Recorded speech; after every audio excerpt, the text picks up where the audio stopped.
Chapter 1. Traversing with a Fox Spirit. In his previous life, Lu Qingfeng endured immense suffering. With an alcoholic father, ailing mother, and a younger sister attending school, his fate was fraught with hardship.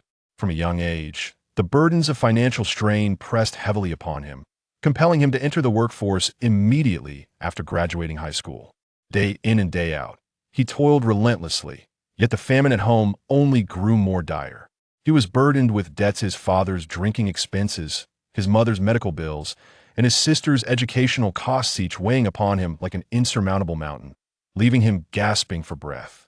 Every morning upon awakening, his thoughts were consumed by money. He could not help but ponder if there existed a profession that offered swift and easy financial reward. After considerable contemplation, he concluded that such a vocation did indeed exist. To become a star, to be an idol. No acting skills required, no vocal prowess needed, merely possessing a pleasing appearance and establishing a persona would suffice to attract fans willing to part with their money. However, this was a dream that he could only entertain in his imagination. The reason he referred to his past life was due to his unexpected transmigration. One rainy day, while delivering a package, he encountered a living Arctic fox that required a signature. At a crossroads, a reckless truck barreled through a red light, crushing him beneath its wheels. When he opened his eyes again, time and space had shifted, and he found himself in a disordered room. The apartment, approximately 30 square meters, featured a combined bedroom and living area, a kitchen near the entrance, and a separate bathroom. Aside from a bed, a wardrobe, and 2 plastic stools, there was little else in the room. In the corner stood a full-length mirror, and as Lu Qingfeng gazed into it, he beheld his current self. He appeared to be around 16 or 17, slight in stature, with thick, unkempt long hair of poor quality, frizzy and yellowed. A pair of oversized glasses obscured his face completely. His skin was an unhealthy pale, and he emanated an air of malnutrition. Momentarily stunned, he first felt a flicker of joy at having escaped death, but upon absorbing the memories flooding his mind, he furrowed his brow. The initial circumstances of this life were dire. A father addicted to gambling, a mother obsessed with vanity, and a fate that led him to be treated as merchandise, sent to a talent agency as a trainee. After 4 years of training, he debuted as a developed idol, gaining a modicum of fame and fortune, only to have it seized by his unreliable parents. Within 2 short years, due to a scandal involving a teammate's smoking, drinking, and early romantic entanglements, the group fell into obscurity. With a loss of income, the already tenuous marriage of his parents crumbled. His mother remarried, and Lu Qingfeng was left to be tossed between 2 parents like discarded refuse. Ultimately, he was awarded to his gambling father. Throughout this process, the underage version of Lu Qingfeng was like a marionette, unable to steer his own destiny. Misfortune had relentlessly pursued the child. His father, often absent, would occasionally remember him, providing a meager allowance of merely a few dozen yuan for living expenses. This paltry sum had to last for days, weeks, or even months, depending on when that irresponsible father would recall having a son. In his memories, the boy had never known true satiety, sometimes resorting to drinking water to stave off hunger.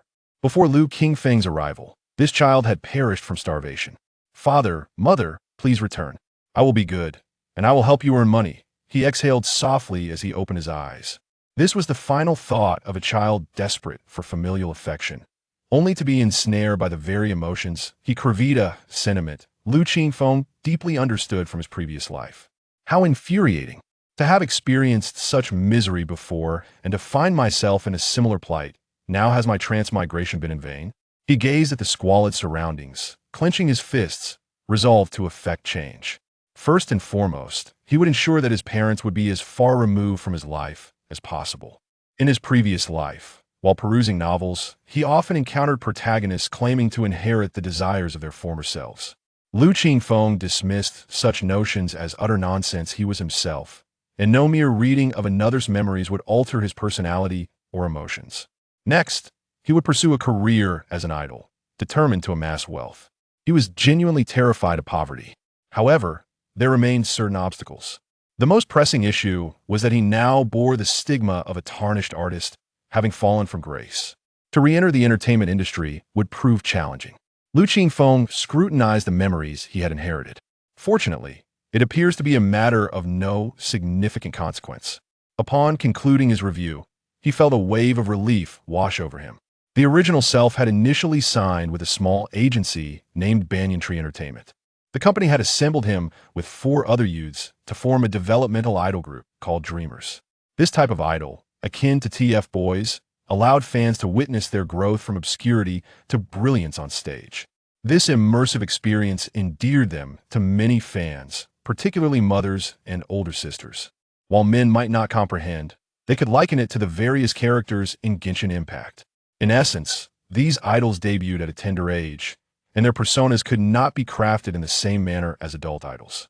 Instead, they were imbued with traits such as ambition, obedience, and academic excellence, aligning with fan expectations.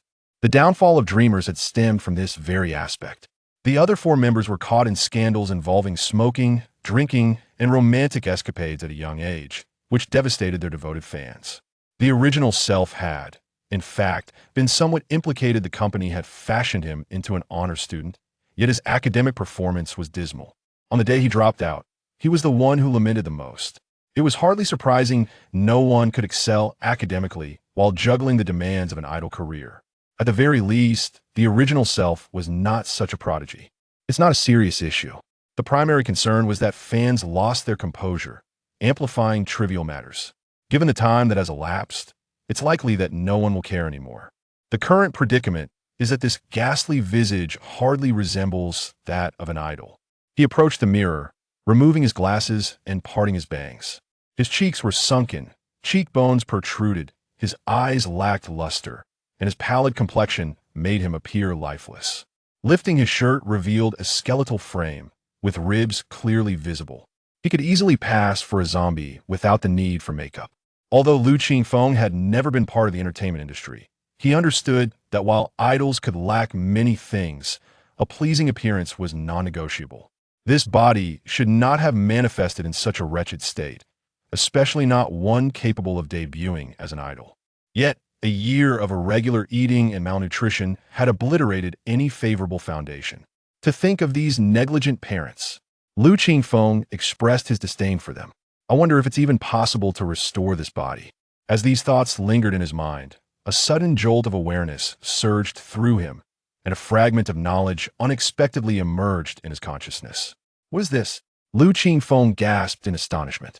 This was neither his memory nor that of this body, but rather a legacy from a fox. A captivating, enchanting nine-tailed fox of ancient lineage. Chapter 2. An irresistible gaze. The false nine-tailed fox, a creature of seduction, a harbinger of chaos, a harbinger of the fall of dynasties. The true nine-tailed fox, elegant, ethereal, a harbinger of ancient auspice, untouched by the mundane. Lu Qingfeng had acquired a genuine lineage of the nine-tailed fox. Where did it come from? He recalled the package he delivered before his demi-sea small pet fox. Indeed, in that fateful accident, the little fox must have perished alongside him beneath the wheels of the truck. Its spirit had traversed with him to this realm. Perhaps its essence had been too frail, resulting in a loss of consciousness during the transition, allowing him to inherit the latent legacy of the nine-tailed fox within his soul. As Lu Qingfeng meticulously deciphered the information entwined in this legacy, he grasped the reason behind its activation. In modern society, deities and spirits had become mere folklore, the flow of spiritual energy severed, rendering the cultivation of such beings impossible. Had this legacy remained with the little fox, it would either have been passed down through progeny or rendered dormant through castration by its owner, thus extinguishing any possibility of activation. By a fortunate twist of fate, this inheritance has fallen upon him, containing a method of cultivation that draws upon the collective will of sentient beings, known as the divine way of incense and fire. The adoration fans hold for their idols can yield a similar effect. Although the original body has faded from prominence, it once basked in the glow of fame. The accumulated willpower thus becomes the key to unlocking this inheritance. As some of the inherited power begins to manifest, a wondrous aura circulates within him. Lu Qingfeng closes his eyes to attune himself, swiftly grasping the essence of this energy. In countless mythologies, the nine-tailed fox, whether deemed righteous or wicked, is celebrated for its ethereal grace, breathtaking beauty, and unparalleled charm, effortlessly captivating hearts. This innate ability to enchant is now being endowed upon him. A male fox spirit. How could one not pursue an idol status? Lu Qingfeng muses, gazing at his reflection. Though the power of the inheritance requires further assimilation, he can already perceive transformations beginning to take shape. His once murky eyes are now clear and luminous. This is merely 1% of the inheritance's power unlocked with continuous affection from fans. I shall acquire ever more remarkable talents. Yet another reason to embrace idolhood. How delightful. As Lu Qingfeng revels in this thought, a sudden gurgle from his stomach yanks him back to reality. Growl. He is famished. His stomach spasms painfully, a stark reminder of his hunger. Pale with realization, Lu Qingfeng recalls that this body perished from starvation. His arrival in this realm has not altered the fact that his stomach is still empty. Memory serves to remind him that he is devoid of food and funds, utterly destitute. It is no wonder that starvation claimed him. This troublesome transmigration is nothing short of catastrophic. Lu Qingfeng feels speechless. Surely, he cannot meet the same fate? That would be ludicrous. A knock resounds at the door. Who is it? Lu Qingfeng inquires, puzzled. In his memories, aside from his gambling father and himself, no one else has visited this home. He drags his weary body to the door and opens it. Standing outside is a young woman, fresh from university, clad in casual attire with her long hair tied in a ponytail. She may not possess the immediate allure of breathtaking beauty, yet her delicate features and graceful demeanor easily evoke a sense of fondness. A flicker of recognition dawns. Ah, she is the tenant from next door, someone he has exchanged pleasantries with on a few occasions. Is there something you need? He replies weakly. His hunger hampers his speech, each word feeling as though it siphons away a fragment of his vitality. Yang Xiuxiu pauses at the sight of him. Having moved here after her graduation nearly half a year ago, she has a vivid impression of her quiet neighbor. A reserved boy, yet polite, he always acknowledges her greetings. Beyond that, the adults of this household appear perpetually busy. In all this time, she has only glimpsed the male head of the household once, and that was in a hurried moment. Most of the time, it is just this boy alone. Furthermore, the family seems rather impoverished apart from a faded school uniform. She has never seen him in different clothing. At the local market, she observed him haggling for prices, cautiously extracting a few coins from his pocket only when satisfied with the cost. It is difficult to fathom that in this age of ubiquitous digital payments, a young person would still carry loose change. Yang Xiuxiu speculates that a significant reason for this is that he likely does not possess a mobile phone. Yet, she does not have a clear image of his appearance. Typically, he dons old-fashioned black-rimmed glasses and lets his long hair obscure his features. He often walks with his head down, leaving little opportunity to see him clearly. This is the first time Yang Xiuxiu truly perceives her neighbor's visage. From his bone structure, one can discern a remarkable foundation.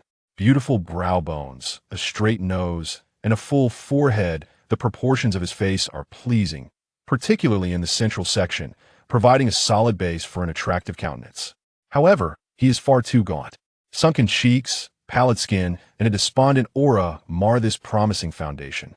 Yet, what captivates her are his eyes. She has never encountered such striking eyes before. They are elongated, with deep double eyelids and distinct layers. The inner corners angle down, while the outer corners rise, crafting an effect reminiscent of an expertly drawn eyeliner. They are both alluring and mysterious, akin to a fox. Moreover, the color of his eyes is exceptional. While most of the Han people possess black hair and eyes, the vast majority exhibit shades of brown.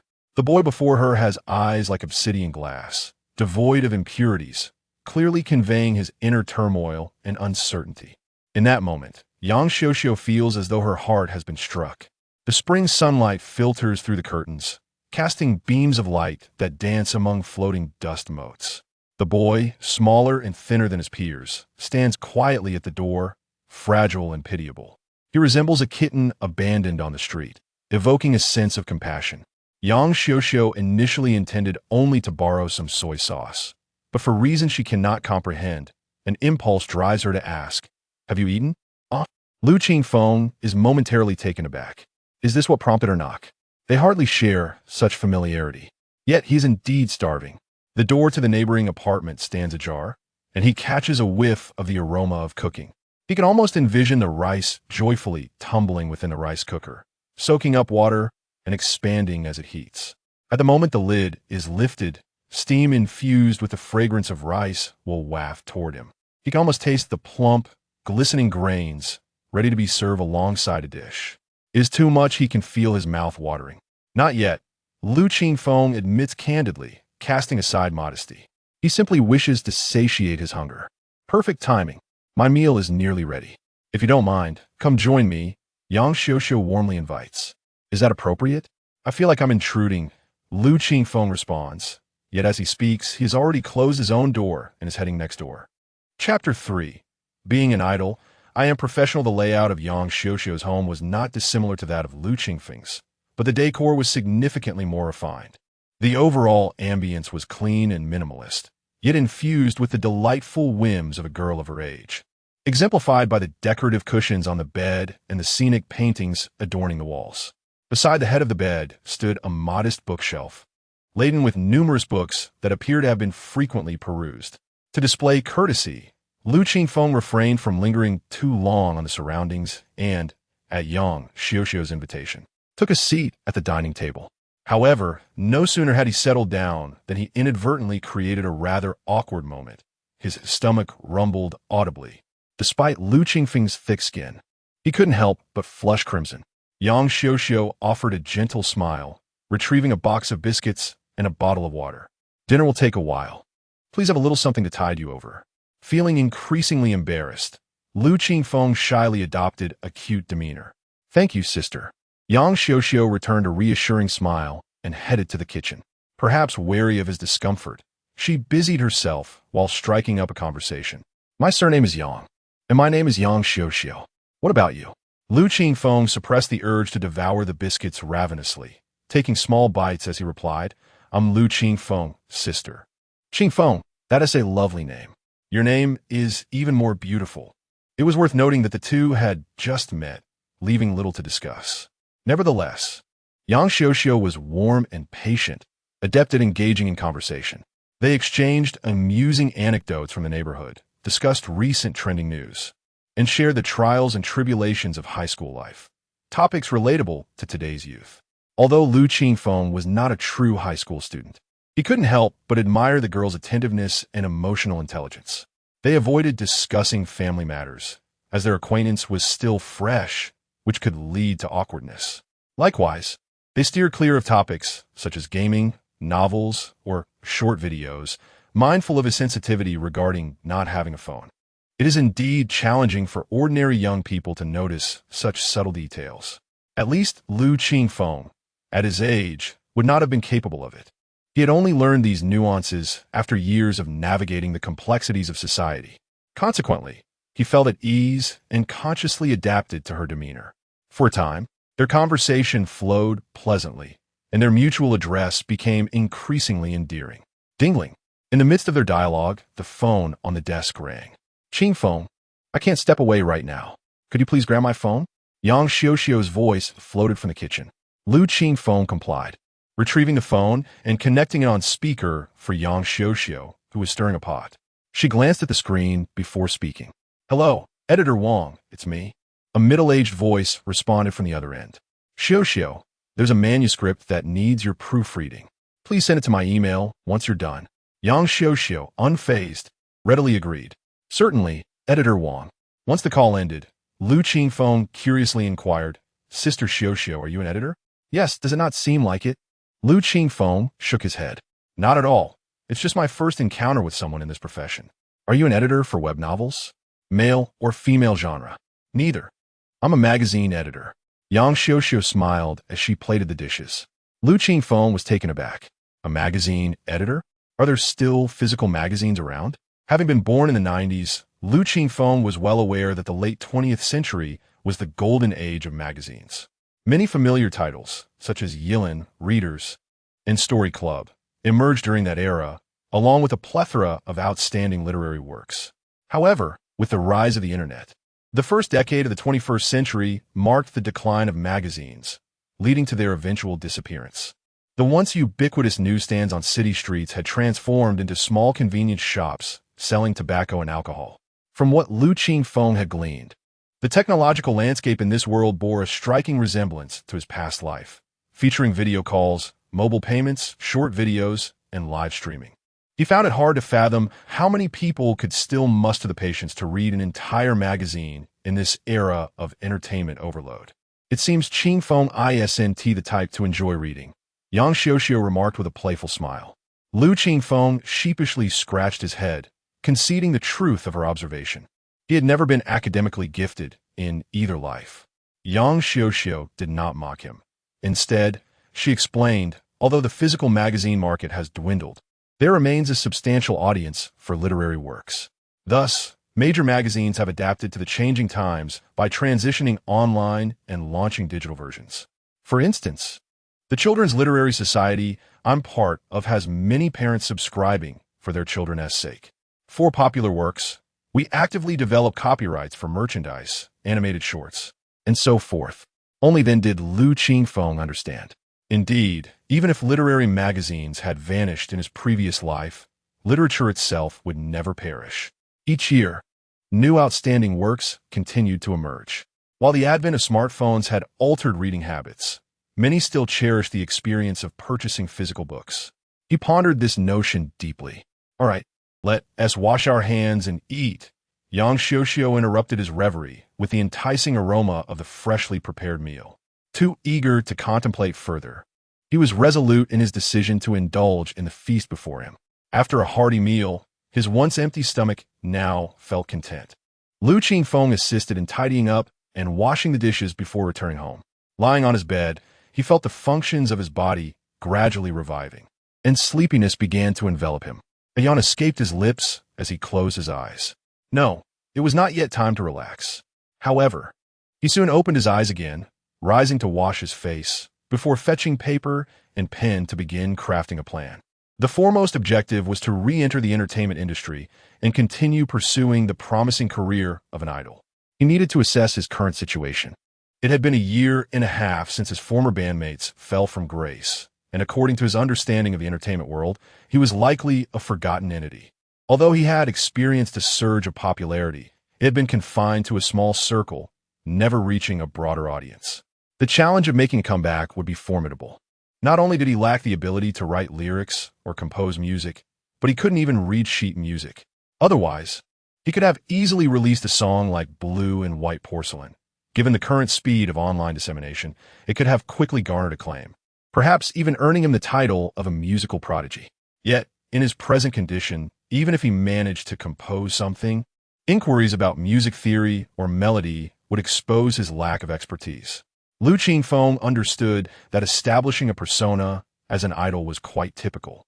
Even if the idol themselves did not desire it, fans would inevitably label them with various tags.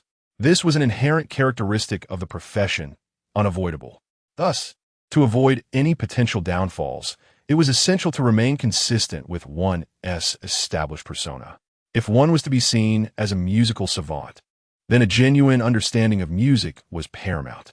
Lu Qingfeng approached the path of being an idol with seriousness. Of course, there were also contractual issues with his former agency to consider. Chapter 4. Are steamed buns delicious?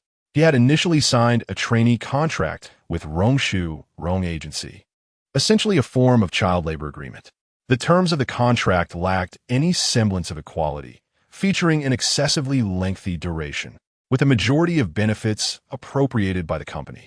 Most critically, any music he created during the contract's validity would belong to the agency. This was not due to the agency recognizing his musical talent. Rather, it was standard practice among all management firms. Better to err on the side of caution than to miss an opportunity. In the vast ocean of talent, one might unearth a treasure amidst the detritus. Such occurrences are rare, yet not unheard of. Thus, even if Lu Qingfeng were to produce an exceptional song now, it would bear no relation to him, merely serving as a garment for another. Calculating the duration of the contract, he noted 4 years of training, 2 years of debut, and a forced retirement of a year and a half. With approximately 6 months remaining on an 8-year contract, he found it manageable. Underneath his plan to re-enter the entertainment industry, Lu Qingfeng inscribed the word music, marked as tentative, indicating he would not commence any activities until the contract expired, using the time to study music theory. This was a long-term strategy. However, the pressing concern before him was the lack of funds for sustenance. With a serious demeanor, he emphatically wrote the character for money on paper. Without money, there could be no food, and without food, one could starve. This was a matter of utmost importance in life. How could he acquire a sum of money in a short span? The simplest method was to ask his parents for assistance. Yet, after some contemplation, Lu Qingfeng dismissed the idea. His gambling father was not worth mentioning, and his mother, who had remarried, was someone he felt estranged from. In his memories, there was a scene where he wished to see his mother, but after exchanging only a few words, he was impatiently sent back. On that day, he sat alone in his room for the entire night, shaking his head to dispel such disheartening thoughts. Lu Qingfeng continued to ponder solutions. Part-time jobs? Temporary work? Unfortunately, he was too young for that. Writing online novels? That was indeed a viable option. While he could not claim to be an expert, as a former unsuccessful writer, Lu Qingfeng felt he possessed a modicum of literary skill, bolstered by having read countless web novels. He might not remember every plot, but could amalgamate ideas to produce something and earn a bit of money for food. However, the issue lay in the fact that he currently lacked both a computer and a phone, and the timeline from beginning to write to receiving the first payment was excessively lengthy. If only payments could be instantaneous. Wait a moment. Lu Qingfeng suddenly stood up. He recalled a conversation with Yang Xiuxiu, realizing he could submit articles to magazines. Unlike online novels, magazines paid per word, and the time frame for payment was considerably shorter. As soon as an article was accepted, he could receive payment. The more he contemplated this, the more feasible it appeared. Moreover, publishing in magazines was far more prestigious than online novels. However, the quality of submissions would need to be elevated accordingly. This he was not particularly worried about. He tapped his forehead. The inheritance of the nine-tailed fox encompassed not only the innate talents of the Fox clan, but also the accumulated knowledge of all past inheritors, including one with a profound passion for literature who had read a vast array of classic texts from both domestic and foreign sources. All this knowledge was at his disposal. Having solidified his plan to earn money, Lu Qingfeng refrained from immediate action, as there were still matters to investigate. His memories indicated that many historical figures in this world overlapped with those from his past life. For example, renowned literary figures such as Lu Sun, Lao Shi, and Bing Xian also existed in this world. Conversely, some had vanished or been replaced by similar individuals. Therefore, before proceeding with his literary endeavors, he needed to confirm whether the original authors were still alive to avoid any embarrassing blunders. Research would surely necessitate the internet, which posed a challenge for him. Initially, he considered approaching Yang Xiuxiu, but after some thought, he hesitated. They were not particularly close. He had already accepted a meal from her, and he had not brought any gifts. To intrude further would be rather presumptuous. Lu Qingfeng still had some semblance of pride. Perhaps he would address it tomorrow. The following day was Monday, the start of a new week. For most students and office workers, it marked yet another grueling day. As Lu Qingfeng rose in the morning, he suddenly remembered that he was still a senior high school student. After a hurried wash, he slung his backpack over his shoulder and stepped outside. Fortunately, the school was not far from his residence. After a 10-minute walk, he spotted the school gate in the distance, surrounded by groups of uniformed students brimming with youthful exuberance. Lu Qingfeng could not help but reflect on the unexpected opportunity to return to school in this lifetime. A phone. Before he could enter the school gate, he heard someone calling out to him from behind. Turning around, he saw a tall, robust figure rushing towards him, a breakfast bun in one hand and a backpack in the other. It was Lu Xian, one of the few friends with whom he could converse at school. "Have you finished your math homework? Let me copy it." Lu Xian arrived breathless, immediately requesting assistance. Homework? Lu Qingfeng was taken aback. There was indeed such a thing. But since he had traversed into this new life, he had not managed to sort out many circumstances, let alone complete assignments. He recalled that their math teacher, who was also the homeroom teacher, was quite strict. Failing to submit homework could lead to punishment, such as standing in the corner. Feeling a bit flustered, he inquired, "How much have you done? I still have half the paper left." Then let me copy yours first. Lu Xingfeng. I guess I'll go find Ho Xiaobing later. Ho Xiaobing, known as Monkey, was another member of their trio, the top student among them. With that, Lu Xing pulled out a large steamed bun from his bag and took a bite. Lu Qingfeng's eyes widened, and he swallowed hard, asking, Zhuang, are the buns delicious? Not bad, but not as good as the place behind the school, Lu Xing replied, chewing, only to notice the longing in his friend's gaze. As if the bun in his hand were the only true love in the world. It would be a grave injustice not to satisfy such a yearning. Instinctively, he offered the remaining bun. You should try some. Thanks, Zhuang. When I have money, I'll top up your Q coins. Lu Qingfeng accepted the bun with delight. He had no choice. He had eaten only one meal yesterday and had subsisted on water since then, leaving his stomach completely empty. Lu Xing scratched his head, puzzled as to why he had so readily given away his breakfast. Why offer the whole bun when one would suffice? He couldn't make sense of it. Upon arriving at their classroom, the two rushed to complete the homework just before the bell rang. The first class of the morning was Chinese. Their teacher, Ms. Chun, a woman in her 40s with curly hair and glasses, exuded elegance. Before the class began, Ms. Chun announced some news. The new concept writing competition was starting this year, and students interested in participating could submit their works. Winning was secondary. Such an opportunity was rare, and it promised to be an enjoyable experience for everyone. The teacher encouraged participation, but reminded them to prioritize their studies, as the looming college entrance examination was of utmost importance. The new concept, writing competition. A spark ignited within Lu Qingfeng. Chapter 5. How can cultural matters be called plagiarism? The new concept composition, a term that many may have heard but few truly comprehend, is essentially a literary competition initiated by the Minyan magazine in collaboration with 7 of the most prestigious universities in the country. The name new concept arose from the dullness pervading language education at the time, which was overly focused on rote learning and exam-oriented metrics, breaking knowledge down into quantifiable units, all centered around grades. The new concept composition introduced 3 guiding principles: new thinking, new expression, and genuine experience. It aimed to shatter the constraints of outdated notions and rigid standards, promoting an unfettered approach that rekindled the joy of learning and emphasized themes of humanistic concern. Consequently, the competition imposed no restrictions on themes or topics, allowing anyone under the age of 30 to participate. Lu Qingfeng had only a superficial understanding of this competition, but the significant response it elicited was largely due to his recollections of 2 individuals, Han and Lu Qingfeng. These 2 quintessential representatives of the post-80s generation had first risen to prominence through the new concept composition. Subsequently, they ventured into the entertainment industry, achieving considerable fame and success. For Lu Qingfeng, their journey served as an inspiring reference.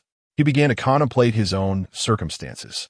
Given his current situation, entering the entertainment industry through conventional means would be quite challenging. Although he could not be classified as a problematic artist, he could not escape the stigma of having fabricated his persona. However, if he were to achieve notable success in the new concept composition, coupled with submissions to the magazine, he could significantly redeem his tarnished reputation. So what if his grades were poor? Han also had lackluster academic performance, yet did not hinder his literary talent.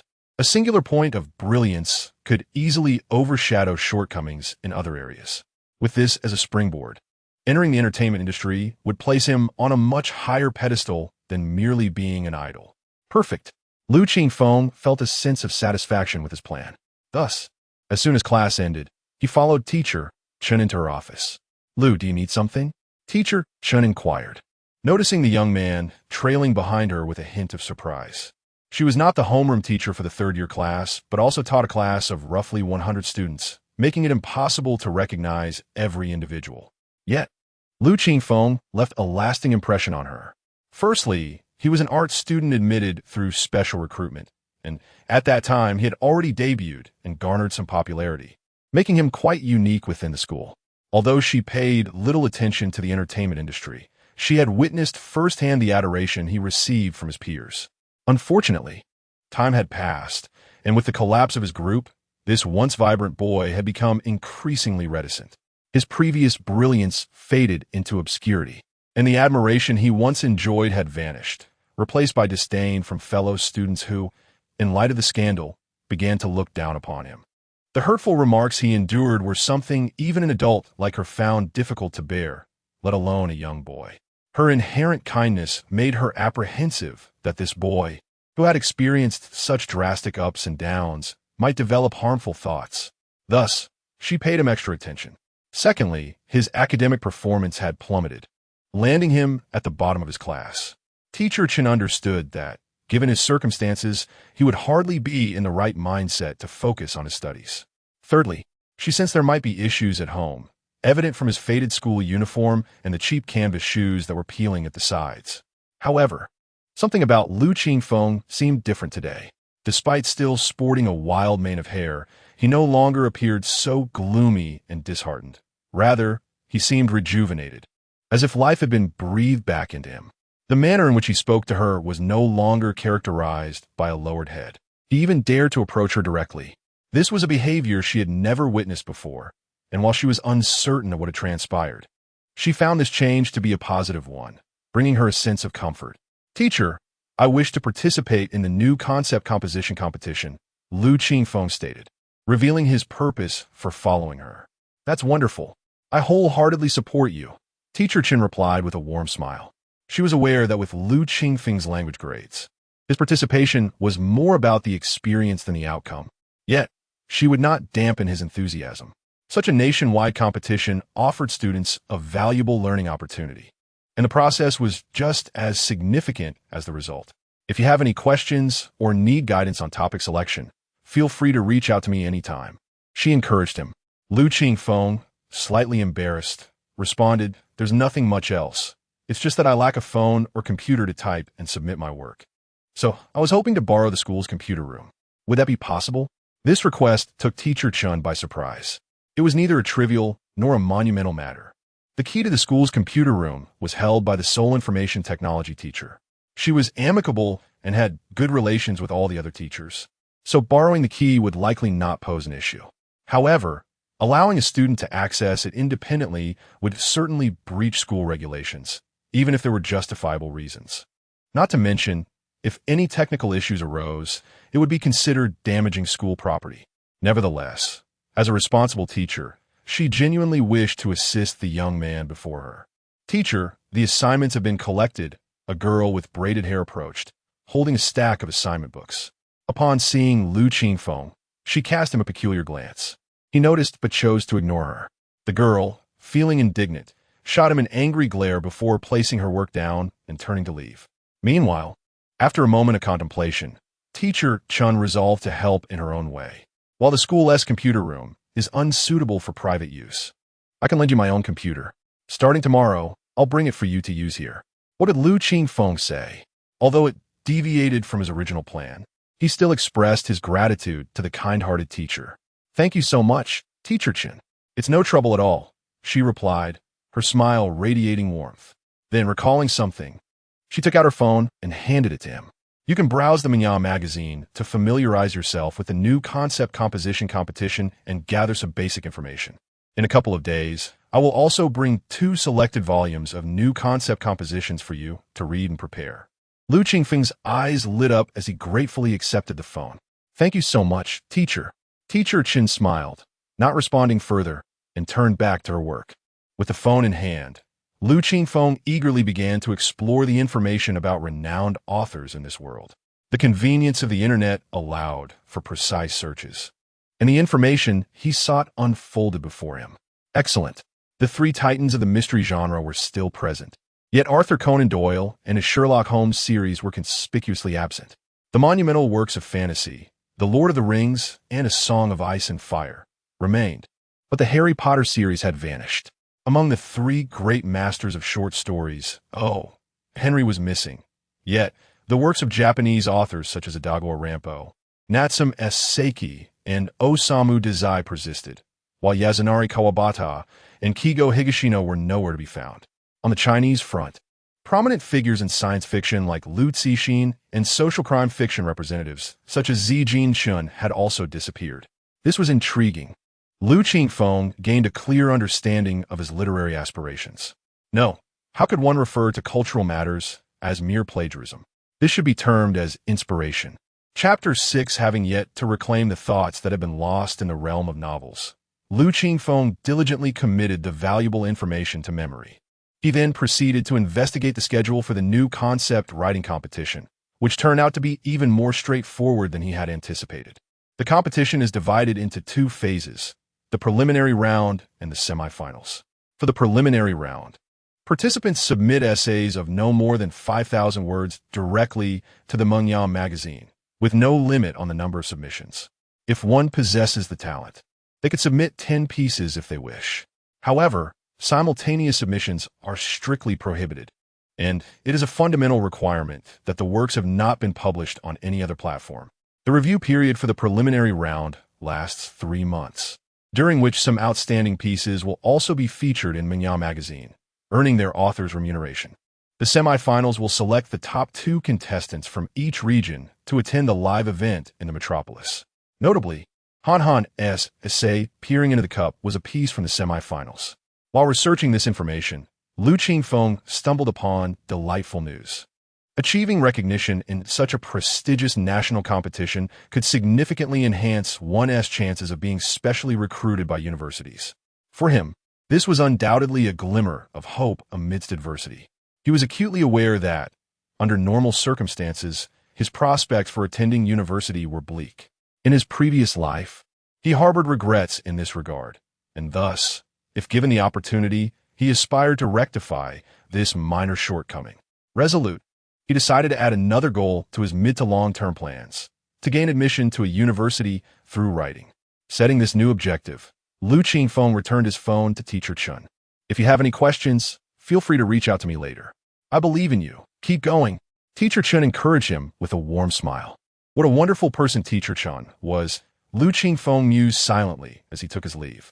Upon returning to class, before he could settle down, 2 close friends approached him and whisked him away. What's going on? He inquired, puzzled by their sudden interest. Are you participating in the new concept writing competition? Asked one of his friends, a boy nicknamed Monkey, who sported a few teenage pimples and a standard student haircut. How did you find out? Lu Qingfeng was astonished. He had only just exited the office, and the speed at which this news spread was reminiscent of a clandestine village organization. Zhou Jing came back shouting that you went to see Teacher Chun about entering the competition. Is it true? Lu Xine scrutinized him from head to toe, feeling as though his friend had transformed over the weekend. Recently, he had been engrossed in time travel novels, pondering the possibilities therein. Zhou Jing was the girl who had gone to the office to submit her homework. She was also the class representative for Chinese, one of the few top students in the class.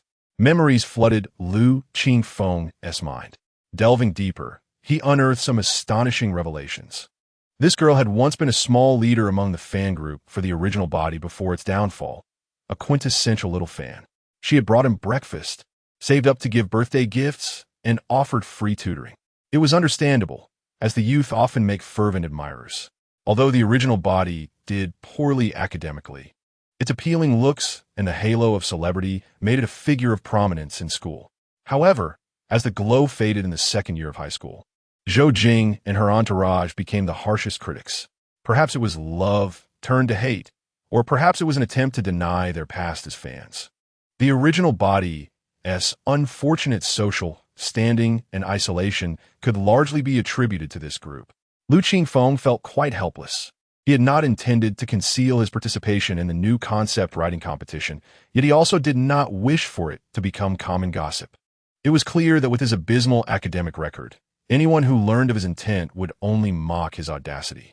Young people, unlike adults, do not bother to mask their thoughts, often expressing them more directly. Just look at his 2 friends, who regarded him with a bro. Are you joking? Expression. What could Lu Qingfeng possibly say? He could hardly claim that he had a wealth of cultural knowledge from another world to back him up. In resignation, he remarked, Teacher Chun encouraged us to participate, so I just want to give it a try, as he pushed past the 2 and returned to class. What a hassle it would be to navigate Zhou Jing's group as scrutiny. Ho Xiaobing muttered behind him. Yet Lu Xine seized him by the arm, conspiratorially leaning in. Don't you find it strange? Strange about what?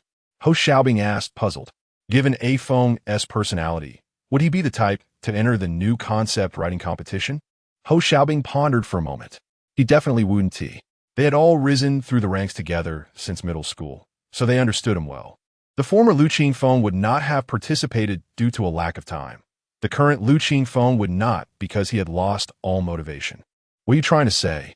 He glared at the tall boy. So, Lu Qingfeng glanced around furtively before continuing. A Feng has changed so much. It's likely he is no longer the same A Feng. His body has been overtaken by someone who has traveled through time. Such narratives often unfold in novels, where the protagonist's friends remain oblivious. Yet here I am, discerning the truth at a glance, he proclaimed proudly. Ho Xiaobing regarded him with the eyes of one who pities a child with a learning disability. Zhuang, do you think the brain you stored at the beginning of the novel hasn't returned yet? You should stop reading. Your mind is already small enough as it is. And it'll shrink to the size of a raisin if you continue. He patted Lu Qingfeng's shoulder and departed. Lu Qingfeng scratched his head, wondering if he had miscalculated. Returning to class, Lu Qingfeng was unsurprisingly met with stares from all around. Such scrutiny was not unwarranted.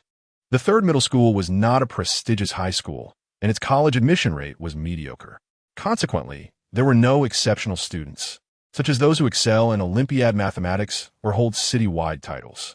Many might not have even heard of the new concept writing competition, let alone consider participating. To put it into perspective, the competition has developed to the point where only around 40,000 participants enter each year. This averages out to fewer than 70 individuals per city. Thus, it was not surprising that no one from the third middle school had participated.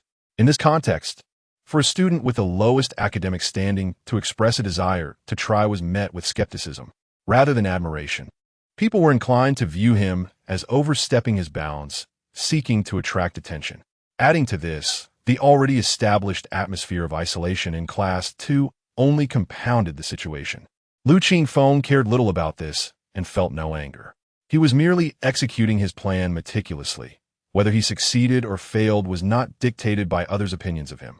Rather than succumbing to mental fatigue due to the attitudes of others, he preferred to focus on his own journey.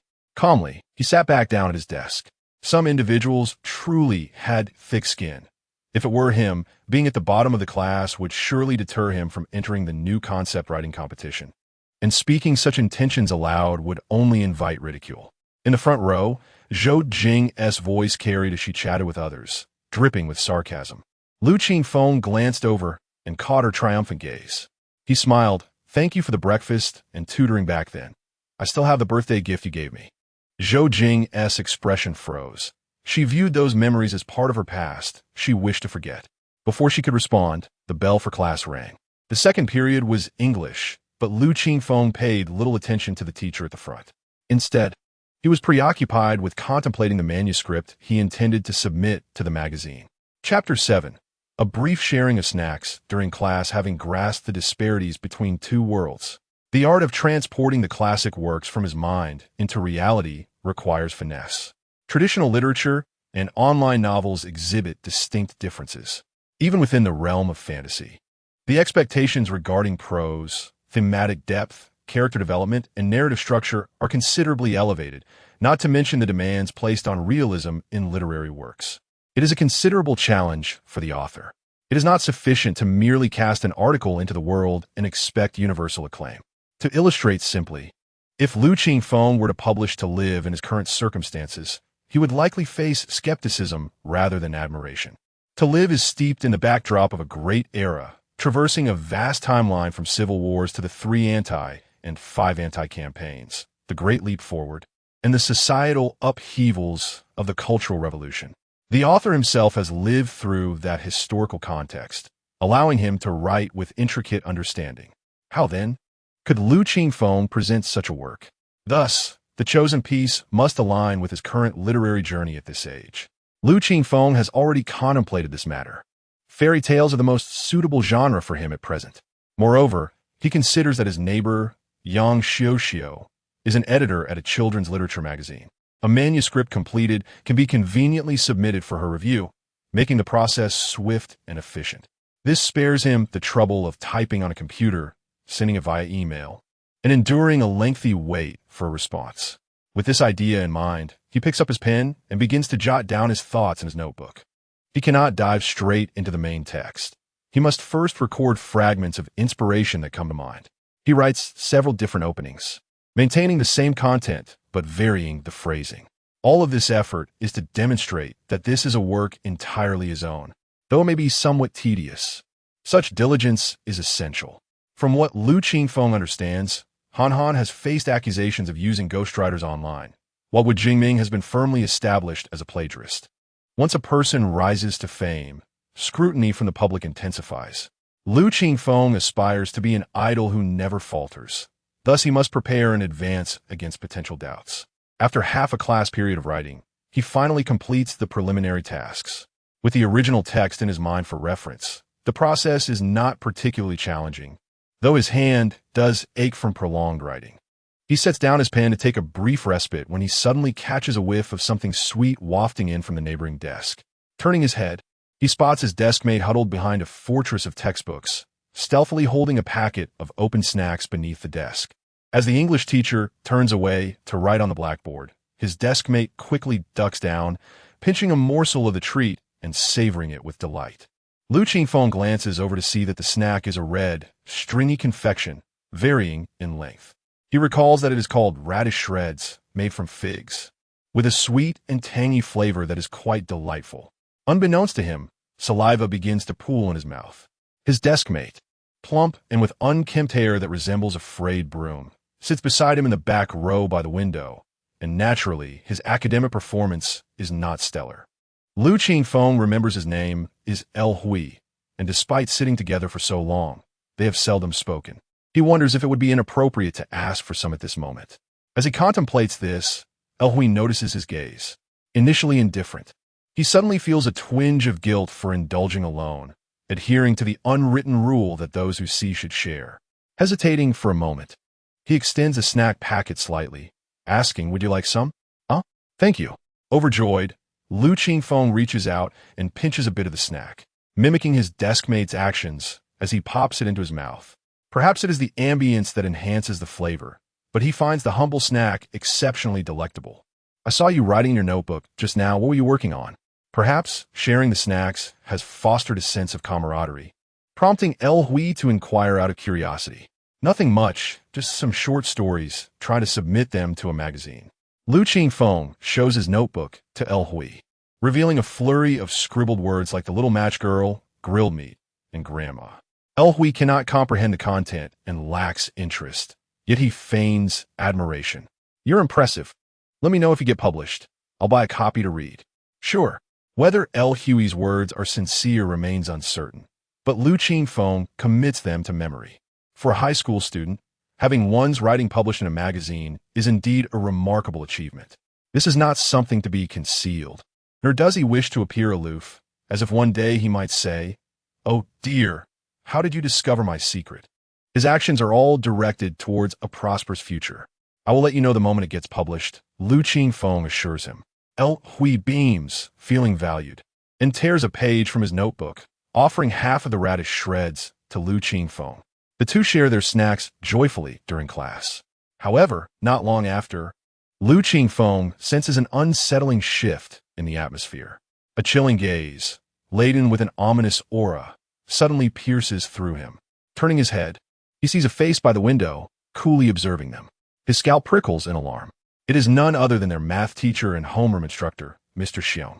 He quickly composes himself, stowing away the snacks and quietly lifting his English book. The second class concludes, ushering in a brief recess before the third period of mathematics. Lu Qingfeng anticipates a reprimand, yet the expected chastisement does not come. Instead, their homeroom teacher enters with a stack of test papers, commandeering the fourth period for examinations. A chorus of groans echoes throughout the classroom. In every city, in every high school, there exists an unsolved mystery. The enigmatic physical education teacher, known only by name, never seen in person. After enjoying a meal at the cafeteria with his two close friends, Lu Qingfeng returns to his writing endeavors without pause. By the end of the evening study session, he finally completes 2 fairy tales. He could have written more, but moderation is key. These two tales have been meticulously selected, aligning with his age and background. If these are accepted, he can easily present additional stories subsequently. At 9:30, as the evening study concludes, Lu Qingfeng deliberately bids farewell to El Hui before heading home. Lu Xin walks part of the way with him, while Ho Xiaobing, who lives farther away, rides his bicycle to school. After a brief stroll, they part ways. About 10 minutes later, Lu Qingfeng arrives home, sets down his backpack, and knocks on the adjacent door with his filled notebook in hand. Chapter 8. The little match girl Yang Xiuxiu had not yet succumbed to slumber at this hour. Those acquainted with the editorial profession are well aware that, despite the appearance of a 9-to-5 schedule with weekends off, the reality is that one is perpetually engaged in overtime. When Lu Qingfeng knocked on her door, she was absorbed in listening to music while reviewing manuscripts. Yang Xiuxiu worked for Children's Literature, a monthly magazine that publishes 2 versions each month, a classic edition and a selected compilation. Coupled with the ongoing distribution of physical copies, the workload is substantial. The editorial role may seem straightforward, reviewing, selecting, and proofreading, but it encompasses a multitude of tasks that demand considerable time and effort. Effectively communicating with authors, crafting substantive responses to rejected submissions, and urging writers of serialized stories for their next installments are all responsibilities that fall upon an editor. Particularly, the latter task is a source of constant frustration. Indeed, every writer, yes, you heard correctly, every writer grapples with the issue of delayed submissions, albeit varying in severity. Some authors delay their work to such an extent that she feels compelled to confine them to a small room, wielding a whip to ensure they do not emerge until their writing is complete. Recently, she had been particularly troubled by the declining quality of the submissions she received. The trend towards infantilization and naivete had become commonplace. It was not that such stories were inherently flawed, but rather that not every piece could conform to this style. The inclusion of the term literature in children's literature signifies the magazine's commitment to blending literary quality with readability, subtly broadening the horizons of its young readers and cultivating their sensibilities. This was the very philosophy behind the magazine's inception. This particular story was subpar. After responding to yet another submission in her inbox, Yang Xiuxiu took a sip of her tea, only to be interrupted by a knock at the door. Someone had arrived. She donned her slippers, peered through the peephole, and then smiled as she opened the door. "Just back from school?" she inquired. "Yes, Sister Xiuxiu." Lu Qingfeng politely greeted her as he entered the room. "Is there something academic you wish to discuss with me?" Yang Xiuxiu asked as she poured him a glass of water, noticing the homework notebook in his hand. Lu Qingfeng shyly adjusted his hair. "No. Yesterday you mentioned being an editor at a magazine, so I wrote 2 short stories and thought you might like to read them." He handed her the thin notebook. Yang Xiuxiu's face registered surprise before she calmly accepted the notebook. "Is that so? Let me take a look." However, internally, she did not place much weight on it. Everyone harbors dreams of seeing their written words published, yet how many can truly realize that ambition? Among high school students, such occurrences are exceedingly rare. Yang Xiuxiu did not dismiss Lu Qingfeng upon their first meeting. Her initial thoughts upon revealing her editorial identity had led her to consider the possibility of him being an online novel editor. While writing fairy tales may not demand the highest literary standards, one must at least grasp the essence of such narratives. Lacking this understanding, how could one claim to create? It would be akin to asking someone who has never read an online novel to write an opening chapter. Whether one can produce text is one matter. Whether it is engaging enough for readers to continue is another. Yang Xiuxiu speculated that this young man was merely experiencing a moment of inspiration, hastily pinning down his thoughts and presenting them to her. This is a common error among novices. Yet, she had no intention of discouraging him. After all, his enthusiasm was commendable. With a mindset of nurturing potential, she opened the first page. The densely written words lacked coherence, momentarily leaving her stunned. Lu Qingfeng, noticing her bewilderment, quickly explained, "These are my initial thoughts and ideas from when I started writing. I was afraid I would forget, so I jotted them down." "Sister Xiuxiu, why not start from the back?" As he leaned forward to turn the pages, Yang Xiuxiu paused, her perception shifting slightly. This young man was earnest about his writing. She observed the glint of anticipation in Lu Qingfeng's eyes, clear, untainted, and brimming with youthful vigor. A wave of shame washed over her. Since he had taken the step to submit his work, it was only right that she approached it with a professional attitude. If she began with a mindset of dismissal, how could she fairly and impartially evaluate the manuscript? Taking a deep breath, she exhaled slowly before focusing on the words on the page. The cold was intense. Snow fell heavily, and darkness was fast approaching. It was the last day of the year, New Year's Eve. On this frigid and dark night, a well-behaved little girl walked barefoot down the street. The first story was a succinct piece of around 1,000 words, which Yang Xiuxiu quickly finished reading. She fell into silence, not because it was lacking, but rather due to its unexpected brilliance. It was a profoundly simple tale. On New Year's Eve, a little girl selling matches perished in the street. In her final moments, she ignited 5 matches, envisioning the beautiful life of her dreams amidst the flickering light. The prose was mature, the structure exquisite, devoid of any ostentatious embellishments. This is a rarity. Many young writers, when embarking on their literary journeys, often err by flaunting their vocabulary, adorning their work with ornate phrases to showcase superiority. This approach, however, is a misguided pursuit. A skilled writer conceals their thoughts within the lines, painting vivid imagery with sparse language, leaving readers with lingering reflections. The Little Match Girl exemplified this beautifully. In depicting the little girl's poverty, the author refrained from lengthy descriptions of her attire or appearance, instead focusing on a pair of shoes. Due to her dire circumstances, she could only wear her mother's oversized slippers. To what extent were they oversized? A boy who found the shoes remarked that he would save them for his future children to use as a cradle. Such a clever design left Yang Xiuxiu astonished, making it difficult for her to fathom that a high school student could craft such a narrative. Moreover, this brief tale not only portrayed a tragedy, but also conveyed deeper sentiments.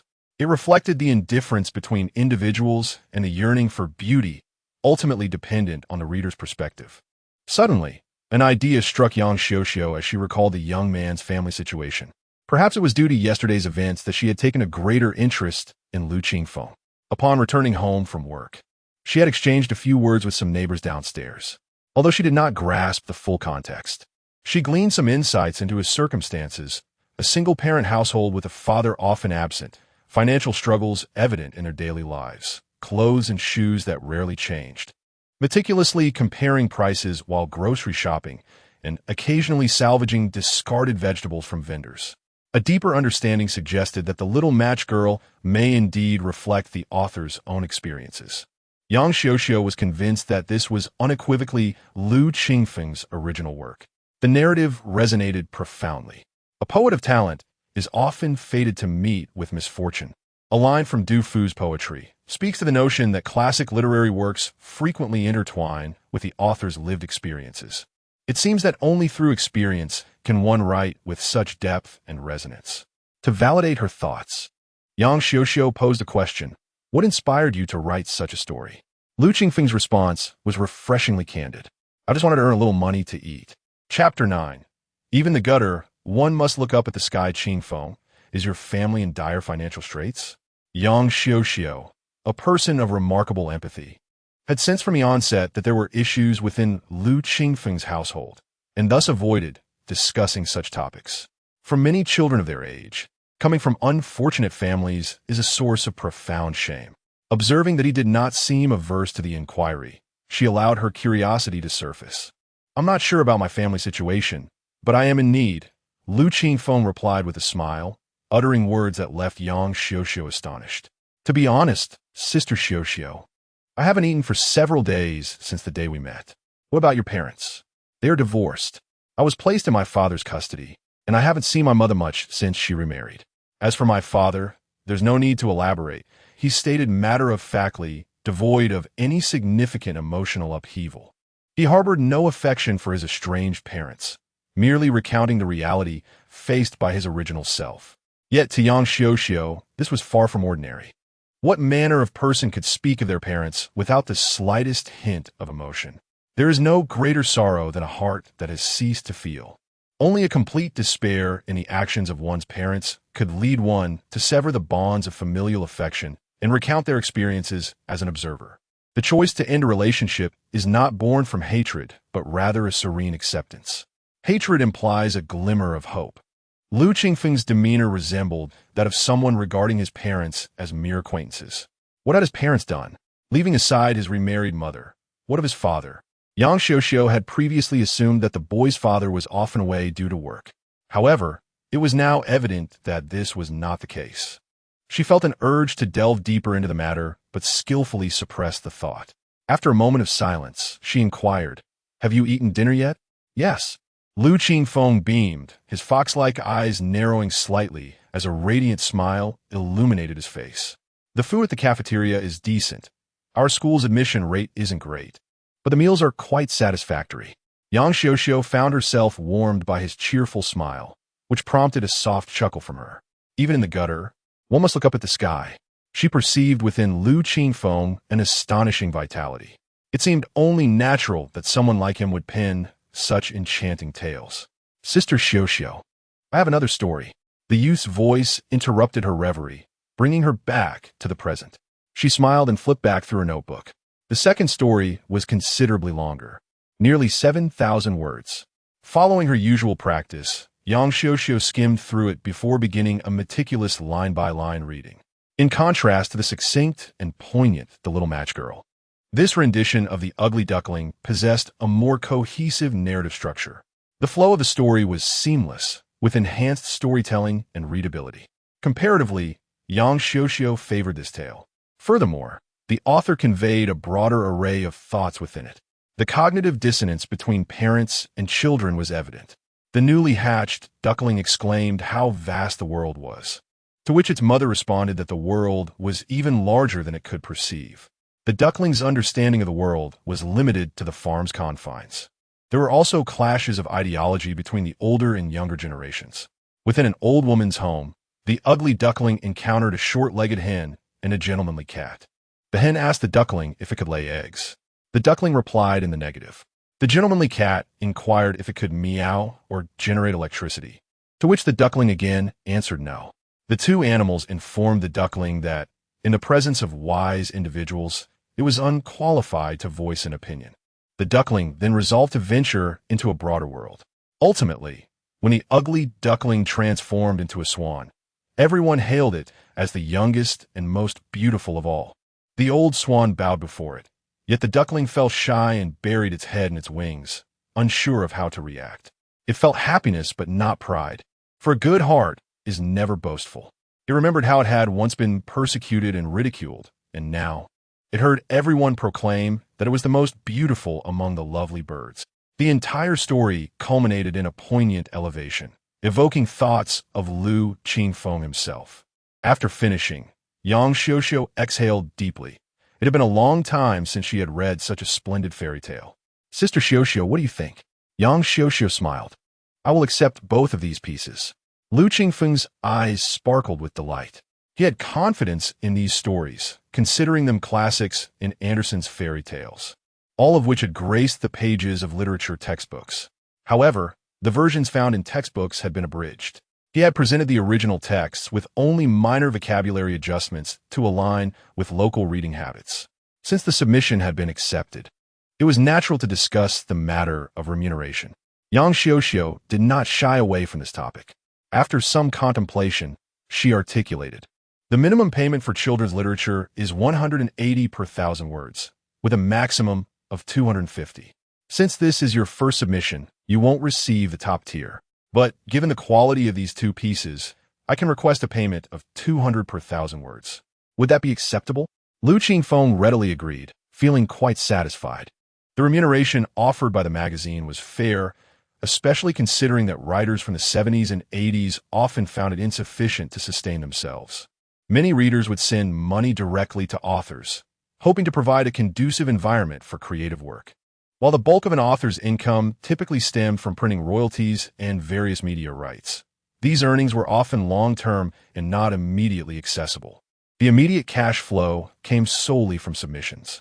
The Little Match Girl and The Ugly Duckling combined totaled less than 9,000 words. following the customary practices of most magazines. Submissions under 1,000 words would likely be discarded. Yet, Yang Xiaoxiao chose not to do so. She calculated the payment based on word count. Altogether, it amounted to over 1,700 yuan, alleviating his pressing financial concerns. I am currently at the preliminary review stage. There will be a further review and final assessment before a contract is signed. However, I see no significant issues. The only concern is your age, as a guardian's signature is required. Lu Qingfeng furrowed his brow at this remark. Such a stipulation could complicate matters, given his understanding of his gambling father. If he were to be summoned for a signature, that payment would likely slip from his grasp. Yang Xiaoxiao noticed his distress and contemplated before suggesting, when the time comes, I will give you the contract, and you can have your father sign it and return it to me. Lu Qingfeng's heart stirred. I understand. I will ensure he signs it. Yang Xiaoxiao chose to say no more, aware that he had comprehended her intention. Sister Xiaoxiao, how long will it take to receive results from the further review and final assessment? Once the previous topic concluded, Lu Qingfeng inquired about another matter. Typically, it takes 2 to 3 weeks, but if expedited, results can be obtained within a week. You needn't.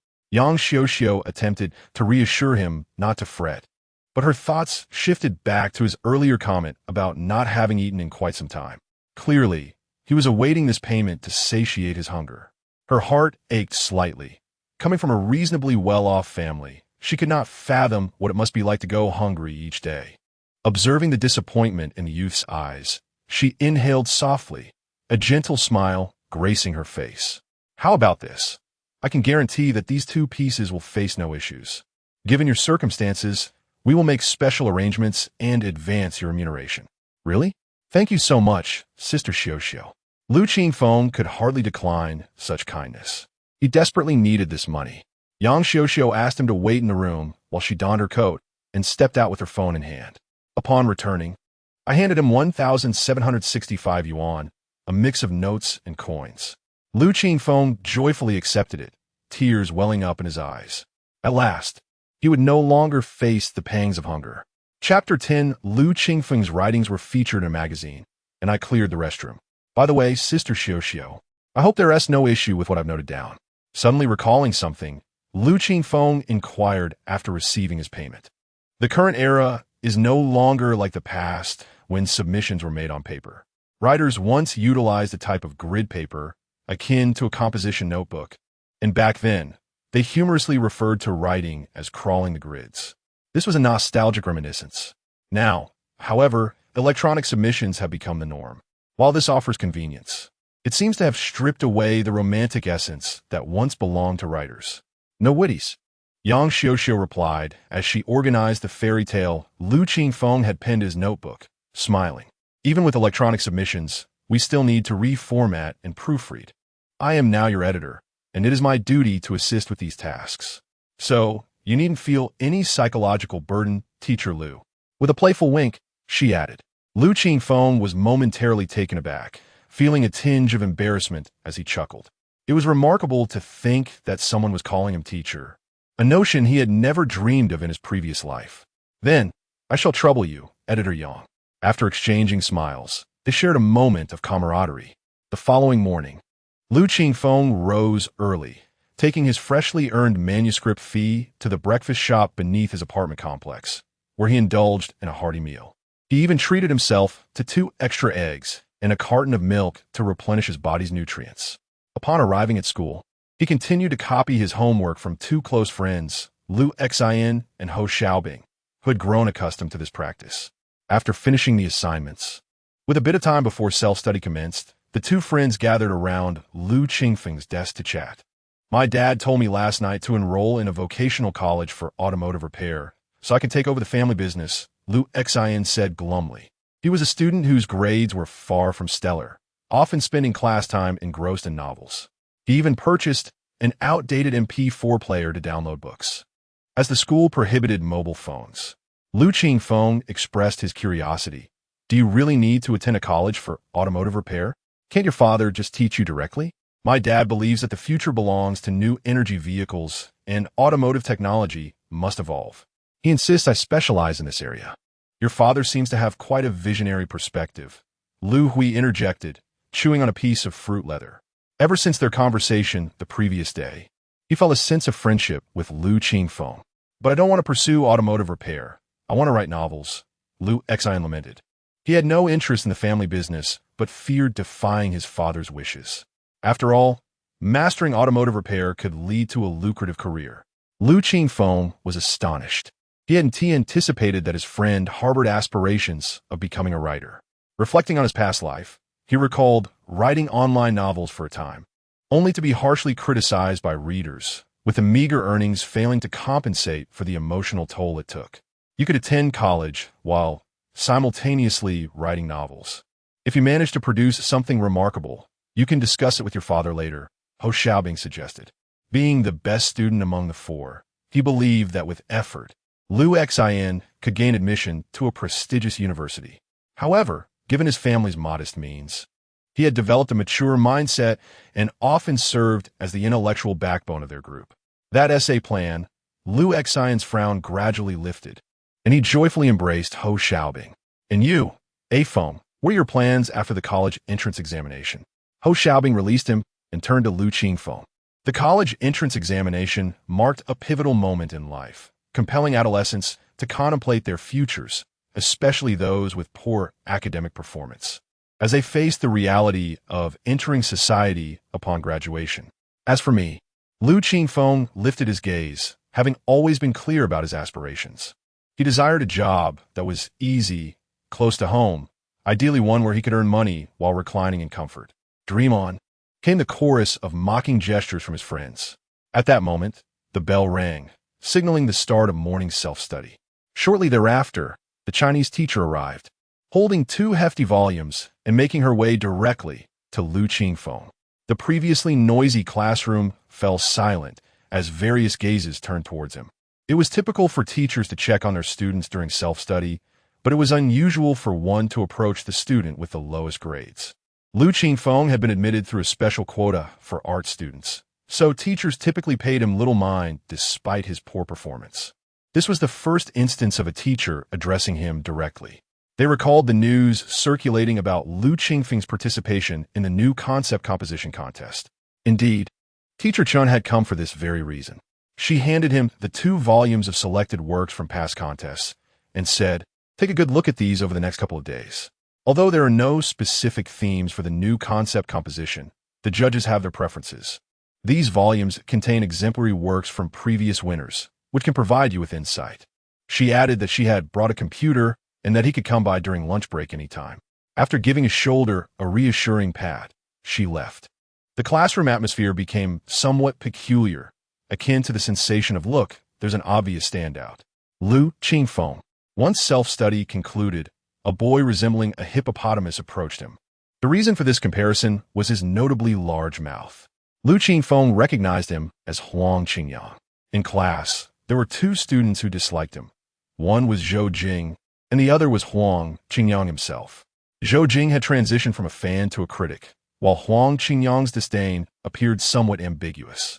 His arrogant demeanor, penchant for boasting, and tendency to engage in attention-seeking antics rendered him less noticeable, while Lu Qingfeng was present, a living beacon of attention. An arrogant person cannot tolerate the existence of someone who outshines them, which naturally bred animosity. Lu Qingfeng recalled numerous instances where Huang Qingyang had mocked him. In his prior existence, he either had friends defend him or silently endured the ridicule. Are you really going to participate in the new concept composition contest? Huang Qingyang's loud voice drew the attention of the entire class, his large mouth further amplifying his tone. The collective gaze made him feel quite pleased with himself. Yes. Are you planning to join as well? Lu Qingfeng replied, glancing at him and nodding. You might want to reconsider. It would be quite embarrassing. Your writing is so poor that if the other schools see it, they'll laugh at our school, he proclaimed loudly, punctuating his words with exaggerated gestures that incited laughter among the classmates. This only inflated his ego further. Zhou Jing, seated in the front row, giggled like a delighted chick. Mind your own business, Huang Big Mouth. Lu Xian and Ho Xiaobing rushed to Lu Qingfeng's aid. How is this not my business? If his writing is subpar, It reflects poorly on the honor of our entire school, Huang Qingyang retorted defiantly, dragging the entire institution into his argument. Normally, if my writing were truly terrible, the contest would reject my submission outright, and my work wouldn't be published or seen by anyone. Lu Qingfeng kindly pointed out the logical flaw in Huang Qingyang's reasoning. Huang Qingyang faltered momentarily. And how can you be so sure that my writing is guaranteed to be bad? Ha ha ha. Huang Qingyang's large mouth burst into laughter. With your grades, if you manage to write a decent composition, I'll wash my hair upside down. Who do you think you're looking down on? I, Lu, have submitted works to a magazine.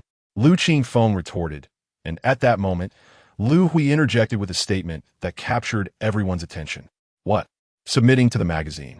For students, the most frequent interaction is with books, which hold a certain sanctity in their eyes. Additionally, the magazine here has not completely faded into obscurity.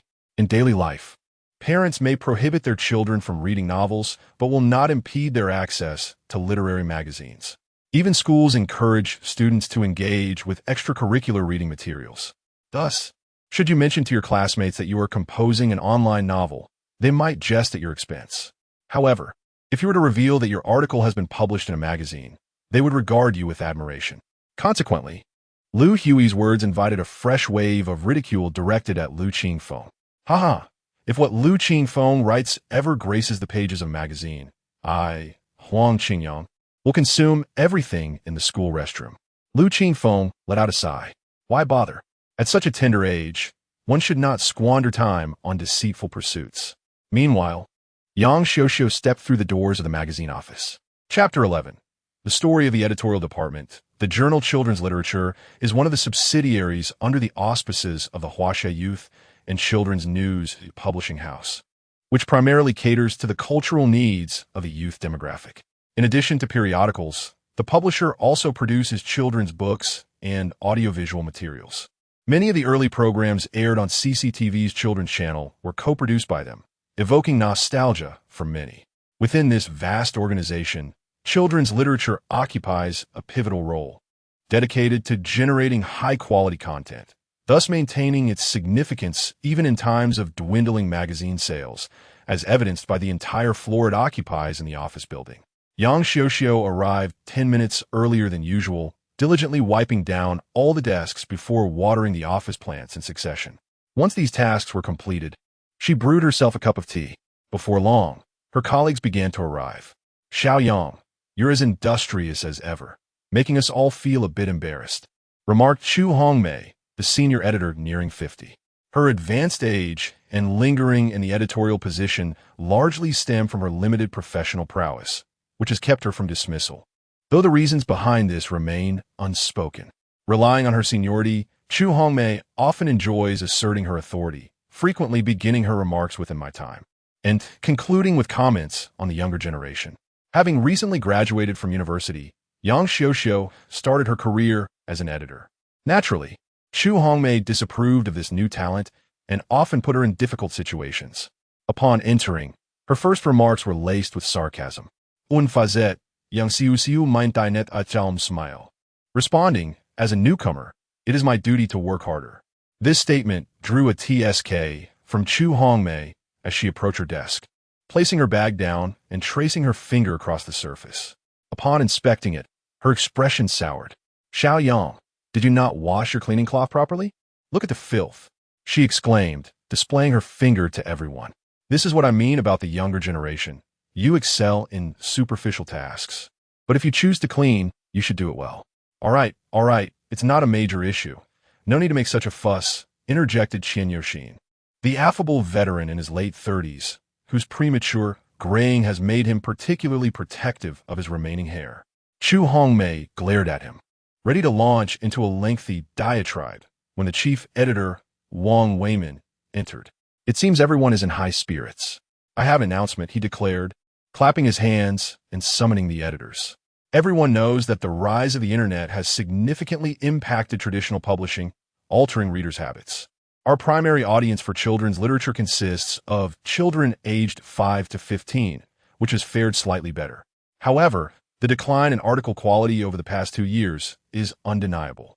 In both traditional and digital realms, content is king. Yesterday, The upper management convened a meeting, and market research indicates our subscription rates have dropped by 0.6% this quarter compared to the last. It is evident that children's literature must undergo transformation.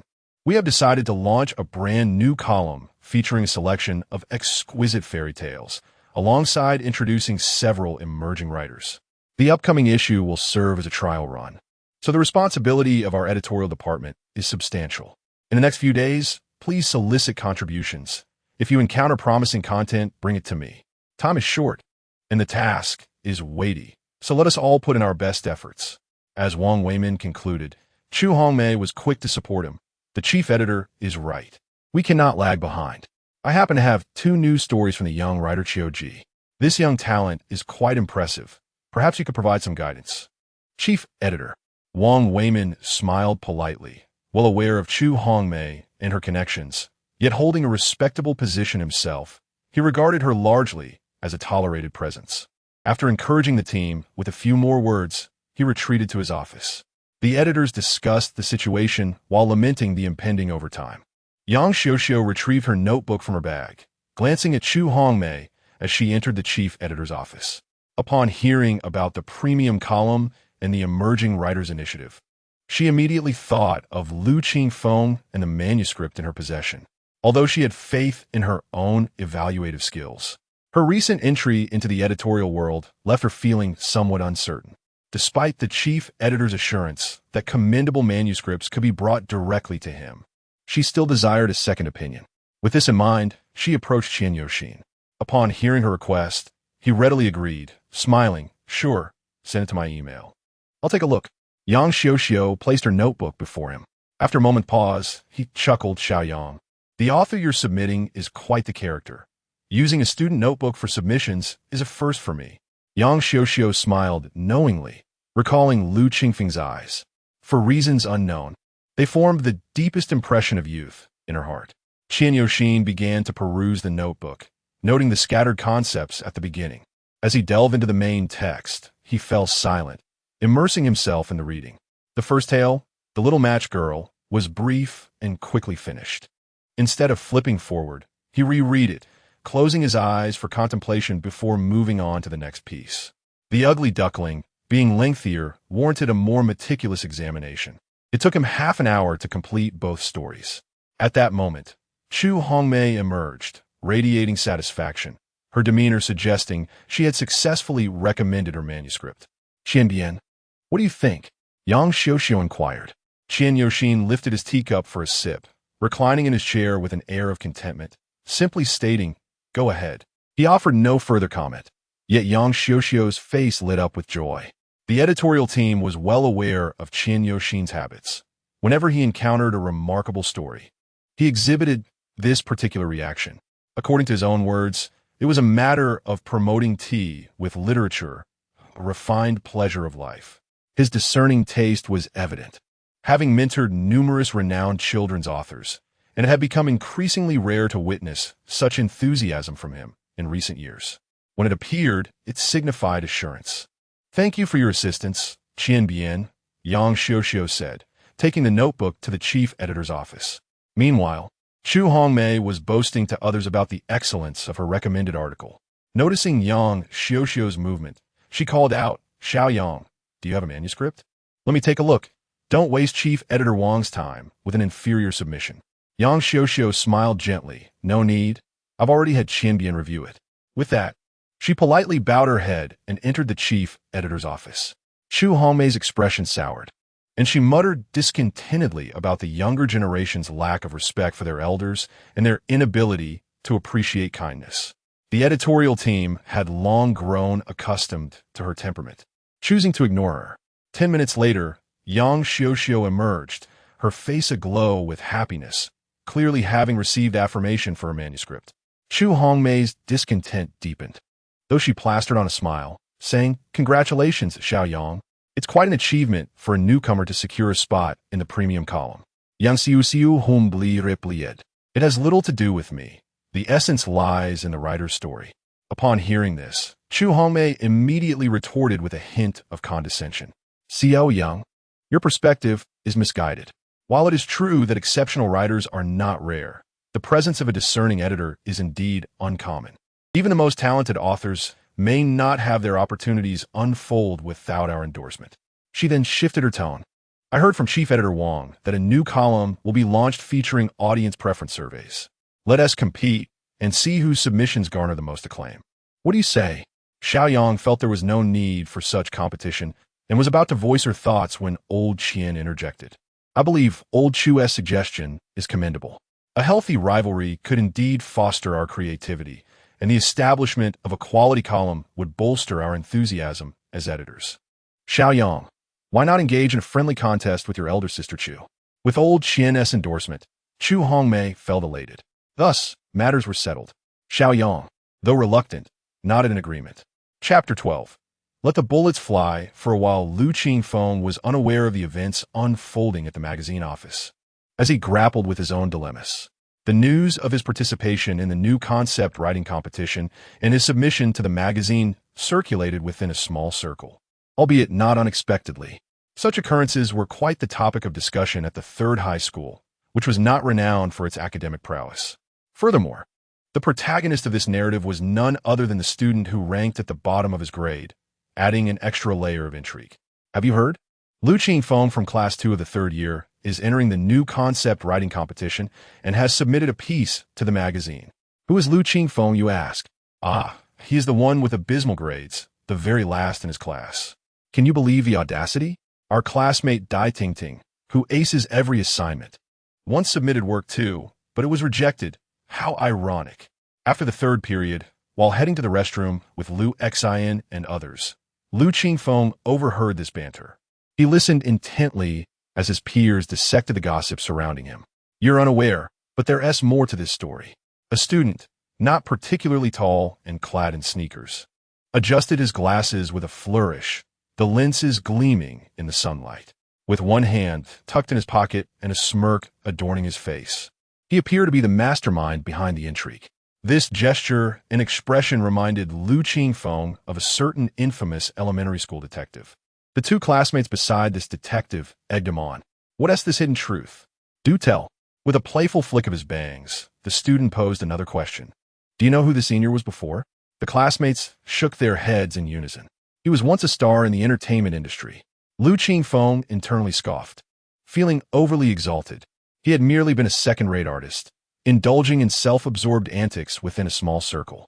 The classmates, however, appeared utterly convinced, their expressions filled with anticipation for a juicy revelation. Is that true? Why haven't we heard about this before? There is no doubt about it. During his first year, Lu Qingfeng was quite the sensation. Ask any third-year student. We're unaware because his fame lasted only a year. By his second year, he had lost it all and faded into obscurity. What does this even have to do with his participation in the writing competition? One student interjected, puzzled. Lu Qingfeng nodded in agreement from the back. Don't rush. I haven't finished yet. Here comes the crux of the matter. According to reliable sources, when Lu Qingfeng was at his peak, there was a fan club in their class, and one girl was particularly supportive of him, treating him exceptionally well. When he fell from grace, she was devastated, feeling deceived by him. Consequently, Lu Qingfeng felt immense guilt and resolved to strive harder for her sake. However, lacking inherent talent, he sought alternative paths leading to this incident. In essence, Lu Qingfeng's actions were an attempt to win back the girl's heart. Do you understand now? The earlier narrative was coherent, yet the latter left Lu Qingfeng bewildered. One absurd script crafted by a third-rate screenwriter. Where did this gossip even originate? Lu Xian chuckled, wrapping an arm around his shoulder. Feng, you're trending again. Ho Xiaobing, however, did not view this as a positive development. This is far too ludicrous. It must be Huang Qingyang and Zhou Jing's doing. We should inform a teacher to curb this rumor. Lu Qingfeng shook his head, sensing that it might not be entirely detrimental. If this had happened yesterday, before Yang Xiuxiu confiscated his manuscript, he would have felt overwhelmed. Yet, now that his submission had passed the review, the more widespread the rumor, the more beneficial it would be for him. Therefore, even if Huang Qingyang and the others refrained from causing trouble, he would find a way to amplify the situation himself, awaiting a turnaround to seize this wave of attention. Simultaneously, he could establish his persona as a literary genius, offsetting the fallout from his previous image as an academic overachiever. In his past life, Lu Qingfeng had no connection to the entertainment industry. However, one need not have experienced it directly to understand the common practice of replacing a failed persona with a more recognizable one, a strategy frequently employed in showbiz. The most notable example is that of a former contestant known for donning suspenders. Initially, the agency branded him as a pure-hearted boy with a love for music. When his talent in that area failed to shine, the internet quickly turned him into a meme. The agency initially resisted, but eventually embraced the narrative, leveraging it for publicity. Despite the negative connotations, one cannot deny the traffic it generated. In the vast realm of entertainment, few can rival his level of recognition. Had it not been for the subsequent controversies, he would still be among the top stars. Even if he faded into obscurity, the meme remained, leaving an indelible mark in the industry. Such tactics may not be sophisticated, yet they are undeniably effective. Let the bullets fly for a while. At noon, after classes ended, Lu Qingfeng ventured out with Lu Qingfeng, Ho Xiaobing, and El Hui for a meal of stir-fried dishes. The prices near the school were reasonable, and the four spent a total of 120 yuan. After the meal, Lu Qingfeng honored his promise and topped up Lu Qingfeng SQ. He then bid farewell to Lu and El, returning to school with Ho Xiaobing. Ho Xiaobing intended to tackle some problems, while Lu Qingfeng sought out Teacher Chen. Teacher Chen, I heard that Lu Qingfeng from your class is entering the new concept writing competition. As he approached the doorway, he overheard someone speaking inside. Indeed. How did you hear about this? This news is spread widely among the students. I learned of it from our class as well. Teacher Chen, you must keep an eye on this. While it's a positive endeavor, Lu Qingfeng's situation is quite unique, and the discussions among students are not particularly friendly. It feels as though he is being put on display. You know how sensitive children of this age can be. A single misstep could lead to an unfortunate incident. Another teacher kindly cautioned. Thank you, Teacher Wang. I indeed overlooked this. Teacher Chen's voice followed. Lu Qingfeng chose not to eavesdrop further and called out. Reporting in, come in, have a seat. Hearing the response, Teacher Chen gestured for him to enter. Upon entering, Lu Qingfeng noticed a young male teacher smiling at him, who then stepped outside. It must be said that most teachers possess a commendable sense of responsibility. Have you read the material? What are your thoughts? Teacher Chen poured him a glass of water and gently inquired. I do have some ideas, Lu Qingfeng replied, taking a sip of water and contemplating before speaking. Although the new concept writing competition imposes no restrictions on themes, I observed this morning that they do have their preferences. In summary, it revolves around novelty in writing style. Elaborate on that, Teacher Chen encouraged. Lu Qingfeng, unfazed, shared his perspective. It's quite simple, really. Novelty does not equate to an innovative theme. After so many years of the new concept writing competition, every conceivable topic has likely been explored. The essence of novelty lies in the angle of approach. Even when writing about daily life, judges favor pieces that offer fresh interpretations. As for writing style, it goes without saying that well-crafted works exhibit superior prose, with the new concept favoring those that blend natural flow with a hint of introspection. Of course, these are merely my analyses. Chapter 13, New Concept Essay Topics. Teacher Chen felt a sense of satisfaction. Initially, her support for Lu Qingfeng's participation in the competition stemmed more from her sense of responsibility as an educator than any expectation of his success. Even now, she held no such hopes. However, in her role as a teacher, witnessing a once reticent student who had previously drifted aimlessly, striving to achieve his goals brought her genuine joy. With inspiration ignited, Lu Qingfeng decided to write according to his own vision, choosing the theme of environmental protection. The new concept essay competition represented the first and most crucial step in Lu Qingfeng's idol revival plan, and he aimed to present some impactful works. The influence and reach of his writing should at least rival Han Han's Peeping into the Cup. He recalled a particularly suitable short story that had been included in textbooks, which had left a lasting impression on him since his studies. Teacher Chen was not inclined to elaborate on this matter, as writing essays is inherently a deeply personal and subjective expression of thought. Excessive interference does more harm than good. During her own schooling, There had been no instances of language teachers guiding students through the essay writing process step by step. After a brief pause, she softened her tone, saying, "Lu, I support your participation in the new concept essay competition. However, as I mentioned before, the essence of such endeavors lies in participation. Experiencing something unique during your educational journey is beneficial for both your present and future. Therefore, do not burden yourself with the pressure of achieving specific results. That would undermine my initial intention in encouraging you to compete. Do you understand?"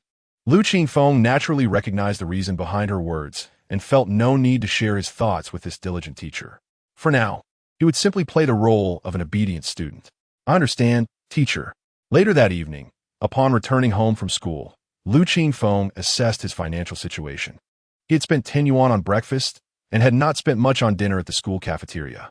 The bulk of his expenses came from treating friends to lunch and adding 20 yuan to his best friend's Q-coin balance. He still had 1,585 yuan left, which, if spent judiciously, would last him for 3 months. The family's housing was rented, with the rent paid annually, so there was no immediate concern about being homeless. Utilities had also been prepaid. Thus, his basic living situation was assured, allowing Lu Qingfeng to envision new prospects. He took out paper and pen. First and foremost, he needed to restore his health. His body had suffered significant depletion, even with the innate advantage of the nine-tailed fox. It was challenging to exert any real power with such a frail physique. Hence, this became his top priority. His diet needed to include high-quality proteins such as meat, eggs, and dairy, supplemented with additional meals, ensuring he did not miss out on essential vitamins. Next on his list was to acquire a mobile phone. Living without internet access was exceedingly inconvenient, regardless of his subsequent plans or the need for external information. Upon reflection, he realized that his current funds were insufficient. His primary means of earning money remained through submissions. Although the connection with Sister Xiao was stable, producing too many fairy tales at once would seem excessive. As a newcomer in the field, even with an abundance of inspiration, he needed time to organize and write.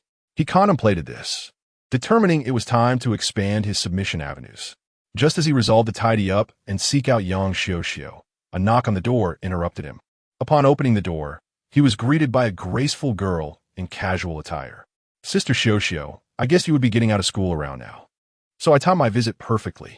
Young Xiao's smile was as charming as ever. "I was just thinking of finding you.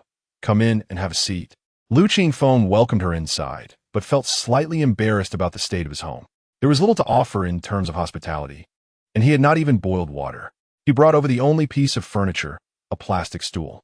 Young Xiao surveyed the space and smiled. "It's fine. At least it's clean. I expected a boy's room to be much messy, eh?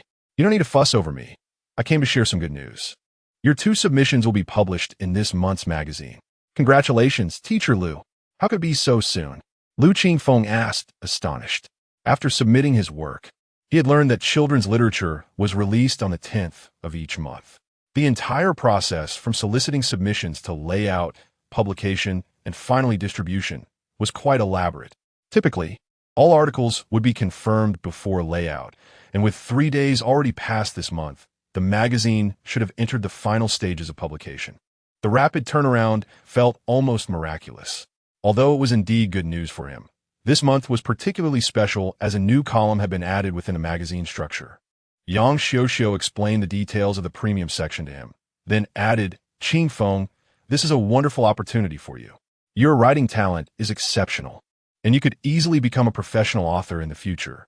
Moreover, the potential earnings for children's authors are substantial." That is certainly true. No one remains perpetually young, but there will always be children. As long as children are born, industries related to them will thrive endlessly.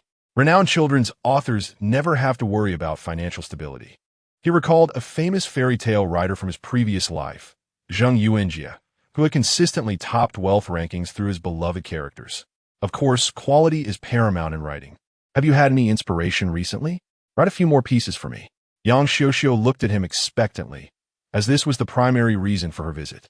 It seemed that fortune had smiled upon him, and Lu Qingfeng quickly nodded. "I have some inspiration, but I haven't put pen to paper yet. I will write in the next few days." Satisfied, Yang Xiaoxiao inquired. You were looking for me earlier. Was there something else? Yes, Sister Xiaoxiao. I wanted to ask if you know any editors at other magazines. I have some different story ideas. Yang Xiaoxiao furrowed her brow slightly, contemplating before replying.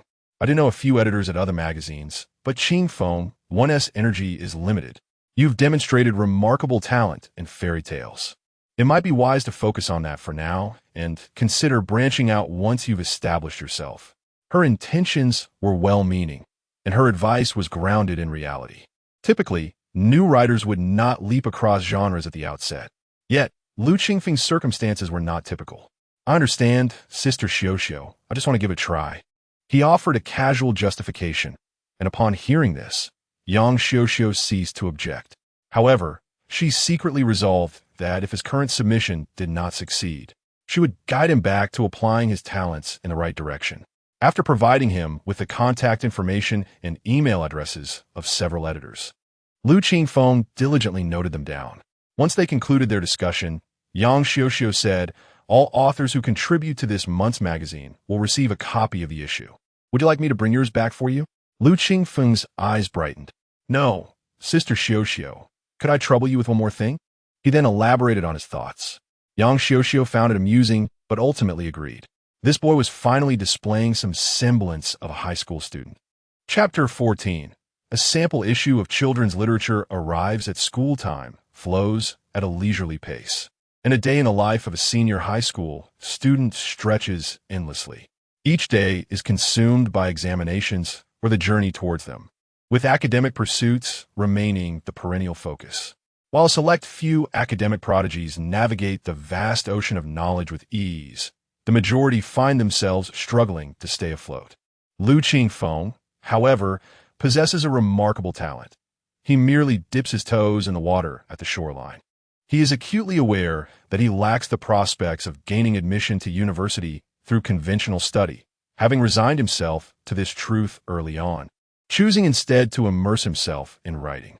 He has penned several articles for various magazines, yet he has yet to submit them, preferring to wait until he has crafted a few more pieces. Simultaneously, he is engaged in a new concept writing competition, setting aside time each day to converse with Teacher Chun about his writing ideas, laying the groundwork for future works. His diet has also become increasingly varied. This weekend, he purchased a significant quantity of eggs and milk from the market, and even prepared some braised beef, bringing it to school for supplementary meals. Occasionally, he indulges in delectable roasted chicken and pig's trotters from the deli to diversify his palate. This dietary regimen has yielded commendable results. Although it may be an exaggeration to claim his health has returned to that of a typical teenager, it is evident that his vitality has visibly improved.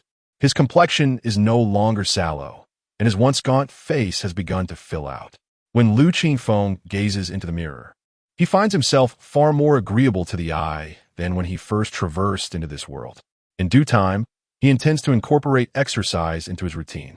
At school, the initial whispers and rumors have gradually subsided with the passage of time. This is to be expected, as the fleeting nature of gossip does not detract from the student's primary obligation to their studies. Few possess the luxury to dwell on trivialities for long. However, in Class 2 of Senior 3, the antics of Huang Qingyang, Zhou Jing, and their cohort continue to stir the pot, ensuring the discussions surrounding the essay competition and magazine submissions remain lively. Aside from this, life proceeds without incident. As the 8th of the month arrived, the old gatekeeper's son received a package this morning addressed to Chen Meihua of Class 2. The school gatehouse is responsible for receiving all deliveries, including parcels and takeout. So Sun frequently interacts with the teachers who come to collect their items and knows them well. If he recalls correctly, Chen Meihua is the Chinese teacher for the senior class. Upon inspecting the package, he deduced it contained a book. Worrying it might be teaching materials, he placed it prominently on his desk. As school hours commenced, the gates swung open and students and teachers trickled in. Sun happened to spot Teacher Chun passing by and called out without a moment's hesitation. Teacher Chun, you have a package. Upon hearing her name, Teacher Chun paused in confusion. She had not recently ordered anything. Oh dear, son, it must have slipped my mind, she replied, not thinking much of it as she approached to collect the package. It's no trouble at all. It seems to be a book. Is it teaching materials? Son, being amiable, inquired cheerfully while handing it over.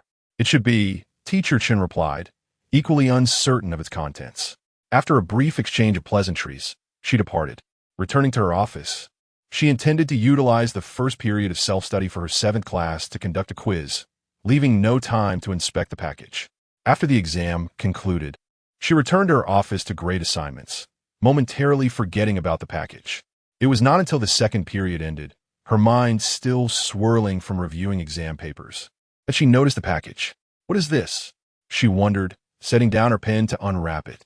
To her surprise, a magazine emerged from within, accompanied by a beautifully crafted note that fell out as well. Picking it up, her eyes widened in astonishment and confusion. Ready, set. The morning exercises commenced on the distant playground. Lu Hui, please do not stand in front of me during exercises, Lu Qingfeng remarked. Having heard that such activities in high school are infrequent, yet his school has maintained this tradition. The melody for the exercises was supposedly selected after consulting with the entire student body, making it quite dynamic. Historically, school exercises have produced their fair share of eccentricities, and Lu Hui is undeniably one of those flamboyant performers. His arms, waist, and hips sway with an unparalleled charisma, much to the chagrin of Lu Qingfeng, who stand behind him, wishing he could deliver a swift reprimand. You wouldn't understand. My rendition embodies the spirit of modern high school students, Lu Hui asserted confidently. Scram. If you act up again, don't blame me for being harsh, Lu Qingfeng retorted, fingers poised as if ready to strike. The 4 of them bantered back to the classroom, where Lu Qingfeng opened a carton of milk to sip. Just as Lu Qingfeng was about to call for a bathroom break, Huang Qingyang sauntered in through the back door, flanked by 2 companions. Great author. Have you received any news regarding your submission to the magazine? We are eagerly awaiting your masterpiece, he said with a smirk, accompanied by laughter from his companions. Lu Qingfeng found it difficult to comprehend the motivation behind Huang Qingyang's antics, which seemed to serve no benefit to him. Nevertheless, such characters are a staple in any school environment. Calculating the time, he surmised that the package should have arrived by now. Mind your own business. If you have time to spare, you might as well focus on your own affairs, Lu Qingfeng interjected before Lu Qingfeng could respond. Now, don't be too harsh. Lu Qingfeng, although Huang Qingyang's grades may not be stellar, at least he doesn't seek to embarrass himself like some others do. In that regard, he is doing far better than you. Zhou Jing chimed in, arms crossed defiantly. Exactly, Huang Qingyang added, his confidence swelling. Lu Qingfeng was about to retort when Lu Qingfeng restrained him. I find it curious that participating in the new concept writing competition is permitted by Teacher Chen, while submitting to the magazine is my personal endeavor. Why must you target me over this? Yes, my grades may be lacking, but there are no rules prohibiting students from engaging in such activities. Whether my submissions succeed or acquire recognition is solely my concern, and it is not for you to dictate. I will tell you now, I am participating in the essay competition, and I have submitted to the magazine. What will you do about it? If you have the ability, you should also compete and submit. Zhou Jing and Huang Qingyang were momentarily taken aback, left speechless. Just as the tension hung in the air, Teacher Chen entered the classroom, cradling a book in her arms. Zhou Jing and Huang Qingyang breathed a sigh of relief and returned to their seats. Unaware of the prior commotion, Teacher Chen wore a broad smile, as though she had encountered splendid news. Students, I apologize for taking up a bit of your time, but I have some delightful news to share. Instantly, the classroom buzzed with chatter. Good news? What could possibly be good news for those of us facing the impending college entrance examinations? Lu Qingfeng mused internally, glancing at the books on the teacher's desk. Teacher Chen patiently allowed the students to converse, her expression warm and inviting. After a brief pause, with no one providing a satisfactory answer, Zhou Jing, serving as the class representative for Chinese, raised her hand to voice the collective curiosity. Teacher Chen, what is the good news? Without further ado, Teacher Chen lifted the magazine she had been holding.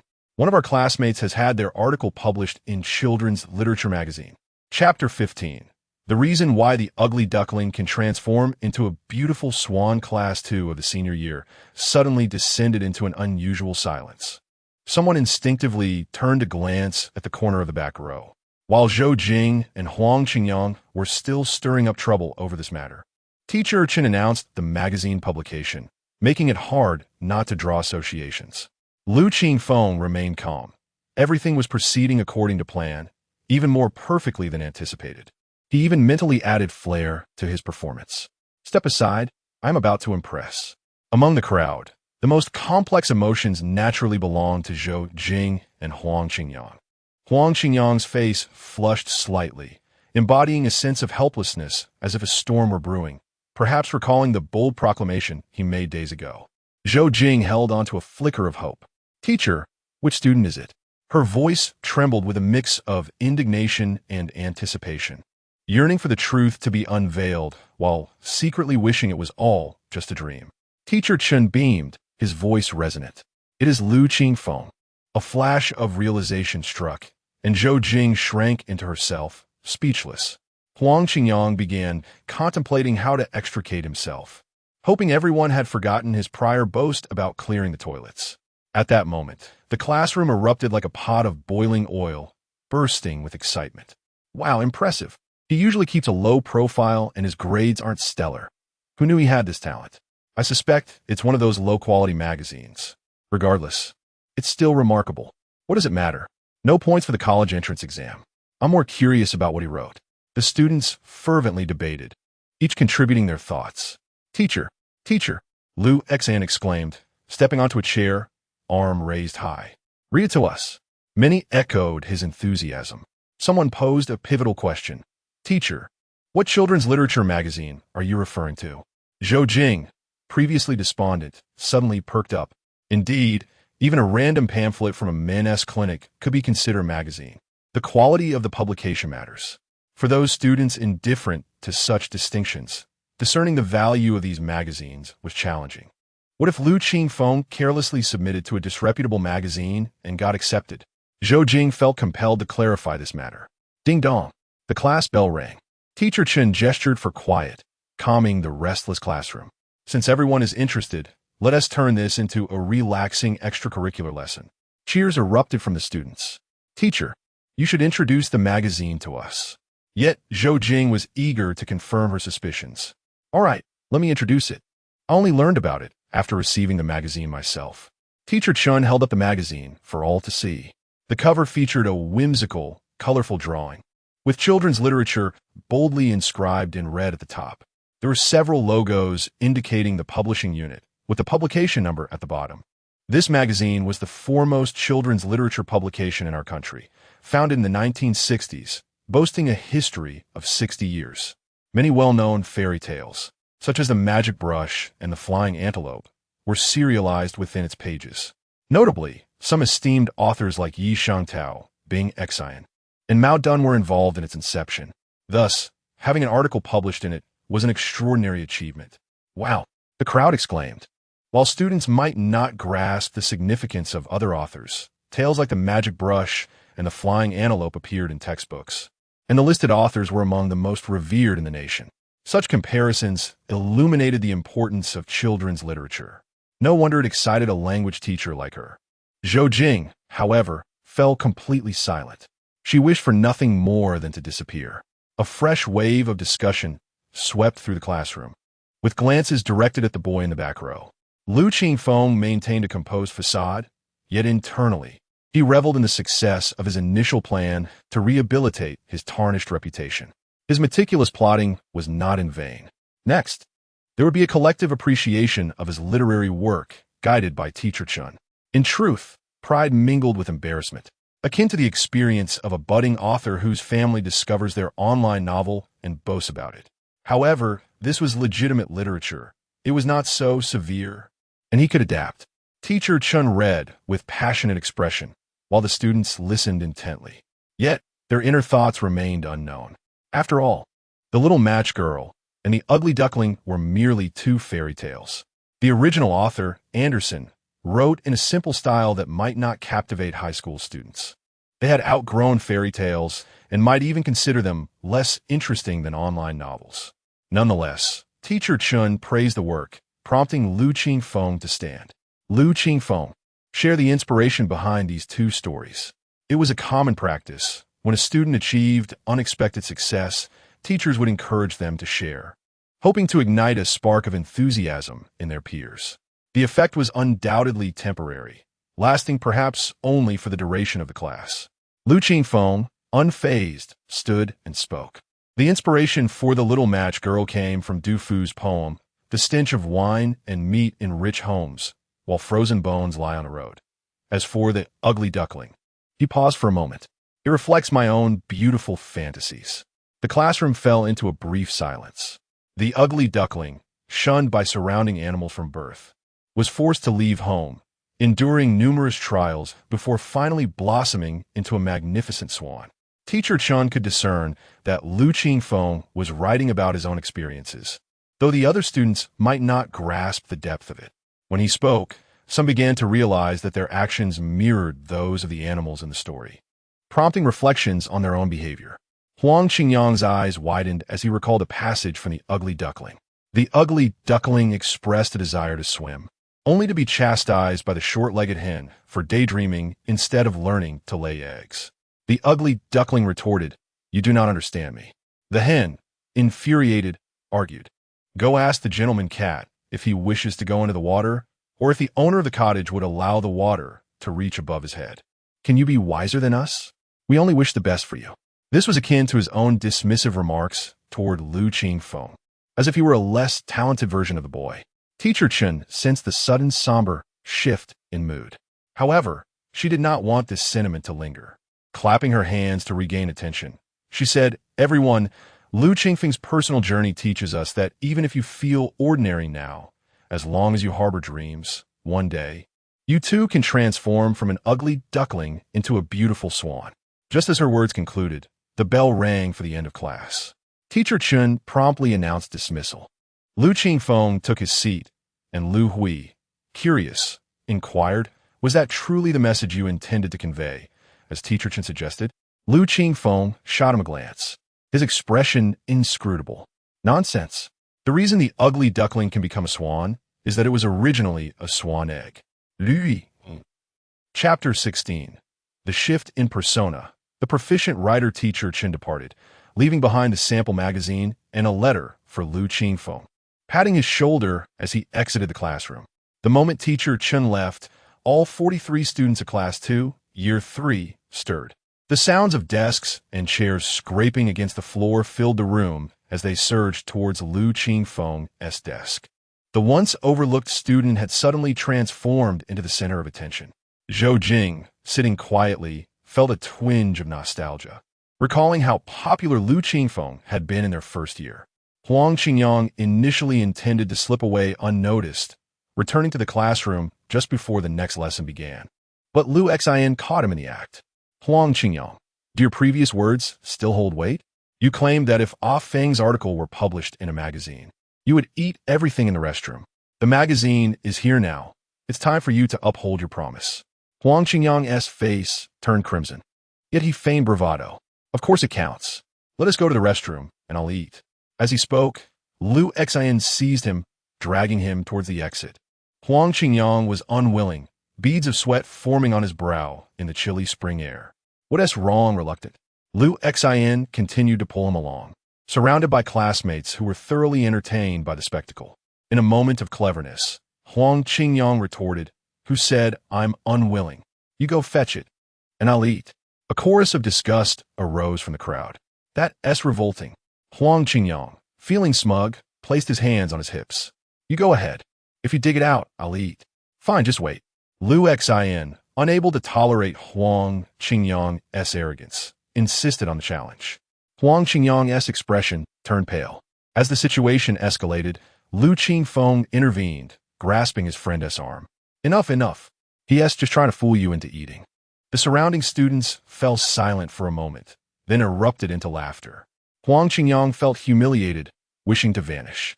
Lu Qingfeng waved him off casually. "Go do what you need to do." With that, he ignored Huang Qingyang, who slinked out of the classroom, no longer the focus of attention, as everyone surrounded Lu Qingfeng. "Lu Qingfeng, could you show me the magazine?" "Lu Qingfeng, what made you think of writing fairy tales?" "Lu Qingfeng, is it difficult to submit to the magazine? How did you do it?" A multitude of questions echoed around him. The sudden enthusiasm stemmed from astonishment and a hint of guilt, a desire to make amends. Yet, the youth were not inclined to express apologies. They preferred to convey their sentiments through actions, much like how, in childhood, a simple offering of snacks could mend a quarrel without words. Lu Qingfeng smiled and engaged with them, passing the magazine around. Hua Xiaobing noticed the letter on the desk and reached for it, but Lu Xian snatched it away. "Hello, teacher Lu Qingfeng. I am an editor for children's literature. Thank you for your submission. We have received your manuscripts. The Little Match Girl and The Ugly Duckling are both excellent works and will be included in this issue. We look forward to your continued submissions." He read aloud, and a collective gasp of admiration spread among the students. The reality of their classmate being addressed as teacher in the letter struck them, marking the transformation of Lu Qingfeng into, in a sense, a writer. This was not merely an online publication. His words were printed in a physical magazine, a distinction not easily attained, unlike the low barrier of entry for online writing. For many students, a true writer held a more sacred status than numerous celebrities. Lu Qingfeng felt a stir within him, sensing a shift in the legacy of the nine-tailed fox. Indeed, it appeared he was on the right path. The students remained gathered until the class bell rang. The magazine was likely passed around, and it would take time to return, but the letter remained untouched. Lu Qingfeng tucked it into his book. He deduced that the letter was penned by Yang Xiuxiu, though it had not been part of his plan. It seemed to be her own initiative. The outcome was undoubtedly positive. He resolved to write another piece for Yang Xiuxiu, thinking it would bring her joy. By lunchtime, news of his work being published spread throughout the campus. Who in high school lacked friends from other classes? During lunch, tales of triumph were exchanged. "Do you know Lu Qingfeng from our class?" "Yes, the one who ranked last in the year. He had 2 fairy tales published in a magazine." "Is that true?" "Absolutely. Children's literature. You know it? Founded by Bing Xian and Yi Shengtao. It's prestigious, and he S in there. Wow, that's impressive. I'm tight with Lu Qingfeng." Word spread rapidly. Labels began to shift for Lu Qingfeng, from an art specialty student to a fallen idol to a poor performing student, now emerging as a hidden talent in writing, a fairy tale author. Though the impression was still fresh, many began to view him differently. By the afternoon, the faculty caught wind of the developments. "Teacher Chun," said Xiongde, the class teacher, approaching after the third period. Xiongde, whose real name was Xiong Sherlin, earned his nickname due to his robust stature. He was somewhat stern but genuinely responsible, and he had come to inquire about Lu Qingfeng. "Please have a seat, Teacher Chun," he said, joining a conversation with another teacher. "Is there something you need?" "Yes, I've heard some things and wanted to verify their authenticity regarding Lu Qingfeng." Teacher Chen smiled broadly, having anticipated the inquiry. "Indeed, there's truth to it. We were just discussing this matter." The other teacher chimed in. "I heard Lu Qingfeng is also participating in the new concept composition competition." Xiongde's serious demeanor softened with a hint of amusement. "Yes. It was initially meant to give the students experience in competition, without expectations of placing. Now, I find I have a bit more faith in him." Teacher Chen responded with a smile. "Indeed, your perspective is commendable." Xiongde nodded thoughtfully before continuing. "Since this child has found another path, we as educators should support him. Henceforth, we shall refrain from enforcing homework, allowing him time for writing, teaching according to the student's needs. Additionally, we should keep an eye on other valuable writing opportunities. Achievements in those could also lead to university admissions." Teacher Chen paused, then agreed with a nod. Lu Qingfeng remained unaware of the unseen benefits awaiting him, having enjoyed the most pleasant day since his arrival in this world. A day later, on the 10th, the new issue of children's literature was officially released. Chapter 17. The release of children's literature since the 1960s. Domestic magazines in China have undergone rapid development, particularly in the 1970s and 1980s, achieving a peak in the 1990s. The magazines that left a lasting impression on the post-80s and post-90s generations, such as Reader, Knowledge, Storyteller, and Youth Digest, were the 4 titans of that era, according to authoritative surveys. At its zenith, Storyteller boasted a staggering average monthly circulation of 10 million copies, while others, though slightly less, still surpassed 5 million. This phenomenon can be attributed, in part, to the distinct styles of each magazine. Initially, Reader was known as Reader's Digest, modeled after the largest periodical in America, until it faced legal challenges and rebranded itself. From its inception, the magazine's philosophy aimed to expose its target audience to the beauty of the outside world, thereby broadening their horizons, a blend of inspirational content and foreign anecdotes. Youth Digest, a sibling publication, shared a similar tone. In contrast, Knowledge focused on emotional narratives tailored for women, often featuring prominent celebrities on its cover to attract readership. Storyteller, however, stood out as a treasure trove of popular literature, offering a diverse array of content, from horror and humor to crime stories, domestic disputes, and rural secrets. Its circulation was so formidable that it ranked 6th among all magazines worldwide, underscoring its widespread appeal. The engaging and entertaining short stories served as the cornerstone of Storyteller's success, with each tale not exceeding 6,000 words, concise and punctuated by climactic moments every 300 words, akin to the internet novels of that era. Yet, with the ascendance of the internet, particularly the advent of smartphones, these magazines began to fade into obscurity, as individuals no longer required magazines as a window to the world. The convenience of mobile devices enabled everyone to connect with the globe without stepping outside. Consequently, the once coveted attributes of these magazines became obsolete. Remarkably, children's literature, a magazine that was never a frontrunner in the past, has managed to establish a foothold amidst the shifting tides of time, maintaining a physical sales record of over 1 million copies today, alongside 800,000 digital subscriptions. This success can be attributed to its focus on the student demographic, who are frequent visitors to bookstores. One day, as two fourth graders, Wang Zihan and Zhou Jiahui, were leaving school, Wang Zihan, a chubby boy with a backpack, rushed over excitedly. Zhou Jiahui, with her ponytail and delicate dress, resembled a porcelain doll. "Not going today, my dad is back," she announced. Zhou's father often worked deep in the mountains, away for 10 days to half a month at a time, making his rare returns cherished moments. Wang Zihan felt a tinge of disappointment as they exited the school gates, where two young mothers awaited them on electric bikes. The families resided in the same community, naturally heading home together. Their conversation meandered towards family and children. "I'm at my wit's end.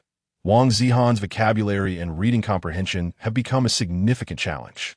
Yesterday, I was helping him with his homework on idioms, and when prompted for something big and something bold, he wrote, 'My poop is big.'" Wang's mother, young and attractive, had put on makeup to pick up her child, now filled with frustration. 4-word formation and sentence construction. He used grandfather, principal, me, and peacock dance. He wrote, "The principal grandfather performed a peacock dance for me. It drives me crazy. His essays are a mess, adjectives misused, and he never listens to guidance. It's utterly hopeless." Zhou's mother couldn't help but chuckle at the situation. Wang Zihan, seated in the back, mistakenly believed he had done something commendable and beamed with pride. "If only our Zihan had half the brain of your Jiahui," Wang's mother sighed, thinking of her own son. "You should encourage him to read more extracurricular literature and subscribe to some children's magazines," Zhou's mother suggested after a laugh. "Magazines? Aren't those just for adults?" Wang's mother thought of glossy publications like Vogue and Harper's Bazaar, which she occasionally encountered at beauty salons for clients to peruse. "We subscribe to children's literature, as well as Youth Digest and Science World, all intended for children," Zhou's mother explained. "Are they useful?" "They were subscribed by her father, but I occasionally read them myself. The content is genuinely good. Their essay bookstore just ahead. You could purchase a couple of issues to see if it's worthwhile before subscribing online." Intrigued, Wang's mother considered it. Parents are often willing to invest in their children's education. "All right, let us buy one and see." With that, they parted ways, heading to the bookstore. On Zhou Jiahui's side, upon returning home with her mother, she was greeted by her father. "Daddy." The little girl rushed towards him, her joy evident. Zhou's father, in his 30s but looking more weathered, scooped her up in a warm embrace, laughter echoing through the living room. Zhou's mother followed, feigning annoyance, but with laughter in her eyes. "All right, enough. Go to your homework. I want Daddy to help me," Zhou Jiahui insisted, clutching her father's hand. Thank heavens. I won't be tormented anymore, she huffed playfully, scrunching her nose in mock anger. Zhou's father chuckled at the playful banter between mother and daughter. The family then divided their tasks. Zhou's mother went to prepare dinner, while Zhou's father assisted his daughter with her homework. The workload for a fourth grader was manageable, primarily focusing on character recognition, pronunciation, word formation, and basic arithmetic. Zhou Jiahui, among the top students in her class, completed her assignments promptly and then retrieved her tablet, specially designated for her use. Dad, let us watch together. Sure, he replied, not wanting to refuse his daughter after a long absence. Zhou Jiahui opened an application that Zhou's father recognized as one developed for children's literature, intended for online subscriptions, an account he had set up for her. She swiftly navigated to the latest issue, where the electronic version mirrored the print edition's content, divided into 8 sections: literary masterpieces, medium-length serialized stories, elegant essays, online transmissions, youth documentaries, poetic expressions, foreign literature, and 3-region books. To enhance user experience, the layout had been modified for online readers. Oh, it seems there has been a revamp with added content. As soon as she opened it, she noticed differences from what she had previously seen. Really? Zhou's father was less aware of the changes, as he himself did not read the magazine. There's an additional section for premium recommendations, Zhou Jiahui pointed out. She clicked on this new category, revealing 5 fairy tales: Little Grass, Wild Rose, The Bear and the Bee, The Little Match Girl, and The Ugly Duckling. Isn't this similar to foreign literature? Why create a separate section? Zhou Jiahui pondered, while her father simply cherished the time spent with his daughter. As they explored the articles together, he was pleasantly surprised by their quality. Little Grass narrated the tale of a small blade of grass thriving beneath a grand tree until it yearned to see the outside world, growing resentful of the tree's shade.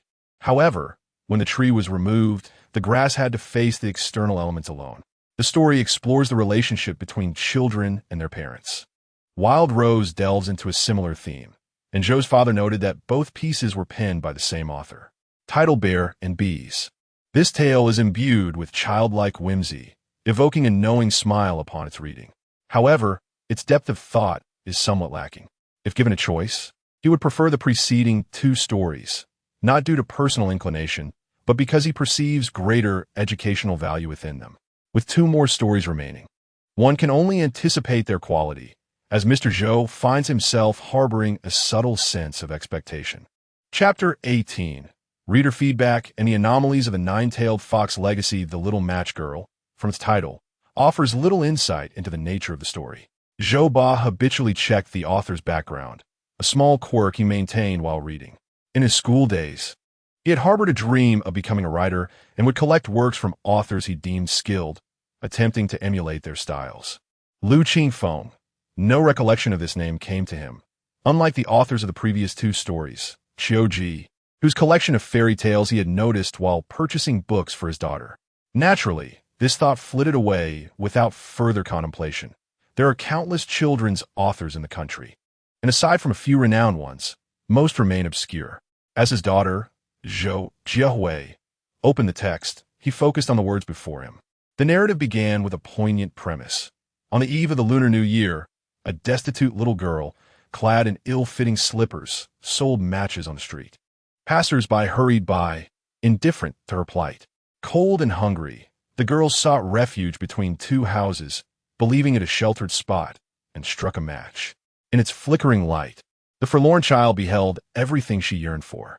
Yet, the harsh reality awaited her. The next day, she was found lifeless on the street. Zhou Ba was taken aback, instinctively pulling his daughter closer. This did not resemble a fairy tale. It unfolded more like a tragedy. The author skillfully guided the reader's emotions through the narrative. The juxtaposition of the festive New Year's Eve against the girl's misery was striking. At the story's conclusion, as the girl called to her grandmother in the flames, pleading to be taken away, the emotional impact was palpable. Frankly, Zhou Ba acknowledged the story's quality. It was indeed well written. The author's prose was profound, devoid of ornate language, yet effortlessly conjured vivid imagery. Nevertheless, he felt this story was unsuitable for children. Daddy, why doesn't anyone want to buy the little girl's matches? After finishing the story, Zhou Jiahui looked at her father with questioning eyes. Zhou Ba paused. If someone had purchased the girl's matches, she would have earned money, allowing her to return home, where her parents would not have beaten her, and she would not have had to die, right? Adults and children perceive the world differently. While Zhou Ba wrestled with the story's inherent issues, Zhou Jiahui empathized with its characters. Zhou Ba chuckled. You're right. What would you do if you encountered the little girl? I would buy all the matches from her, but only if Mom gives me back my New Year's money. Ha, all right. I'll mention this to your mother and ensure she saves it. Zhou Ba embraced his daughter joyfully, continuing to flip through the book. There was another story he wished to read. The final tale, The Ugly Duckling, caught Zhou Ba's attention as he noted the same author, Lu Qingfeng, and he felt an extra sense of anticipation. The Ugly Duckling is a quintessential anthropomorphic fairy tale, one of the most commonly used types in children's literature. With greater length, a more engaging narrative, and deeper philosophical insights, Zhou Ba refrained from commenting, as Zhou Jiahui displayed an enthusiasm surpassing that of the earlier stories. She would mock the old-fashioned pluckiness of the little hen, pity the ugly duckling's plight, and rejoice at the protagonist's transformation into a beautiful swan. Upon reaching the end, they encountered a reader survey, asking for ratings and comments on 5 recommended stories. While an adult might have overlooked it, Zhou Jiahui earnestly provided her feedback. She awarded Little Grass and Wild Rose 3 stars, surprisingly giving 4 stars to The Little Bear and the Bees, a story Zhou Ba had deemed lackluster. Zhou Ba was taken aback and could not help but inquire, Hui, do you not like these 2 stories? Zhou Jiahui nodded. They are utterly uninteresting. Zhou Ba was momentarily stunned before realizing the truth. For children, whether they can engage with a story often hinges on its entertainment value. While Little Grass and Wild Rose may carry educational themes from an adult's perspective, they appear dull to a child. Conversely, The Little Bear and the Bees, despite its lack of depth, proved genuinely entertaining. As they reached the last 2 stories, Zhou Jiahui rated The Little Match Girl 4 stars, citing the girl's tragic fate as her reason. She awarded The Ugly Duckling 5 stars, appreciating its joyful conclusion.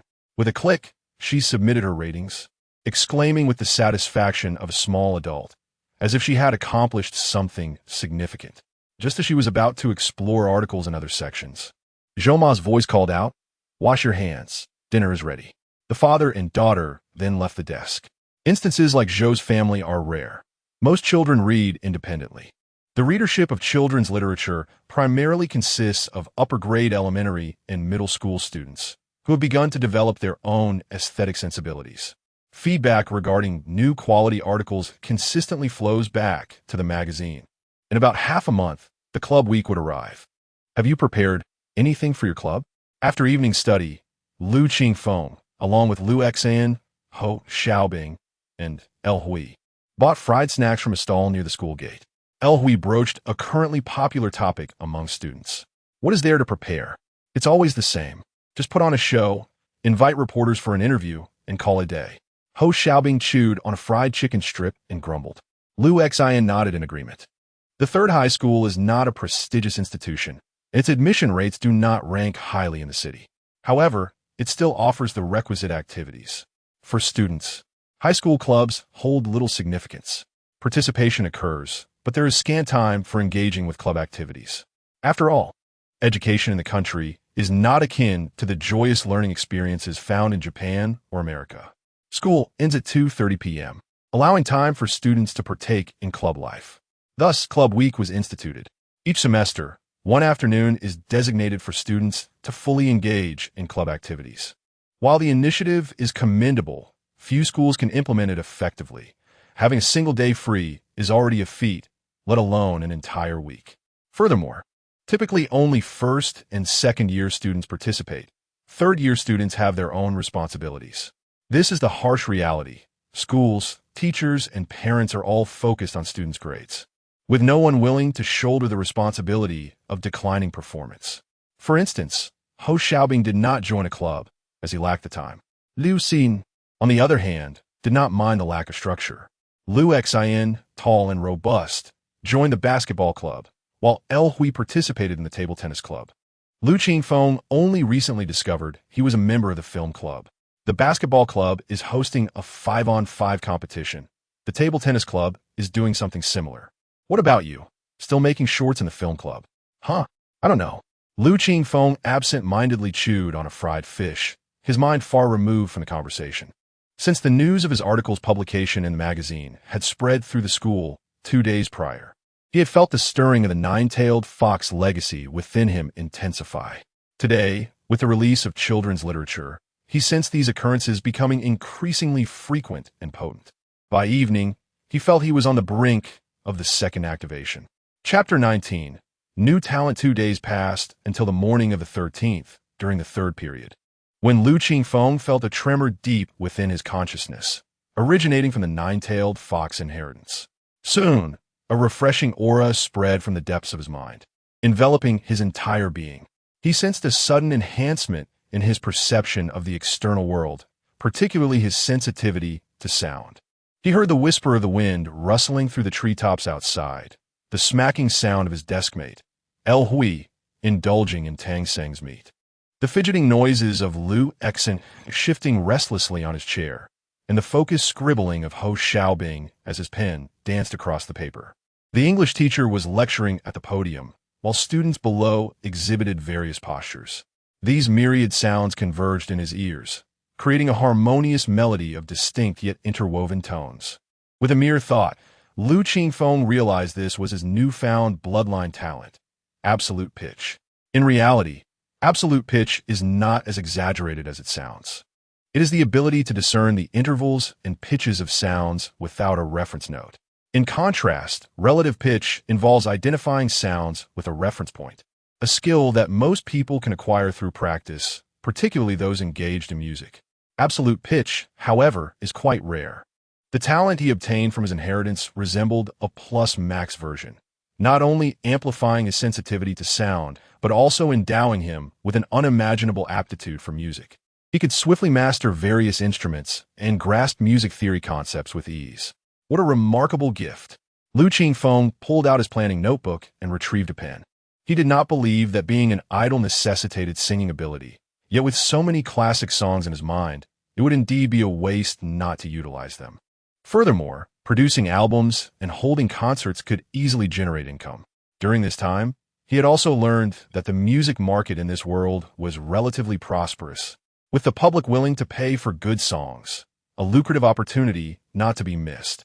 The previously shelved music plan could now be set in motion. However, due to contractual issues, songwriting would have to wait, so he could begin by establishing his persona. When his group debuted, the management company had considered having one member pursue a musical genius image.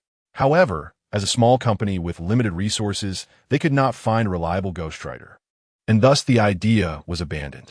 Lu Qingfeng felt fortunate for this, as it allowed him to confidently pursue this path. Creating a persona is not as simple as throwing it out there for recognition. Otherwise, management companies would not go to such lengths to package their artists. They generate press releases and buy traffic. Certain individuals are hailed for their extraordinary acting in new dramas or for dominating the red carpet. A well-crafted persona can attract attention. Lu Qingfeng understood his current limitations and resolved to employ straightforward methods. He would begin by purchasing books on arrangement and vocal techniques to learn from scratch. With his talent as an asset, he anticipated manageable progress. However, such study lacked immediacy. He needed to learn an instrument to demonstrate his musical prowess. Unsure of which instrument to choose, he decided to consult with professionals for their opinions. Ultimately, the most crucial aspect would be to showcase his skills. The internet, of course, was the optimal platform. Lu Qingfeng recalled that the management company had opened accounts for him on major social media platforms, but these accounts were controlled by the company. He felt a sense of regret, wishing he could regain them. Nevertheless, retrieving these accounts had both merits and drawbacks. The advantage would be alleviating initial attention deficits, while the disadvantage would be the potential for past negative impressions to resurface. Thus, he resolved to create new accounts instead. All that remained was acquiring a smartphone capable of internet access. The final hurdle, however, circled back to finances. Lu Qingfeng calculated that his expenses for food and drink had been considerable during this time, and with only a little over 1,000 remaining from his first payment, It was evident that purchasing a new phone meeting his filming requirements would not be feasible. He needed to expedite his submissions. That evening, he decided to seek out Yang Xiaoxiao. Lu Qingfeng, if you pull down my pants again while I'm urinating, I will not hesitate to retaliate. During the break after the third period, the four swordsmen of Class 2 headed to the restroom. Upon returning, El Hui was indignant, as Lu Qingfeng, taking advantage of his height and strength, continued to embrace him. Don't be angry. Next time, I'll help you up. Get lost. El Hui pushed him away, ready to confront him. In their playful scuffle, they reached the classroom door when a bespectacled boy approached the four with polite demeanor. Greeting, Senor. I am here to seek out Senior Lu Qingfeng. Looking for me? Lu Qingfeng raised his head, but before he could speak, Lu Qingfeng stepped forward. Who are you? And what do you want with a phone? I am Zhao Wenjie from Class 6 of the second year, the president of the film club. I am here to discuss matters regarding the club week. The polite sophomore, named Zhao Wenjie, continued. I would like to request your assistance in writing a script for the film club's annual short film presentation. Last semester, another member and I wrote one, but did not receive a good response. After reading your enchanting fairy tale, I thought to reach out to you. Lu Qingfeng understood the request, but was hesitant to accept. There was no benefit for him, and it would merely consume his time, which was already stretched thin. Yet, he suddenly recalled something. As a film club, they surely possessed professional filming equipment and computers for editing. It would be reasonable for him, as a screenwriter, to utilize these resources. With this thought, he agreed. Sure. Are there any specific themes you'd like to focus on? Thank you so much. Zhao Wenjie beamed. There is no fixed theme, only one requirement. It should promote positive energy. Understood. That is very student-oriented. Lu Qingfeng nodded. All right. Give me some time to consider it. Thank you for your help. Zhao Wenjie expressed his gratitude before departing. Lu Qingfeng erupted with enthusiasm. Wow. A phone, you must give us a role in the film. El Hui nodded vigorously, and even host Xiaobing appeared intrigued. Of course, Lu Qingfeng replied dismissively, then recalled something. He picked up his homework notebook to find Teacher Chen. He had completed his entry for the new concept composition competition, initially planning to delay for a couple of days. However, with his tasks multiplying, he decided to finalize this matter first. When he arrived at the office, Teacher Chen was engaged in conversation with several other teachers. Upon noticing him, she greeted him with a warm smile. Teacher, I have finished the composition for the competition and brought it for you to review. Great. Let me take a look. Lu Qingfeng had maintained ongoing communication with her regarding the assignment and was aware of his progress, so Teacher Chen was not surprised. She put on her glasses and opened the notebook. Title, Hey, Come Out. Chapter 20.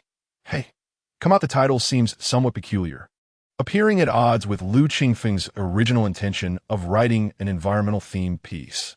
Yet, she soon grasps the significance of the title. After a typhoon, the sky is clear. In the suburban vicinity, not far from the city, a village has suffered from the tempest's wrath. However, the damage is not severe. Only a small temple at the foot of the mountain has been uprooted. The opening is concise, yet adequately detailed, illustrating the initial cause of events while leaving an air of suspense. Following the typhoon, a gaping chasm appears near the small village. A profound abyss that seems to lead straight to the earth's core. A young man shouts into the void, Hey, come out. This marks the first instance of the title's theme being invoked. Subsequently, the plot unfolds briskly yet logically.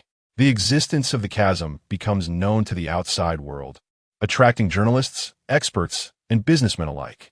A reporter, eager to secure a sensational story, witnesses a weight tied to a rope descend into the chasm and, unable to retrieve it, discreetly unfastens his own tether.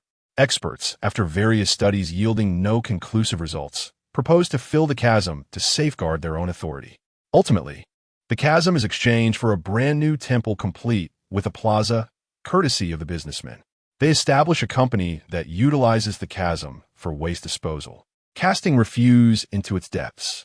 In the story's conclusion, due to the chasm's presence, the sky becomes bluer, the sea clearer, and the city cleaner. A construction worker resting on a rooftop hears an unusual sound. Hey, come out. This phrase appears for the second time, creating a resonant echo, intertwined with the stones that fall from the sky. Although the narrative abruptly halts here, it leaves ample room for imagination, laden with meaning. Did you write this? Teacher Chen removed her glasses, unable to suppress her astonishment. The quality of this piece is so high that she felt it would be a pity not to submit it to the new concept writing competition. The article's unique perspective, rich imagination, and profound character portrayals left a lasting impression on her, even after a single reading.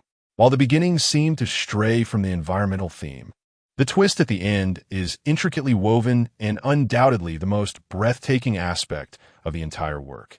To put it mildly, Teacher Chun was filled with goosebumps.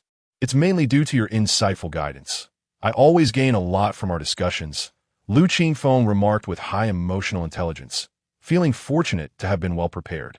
Teacher Chen nodded slightly, acknowledging that Lu Qingfeng had consulted her almost daily from the initial concept to the final draft.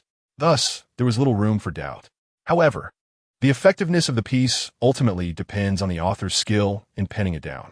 Teacher Chun had elevated her expectations for him, especially since the work was of a caliber suitable for publication.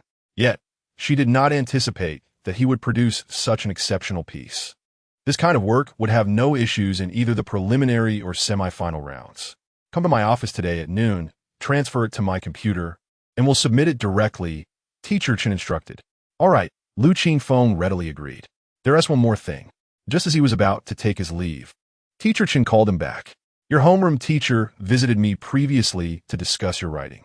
Xiongda no Xiong Laosher? Lu Qingfeng was somewhat surprised, as his homeroom teacher had rarely intervened in his affairs. Your homeroom teacher is a diligent and responsible educator, Teacher Chun chuckled, giving him a light pat. Lu Qingfeng smiled sheepishly. Xiong Laosher believes you possess a talent for writing, so continue to pursue it, while also alleviating your burdens in other areas. The college entrance examination is not the only pathway to university. Many institutions offer special admissions for students with talents in sports, arts, or writing. This new concept writing competition is an opportunity, but it is still uncertain. It's best to aim for other national-level essay awards. Xiong Laosher and I are keeping an eye on you, so prepare yourself. Lu Qingfeng felt genuinely moved by this. Thank you, teacher. He bowed deeply. This is our duty. Now, back to class. Come by again at noon. He returned to class to continue his studies. After lunch, he returned to the office, converted the article into a document on the computer, and submitted it to the new concept writing competition's email. Having completed another task, Lu Qingfeng felt a sense of ease. It was Saturday, and the school only had half a day of classes. Several close friends had already left, and he decided to purchase the books and instruments he needed for studying music. Numerous bookstores surrounded the school, and Lu Qingfeng entered the largest one. Unfortunately, they did not have the books he sought. He tried other bookstores, but to no avail. They were stocked with various exam papers and exercise books. It seemed he needed to find a larger bookstore. Thus, he decided to focus on the instruments first.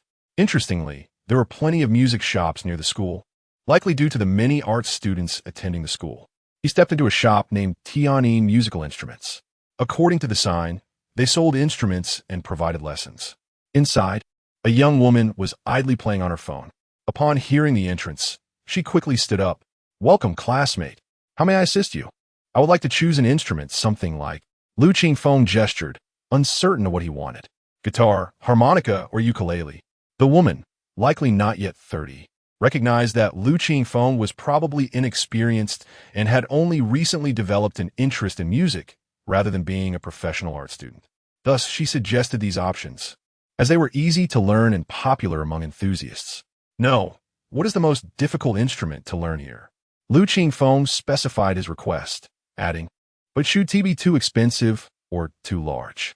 This addition reflected his practicality, as he could not afford something expensive, nor did he have the means to carry or store a large instrument. The woman appeared perplexed. His request did not seem to align with a genuine interest in learning an instrument, but rather as a spontaneous curiosity. After all, who would enter a store and immediately inquire about the most challenging instrument without a clear goal? Nevertheless, her professional demeanor prevailed, and she replied, that would be the violin. Why? Lu Qingfeng's impression of the violin was one of elegance, but beyond that, he had little knowledge. Nonetheless, this instrument indeed met his criteria. Playing the violin certainly held a higher prestige than strumming a guitar, didn't it? The violin, being a string instrument, lacked fixed pitches.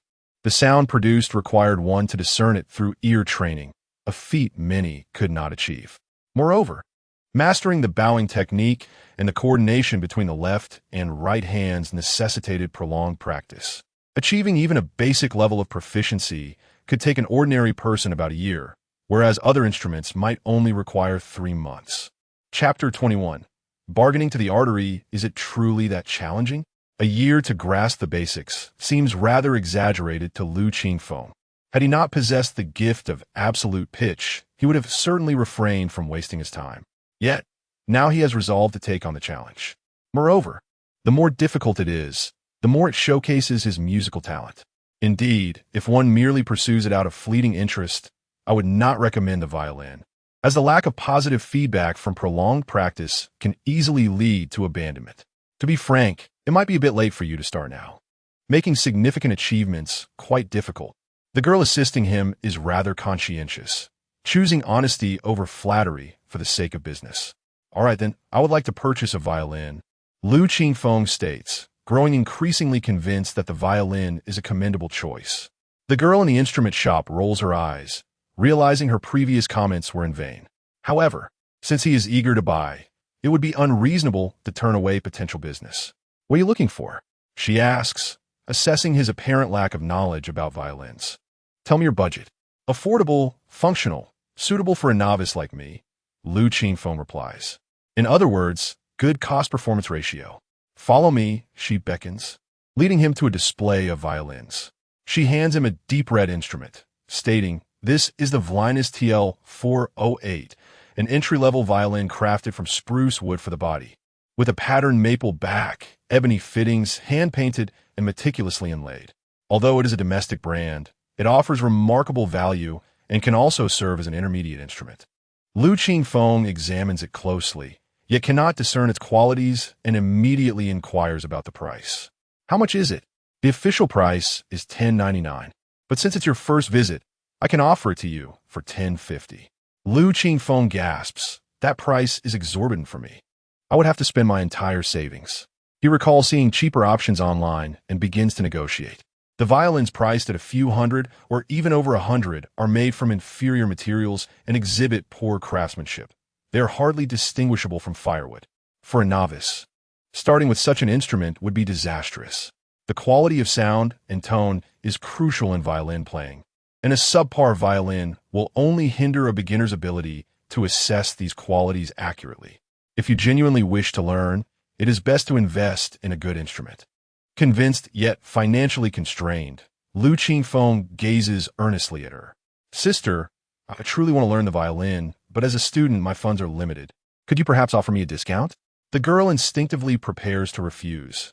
After all, running a business is about making a profit. Yet, when her gaze meets his, the words fail to escape her lips. Why had she not noticed before? This boy possesses a certain charm. His features are striking, though his short stature, disheveled hair, and lackluster skin obscure his brilliance. Yet those eyes, too beautiful to ignore, hold a captivating allure. The upward-turned corners, distinct double eyelids, and clear, bright irises resemble ink swirling in crystal water. Under the earnest gaze of his pleading eyes, resisting his request becomes impossible.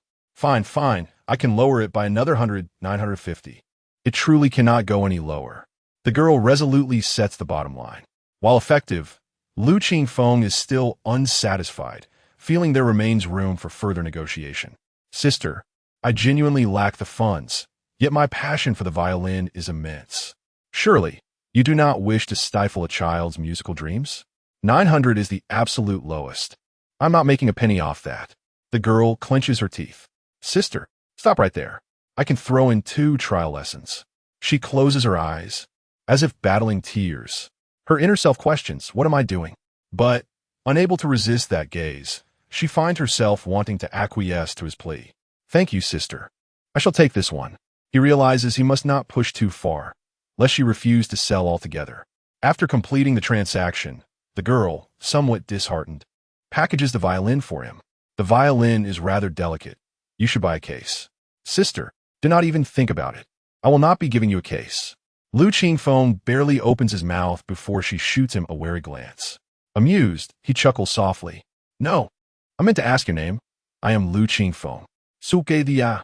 Since you have classes on Saturdays, you must be in your final year of high school. The 2 trial lessons are for you. Come by next weekend. Do not underestimate the value of this. Our violin lessons cost 300 each. She speaks with a hint of irritation, evidently still bothered by selling the violin at a loss. Yet she kindly arranges the complimentary lessons. All right, goodbye, Kijia. Lu Qingfeng exits, clutching the violin. Once again, he finds himself short on funds. Walking down the street, he reflects on the common saying that pursuing the arts is a costly endeavor. A beginner's violin already costs nearly 1,000, and better instruments can easily reach several thousand. This is merely the least of his expenses. Hiring a competent teacher will lead to ongoing financial strain. According to Su Kijia, a single lesson costs 300, even at 1 lesson a week. That amounts to 1,200 a month, exceeding 10,000 annually. The thought of how long the learning process will take is daunting. Lu Qingfeng shakes his head, dismissing these worries. Upon returning home, he places the violin carefully and assesses his finances. He has roughly 100 left in cash, but the kitchen is well stocked, supplemented by a month's worth of meals credited to his school cafeteria. For now, he need not fret about food. He also needs a new phone, 2 changes of clothes, and shoes that are on the verge of wearing out. Calculating his expenses, he realizes he is still short on funds. However, it is not a significant issue. He has 3 new fairy tales to present to Sister Xiuxiu this evening, which should yield some income. He has also prepared submissions for other magazines. With the remaining funds, he decides to purchase a few books. Lu Qingfeng is a planner, someone who adheres to established steps.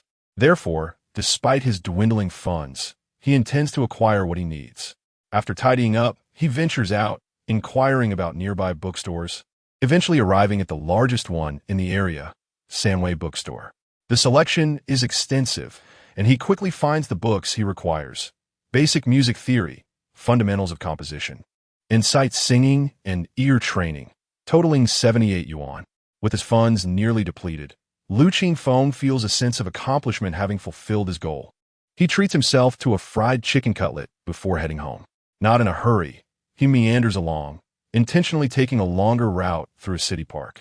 Sitting on a bench, he enjoys his meal when suddenly he hears the distant cries of a child, growing louder as it approaches.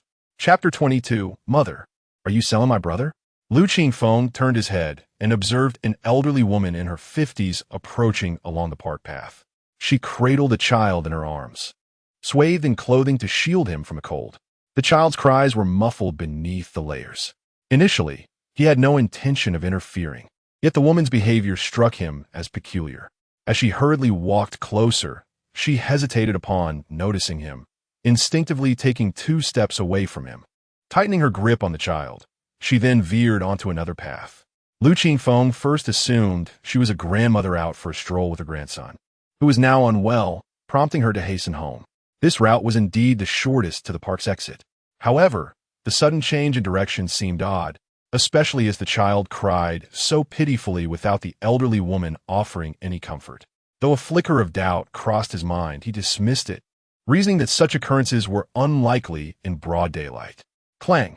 Just then, the woman stumbled slightly, and an object fell from the child's grasp. It was a handheld toy adorned with bells. Let me help you. It must be cumbersome to hold the child, Lu Qingfeng offered as he stepped forward. Thank you, young man, the elderly woman replied with a strained smile. Not at all, he said, handing her the toy. Just as she reached for it, he abruptly pulled it back. It's dirty. Allow me to clean it before giving it to you. Children tend to put their fingers in their mouths, and this could harbor bacteria. He began to walk towards the public restroom where he could wash it. No need. It's too much trouble.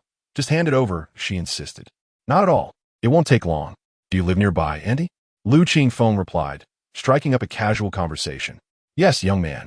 My grandson is unwell, so I need to hurry home. There's no need to wash the toy. The elderly woman visibly grew anxious, snatching the toy from him and hastening back towards the park's entrance. Lu Qingfeng's suspicions deepened. He contemplated seeking help, recalling that individuals engaged in such activities were often quite reckless. and he didn't wish to involve himself. However, the park was secluded, and, at midday, there were no passers-by in sight. Reluctantly, he decided to follow her. "Auntie, may I carry the little brother for you? You seem tired," he offered. No, I'm fine. But thank you. You're a good young man. There aren't many like you these days." She forced a smile, noticing his school uniform. "You must be a student. Hurry home to do your homework. My house is just around the corner." Lu Qingfeng felt a stir in his heart. "Yes, Andy, I'm in middle school." "Good. Go home now." At that moment, he was entirely convinced that this was a case of exploitation. Residents living nearby would undoubtedly recognize the school uniform emblazoned with its name. Yet, he refrained from continuing to follow as he noticed the elderly woman's growing impatience and wariness. He halted his steps. "Take care, Annie." She nodded hastily and quickened her pace. Lu Qingfeng waited a moment, allowing her to distance herself before resuming his pursuit, keeping her within his sight. Thus, they walked through the park's exit, one trailing the other. Upon exiting, they reached a crossroads, with a parking lot ahead and shops lining the street, where pedestrians had begun to appear. Lu Qingfeng observed the elderly woman approaching a van parked at the roadside. He noted the vehicle's license plate, then sprinted forward, embracing the woman and bursting into tears. "Mother, please don't leave. I know Dad dislikes you for being old and unattractive and has found a younger mistress. But I can't bear to lose you." What a melodramatic family drama this is. On a spring afternoon, when many shopkeepers were either dozing off or absorbed in their phones, Lu Qingfeng's loud wail drew their attention. Passers-by turned to witness the spectacle. After all, human nature is inherently curious. While Lu Qingfeng wailed dramatically, the elderly woman immediately recognized him as the middle school student who had been lingering in the park. Realizing she had been exposed, her heart raced in frustration as the crowd began to gather. The van's occupants, sensing something was amiss, emerged as the door swung open. Lu Qingfeng seized the moment to shout, "Mother, I know about your affair. Are you planning to take my brother with you?" He gestured towards the two individuals stepping out of the vehicle. The crowd's gaze shifted toward the van, murmurs of disbelief spreading. The elderly woman and her accomplices panicked. The longer they lingered, the more likely the police would arrive. Determined, the woman contemplated abducting both Lu Qingfeng and the child. "All right, you can come with me and your mother," she forced a smile, attempting to regain control. "No, I prefer my new mother. Just give me my brother, and you can seek your own happiness," Lu Qingfeng declared. The elderly woman grasped the implications of his words. While she could leave, the child must remain. Her mind raced. Escaping with her cargo now seemed impossible. The clever young man was like a cunning fox, and she feared he might have a trick up his sleeve. Yet, the thought of relinquishing the money they anticipated was equally intolerable. "Mom, are you selling my brother?" Lu Qingfeng cried out again, his voice piercing the air. Before the elderly woman could fully process her options, she found herself thrusting the wailing child into Lu Qingfeng's arms, glaring at him with venomous eyes before hastily departing with her accomplices. Lu Qingfeng promptly approached a nearby middle-aged man. "Sir, please call the police immediately." "Excuse me?" The man appeared bewildered, thinking family disputes typically didn't necessitate police intervention. Those individuals are traffickers, and this child is one they have taken from somewhere. Lu Qingfeng explained clearly. "Ah, I see." The middle-aged man suddenly understood and dialed the number. After reporting the situation and providing the license plate he had noted, Lu Qingfeng felt a surge of relief. "Well done, young man."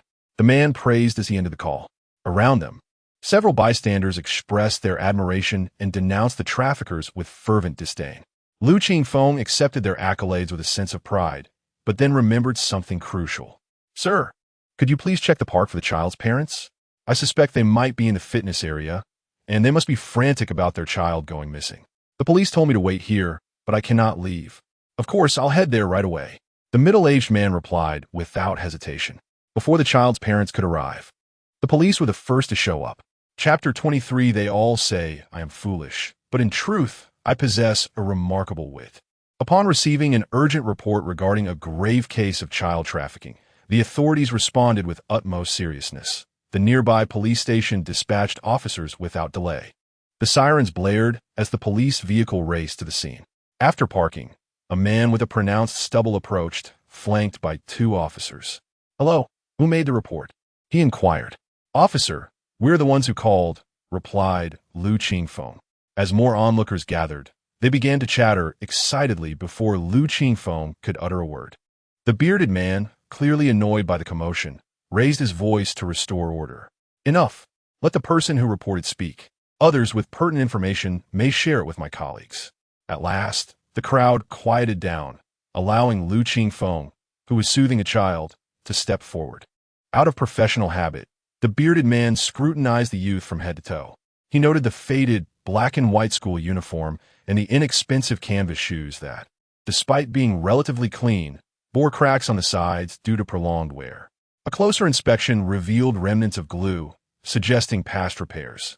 The boy's hair appeared dry and lifeless, and his thin arms raised concerns that they might snap with the slightest exertion. The child's living conditions seemed dire. Generally, children from struggling families grapple with psychological issues to varying degrees. With this thought in mind, the bearded man approached the boy. "Young student, did you make the report?" "Yes, officer," Lu Qingfeng replied, lifting his gaze to reveal bright, optimistic eyes. The officer was momentarily taken aback, for the boy's eyes did not match the psychological profile he had formed. They radiated joy and relief at their arrival.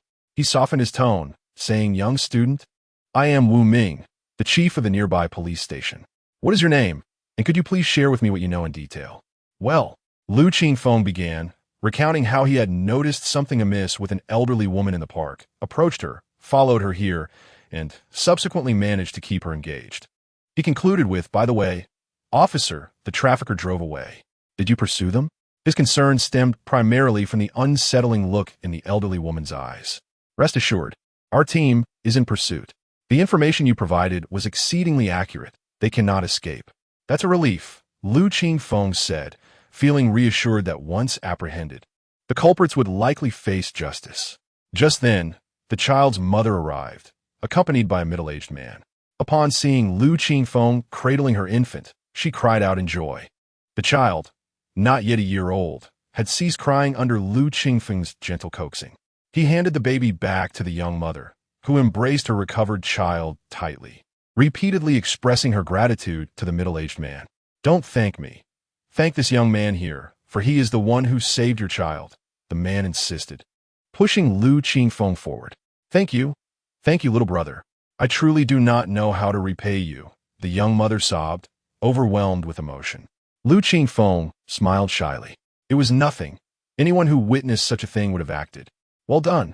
A voice rang out from the crowd, followed by applause, which others joined in, their gazes filled with admiration. Wu Ming chuckled lightly and said, "All right, everyone, this is a serious matter. I need the 2 involved to accompany me to take a statement." This was standard procedure. Ordinary civil disputes did not require such formalities, but in significant criminal cases, it was essential for the parties involved to recount their experiences for the police to understand the situation. As the crowd gradually dispersed, Wu Ming led Lu Qingfeng and the young mother to the police vehicle. A young officer took the wheel while Wu Ming settled into the passenger seat, fastening his seatbelt. Suddenly, he turned to Lu Qingfeng. "Lu, how did you come to suspect that man was a trafficker? It is rare for someone to have such awareness in such situations." His tone was casual, akin to friendly conversation. "Initially, I wasn't entirely sure, but when I told her I was a middle school student, she failed to recognize me. And that confirmed my suspicions," Lu Qingfeng explained, gesturing to his school uniform. "There are several schools in this area, including elementary, middle, and high schools. However, the uniforms differ significantly. High school uniforms are black and white, while middle school uniforms are blue and white. The school name displayed prominently on the uniform makes it impossible for locals to be unaware. Impressive, young brother. Your calm demeanor and keen observation surpass that of most adults," the officer beside him exclaimed, giving a thumbs up. Wu Ming nodded in agreement, while the young mother continued to express her gratitude. Lu Qingfeng appeared somewhat bashful. "It's nothing special. My grades at school aren't great. My teachers often call me foolish, but sometimes I feel rather clever." The young mother, still teary-eyed, chuckled softly at his modesty. Realizing her laughter might be inappropriate, she quickly reassured him, "Your academic performance does not define your intelligence. Perhaps your talents lie elsewhere. I believe that too, Lu Qingfeng grinned, his fox-like eyes narrowing in delight. The young mother felt a sudden flutter in her heart, as if she had been jolted awake. Wu Ming grew increasingly intrigued by the youth and continued his inquiry. What happened next? After leaving the park, with more people around, why did you not expose their identities, but instead allowed them to escape? It's quite simple. I feared they might act out of desperation. One can never be certain they are unarmed. Human trafficking is a heinous crime, and should I reveal their identities, they would undoubtedly resist arrest, leading to a potentially uncontrollable situation. Not only would the child be in danger, but bystanders could also be harmed. I believed that the police would apprehend them eventually. His reasoning was sound, leaving the others momentarily speechless. Wow, little brother, you are truly remarkable. How did you come to such conclusions in such a short time? Are you really a high school student? The officer beside him marveled. In reality, encountering criminal activity is best handled with a composed strategy rather than reckless confrontation, all while ensuring personal safety and managing the situation. This was the message the police aimed to convey. It does not imply that one should flee from danger. Rather, standing up for what is right is a commendable act. It emphasizes the importance of adaptability in response to circumstances. Of course, this perspective isn't ideal. Most people tend to act impulsively in the heat of the moment. Those like Lu Qingfeng are indeed rare. Do you enjoy reading? Wu Ming noticed the paper bag Lu Qingfeng had been holding, emblazoned with a bookstore logo. I struggle to focus on my studies, so I read various books instead. Lu Qingfeng admitted bashfully. Reading is beneficial, Wu Ming said, a smile brightening his face. Here was a young man dressed modestly, seemingly devoid of financial means. Yet he chose to buy books to nourish his mind. Despite his hardships, he remained hopeful about life. It is difficult not to admire such a youth. Chapter 24. A new fairy tale. The vehicle arrived at the nearby police station, a matter clearly beyond the jurisdiction of the precinct, with Wu Ming and his colleagues merely assisting in the investigation.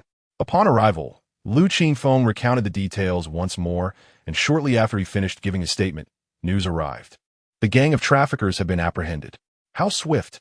Lu Qingfeng marveled, the entire ordeal taking scarcely an hour, with nothing more required of him. Wu Ming escorted him and the frightened mother away. At the police station entrance, the child's father appeared, a gentle young man. He had been at work when he received a frantic call from his wife and hurried over.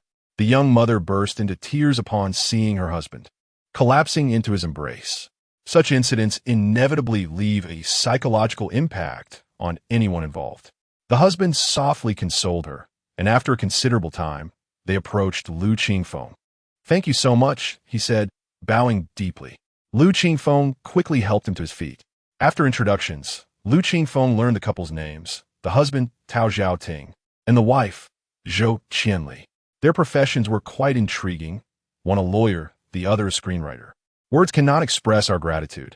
Qingfeng, let us exchange contact information and keep in touch, Tao Xiaoting suggested, visibly emotional. Brother Tao, I do not possess a mobile phone. Lu Qingfeng replied with a hint of helplessness. Indeed, navigating modern life without one proved to be quite cumbersome. Upon hearing this, the couple insisted on taking him to purchase a phone, but Lu Qingfeng promptly declined. Their professions, though seemingly inconsequential to an ordinary person, might prove beneficial for his future endeavors. Thus, he felt it unwise to expend goodwill on such trivial matters. Reluctantly, Tao Xiaoting departed after leaving his contact information, as he had to return to work. Let me take you home, the burly chief of police said, patting Lu Qingfeng on the shoulder. By the way, your assistance in solving this case will be rewarded by the police station. Really? Lu Qingfeng's eyes widened, for he was in dire need of funds. There will be a monetary reward of 10,000 yuan, along with a banner and a commendation sent to your school, which will be recorded in your file, potentially benefiting you in the college entrance examination. Truly, good deeds are rewarded. While the extra points did not concern Lu Qingfeng much, given that his grades were already quite low, the banner and commendation would undeniably enhance his reputation at school. Returning to his rented apartment in the police car, he bid farewell to Wu Ming and ascended the stairs, whistling happily. Upon reaching his door, he was taken aback when the neighboring door swung open. Sister Xiao, are you not working today? Lu Qingfeng inquired, surprised. Yang siu lo get equally astonished. It's Saturday, why would I be working? Lu Qingfeng smacked his forehead. How foolish of me. I forgot that your magazine is a public institution, closed during holidays. Have you eaten yet? Yang Xiuxiu asked him, now more familiar with his circumstances. I've had something, but I could eat a little more, Lu Qingfeng replied, patting his stomach. Yang Xiuxiu smiled brightly. Come over.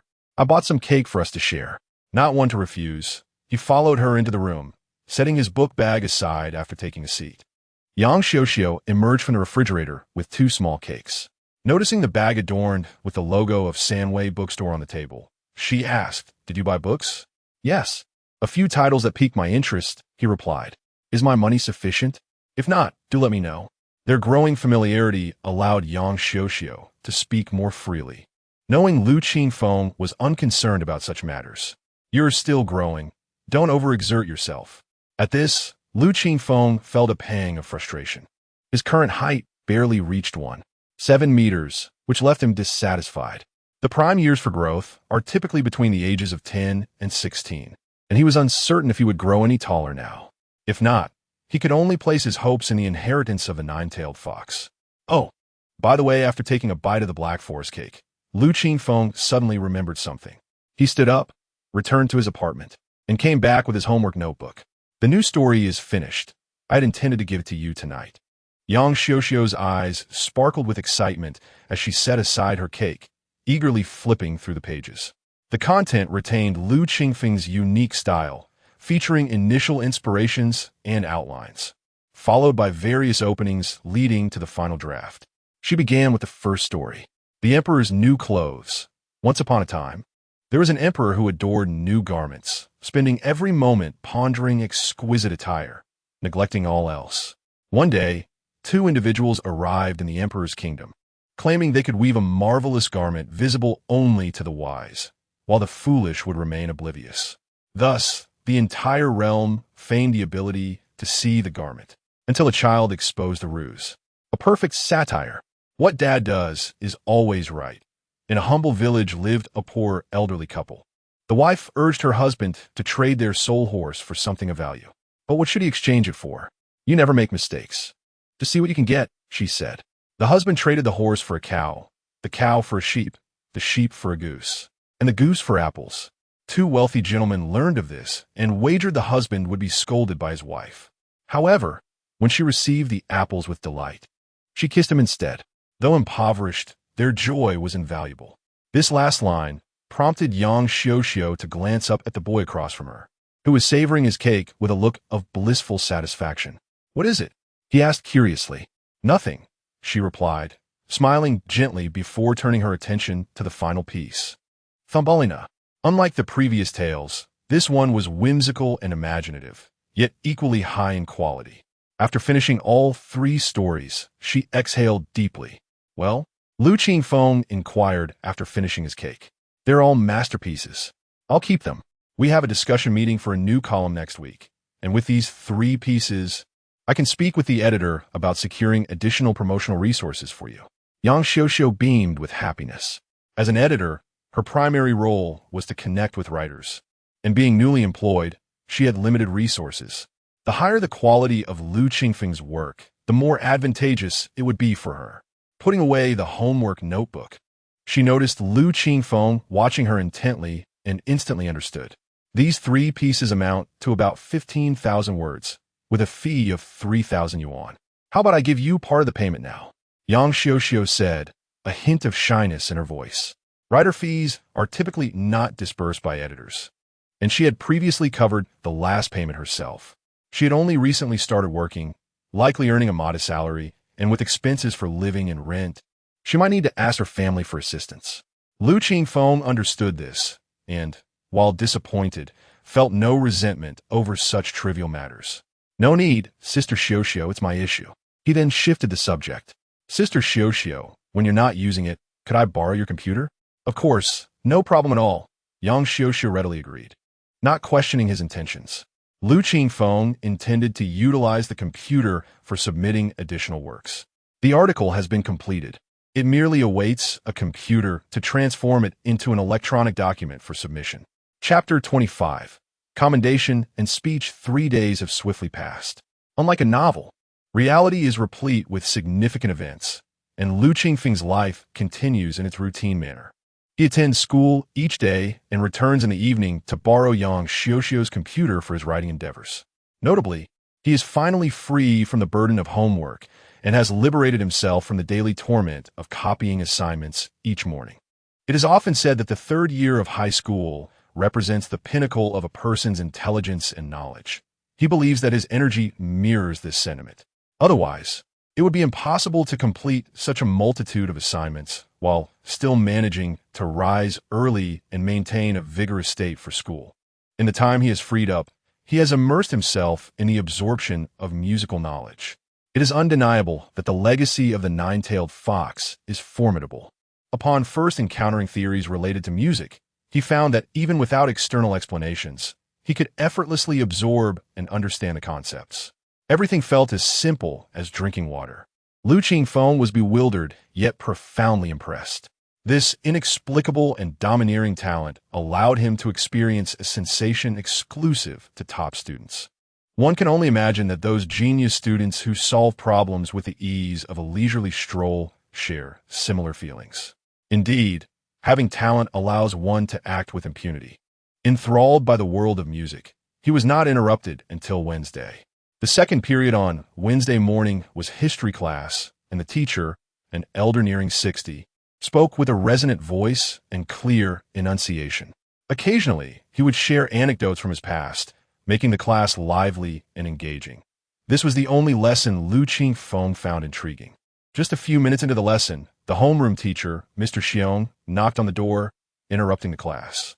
"Excuse me, Mr. Gao, I need to speak with Lu Qingfeng," he said, gesturing for Lu Qingfeng to come over. Curious glances from classmates followed as he rose to comply. The complexity in Mr. Xiong's gaze was palpable as he patted Lu Qingfeng on the shoulder and signaled to the history teacher before leading him away. Once they exited, the classroom buzzed with speculation. Who do you think is looking for Lu Qingfeng? Could it be his parents? I just saw a police car enter the school. Could it be related to him? I doubt it. I think it may have something to do with his writing, perhaps a magazine. The students whispered among themselves, sharing their theories. Since the last incident, Lu Qingfeng's social relations within the class had improved significantly, and no one seemed to harbor any strange notions about him. Huang Qingyang, however, did have thoughts on the matter, but chose to remain silent.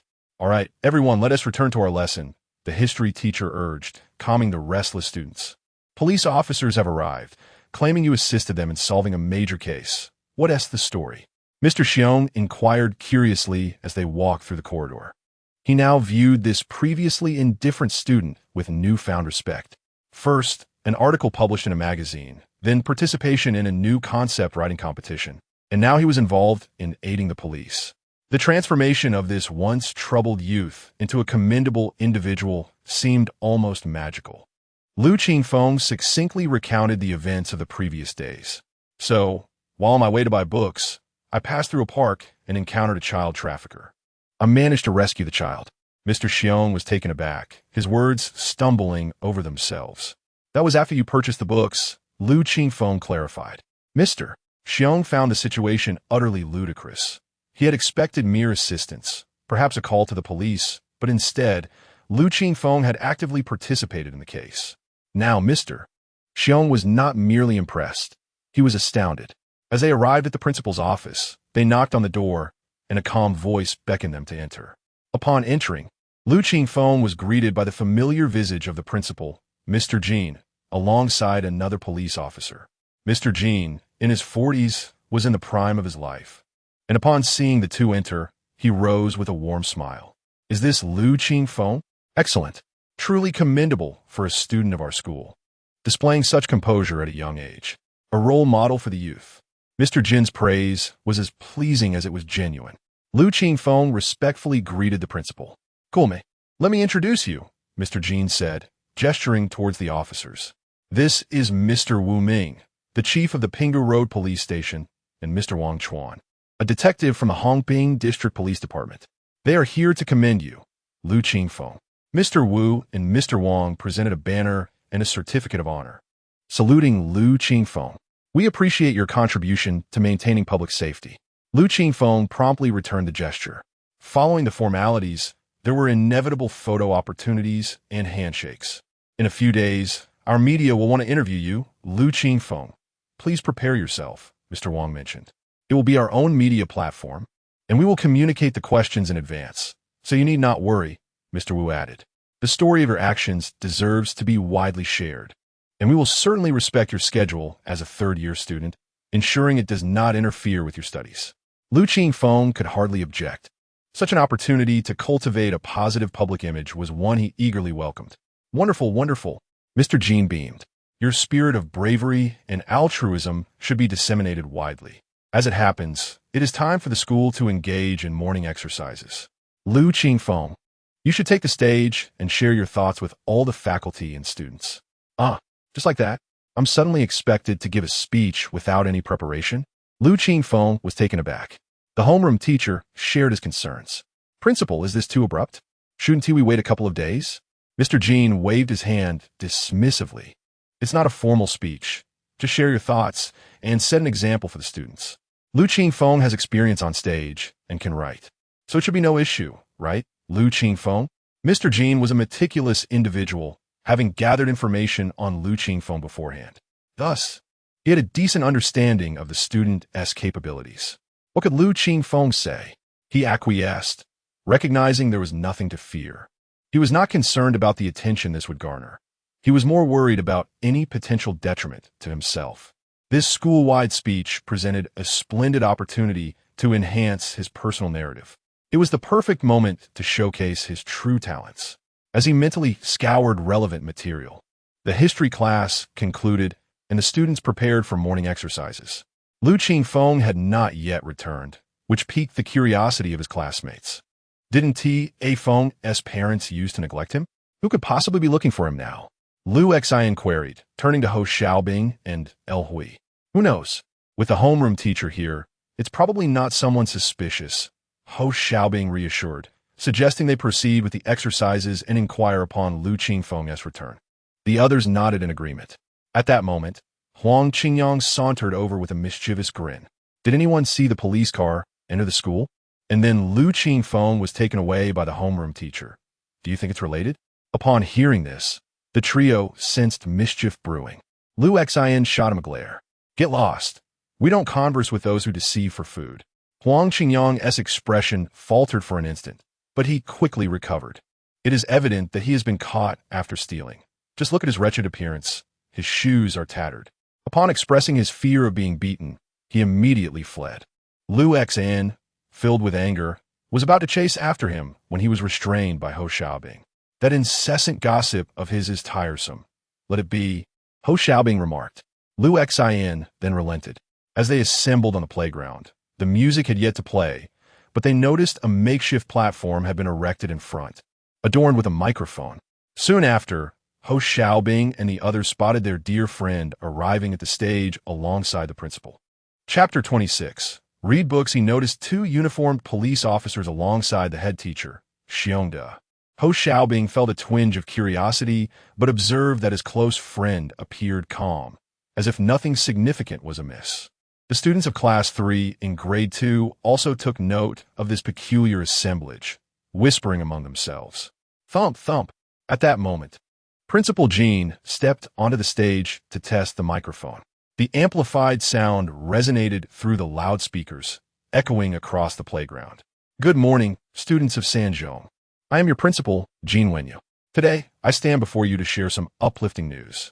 Just 3 days ago, one of our outstanding students from Class 2 in Grade 3, Lu Qingfeng, assisted the police in cracking a major human trafficking case while on his way to purchase books. With his wisdom and courage, Lu Qingfeng engaged the criminals, rescuing abducted children and buying precious time for the police to apprehend the offenders.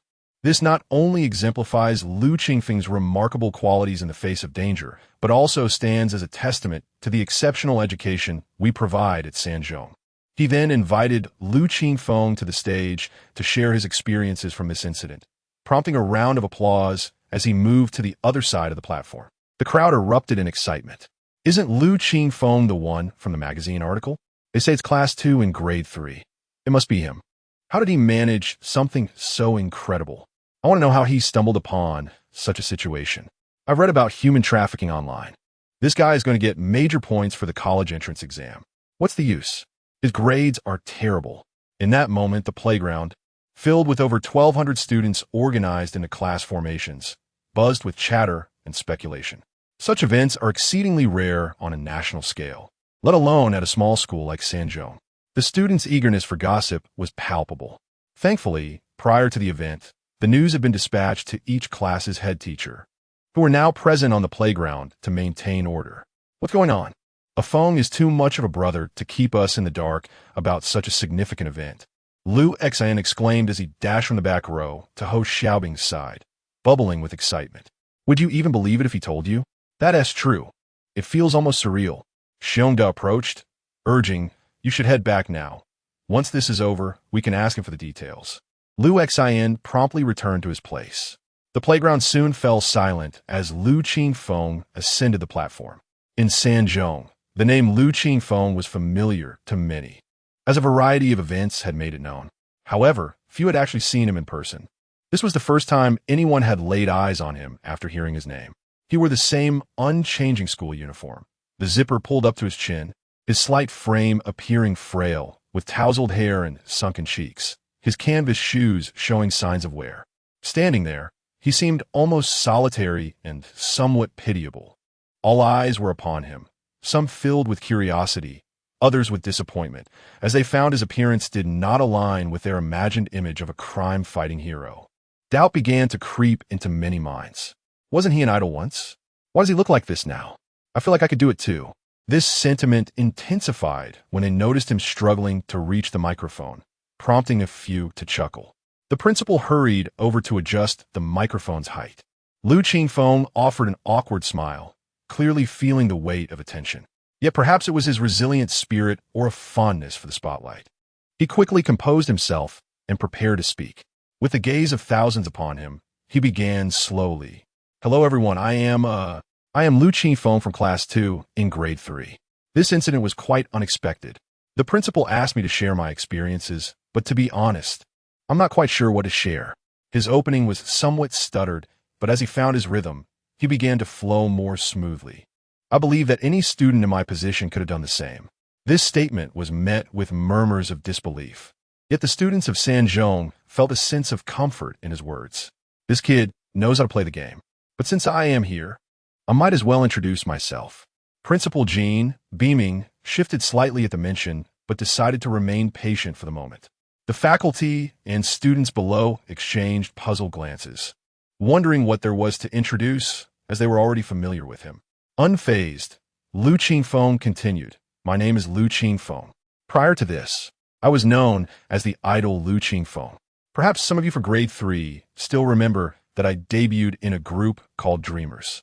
The company crafted a top student persona for me, but in truth, my grades were rather poor. He paused, then added, eventually the group disbanded, and I became the fallen idol Lu Qingfeng. This remark drew laughter from the crowd, as the concept of a fallen idol was a relatable trope for the youth. Lu Qingfeng smiled brightly, radiating positivity. However, I do not perceive this as a misfortune. It has taught me to contemplate, to reflect, and to study. I used to be perplexed about the purpose of studying. Was it merely for the college entrance exam, or for the sake of grades? His words resonated with many students, who instinctively recognized the truth in them. For both at home and in school, parents and guardians continuously emphasize the importance of studying, asserting that only through diligent study could one gain admission to a prestigious university and secure a good job. Yet, the act of studying contradicts human nature. Prolonged concentration, enduring effort, and sustained accumulation stand in stark contrast to our natural inclinations. Thus, it is no wonder that aversion to study is a widespread phenomenon. Over time, I gradually came to understand. As he struck a chord with his audience, Lu Qingfeng's smile brightened even further. Reading allows us to explore realms our eyes cannot reach. While reading may not guarantee a favorable fate, it equips us with a better perspective to navigate our destinies. It does not merely enhance your brilliance on a grand stage. Rather, It instills the courage to persevere in the face of adversity. Life is akin to a pilgrimage. In moments of triumph, we might admire the beauty of the world. Yet in hardship, we may find ourselves at the bottom of a cup filled with murky wine. However, the journey of life cannot be retraced. Even if faced with insurmountable obstacles, we must strive to reach the pinnacle. Even if no one acknowledges our aspirations, we must maintain our steadfast determination. Drawing strength from the classics, we learn to embrace challenges regardless of the storms we face. When the time comes to celebrate the double ninth festival, we shall return to admire the chrysanthemums. Reading grants you a clearer understanding of this world. So, I urge you all, read. Thank you for lending an ear to my musings. I am Lu Qingfeng. Taking a step back, Lu Qingfeng bowed deeply. After a brief silence, thunderous applause erupted, resonating for an extended duration. Chapter 27. I suspect the author is an old fellow listening to your words is more enlightening than a decade of reading. Lu, you have made the idiom to speak fluently come to life for me. At the entrance of the third middle school, Lu Qingfeng accompanied Principal Jean as they bid farewell to Wu Ming and Wang Chuan. Since the conclusion of the speech, the astonishment of the two had yet to subside. It was indeed extraordinary. All things considered, from the moment Principal Jean decided to let him take the stage to the time he stood before all the teachers and students. Only about 40 minutes had elapsed. In such a brief span, to conceive a speech rich in substance and filled with literary references is beyond mere quick-wittedness. Perhaps, as he himself stated, it is due to his frequent reading and the ability to retain the content, which reflects a profound reservoir of knowledge. Otherwise, the flawless application of classical poetry in the final segment would not be something just anyone could achieve. If one were to gather all the teachers from the third middle school and inquire, it would soon become evident. Primarily, it is the excellent instruction from the school as faculty. Lu Qingfeng's emotional intelligence was on full display, eliciting smiles from Principal Jean and homeroom teacher Xiongda. Wu Ming's fondness for him grew, as he patted his shoulder and said, the reward from the police department was originally to follow a process, which will take some time, but I will expedite it for you. Thank you, Lu Qingfeng replied, grateful for the gesture. At this, Principal Jean felt a stirring in his heart and glanced at Lu Qingfeng. Principal Jean, let us end it here. We shall take our leave now, Wu Ming said, and the two drove away.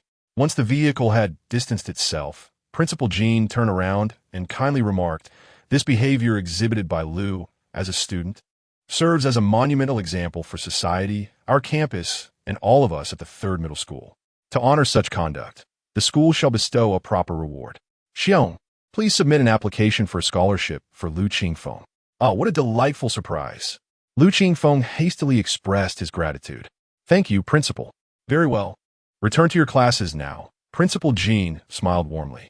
After Lu Qingfeng departed, Principal Jean returned to the office with homeroom teacher Xiongda. I heard Lu Qingfeng participated in the new concept composition competition. Is there a chance he might win? After sitting down on the sofa, Principal Jean inquired. Xiongda, half-seated, responded, according to teacher Chun, who is responsible for this matter, Lu Qingfeng's entry is exceptional, even surpassing previous championship works. Principal Jean pondered. Students of Lu Qingfeng's caliber should be showcased to demonstrate the excellence of our educational achievements at the third middle school. This year, let us nominate him for the Campus 10 Stars, Outstanding Student, and 3 Good Student Awards. Didn't T. Officer Wang mention that there would be media interviews soon? Given the limited media outreach of the police department, let us also seek relevant reporters to publicize this matter. As Lu Qingfeng's homeroom teacher, you must assist him diligently. Understood. While you may carry on, Principal Jean said, lifting his teacup. As Lu Qingfeng returned to the classroom, a throng of students surged forth, with Lu Xian and El Hui flanking him like devoted guardians as he made his way back to his seat. Surrounding him were classmates, while Huang Qingyang remained motionless, cast in jealousy as he watched the scene unfold, a scenario he had long dreamed of possessing. Zhou Jing, however, chose to step outside, wishing to avoid the spectacle. Quick, tell us what happened. Did you really encounter human traffickers? Was it terrifying? How did they take the children? Did you fight them? How many were there? Wow, you were amazing up there. Did you come up with all those words yourself? I felt so inspired. I almost wanted to grab a book right then. Such a great writer. You're incredible. Questions cascaded in a cacophony, each student eager to hear the tale. Everyone, please quiet down. I will explain one by one. Lu Qingfeng shouted, covering his ears to silence the uproar. Yet before he could satisfy their thirst for knowledge, the class bell rang. Children's Literature magazine, today, marks a week since the latest issue of the magazine was released. According to usual data, the first week of a magazine's release typically sees the highest sales. Most statistics will emerge during this period, including results for newly promoted articles. Editor-in-Chief Wang Weimin, along with Deputy Editor Kai Qing, Editor Lao Qian, Chu Hongmei, and Yang Xiuxiu, sat in the conference room. Xiaoyin from the marketing department was interpreting the content on the slides for the editors. As of now, the new issue of Children's Literature has been distributed in physical markets to the tune of 600,000 copies, with online subscriptions reaching 815,000. The feedback rate for the newly promoted columns stands at 1.8%. Among these, online subscriptions account for 97%, with the remainder coming from telephone follow-ups and official responses after reading the physical magazine.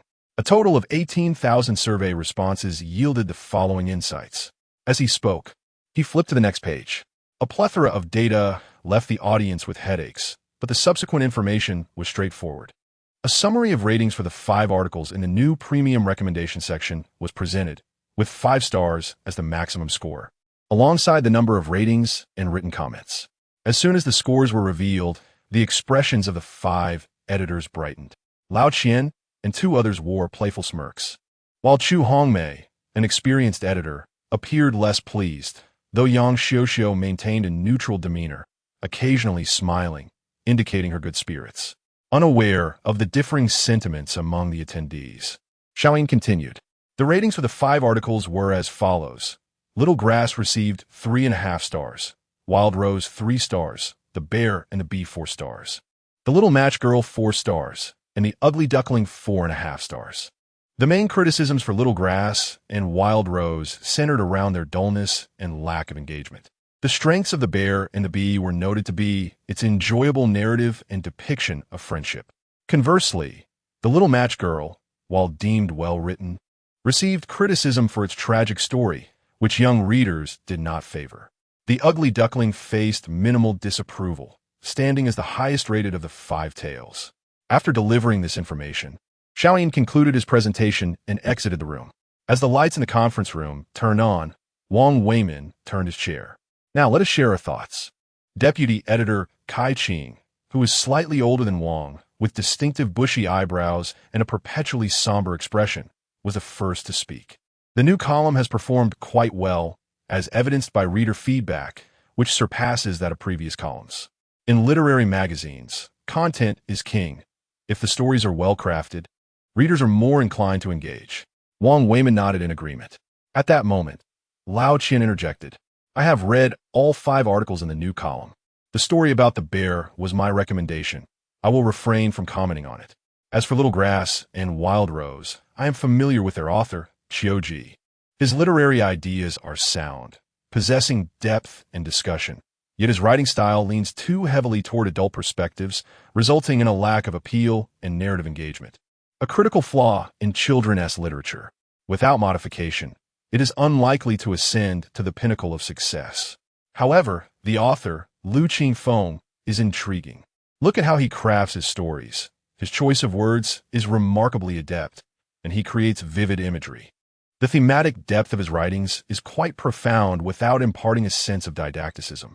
His narratives flow gently, immersing the reader in silence. This style bears a resemblance to serious literature.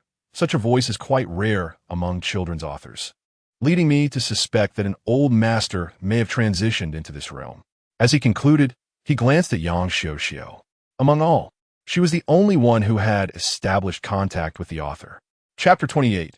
Candidates for the NOVA program Wang Weimin, Kai Qing, and others had also perused the past. Lao Qian's literary acumen was unparalleled within the magazine, and the manuscripts he approved rarely contained errors. Curiosity piqued among the group as to which seasoned literary figure had donned a new guise to pen fairy tales. Chu Hongmei mused to herself, lamenting the good fortune of the young author, wondering why such an opportunity had not come her way. Editor Qian, you must have misjudged this time. Yang Xiuxiu chuckled softly, covering her mouth. The author of these two stories has yet to reach adulthood. As her words hung in the air, everyone momentarily froze, and the pen Lao Qian was twirling slipped from his fingers. Impossible. Are you suggesting that a child's writing surpasses that of so many established authors? Chu Hongmei was the first to react, rising with evident displeasure. Yang Xiuxiu, do not fabricate a tale that even you cannot believe merely to amplify your own contributions. Yang Xiuxiu feigned innocence. Editor Chu, why would I concoct such an easily debunked lie? The author is my neighbor, and he is not merely a child. He is currently in his final year of high school. These stories are his inaugural creations. Chu Hongmei opened her mouth to retort, but found herself at a loss for a counterargument. Xiuxiu, you're not jesting, are you? Chief Editor Wang Weimin was genuinely astonished. Fairy tales are typically for children, yet it is adults who strive to craft compelling narratives. A high school student writing poignant literature about youth is more credible than a tale meant for children. When we signed the contract, due to the author's minority status, we required his parents' signatures. The contract still exists. I can present it for your perusal, Yang Xiuxiu stated, producing decisive evidence, leaving the others speechless. No wonder the manuscript was written in a notebook.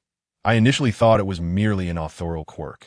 It seems the parents restricted access to the internet, Lao Qian realized. In truth, the author's family faced economic struggles, and writing stories was a means to earn money. Such practical reasons were irrefutable. Most writing endeavors are motivated by monetary compensation, with only a scant few pursuing lofty dreams. If the author is underage, what will become of the Nova program? The deputy editor posed a critical question. The uncertainties surrounding minors are substantial. I do not support promoting this Lu Qingfeng. Adult authors are more stable, such as Qiu Ji, who has already achieved success and merely requires a catalyst to flourish. As for the stylistic concerns, I can provide further guidance. It should not pose a significant challenge. Chu Hongmei immediately declared her stance. The fervor of her opposition stemmed from a matter of pride. In her position, she was not overly concerned with the achievements of her work. However, she could not abide being outshone by a younger counterpart. Although she bore responsibility for this predicament, she would never admit it. Isn't it quite normal for senior colleagues to offer guidance to juniors? Lao Qian added, I believe age is not a significant issue. It merely indicates that this writer is a rough gem, capable of becoming the next Lu Qingfeng with proper refinement. Lu Qingfeng is celebrated as the king of fairy tales in this realm, akin to Zheng Yuanjia among fairy tale authors. In the 1990s, he single-handedly supported a magazine with his pen, amassing a wealth of works and dominating royalty rankings for years. His creations have been adapted into animations, films, and audiobooks, remaining popular in the country and becoming icons of childhood for many. Such accolades left Yang Xiuxiu feeling somewhat overpraised. She believed her neighbor possessed the potential to become a best-selling fairy tale author, but to be likened to someone as emblematic as Lu Qingfeng felt exaggerated. Of course, this is contingent upon his continued ability to produce stories of such quality, Lao Qian added. He proceeded to mention he has submitted 3 additional manuscripts. Would you care to review them? Yang Xiuxiu promptly replied. The manuscripts had already been converted into electronic documents and had been withheld for this moment. Without dissent, she connected her computer to the projector, displaying the text on the screen. After reviewing the 3 pieces, a brief silence enveloped the conference room. Undoubtedly, they were 3 exceptional works, seamlessly intertwining narrative and moral significance. Writing fairy tales is notoriously challenging due to the sensitivity surrounding children's subjects. A poorly crafted tale could lead to parental complaints. Yet, Lu Qingfeng's stories excelled in being accessible to children while remaining engaging for adults. The protagonists embodied both a child perspective and an adult's insight, creating a rich tapestry of experience. Lao Qian tapped his fingers on the table before declaring, My opinion remains unchanged. This author possesses boundless potential and deserves focused cultivation. I believe we must proceed with caution, as the issue of age cannot be overlooked. Chu Hongmei interjected, articulating tangible concerns. Promoting a high school, student poses numerous challenges. If the author is in his final year, he will soon face college entrance examinations. How will he manage his time and grades? Will his parents agree? What if this endeavor jeopardizes his performance in the exams? All these factors warrant careful consideration. Chu Hongmei's arguments were grounded in reality, for not everyone possesses the audacity to forego college entrance examinations in pursuit of an alternate path. We can always revisit this after the exams, she added. With just over 3 months until the examinations, the magazine cannot afford to wait that long. Yang Xiuxiu felt anxious, eager to clarify Lu Qingfeng's current situation. However, the concerns raised by Chu Hongmei were not insurmountable. Suddenly, Deputy Editor Kai Qing spoke up. Indeed, we must deliberate carefully and observe his upcoming submissions to ascertain whether he can maintain this caliber. For now, we should promote established authors. What do you think, Chief Editor Wang? Wang Weiman pondered for a moment before reaching a conclusion. The NOVA program is a vital component of the publisher's future plans, and we cannot afford any missteps. This initiative mirrors the online literature realm, aiming to showcase top authors, enhance reader engagement, and subsequently elevate lesser-known writers. By boosting the overall traffic of the magazine and focusing on popular works, we can cultivate an upstream industry chain. Once we succeed in this initial step, our publishing house's strength will allow us to rapidly streamline the entire process. Let us proceed as Deputy Editor Kai suggested. We will first promote Qiuji. Lao Qian. Assist Editor Chu and provide guidance as needed. Meeting adjourned. As the group rose to depart, Yang Xiuxiu felt somewhat disheartened. Lao Qian approached her with a thermos in hand, offering words of comfort. You've only been on the job for 6 months. Do not rush. Nurture this promising young writer, Lu Qingfeng. Even without the magazine's robust promotion, he can still rise. He is a gem, destined to shine. I understand, Editor Qian, the girl replied, her spirits lifted considerably. As she returned to her desk, Chu Hongmei approached, her high heels clicking rhythmically. Lao Qian, I will need your assistance moving forward. I will share Qiuji's contact information with you for proper guidance. Her tone was exuberant, as if celebrating a victory. Even Yang Xiuxiu, with her usually amiable disposition, felt a surge of frustration. Editor Chu, it seems I emerged victorious in our previous contest, does it not? Chu Hongmei's smile faltered momentarily. Lao Qian chuckled from the side. I can attest to this. It was indeed Xiao Yang who triumphed. Editor Chu, do not be stingy. Treat Xiao Yang to a drink. With a forced smile, Chu Hongmei replied, very well. It was merely a spontaneous jest. I am not one to begrudge a loss. I shall go purchase one shortly. Thank you, Editor Chu. Yang Xiuxiu replied with a gentle smile, not for the sake of drink, but because she could not abide seeing the older woman basking in triumph. Everyone is here. A young man with a slick hairstyle and a backpack entered, belonging to the same Huaxia Children and Youth News publishing house. However, belonging to another entity. The reporter for Vanguard Youth Daily, Sun Jichao. Chapter 29. The interview with the Vanguard Youth newspaper. The office of the Vanguard Youth newspaper was located on the upper floors. Sun Jichao, socialite by nature, frequently roamed the company building after returning from his assignments as a journalist. He was well acquainted with the editorial team. Journalist Sun, have you just returned, or are you heading out again? Before anyone could greet him, Chu Hongmei responded enthusiastically. Sun Jichao was somewhat taken aback. If anyone in the editorial department was indifferent to him, it was this sister, Chu. She often spoke in a formal manner and sometimes ignored him altogether. Over time, he had learned to disregard her aloofness. Thus, witnessing her spirited demeanor caught him off guard. I have an interview assignment and happened to pass by to see you all. He explained, you journalists are always so busy, running around all day. Chu Hongmei initially expressed her sentiments, but quickly shifted her tone. By the way, do you know about the publishing house's new star program? We'll need your help to write some positive pieces.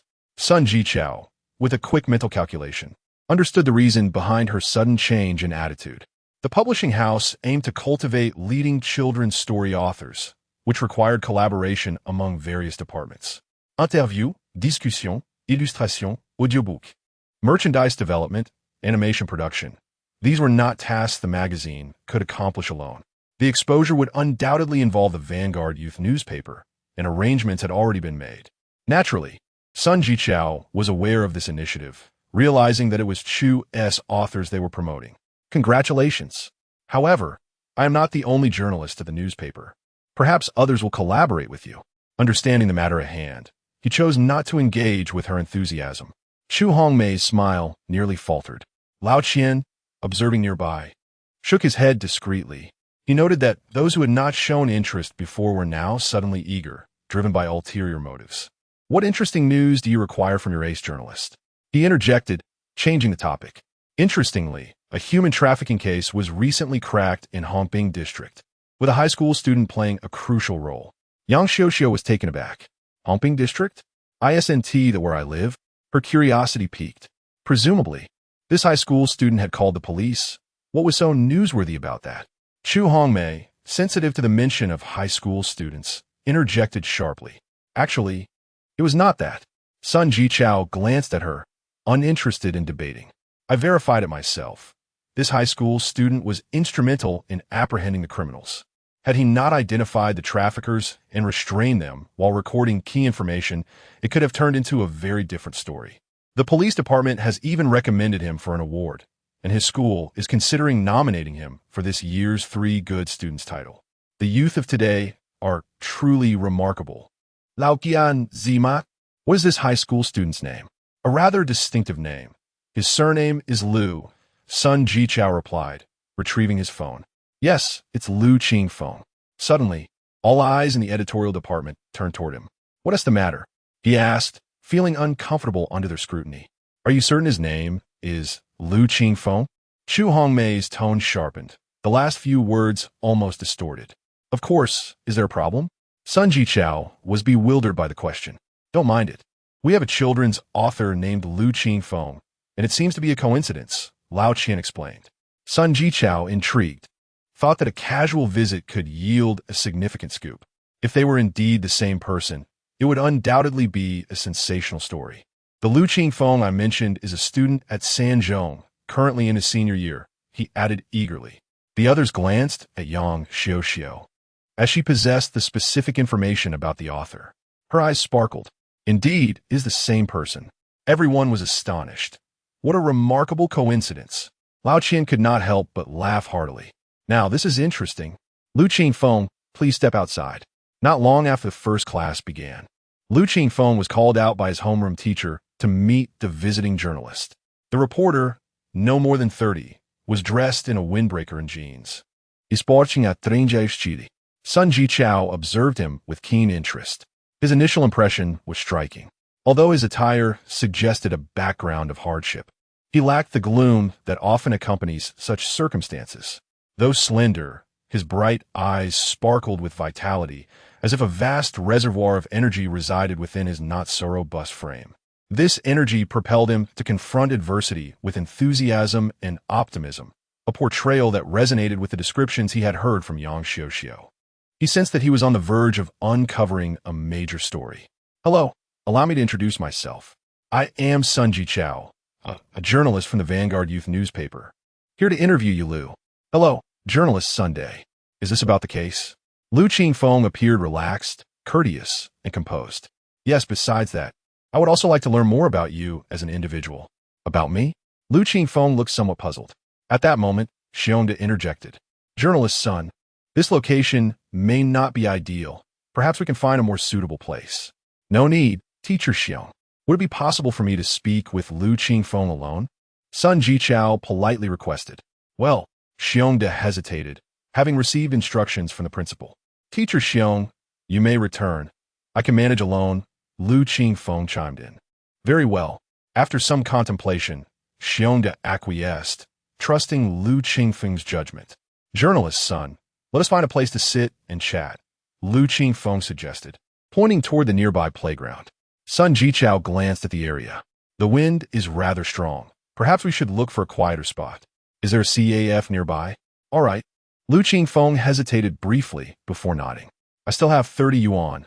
2 cups of coffee should be manageable.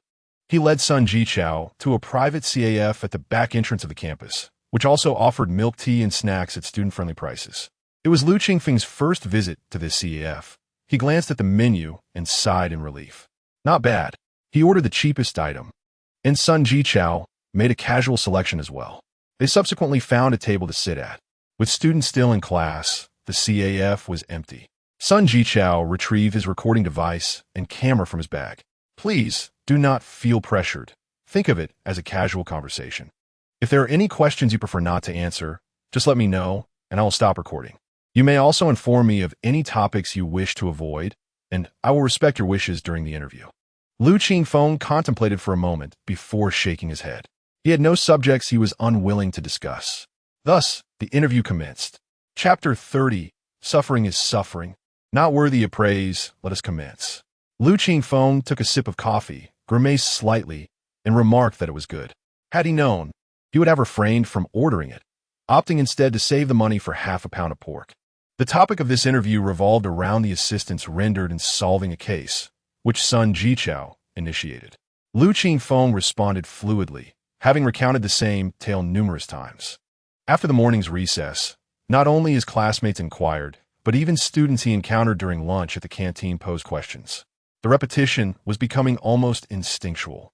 To my knowledge, Lu is also engaged in literary creation. Upon concluding that segment, the journalist broached an unrelated topic. He had written 2 fairy tales, which hardly qualifies as literary creation. Lu Qingfeng took another sip of coffee, feeling a bit parched from speaking too much. You're too modest, Lu. I have read both stories, and your writing is remarkably mature and substantial. I could never produce something of such caliber. As a journalist reliant on the written word, he pondered how to enliven a dry interview script, a true test of his literary prowess. Some celebrities enlist renowned journalists for their memoirs. Thus, Sun Jichao's comment could be considered a unique form of admiration. Thank you. Lu Qingfeng expressed his gratitude. Sun Jichao smiled, paused the recording device, and then inquired if they could discuss a potentially sensitive topic. You may proceed. Lu Qingfeng opted for caution. The young man exhibited a composure beyond his years, which Sun Jichao noted silently. He then pressed the record button again. Before arriving, I encountered your editor, Yang Xiuxiu. Lu Qingfeng appeared puzzled. The Vanguard Youth newspaper and children's literature are published by the same house. Technically, Yang Xiuxiu and I are colleagues. Sun Jichao clarified before continuing. I learned a bit about you from Yang Xiuxiu, though she did not divulge much. My curiosity about you stemmed from the remarkable transformation of an ordinary student in a short span of time. Therefore, I took the liberty of gathering some information about you beforehand. So, you used to be an idol? So that is the case. Lu Qingfeng felt relieved. There was nothing off limits to discuss. In fact, he was eager to share more with the journalist. Yes, I debuted with a group called Dreamer+, comprised of youths around my age. This information is readily available online, and the journalist likely researched it. Sun Jichao nodded and continued his inquiry. You must have entered an entertainment company for singing and dancing practice at a young age, correct? Yes, around the age of 10, my parents signed me with an agency. I was too young to contribute much at that time. To be frank, being a trainee was not more enjoyable than studying. It was even more tedious, as I had to balance vocal and dance training with my studies. I was not a particularly bright child, and the time dedicated to preparing for my debut severely compressed my study time, leading to declining grades. Lu Qingfeng recounted his past experiences, the recorder quietly capturing his narrative. Sun Jichao listened intently, cross-referencing information and gradually forming a clearer understanding of the young man before him. Your group was quite popular for a time. Indeed, but did not last long. At this, Lu Qingfeng could not help but chuckle. He regarded the agency's planning as somewhat successful. Had it progressed methodically, it could have mirrored a parallel universe version of Thief Boy. Regrettably, the other children in the group became distracted and engaged in foolish antics. The agency's public relations capabilities were lacking, and the outcome was predictable. May I ask you a personal question? From what I gather, it seems your family's economic situation is somewhat strained? Yes, I'm in dire need of money. Lu Qingfeng's response seemed somewhat disconnected from the journalist's question. Sun Jichao noted the discrepancy in his reply. Personal? Well, my parents are divorced, and since my mother remarried, she has not contacted me for quite some time. As for my father, let me think. He counted on his fingers taking a while before stating, "The last time I saw him was about 2 months ago. I do not even know where he is now." Sun Jichao was taken aback. This was information he had not anticipated. Yang Xiuxiu would not have disclosed such personal details. "So, you are living alone now?" "Pretty much. I also submit articles to magazines to earn some money for food." "Wait, don't your parents provide you with any living expenses?" "I am unsure. Perhaps they have forgotten about me altogether." Lu Qingfeng shrugged, appearing somewhat innocent. Sun Jichao was stunned. What kind of neglectful parents were these? Looking at the youth's worn clothing and slight frame, everything fell into place. He found it perplexing that, given Lu Qingfeng's past as an idol, he had earned some money, yet it seemed his family was so impoverished that they could not even afford clothing. And he had grown up in such circumstances. Now it became clear his parents had completely disregarded him, leaving him to fend for himself to maintain a basic standard of living. Sun Jichao was uncertain whether to continue the interview. The Vanguard youth newspaper catered to adolescents, and most of his interviews involved children from varying family backgrounds.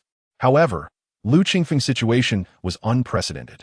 Moreover, as an official media outlet, they could not delve unethically into dark narratives. After some consideration, he decided to shift the conversation towards more positive themes. "I have read your 2 stories published in children's literature, The Little Match Girl and The Ugly Duckling, both of which convey a sense of realism. Whether it is the unnoticed girl on New Year's Eve or the ugly duckling's arduous journey to becoming a swan, shadows of your own life seem to linger within them. Are you suggesting that my current self is a result of suffering?" Sun Jichao nodded.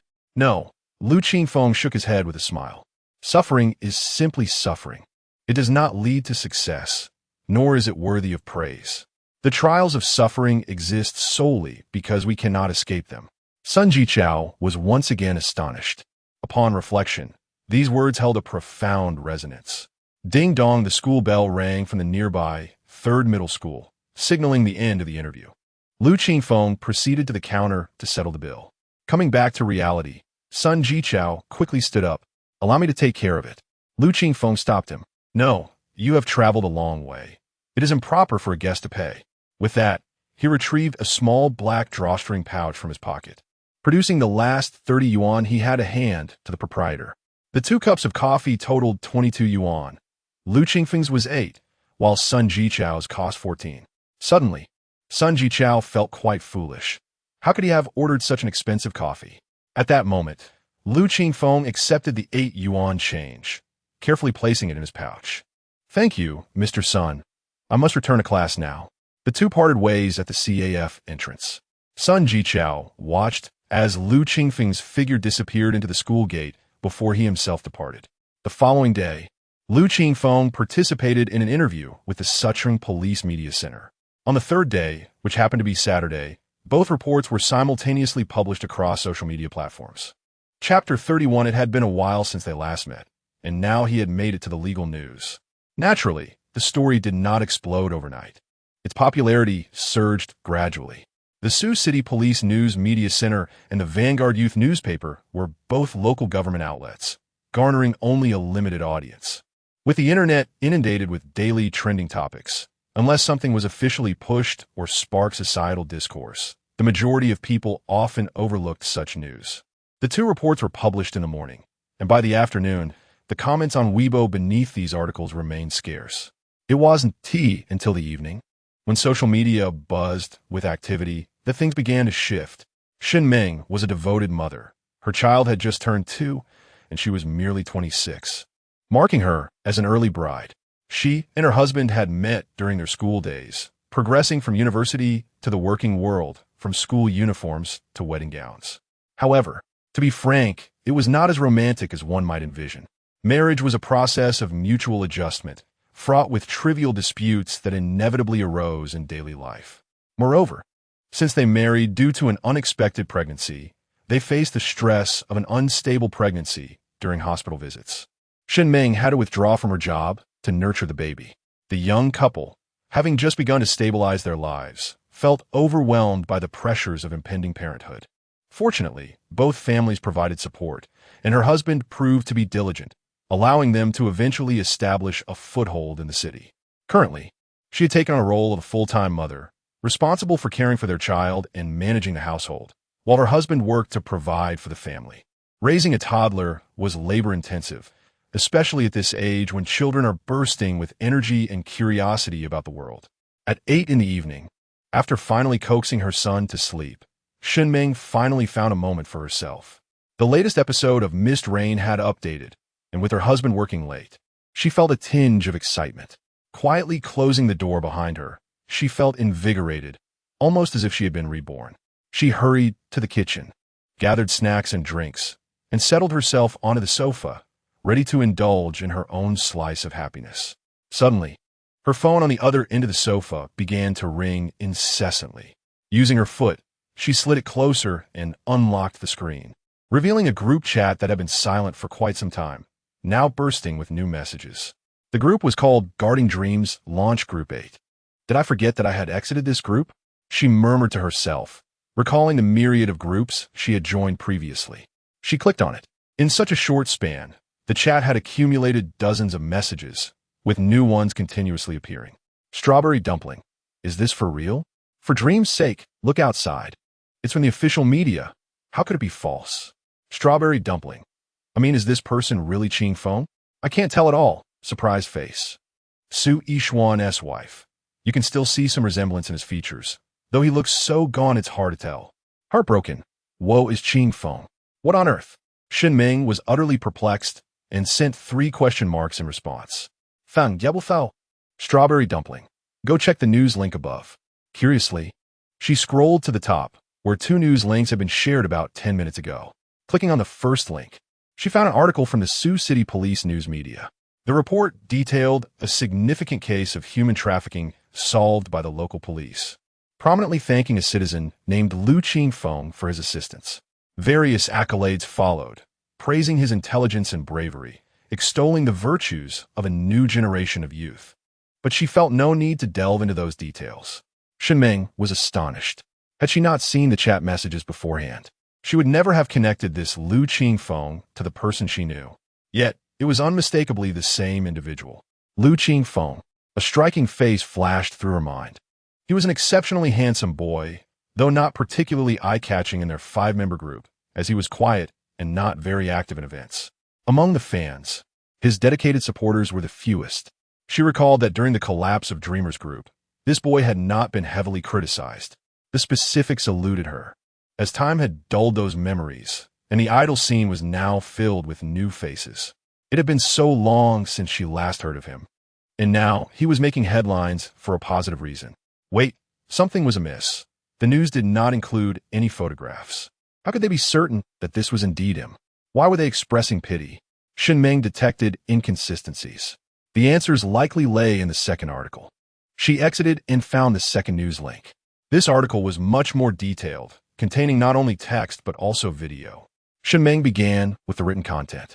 It was an in-depth interview with Lu Qingfeng, preceded by a comprehensive description of the human trafficking case. The details were so vivid that they elucidated just how pivotal Lu Qingfeng had been in the case. The more she read, the more silence enveloped her. Finally, she clicked on the video. The boy in the footage was almost unrecognizable, a far cry from the beautifully adorned figure she remembered from the stage. His gaunt cheeks and unkempt hair enveloped his face, making it appear painfully small. His skin was a dull yellow, his body seemingly stunted after such a long time. Swathed in oversized school uniform, Qingfeng felt a lump in her throat, an impulse to weep. She could hardly fathom what he must have endured to be reduced to this state. The video, edited to a brief 10 minutes, primarily showcased the interview content. Yet, it concluded with a poignant moment where Sun Jichao captured Lu Qingfeng as he carefully extracted a homemade wallet and solemnly tucked away his change. At this point, Qingfeng could no longer hold back her tears. Perhaps it was the remnants of her past as a devoted fan, compounded by thoughts of her own child. An overwhelming wave of sorrow surged within her, and she could not contain it. The television began to air the drama she had been watching, and the snacks and drinks on the coffee table were ready. Yet, Qingfeng had lost all desire for enjoyment. She replayed the video, finding solace in the fact that Lu Qingfeng had not succumbed to despair. He was actively confronting the adversities of life, striving to save himself. His vibrant spirit shone through the screen, inspiring her. He was submitting works to children's literature to earn a living, and it appeared he was quite talented. She resolved to purchase a copy tomorrow. Composing herself, she exited the link and returned to the group chat. The online chatter continued unabated. The group, once bustling, had dwindled to just a handful since the collapse of Dreamer-S. Heartbroken, Qingfeng is innocent. He was ensnared in circumstances beyond his control. He has not committed any fundamental error. His poor performance cannot be entirely attributed to him. The company assigned so many activities, leaving little time for study. Strawberry dumpling. Indeed, the image of a scholar was also foisted upon him by the company. He seemed exceptionally obedient and unable to resist. Zhang Yuuzhao. His parents are not blameless either. They likely viewed him as a cash cow, showing little concern for his education. Once he ceased to be profitable, they left him to fend for himself. This was Shunming's contribution, not found in the interview, merely her conjecture. Yet it inadvertently revealed a truth. Su Yishuan's wife.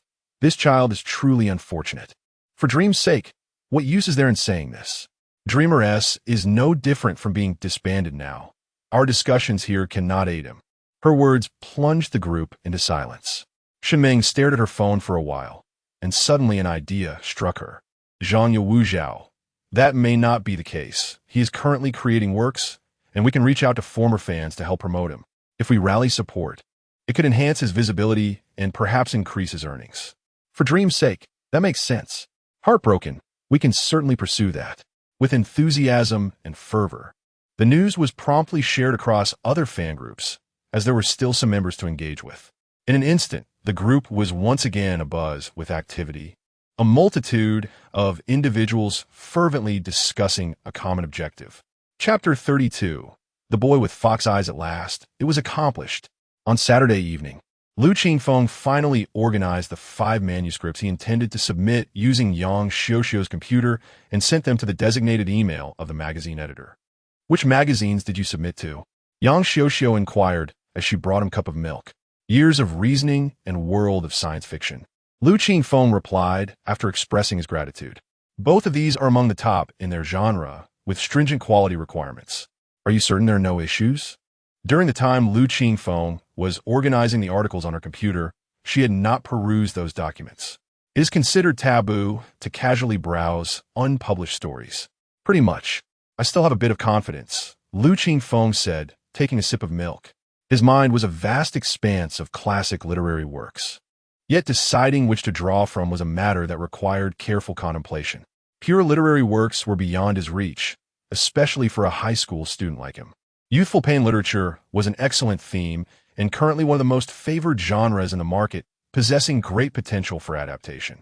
However, he wished to publish online as a means to attract followers.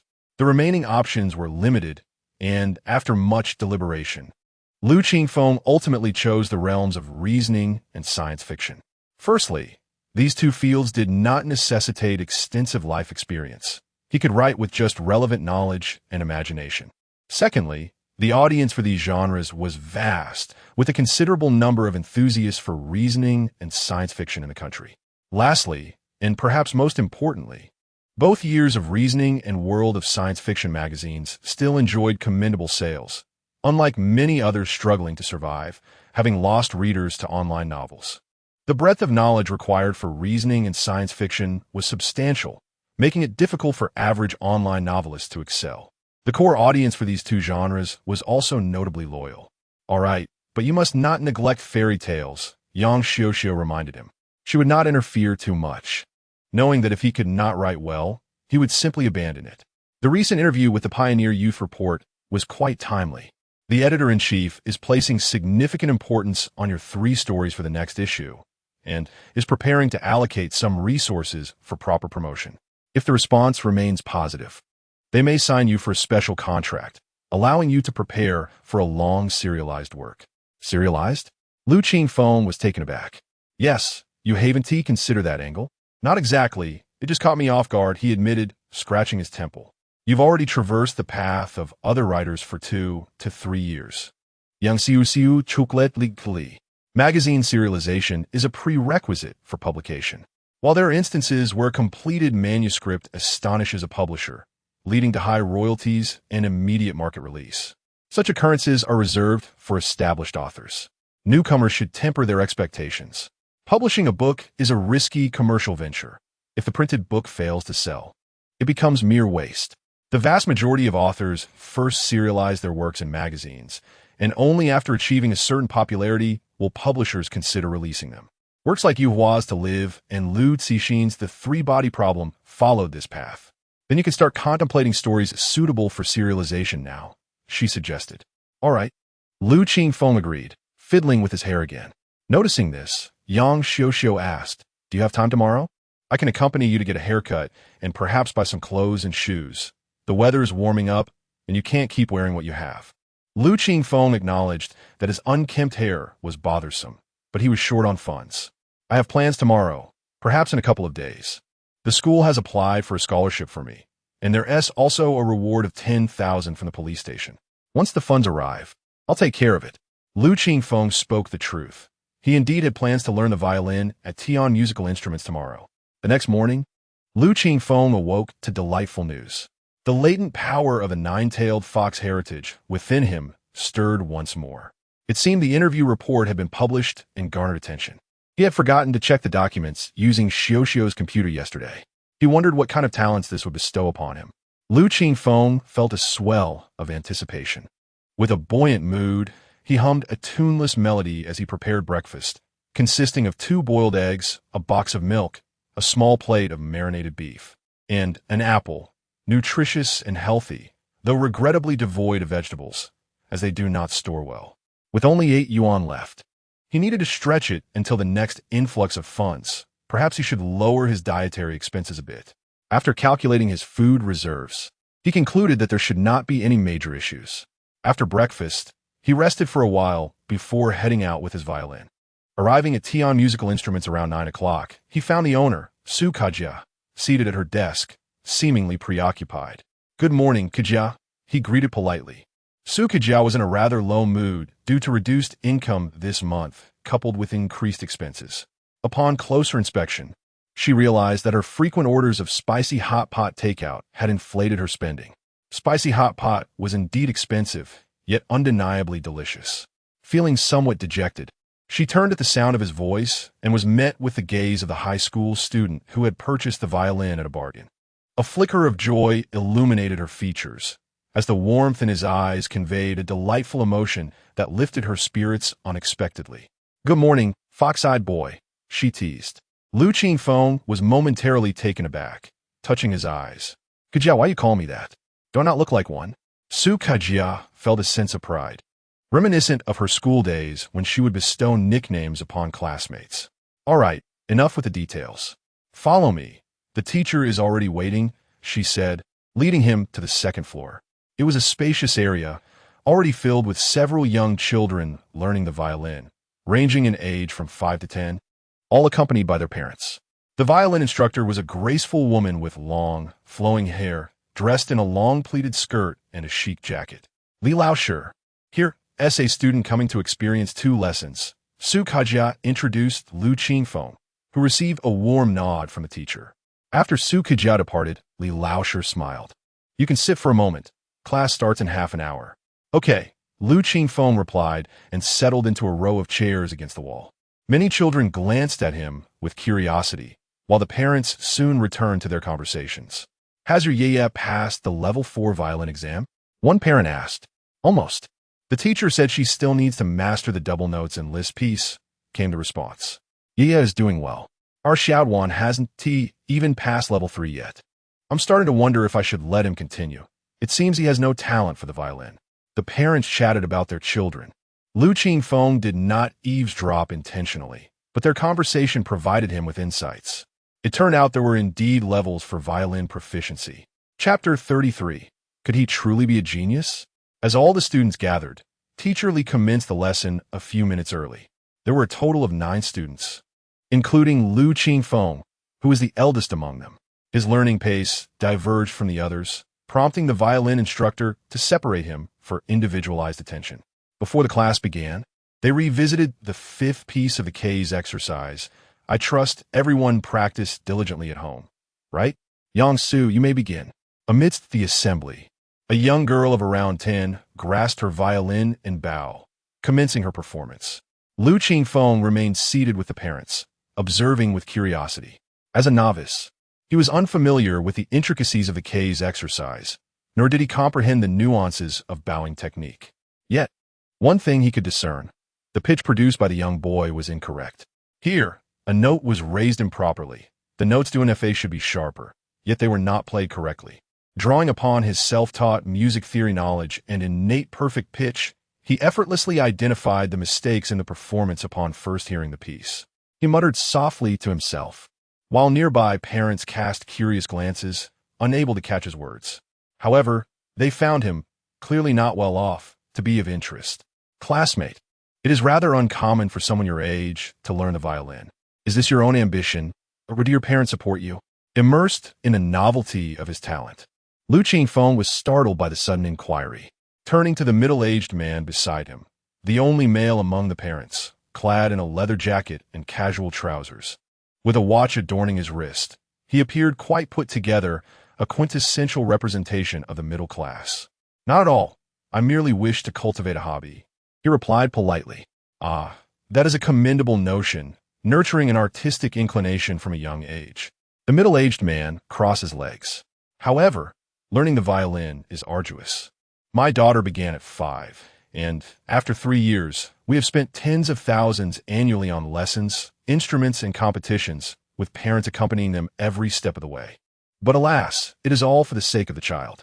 Though seemingly a lament, there was an underlying air of superiority. Lu Qingfeng suspected he might be overthinking it, opting for further pleasantries. Indeed, it is not easy for parents. They often say that children from impoverished families mature quickly. Perhaps my daughter should hear that. It was not merely an illusion. What appeared to be a friendly conversation was, in fact, a display of condescension, the upper-tier individual extending pity towards the lower tier. The facade of goodwill masked a desire to satiate his own inflated ego through comparison. Such individuals are ubiquitous in reality, hardly surprising. Lu Qingfeng chose to disregard the middle-aged man, yet he continued to prattle on. Classmate, do study hard. Teacher Li is a professional violinist, and it is quite a privilege to attend this experiential class, a luxury for us all.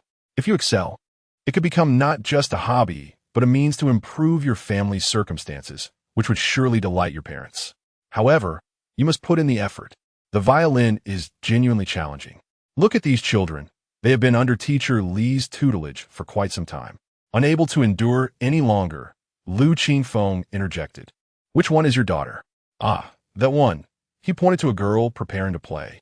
The middle-aged man beamed, humbly remarking, she has been learning for quite some time. It still has much to improve. Lu Qingfeng remained silent, focusing intently on the performance. As the sound of the violin filled the air, he soon turned to the middle-aged man and remarked, I find her quite accomplished. However, she began with 2 incorrect notes. The second section's tone is somewhat distorted, and it seems she became overly anxious towards the end, losing pitch altogether. Fury flashed across the man's face, his expression darkening. You who have just begun cannot even hold the bow correctly.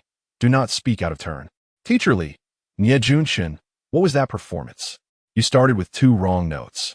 Your bow grip has turned into a claw, and the timbre you produced, listen to it yourself, and let us not even discuss the finale.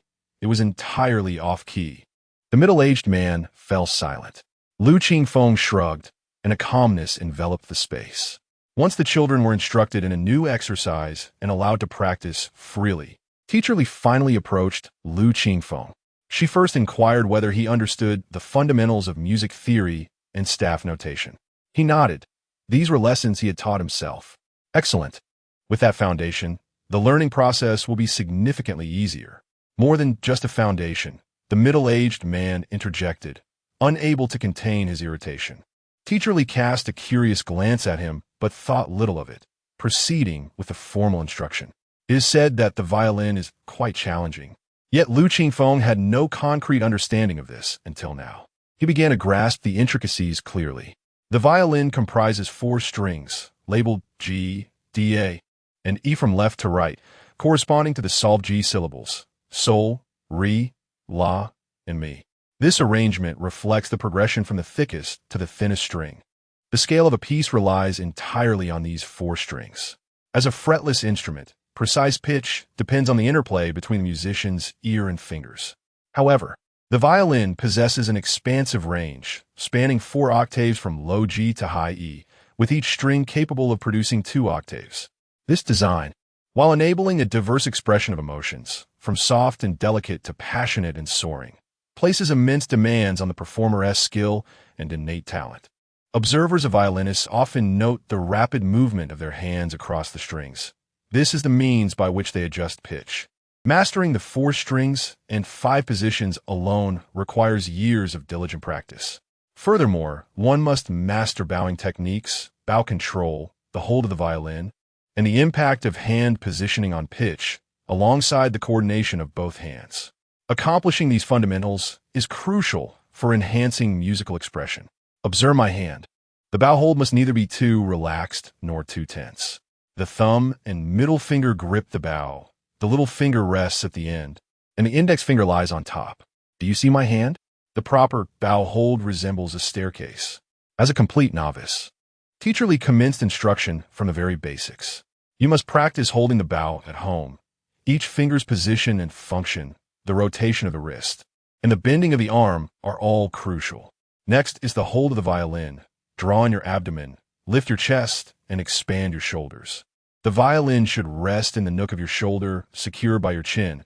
Apply just the right amount of pressure, not too tight, nor solely reliant on your hands for support. It should be balanced so that even if you release your grip, the violin remains secure while you find that relaxed sensation in your arms. Excellent. It was undeniably challenging, yet Lu Qingfeng reveled in the experience. The process, which may sound deceptively simple, proved quite arduous in practice. The mind may proclaim understanding, yet the body often protests, you know nothing. Posture and technique can be taught by a mentor, but personal finesse must be discovered independently. This embodies the adage, the master opens the door, but the disciple must walk the path alone. Yet, the talent inherited from the nine-tailed fox lineage was no mere boast. Initially a blank slate, Lu Qingfeng struggled with many positions, but once Teacher Lee identified the issues and provided corrections, he swiftly excelled. Though he had not yet achieved an effortless proficiency, he bore no semblance of a beginner. Teacher Lee's astonishment grew with each lesson. She could see that Lu Qingfeng was indeed a novice, new to the violin. Such a fact was impossible to disguise. But what was this remarkable aptitude for learning? Throughout her years of teaching, she had never encountered a student like him. Could it be that he truly was a genius? Chapter 34. Short film shooting of the film club talent and musicality are enigmatic yet undeniably present. Some individuals may practice the violin for years, producing sounds akin to that of sawing wood, reminiscent of Shizuka from Doraemon. Conversely, there are those who can transform violin performance into an exquisite art form, such as Paganini. This Italian violinist began his studies at the tender age of 3, mastering an array of extraordinarily challenging pieces by 8, and even began composing his own violin sonatas. His virtuosity was legendary, often said to be the result of a pact with the devil for his soul. His skill was so remarkable that his name became synonymous with excellence. If someone praises your violin playing as akin to Paganini's, take it as a heartfelt compliment rather than a whimsical comparison to a fast food breakfast. In the realm of violinists, if there were to be a hierarchy, Paganini would undoubtedly reign supreme. Teacher Lee did not intend to compare Lu Qingfeng's musical talent to that of Paganini, yet she was astounded by his progress. In just 2 hours of class, Lu Qingfeng transitioned from complete ignorance to mastering bow hold, finger placement, bowing techniques, plucking exercises, open strings, and practicing the A major scale, culminating in a halting rendition of the simplest piece in the city.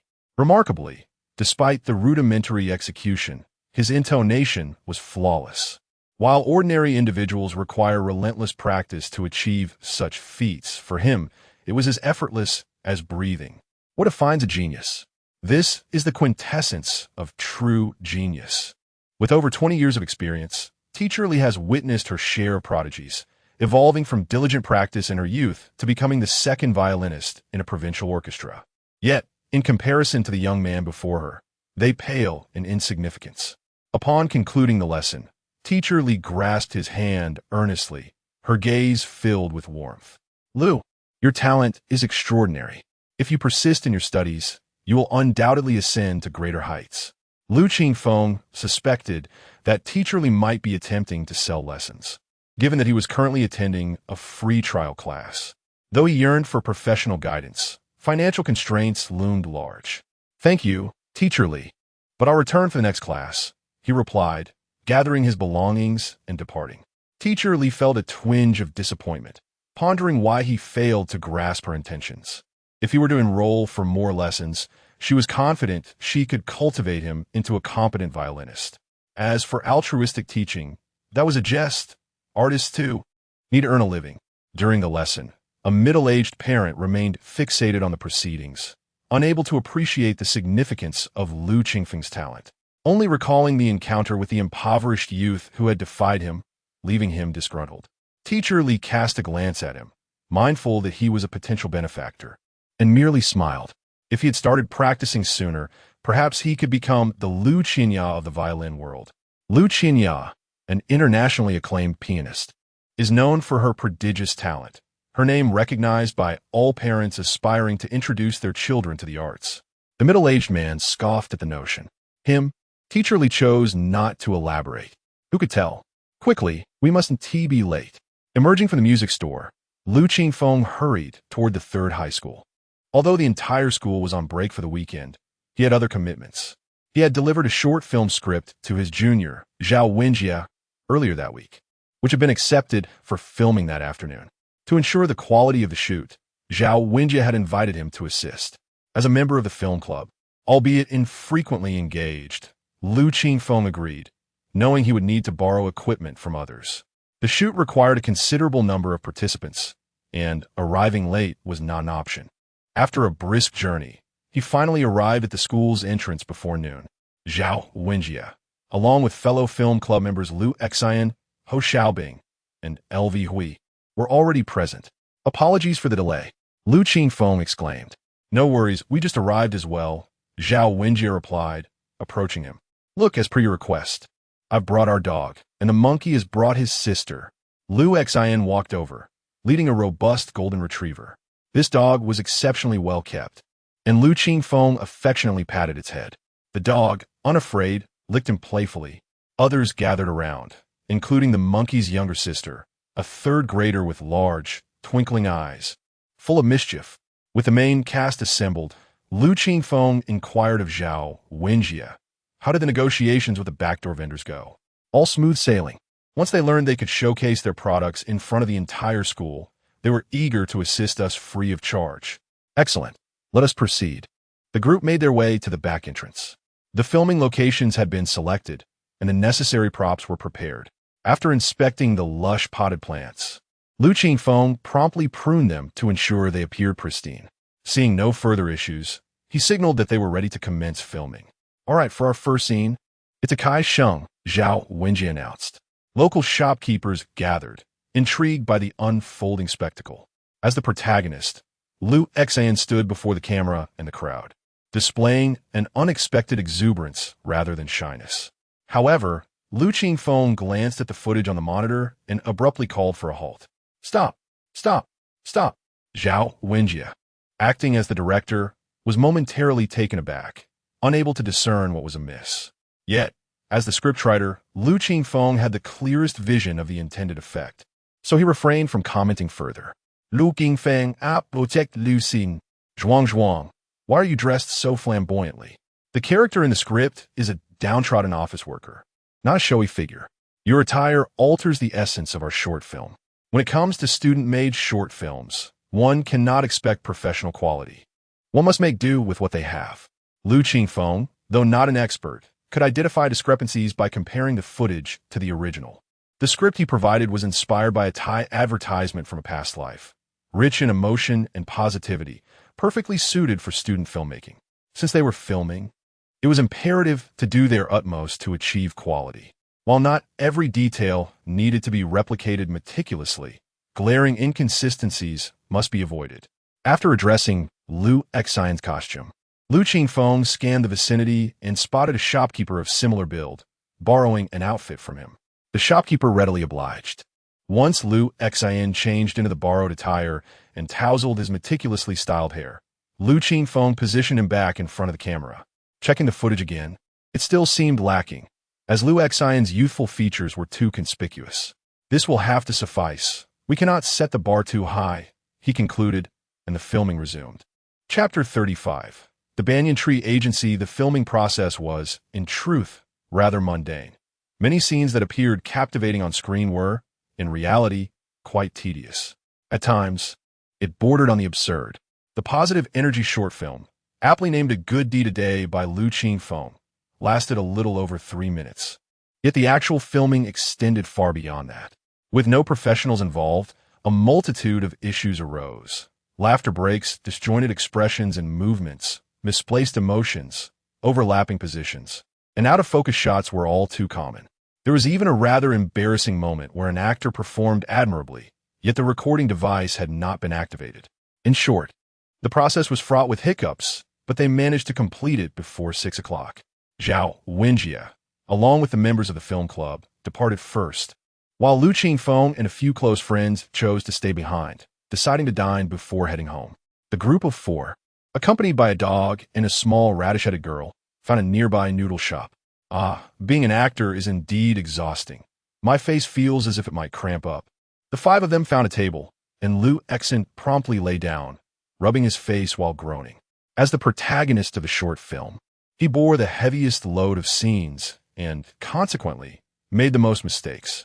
With no formal training, and this being his first shoot, controlling his expressions to convey appropriate emotions proved to be quite the challenge. Enough of your complaints. Who was it that insisted on being the lead? Lu Qingfeng poured water for everyone, making sure to fill a cup for the golden retriever named a Huang as well. The dog, feeling parched, happily began to lap it up. This is amusing, and the film will be showcased in the auditorium for the entire school to witness. How cool is that? Lu Xian's grievances dissipated as his eyes sparkled with excitement. "Indeed, affirmed lui. Brother, can I come to your club this week?" asked Ho Xiaoya, the little sister of the monkey, her eyes gleaming with anticipation. She also had a role in the short film. "Are you going to school that day?" Ho Xiaobing gently ruffled his sister's hair.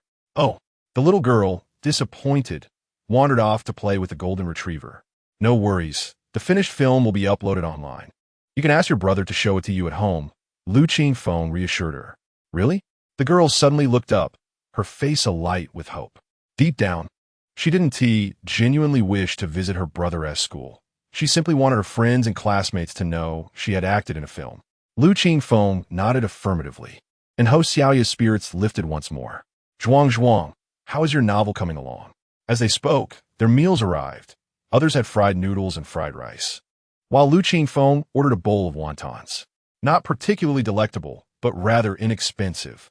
As they ate and chatted, halfway through the meal, Lu suddenly inquired with curiosity about Lu Xian's ambition to write an online novel, a topic he had frequently boasted about within their small circle. Recently, he had begun to conceptualize themes, plots, and world building. Lu Qingfeng also found himself intrigued by this endeavor. "It's going quite smoothly.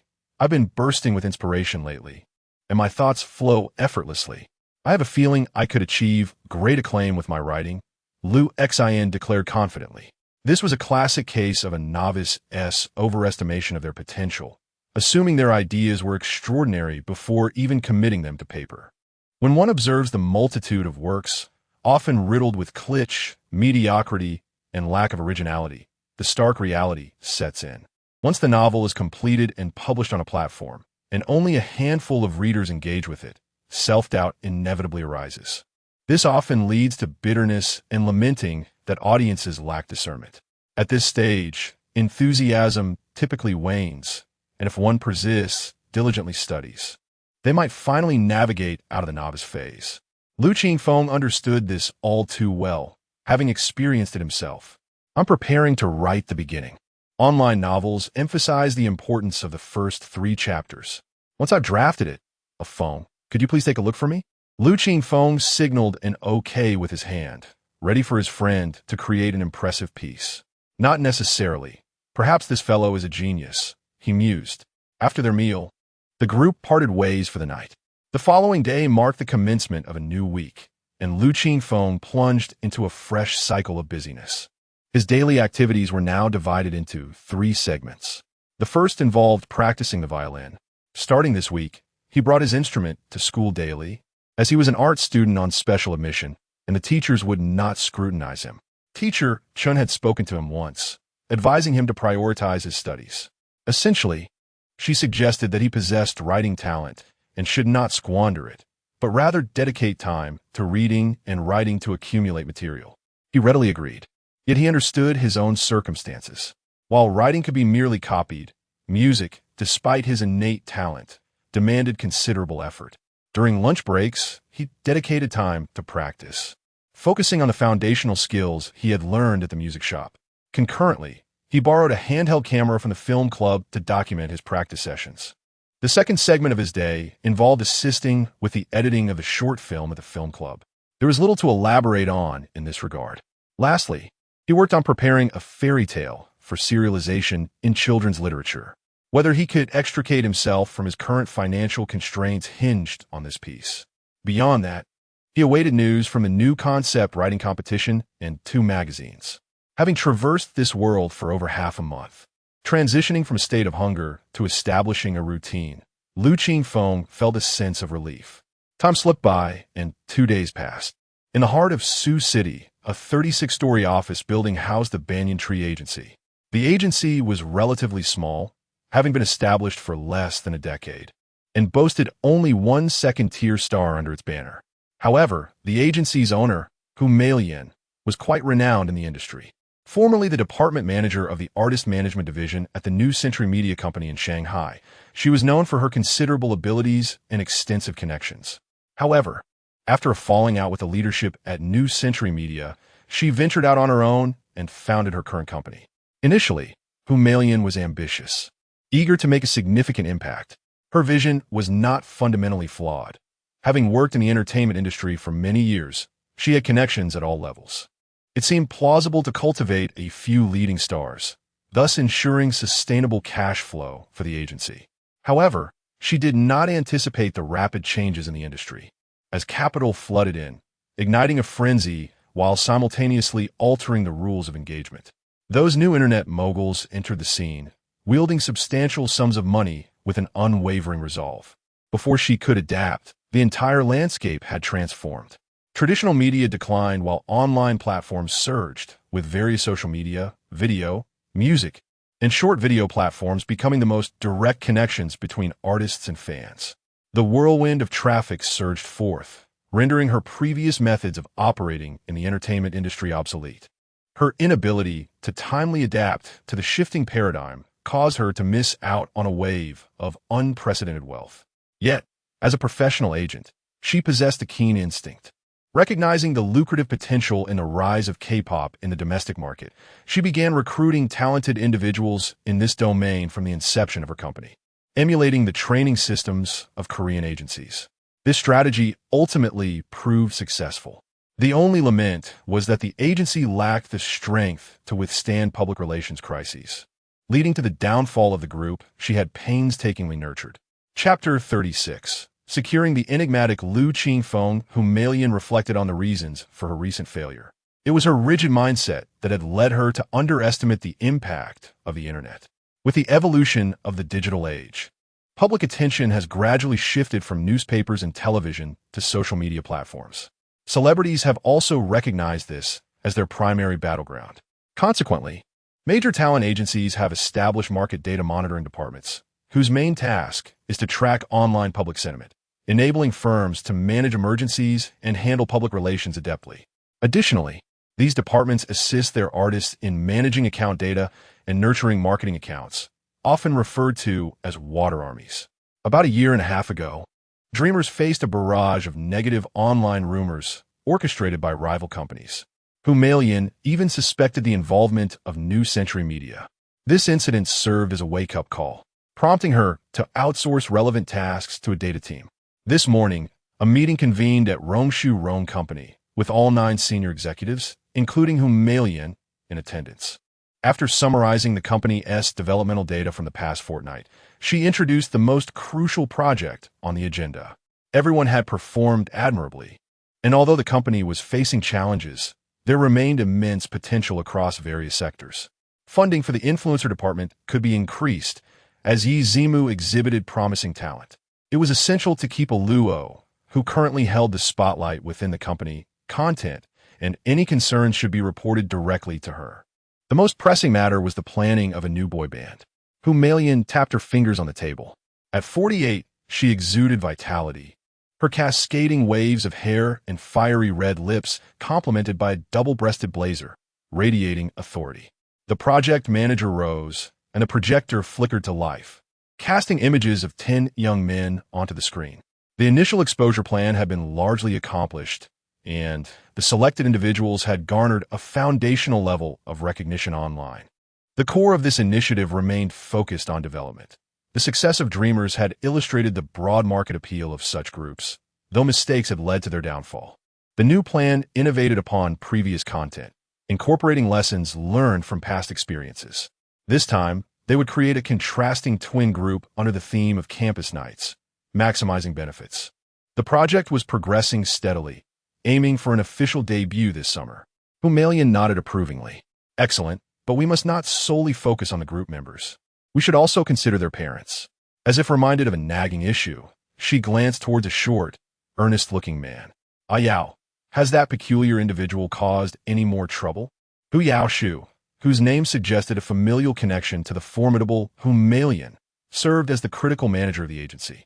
There has been a recent lull, but I have hesitated to share something with you. Really? Hu Meiyan looked intrigued. Hu Yaoshu continued. Recently, there has been a shift in public perception regarding Dreamers. The others in the room exchanged bewildered glances. The company's inaugural group had faded into obscurity over the past 18 months, so how could there be news surrounding them?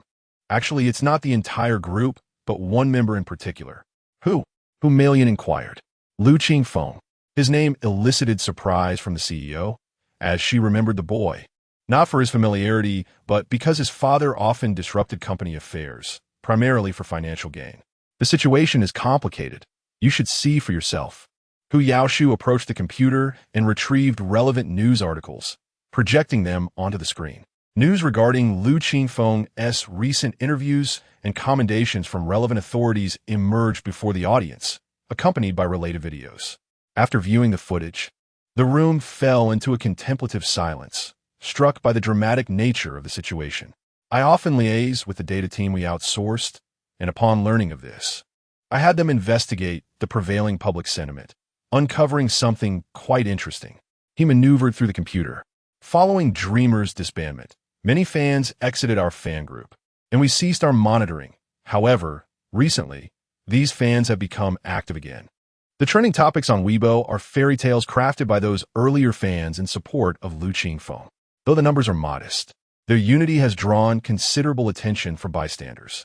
Oh, and Lu Qingfeng is currently contributing fairy tales to a magazine. I took a look, and he writes rather well. A cascade of revelations left everyone in attendance feeling dazzled. Yet, Hu Meiyan's eyes sparkled with growing excitement.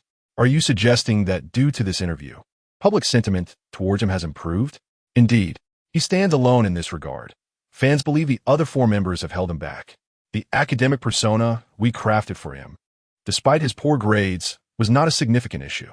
He explained the reasons behind his academic struggles in the interview, which the public found acceptable, and now he can create, alleviating concerns about his persona collapsing. Moreover, observing his current plight seems to have instilled a sense of guilt among fans, fostering a desire to make amends. Hu Meiyan nearly applauded in delight.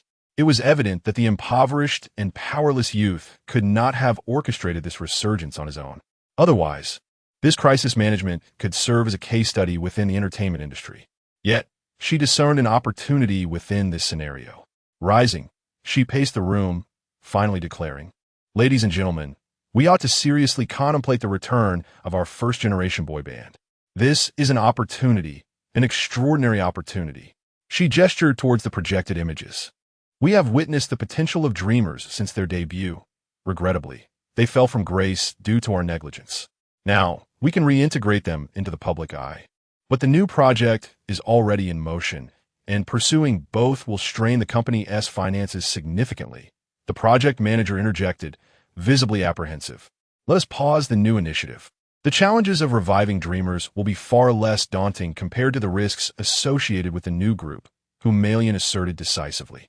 The young man had presented them with a chance. We can seize this moment to craft a narrative of redemption for them. Who among the youth has not erred? Yet, acknowledging one's mistakes and striving for improvement is commendable. After a year and a half of reflection, the members of Dreamers have recognized their missteps. They are ready to embark on a new journey, pursuing their dreams anew. What do you think of this story? Applause erupted in the conference room. Once the clapping subsided, Hu Yaoshu raised his hand. Hu Zong, may I interject? Your plan is sound, but our contract with them has less than half a year remaining, specifically for months, ending in July. Hu Malian paused, then waved it off. We shall renew their contract. I am confident they will accept. However, first, we must secure Lu Qingfeng. She pointed to the image on the projector, where the slender young man smiled, his fox-like eyes narrowed, resembling a crescent moon. Chapter 37. The Return of the Gambler. Father Lao Lu, wake up. There's a phone call. Lao Lu's full name is Lu Shiqiao, but his friends prefer to call him Lao Lu. This nickname suits him well, for he often resorts to underhanded tactics while playing cards, embodying the quintessential Lao Lu behavior. Last night, Lu Shiqiao was on a winning streak, managing to earn a bit of money, and in a fit of excitement, he played through the night in the gaming hall. However, as the night wore on, his luck took a nosedive. Not only did he lose his winnings, but he also depleted his original stake. When he finally stepped away from the table, the adrenaline faded, leaving him filled with regret. If only he had known better, he would have cashed out while he was ahead. He returned home at 5 in the morning and tossed, and turned in bed until nearly 6, where he finally drifted off to sleep. Early the next morning, a friend roused him, and he felt an overwhelming sense of frustration, with sleep still clinging to his eyes. Groggily, he reached for his phone, but just as he grasped it, the ringing ceased. He flopped back onto the bed. Get up, get up, his friend urged once more, pulling him from the bed. Let me sleep a bit longer. Lu Shiqiao protested, peeling his friend's hand away and wrapping the blanket around himself. Have some decency. It's been ages since you've been home. Your son is practically grown up now. He can take care of himself. Irritated, he buried his head beneath the covers. Just then, the phone rang again. His friend picked it up, glanced at the screen, and said, a call from an agent. Aren't you going to answer? From under the blanket, Lu Shiqiao stirred, then suddenly sat upright, his bloodshot eyes wide open, his unkempt face adorned with stubble. His friend was taken aback, and before he could react, the phone was snatched away. Hello? Yes, yes, Lu Shiqiao responded, nodding repeatedly to whatever was being said on the other end. After hanging up, he scrambled out of bed, threw on some clothes, splashed water on his face, and rushed out the door. At nearly 50 years old, he still exhibited this reckless demeanor. His friend watched Lu Shiqiao's hurried departure, shaking his head in disbelief. Lu Shiqiao hailed a cab and arrived at the office of Rongshu Rong Company. He entered the agency with familiarity, greeted by Hu Yaoshu. Speak up. Why the secrecy in summoning me? Is there still some unsettled payment? He plopped into a chair and yawned broadly. Hu Yaoshu, accustomed to this middle-aged man's demeanor from their numerous interactions, understood that Lu Shiqiao was a reckless individual. He would prefer to avoid extensive dealings with him, but the young talent he sought to renew the contract with was too young, necessitating parental consent. Mr. Lu, I know you're anxious, but please be patient. We've called you here for a good reason. He produced a document from his bag and slid it across the table. Your child signed an artist contract with us 7 years ago. Over the years, our collaboration has been quite pleasant, so we would like to extend this contract. You may review the terms in the agreement. Lu Shiqiao took the document, but merely skimmed it, feeling overwhelmed by the abundance of text, and lost interest. This doesn't seem right. When I came before, your attitude was quite different. It felt as if signing with my son was a burden to you, eager for the contract to expire and unwilling to pay even the basic salary. The relationship between an artist and an agency is akin to that of an employee and an employer, with legal provisions for a basic salary. However, Any artist with a modicum of success usually disregards such trivial compensation.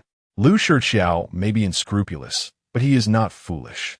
He frequented Rome often enough to be aware of Lu Qingfeng's career trajectory. An agency would not renew a contract with someone of no value. It was evident that there were matters he was unaware of regarding his son. Hu Yaoshu pondered this, but considering the man's character, it wasn't surprising. You may inquire with your child about this. Our company is indeed eager to continue our partnership. To demonstrate our sincerity, we are offering a substantial signing bonus this time. 50,000, he extended a hand. When it came to money, Lu Qingfeng was suddenly alert, sitting up straight. Now we're talking business. He mentally calculated his debts and countered. 88,000. How about that? A lucky number. Hu Yaoshu suppressed the urge to roll his eyes, letting out a resigned sigh. Fine. Lu Qingfeng felt a surge of happiness, but soon regretted his rapid agreement. The ease with which he conceded suggested he hadn't yet reached his limits. He should have demanded 100,000. No, 150,000. Lost in thought, he lifted his pen to sign the contract. Wait. Hu Yaoshu grabbed his arm. What's the matter? Are you backing out? Mr. Lu, we need your son's signature. You only need to sign as the guardian. Why didn't you say so earlier? Lu Qingfeng tossed the pen aside. Transfer the signing bonus to my old account, and I'll go find that kid right away. Mr. Lu, that's not how it works. Signatures come first. Lu Qingfeng frowned in annoyance. I know my son. If I tell him to sign, he won't hesitate. There won't be any mistakes. Hu Yaoshu remained skeptical. You can take the contract home, have your son sign it, and bring it back. The money will be transferred to you promptly. All right, how troublesome. Reluctantly, Lu Qingfeng took the contract and tucked it under his arm as he left the office. Once outside the building, he hailed a cab to seek out Lu Qingfeng. However, he soon realized he had forgotten which school his son attended. During the 3 years of high school, he had never once visited. His ex-wife had handled the enrollment. He had only been responsible for the financial aspect, ignoring everything else. Now, in need of assistance, he found himself at a loss. I might as well head home and wait. He was too lazy to dwell on such trivial matters and decided to return home for a nap. All right, see you tomorrow. After evening study hall, as usual, Lu Qingfeng parted ways with Lu Xin and Ho Xiaobing at the intersection, but he did not rush home. Instead, he took a detour to a nearby bank. The scholarship from the school had arrived, totaling 3,000 yuan, directly deposited into his account. His meager savings had been replenished. By noon the next day, he planned to buy a mobile phone. This was a decision he had contemplated for some time. Life without a phone was inconvenient. Moreover, his upcoming plans necessitated a smartphone. He didn't require anything extravagant at this stage. A phone within 3,000 yuan would suffice, with the remaining funds reserved for living expenses. He could wait a little longer, as the payment for his children's literature work was also due soon. He meticulously calculated the allocation of his funds and cheerfully withdrew 200 yuan in cash, placing it into his makeshift wallet. This wallet was fashioned from the remnants of an old piece of clothing. Since he primarily used cash, he refrained from splurging on a proper wallet, opting instead to sew one himself to keep loose change from falling out. One must admit, the original Lu Qingfeng was a good kid, maintaining a kind-hearted nature despite his unfortunate upbringing and the presence of irresponsible parents. Shaking his head, he chose not to dwell on the past as he made his way home. Upon opening the door, he was greeted by the sight of a familiar yet strange figure, his gambling father, Lu Qingfeng. Chapter 38. Reversal of Fortune. He's back. Lu Qingfeng was sitting on the floor, having spread out his exam papers as a makeshift mat. Upon it, he had placed some barbecue and beer. Engrossed in a live stream on his phone, where the host was shouting enthusiastically, Lu Qingfeng was laughing heartily. He gave a cursory greeting upon hearing the door open, then became engrossed in his phone again. Lu Qingfeng scrutinized the man. Lu Qingfeng, having washed up and shaved, possessed a certain appeal. Tall and with defined features, he was a handsome middle-aged man at 45. However, his years of immersion in gambling had taken a toll, leaving him with a weary demeanor and an inexplicable air of seediness. Lu Qingfeng recalled a time when Lu Qingfeng was not like this. While he lacked exceptional talent, he also didn't have these vices. Coming from a family with a decent financial background, he ran a mechanical processing factory, living comfortably off outsourcing parts for major manufacturers. The transformation seemed to have occurred after the death of the original owner's grandfather and the subsequent crisis at the factory. Instead of addressing the issues, Lu Shiqiao sought refuge in bars and revelry. He then fell in with a group of dubious friends who introduced him to gambling, leading to his gradual decline. The once affluent family fortune was squandered, the factory sold, and a divorce ensued, yet he remained unable to break free. Moreover, Lu Qingfeng observed that setbacks only fueled Lu Shiqiao's gambling habits. He realized the truth. This was a grown man with an appalling inability to cope with stress, retreating into his shell at the slightest sign of trouble, incapable of shouldering the responsibilities of a family. It was no wonder the original owner had starved to death at home. He was at a loss for words, only thinking that the original owner was unfortunate to have such a father. Why are you just standing there? Sit down and eat. Lu Shiqiao, noticing the prolonged silence at the door, looked up and offered a beer. Lu Qingfeng entered, set down his bag, and sat down. Why did you come back? He picked up a slice of braised beef, which he had been rationing for the week, now generously arranged on a plate. He then glanced around the room. The bed, neatly made that morning, was now disheveled, and a pile of dirty clothes lay near the bathroom floor. The once modest but tidy home had become chaotic since the man's return. What kind of talk is that? Lu Shiqiao retorted, finally diverting his attention from the live stream. He turned off his phone, tossed it aside, and grabbed a beer, taking a long swig. I'm your father. This is my home. Can't I come back? No, it's just that I haven't seen you in so long. I'm a bit surprised, Lu Qingfeng replied calmly.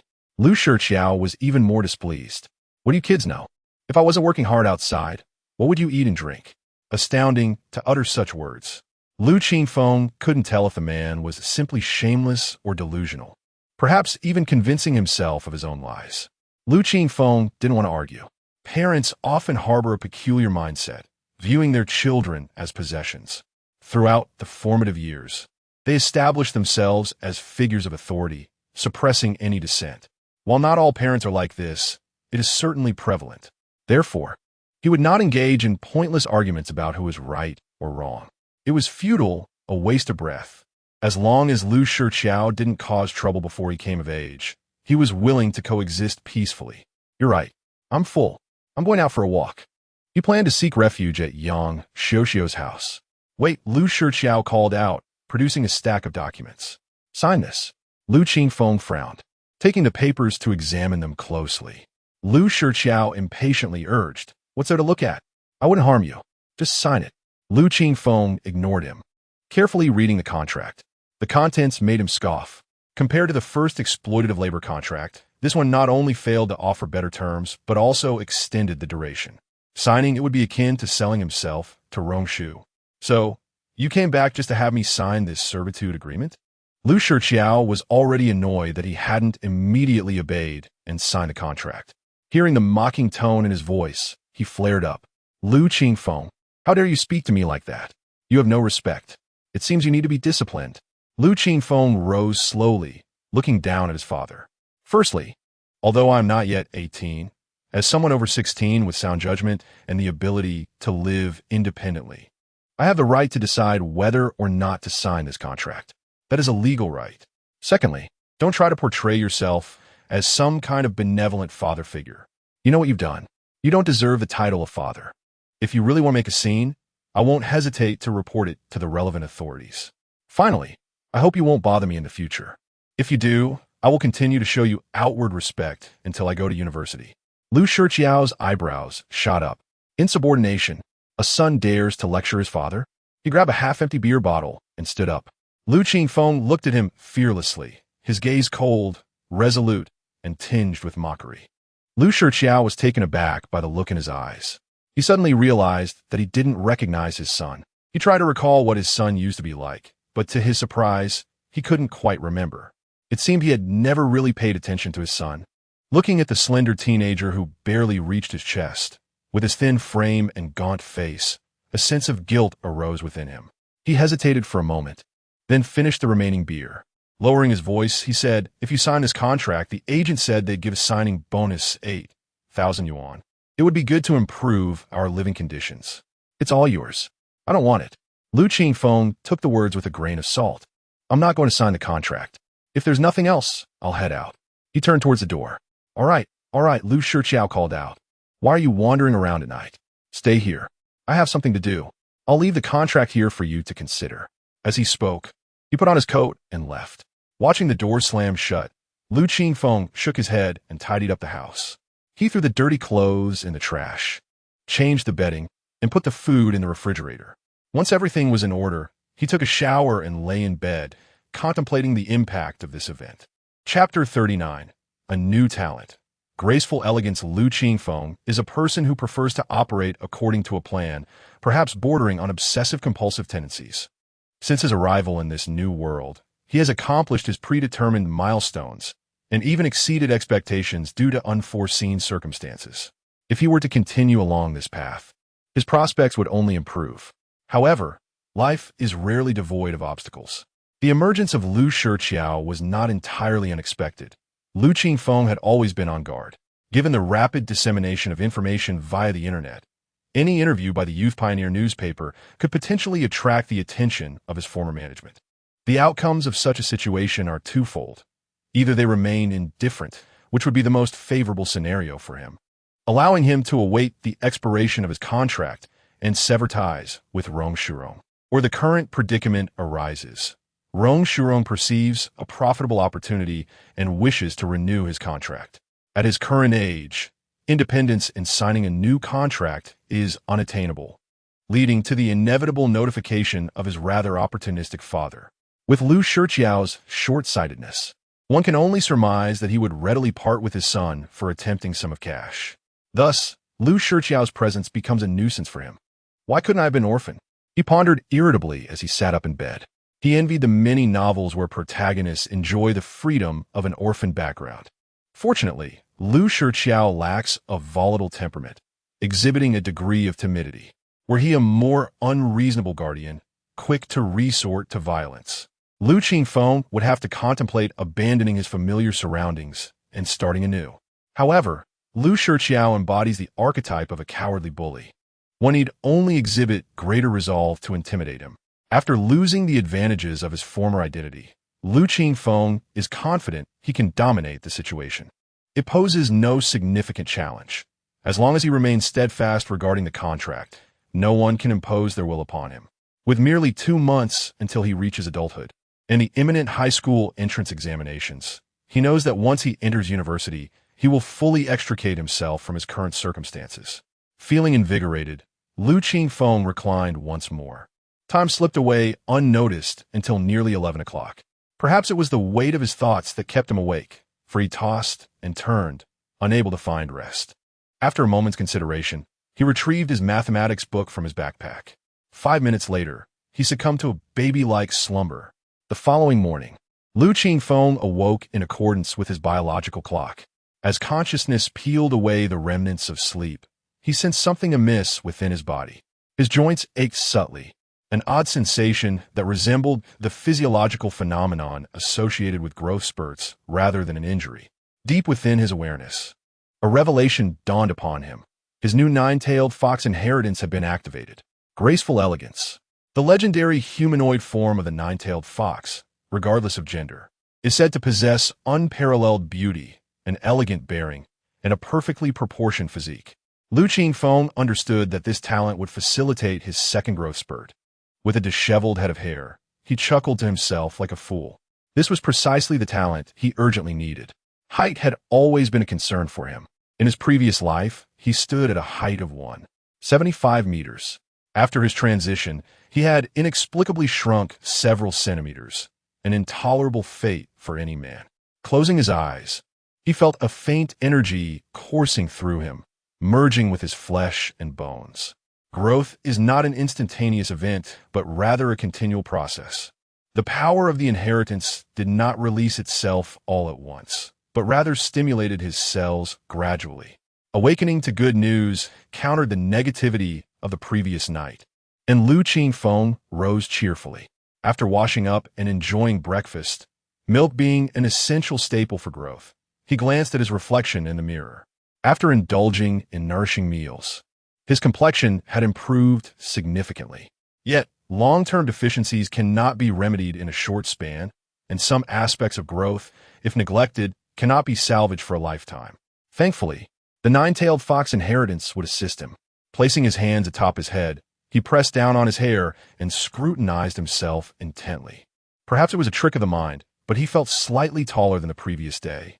Uncertain, he pondered and then retrieved a pen from his backpack. Standing against the wall, he positioned the pen horizontally atop his head, its tip pointing towards the white wall, and marked a line. Upon turning to inspect his handiwork, he now had a standard for comparison. With an extra 2 cartons of milk in hand, he stepped out of the house with a sense of delight. On his way to school, he made a brief stop at a convenience store to purchase 2 packs of milk candies. The mundane life of a high school student unfolded predictably. During class, Lu Qingfeng chewed on milk candies while perusing his music textbook. When midday arrived, instead of heading to piano practice, he visited a nearby mobile phone store, where he swiftly selected a domestic mid-range flagship phone for 2,499 yuan. The sales associate kindly included a screen protector and a phone case, and he also acquired a SIM card. At that moment, Lu Qingfeng felt a surge of emotion as he held the phone, reflecting on his journey from having nothing to finally stepping onto the path of stability. Though the influence of the nine-tailed fox inheritance played a role, he had also exerted considerable effort. After a moment of reflection, he regained his focus. Utilizing the store's Wi-Fi, he proceeded to download all necessary applications.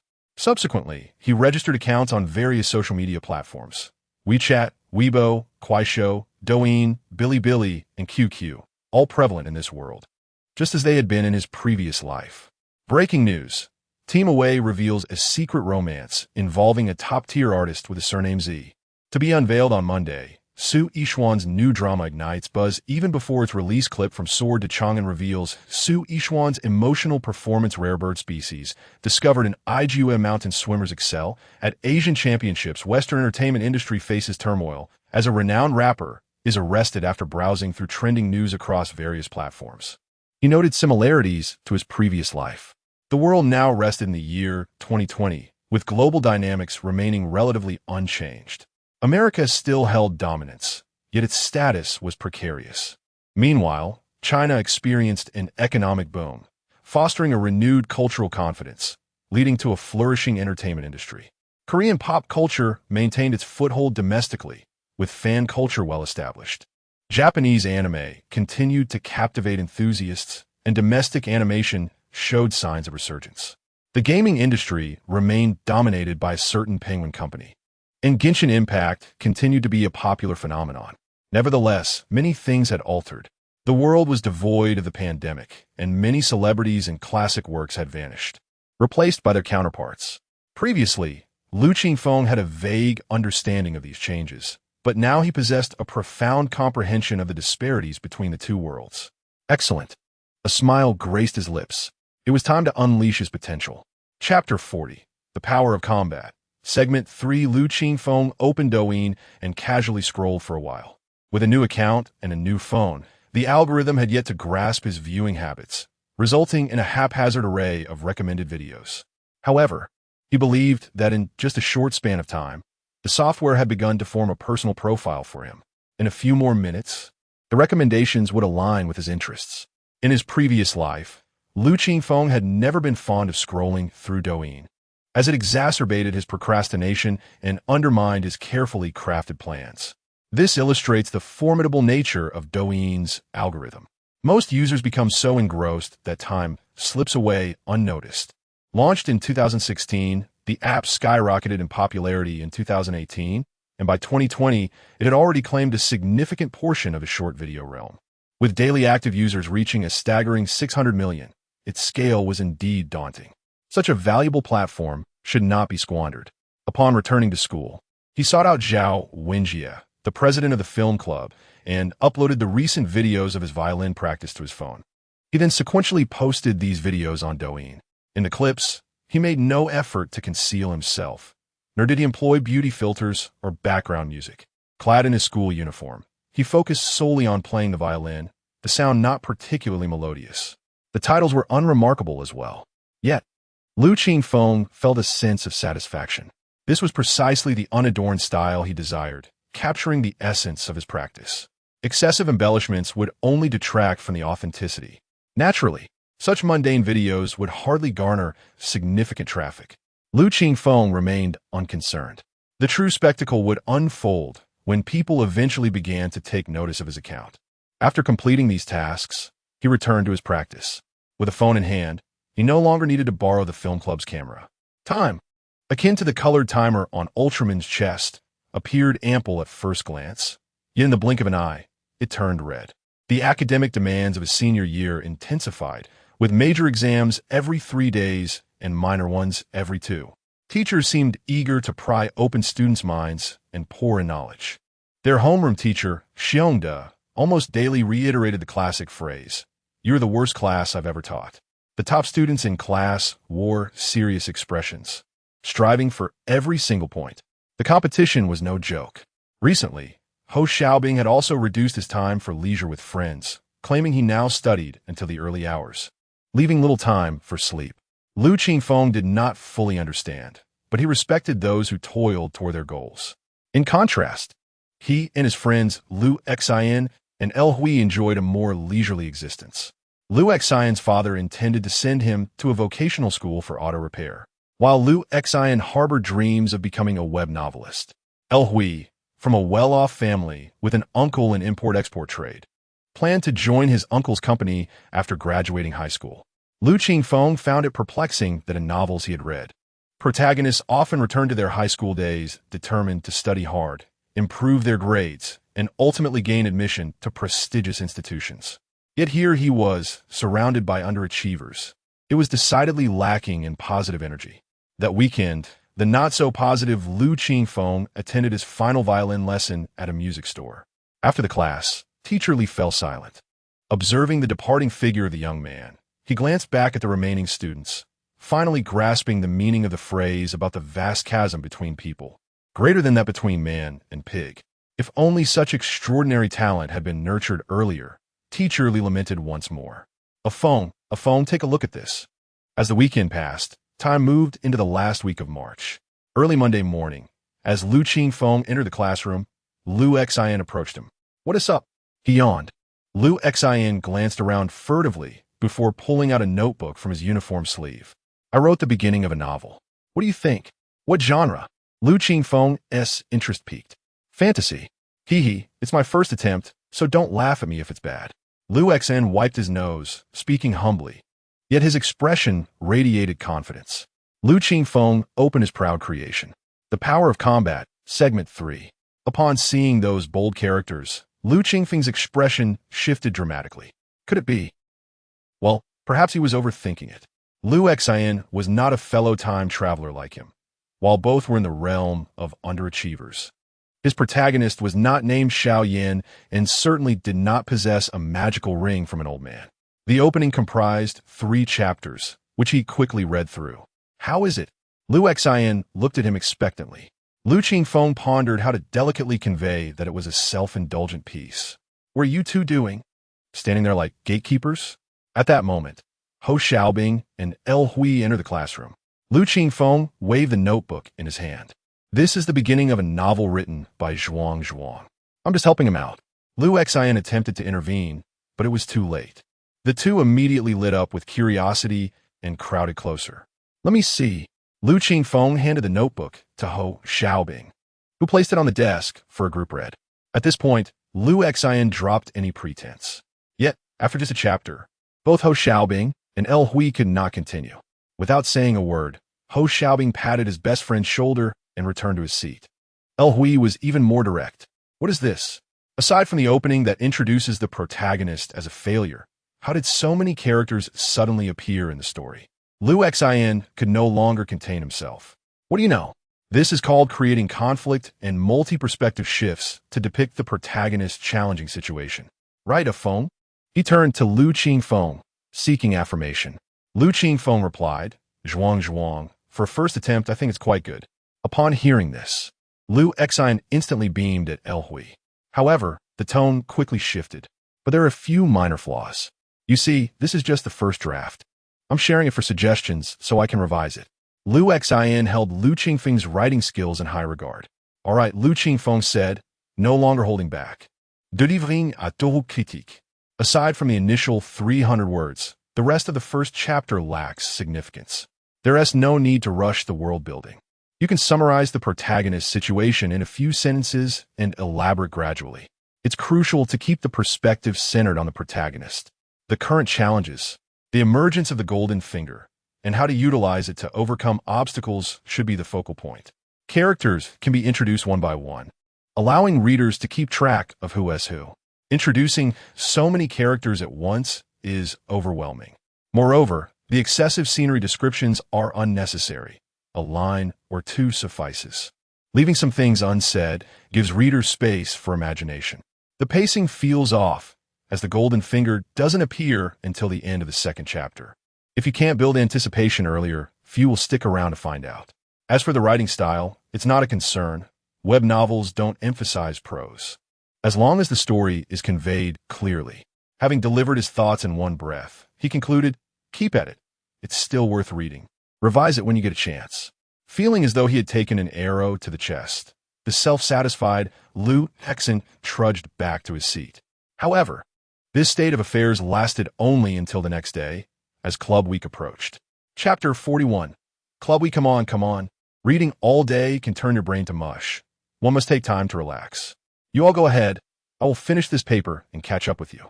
The Club Week at our school is scheduled for Tuesday afternoon, and this morning, the atmosphere in the school visibly relaxed. Students bustling about were engaged in lively discussions about the afternoon's activities. For high school students who are constantly immersed in their studies, this is a rare day of respite. Especially since the school is hosting it, everyone gathers together, and the joy is doubled. However, not everyone can loosen up and enjoy the festivities. Students like Ho Xiaobing, who may not have exceptional academic talent but aspire to attend a prestigious university, find it hard to set aside their concerns. Unfortunately, this sentiment is not uncommon. If you ask them if they want to play, they may indeed want to, but once they step out of the classroom, guilt washes over them, and they cannot truly enjoy themselves. All right, if the monkey doesn't want to go, let us not pressure him. However, you must come to the movie club screening later. Lu Xin still wanted to persuade him, but Lu Qingfeng pushed both him and Hui aside. Fine, I'll head over in advance to meet you all. This time, Ho Xiaobing did not refuse. Lu Qingfeng waved his hand, leading the two simpletons out of the classroom. The pressure from Monkey's parents is too great. He currently has no personal time at all. Outside, Lu Xin continued to murmur. Lu Qingfeng gave him a light pat. Monkey's situation is different from yours. While the college entrance examination might not be the best path for everyone, for him, it is the most viable option available. He is far more mature than us, shouldering his parents' expectations rather than choosing to wallow in despair. As friends, our role is to ensure we do not hinder him. Just think, if we forcibly drag him out to play today, and he ends up missing his dream university by a mere point during the exams. Will he not regret today as actions? Certainly, he might even lose friends over it. Elle lui interjected. Lu Xin was persuaded, snatching two pieces of snacks from Hui's hand and tossing them into his mouth. All right, then we'll go have fun ourselves. Come on, let us check out the basketball club. The three exited the classroom, and the campus was alive with students in uniforms, engaging in spirited conversations, radiating youthful energy. The weather was splendid, with not a cloud in the sky and bright sunshine. Our club has arranged for 5v5 full court, 3v3 half court, and 1v1 bullfighting matches. If you win, you can take home a jersey. Do you want to play a game? They made their way to the basketball court, where Lu Xin animatedly described the basketball club's activities. Suddenly, he glanced at Lu Qingfeng, a puzzled look crossing his face as he gestured near his shoulder. Feng, have you grown taller? This remark struck a chord with Lu Qingfeng, having noticed his height increase over the past few days. He had been comparing himself to the line he originally marked on the wall. He had grown nearly an inch since then. Ha, I feel the same way. My growth seems to have come a bit late, he replied, unable to contain his joy. Lu Xin pouted. What is the use? You're still short. Lu Qingfeng smirked. Don't be upset. He.S. just retaliating for what happened yesterday. Upon reaching the playground, they found it bustling with students. The basketball club was particularly popular, attracting a sizable crowd. 2 courts were in use, one for full court games and the other divided for 1v1 and 3v3 matches. Lu Qingfeng felt a surge of excitement. He wanted to find a sport that suited him to improve his fitness. Just then, the bullfighting match concluded, and Lu Qingfeng negotiated for the court. "Come on. If you two score just 1 point, I'll wash your sock for a month. That's a promise." Hui perked up, abandoning his snacks, and eagerly went for the basketball. Though Lu Qingfeng had never played basketball before and was somewhat unfamiliar with the rules, he understood that the objective was simply to get the ball through the hoop. "Zhuang, Zhuang, don't talk big," he chided. He dribbled the ball a few times, finding his rhythm. It didn't seem too difficult. "Come on, are you afraid?" Lu Qingfeng shrugged off his jacket. Thus, their 1v2 basketball match commenced. Lu Qingfeng held the ball first, with Lu Qingfeng positioned just inside the free throw line, executing a classic defense against drives but not against shots. Lu Qingfeng, seeing the opportunity, took a shot. "Zhang!" he exclaimed as the ball hit the backboard and bounced back. Fortunately, he still retained possession. Lu Qingfeng burst into laughter. Lu Qingfeng realized the hoop, while seemingly large, was not so easy to score into. This time, he refrained from a blind shot, noticing Hui cutting in from the corner. He passed the ball to him just as Lu Qingfeng rushed to block. Although inexperienced, Lu Qingfeng understood he couldn't just stand still and watch. He moved towards the basket, waving his arms for attention. Hui saw him and received the ball. Now he was just inside the free throw line, close to the basket. What a perfect opportunity. He lifted his hand to shoot, but Lu Qingfeng leapt high, executing a volleyball-like block. Damn basketball dreams. Within 10 minutes, Lu Qingfeng lost interest in playing. He lacked the height and skills to compete, and being outnumbered was no fun at all. He signaled for Hui to leave while Lu Qingfeng stayed behind to participate in the basketball club's activities. The two then made their way to the table tennis club. It seems there are few in China who cannot play table tennis. Surprisingly, Lu Qingfeng found himself playing quite well despite having never tried it before. However, he felt the physical workout was minimal, so after playing a couple of games, he took his leave. He was now on his own. There weren't many clubs at the school, just around 20, with the majority being sports-related. The others were artistic, with some more unique options like the Gourmet Club and Board Game Club. These two clubs were rather interesting. One sold freshly baked small cakes and cookies, while the other set up a Monopoly game in a classroom. After a round of exploration, he felt quite fatigued. Sitting on the playground with cookies from the Gourmet Club in hand, he took a moment to rest. "Hello, Lu, classmate." Just as he was about to relax, a girl approached him with a smile. She had slightly tanned skin, but her features were delicate, and her bright smile radiated youthful energy. "You know me?" He raised his hand to shield his eyes from the sun, looking at the girl. "Since your speech during the last exercise break. I doubt there are many in the school who don't know you," she replied, winking. "All right then, do you need something from me?" Lu Qingfeng didn't dwell too much on it and asked, "I'm Lu Xiao from class 6 of the second year, and I'm also the president of the badminton club. I saw you sitting here alone and wanted to ask if you'd like to come play badminton." "Badminton?" he echoed. "Yes, it's quite enjoyable, especially for exercising." She waved her racket. Her words touched Lu Qingfeng deeply. He stood up, brushing off the grass from his pants, and followed her to the badminton club. There was quite a crowd waiting to play. The matches were to 11 points per game. Whoever lost would be replaced by the next person, while the winner would continue to defend their title. Lu Xiao led him to a court and handed him a racket. "Have you played badminton before, Lu, classmate? Is there really a need to learn?" "Isn't it just about hitting the shuttlecock over the net?" He swung the racket lightly. To him, badminton seemed quite similar to table tennis, both being easy-to-learn racket sports. Chapter 42. A good deed each day screening. Let us start with a match. Lu Xiao said nothing as she took the shuttlecock and racket to the other side.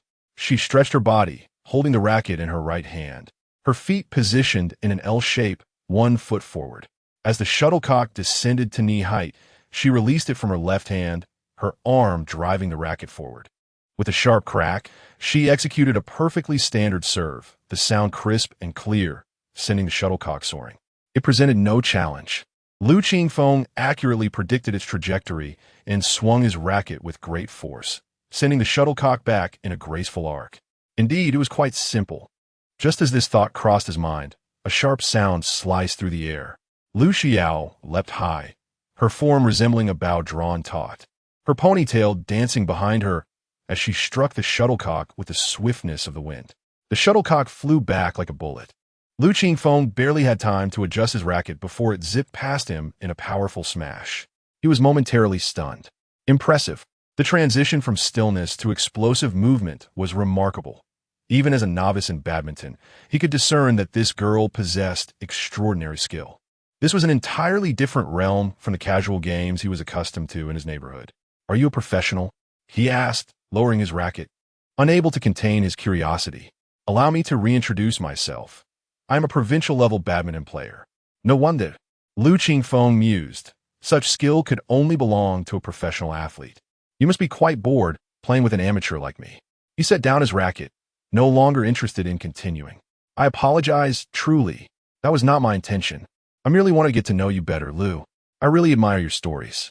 Lu Xiao quickly offered an apologetic smile, her vibrant expression providing a refreshing sense of relief. Lu Qingfeng was not genuinely upset over this trivial matter. "At your age, still indulging in fairy tales?" "Absolutely. Training as an athlete can be quite monotonous. One must find other activities to unwind. Indeed, life rarely unfolds as we desire, and everyone has their own means of relieving stress. Some find solace in playing games. Shall we continue?" He picked up the shuttlecock. "You still wish to play?" Lu Xiao seemed surprised. "I find badminton quite suitable for me. It involves jumping and running, which is excellent for fitness." Lu Qingfeng spoke sincerely. Compared to the arduous training required for basketball and the limited activity in table tennis, badminton offered a good balance of simplicity and exertion. "However, you must teach me." "Absolutely." The girl beamed with enthusiasm. As they resumed playing, Lu Xiao began instructing him on how to generate power and swing the racket. There are two ways to grip a badminton racket: the forehand grip and the backhand grip. One should not clench the racket entirely in their hand. The forehand grip is primarily used for striking the shuttlecock on the right side of the body and overhead shots. The palm rests against the handle, with the three fingers naturally closed together and the index finger slightly apart, while the thumb aligns against the narrow side of the handle. When swinging, the racket should remain upright. During the motion, the forearm should rotate inward to bring the racket face back to the correct position to strike the shuttlecock. "Yes, just like that." "Very good." Lu Xiao taught with great dedication, and Lu Qingfeng learned earnestly. After playing 3 consecutive games, Lu Qingfeng, out of breath, called for a break. Lu Xiao, possessing superior stamina, approached him. "You are improving rapidly. Would you be interested in joining the badminton club?" Lu Qingfeng shook his head vigorously, regaining his breath before replying, "Perhaps as a hobby, but I'm not cut out for the professional scene." "Then shall we continue?" Lu Xiao did not press further, raising her racket. "Next time, my friend will be looking for me shortly." Lu Qingfeng estimated the time and declined. As he spoke, Lu Xian and Lu Hui approached in tandem. "Often, let us head to the small auditorium." Lu Xiao's eyes brightened. "Are you going to watch the short film made by the film club? May I join?" "Of course." Lu Qingfeng responded nonchalantly, waving to the two in the distance. Upon their arrival, Lu Xian and Lu Hui exchanged knowing glances upon seeing him with a girl, but he paid them no heed. Lu Xiao noticed but dismissed it. She had no such intentions. Handing over her racket and shuttlecock to a club member, the four made their way to the small auditorium, encountering many others also heading to watch the short film. Conversations filled the air, and Lu Qingfeng's name was occasionally heard. "I heard this film is based on your script?" Lu Xiao inquired. Lu Qingfeng nodded. Prior to the club week, the film club had already spread the word. His reputation was quite significant in their school. Many had come specifically because of his name as a screenwriter. Not only that, the entire film was shot by Feng, while Zhao Wenjie merely played a supporting role. Lu Xian chimed in. "Is that true?" Lu Xiao's interest piqued. "Don't listen to his exaggerations. I merely provided guidance." Lu Qingfeng responded modestly, adhering to the unspoken rules of camaraderie. The small auditorium was a tiered classroom, and by the time they arrived, it was nearly filled to capacity.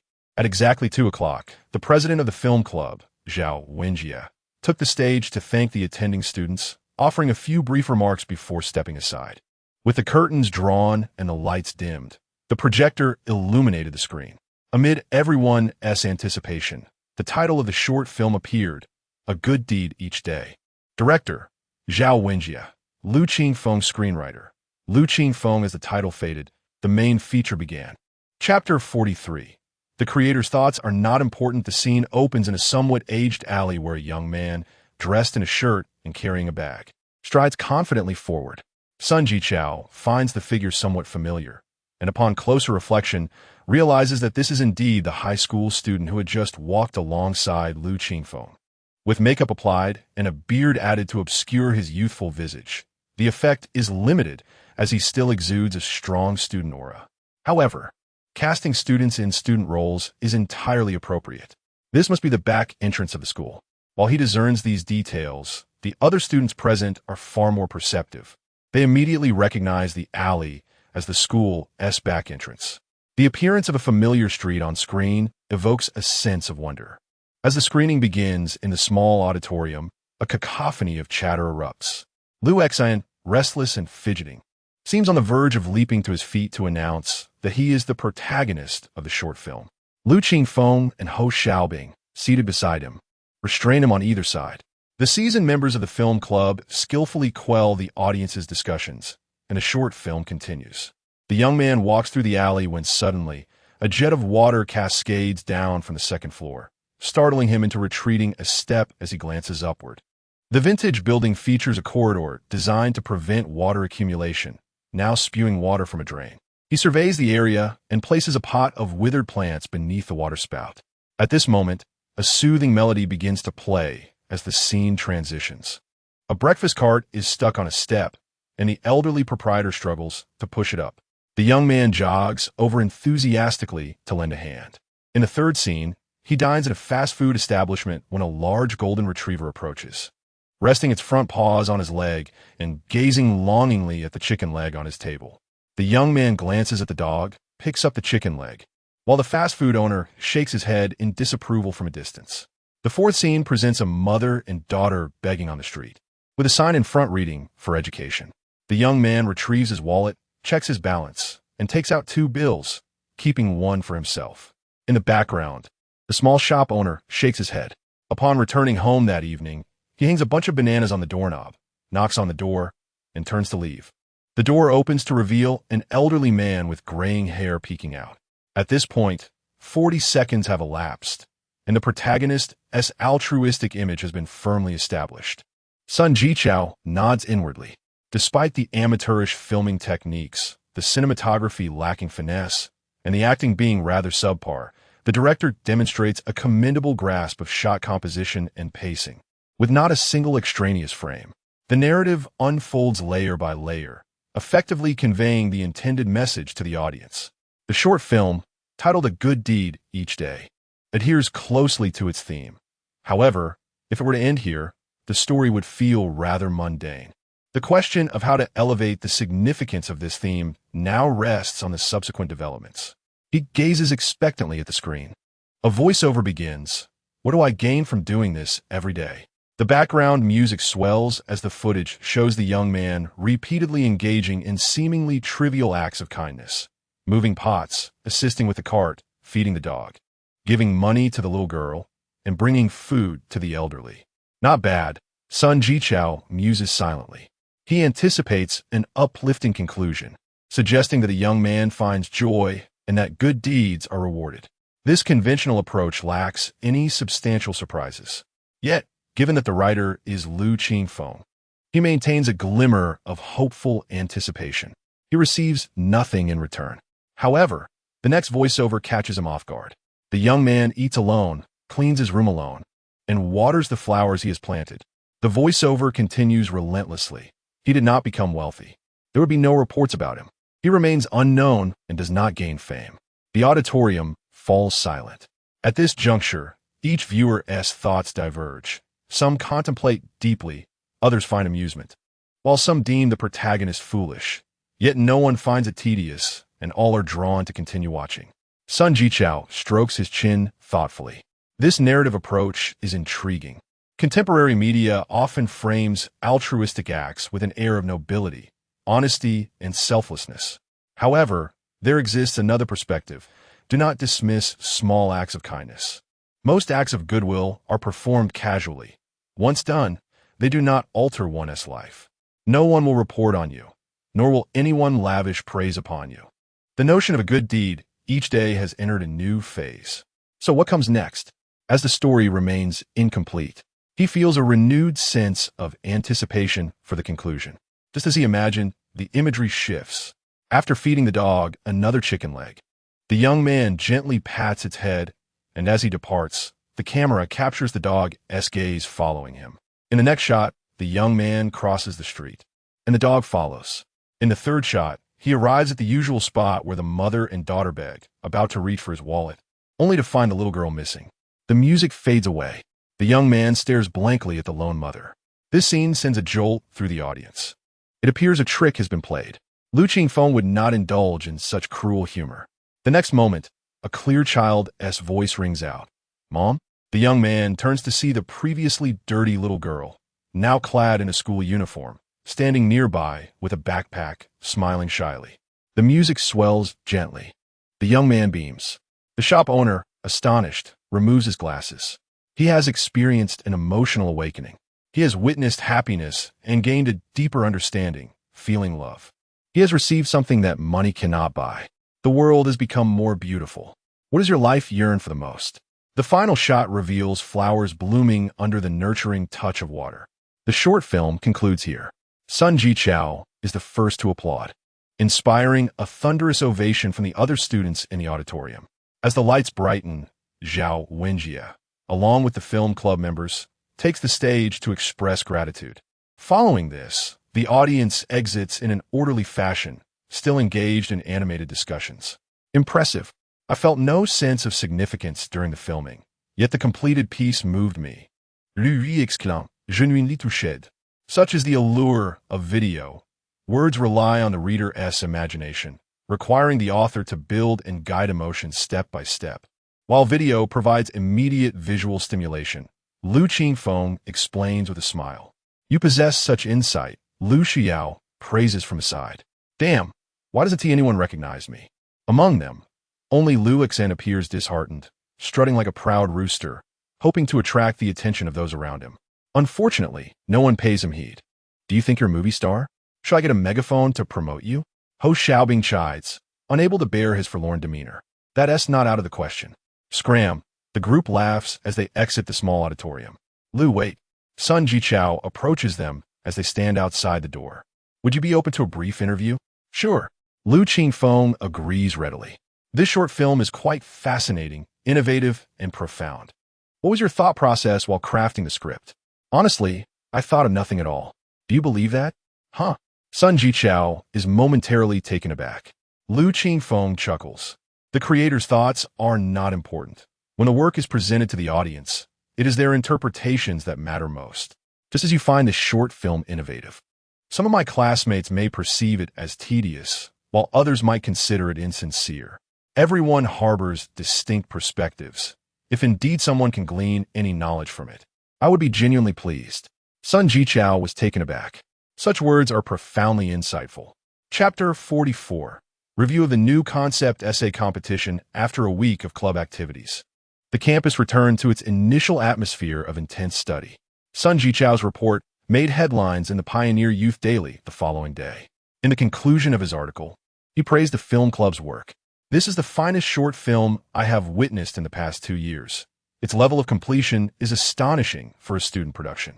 In just 3 minutes and 10 seconds, the camera captures the bustling life of the streets, weaving together vivid characters to tell a deeply meaningful story." Titled A Good Deed a Day, this theme, often regarded as cliché by mainstream media, is rendered fresh and insightful thanks to the solid script by student Lu Qingfeng. After the screening, I asked Lu Qingfeng about his thoughts during the creation of the film. His response remains vivid in my memory. He stated, "When a work is presented to the audience, the creator's intentions become secondary. What truly matters is the audience's perspective." This reminded me of Mr. Lu Sun's essay Autumn Night, which begins, "In my backyard, I can see 2 trees beyond the wall, both jujube trees." There are various interpretations of this writing in later generations, but who can truly know why Mr. Lu chose to express it this way? Though the interpretations may differ, the underlying truth remains similar. The report, much like the last time, did not create much of a stir. Even if a few stumbled upon it, it was met with derision or indifference. Most eyes were drawn to more intriguing and novel news. Who had time to concern themselves with matters of high school? The world is vast and will not alter for such trivialities. Yet on an individual level, it makes a difference. Because it pertained to their own school, students from Class 3 took a particular interest in the report, and with the authoritative recognition from a major media outlet, a good deed a day gained popularity within the campus. Lu Qingfeng finally received the spotlight treatment he had long desired. As he walked through the school, whispers followed him. That's the one. His smile had become a constant fixture, and his demeanor exuded a newfound confidence. The small business operating at the back gate, which offered free performances, also garnered more attention from students. Ho Xiaoya, the sister of the monkey, brought classmates to her home to watch the short film online, earning her friends' admiration. Even the golden retriever, De Huang, enjoyed a significantly better diet lately. As a behind-the-scenes contributor, Lu Qingfeng did not attract much attention, but the focused interview by reporter Sun elevated his recognition within school. Principal Jean was pleased. Whether the ordinary public noticed the official report was of little consequence. What mattered was the achievement that left an impression on higher authorities. If Lu Qingfeng had a system, he would have received notifications of the principal's rising favorability. Unfortunately, he did not. His recent life revolved around practicing the piano, writing, and an additional activity, playing badminton. Perhaps spurred by physical exertion, he experienced a gratifying growth spurt. Adjustments to his diet gradually filled out his frame, enhancing his appearance. Notably, his eyes began to exhibit the enchanting allure reminiscent of a mythical nine-tailed fox. Wow, I've stumbled upon a treasure. I also play the violin. Had it not been for these videos, I would have assumed the blogger was a master disguised as a novice. No way. Brother, this is outrageous. In less than half a month, you've progressed from Twinkle, Twinkle, Little Star to Beethoven Spring. This seems a bit unbelievable. If true, I can only say this is a genuine violin prodigy. After another day's practice, Lu Qingfeng uploaded the latest recorded video to Douyin. Beneath the most recent video, comments and likes had increased, and his follower count had risen by 200. Scanning through the comments, he noted the numbers were still modest and chose not to dwell on them for now. He packed up his belongings, only to receive a message on his phone from the bank. Excellent. The payment for his work with children's literature had arrived, just in time for him to procure a new batch of food. His clothes and shoes could finally be renewed. Speaking of payment, he recalled another matter. He had submitted to the new concept essay competition as well as years of reasoning and science fiction world some time ago. Why had there been no updates yet? Setting aside the two magazines, whose review processes were inherently slow, the new concept essay competition should have been different, with 3 months allocated for the preliminary round. Such a prolonged review period raised concerns about subsequent submissions. Lu Qingfeng murmured to himself, but could only exercise patience. The judges for the new concept essay competition varied each year, as their availability was uncertain. In addition to professors and mentors from 13 prestigious universities, renowned authors and editors from Sprout magazine were invited. Chen Jiahong was among the judges for this year's competition. He also served as the head of the Chinese department at Peking University, a professor and a doctoral advisor. Due to his daytime commitments, Chen Jiahong had developed a habit of reviewing submissions at night. After dinner, he retreated to his study, where his spouse prepared a cup of tea for him, and he powered on his computer. The day's submissions awaited him in his inbox. The essays for the new concept essay competition came from all corners of the country. Given the sheer volume, it was impossible for judges to review every submission. The workload was immense, so the pieces presented to the judges had already undergone preliminary selection. Additionally, since the preliminary round required identifying first and second place entries from each province and categorized by age into groups A, B, and C, each judge was responsible for different regions and groups. Chen Jiahong, for instance, was tasked with reviewing Group A submissions from Jiangsu and Anhui provinces, which comprised second and third-year high school students. Donning his reading glasses, he adeptly accessed the submissions in his inbox and began his review. This piece was lacking. The writing was too scattered and filled with superfluous content. This one fell short as well, losing focus midway. However, This piece was quite good, though the theme was common. Its approach was ingenious and warranted further consideration. As he continued reading while sipping tea, time flew by. After reviewing a dozen pieces, he removed his glasses and rubbed his eyes. Glancing at the clock, he resolved to read one more submission before taking a break. Age had made late nights less bearable. The next piece was titled Hey, Come Out, an intriguing title. The opening was rather ordinary. Although the prose was seasoned, it was overly simplistic. Professor Chen couldn't say he liked the beginning, but neither did he dislike it. He pressed on. The narrative picked up speed when a hole appeared, introducing a cast of characters in rapid succession: reporters, experts, merchants, villagers, and the village chief. None had names, only code names, yet each character was vividly portrayed. The logic behind their actions aligned perfectly with their psychological states. Qin Jiahong found his curiosity piqued. What did the appearance of this hole signify? The essay swiftly provided an answer. A businessman acquired ownership of the hole and established a company to fill it. Various forms of waste were dumped into the hole.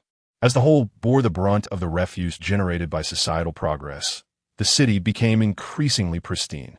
Until one day, a voice echoed from the sky. Hey, come out. The brilliant conclusion made the old professor rise from his seat in excitement. Excellent. An open-ended conclusion. Yet the author's thought-provoking style sparked chilling imaginings about future developments. This environmentally themed science fiction narrative flowed seamlessly, leaving him in awe of the author's creativity. Lifting his teacup for a sip, he realized it was empty.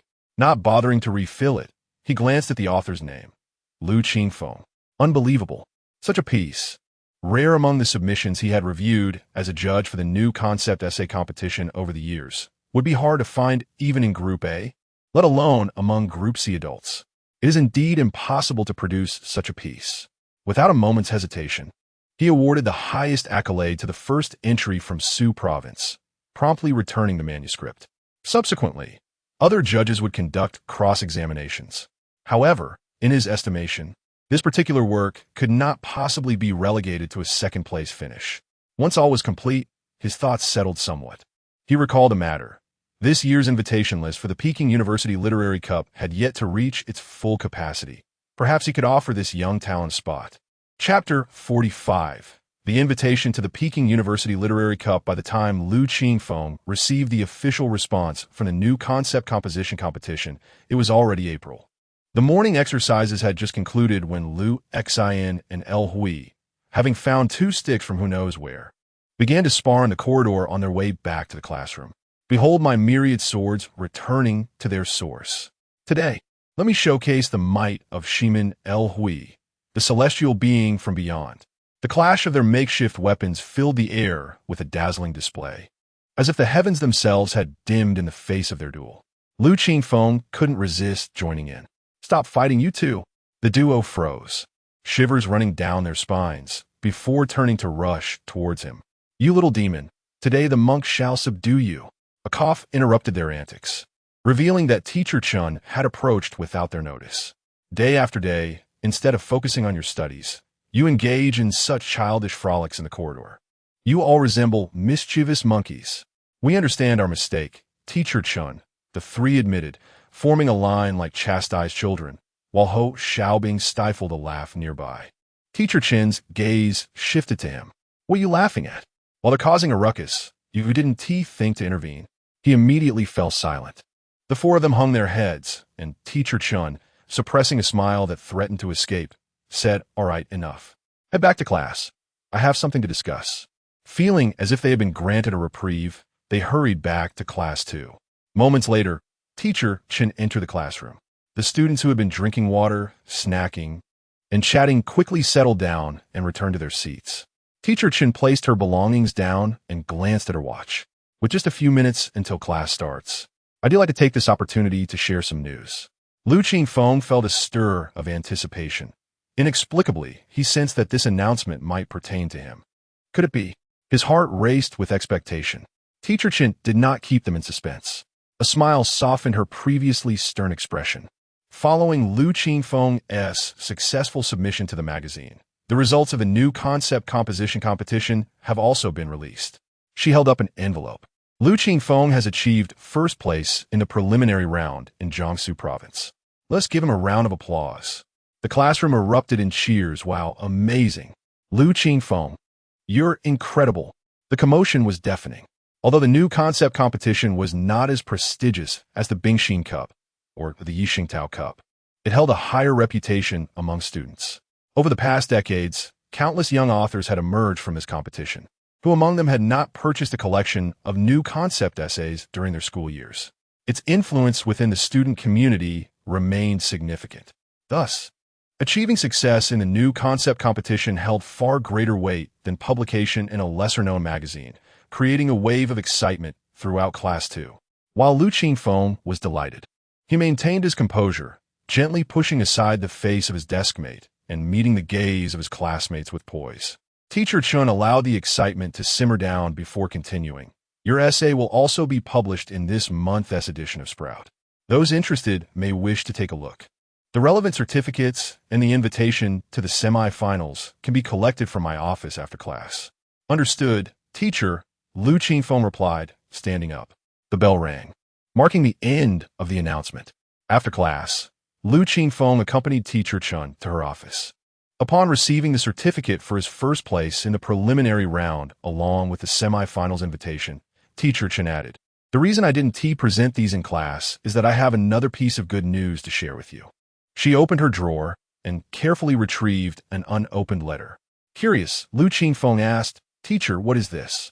Could it be correspondence from years of reasoning or science fiction world? But that didn't seem right. If his submission had been accepted, they would have simply notified him via email without such formality. The previous correspondence from children's literature had been requested by him, yet he had made no such request to these two magazines. Ultimately, he was left puzzled. "I haven't read it yet, but I believe it would be better for you to open it yourself," Teacher Chen said as she handed him the letter. As Lu Qingfeng examined the sender's address, he was taken aback to discover it was from one of the nation's top universities.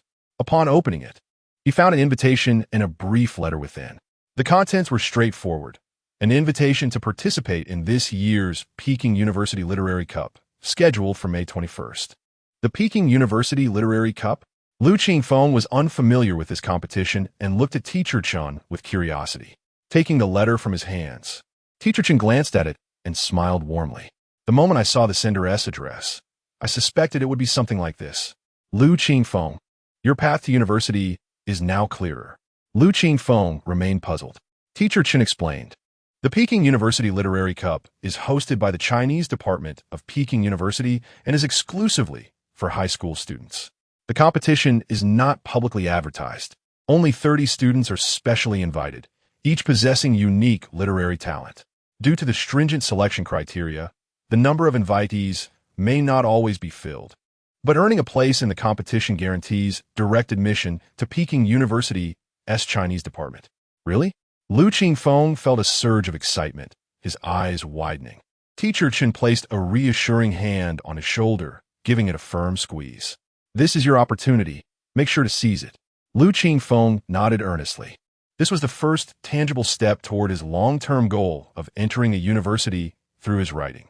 Back in the classroom, he searched for information on the Peking University Literary Cup. Although it lacked widespread recognition, its prestige was formidable. Established over 50 years ago, none of the students who had previously participated in this competition were ordinary individuals. Numerous literary giants and best-selling authors had emerged from its ranks, and even a few contemporary literary masters had taken part. Educators, cultural scholars, magazine editors, and renowned journalists from various sectors of society were also among its alumni. Lu Qingfeng marveled at the significance of this opportunity. However, he noted that in his previous life, such a competition did not exist at Peking University. It was unique to this world. Nevertheless, he dismissed those thoughts, recognizing that this was undoubtedly a fortunate turn of events. Simultaneously, as the first batch of awardees from the new concept composition competition was announced, the Sprout magazine began its promotional campaign. Every year around this time, the magazine selects a batch of high-quality essays to highlight, aiming to draw external attention. This year, the centerpiece of their promotion was Feed It Out, an essay that received unanimous acclaim during the review process.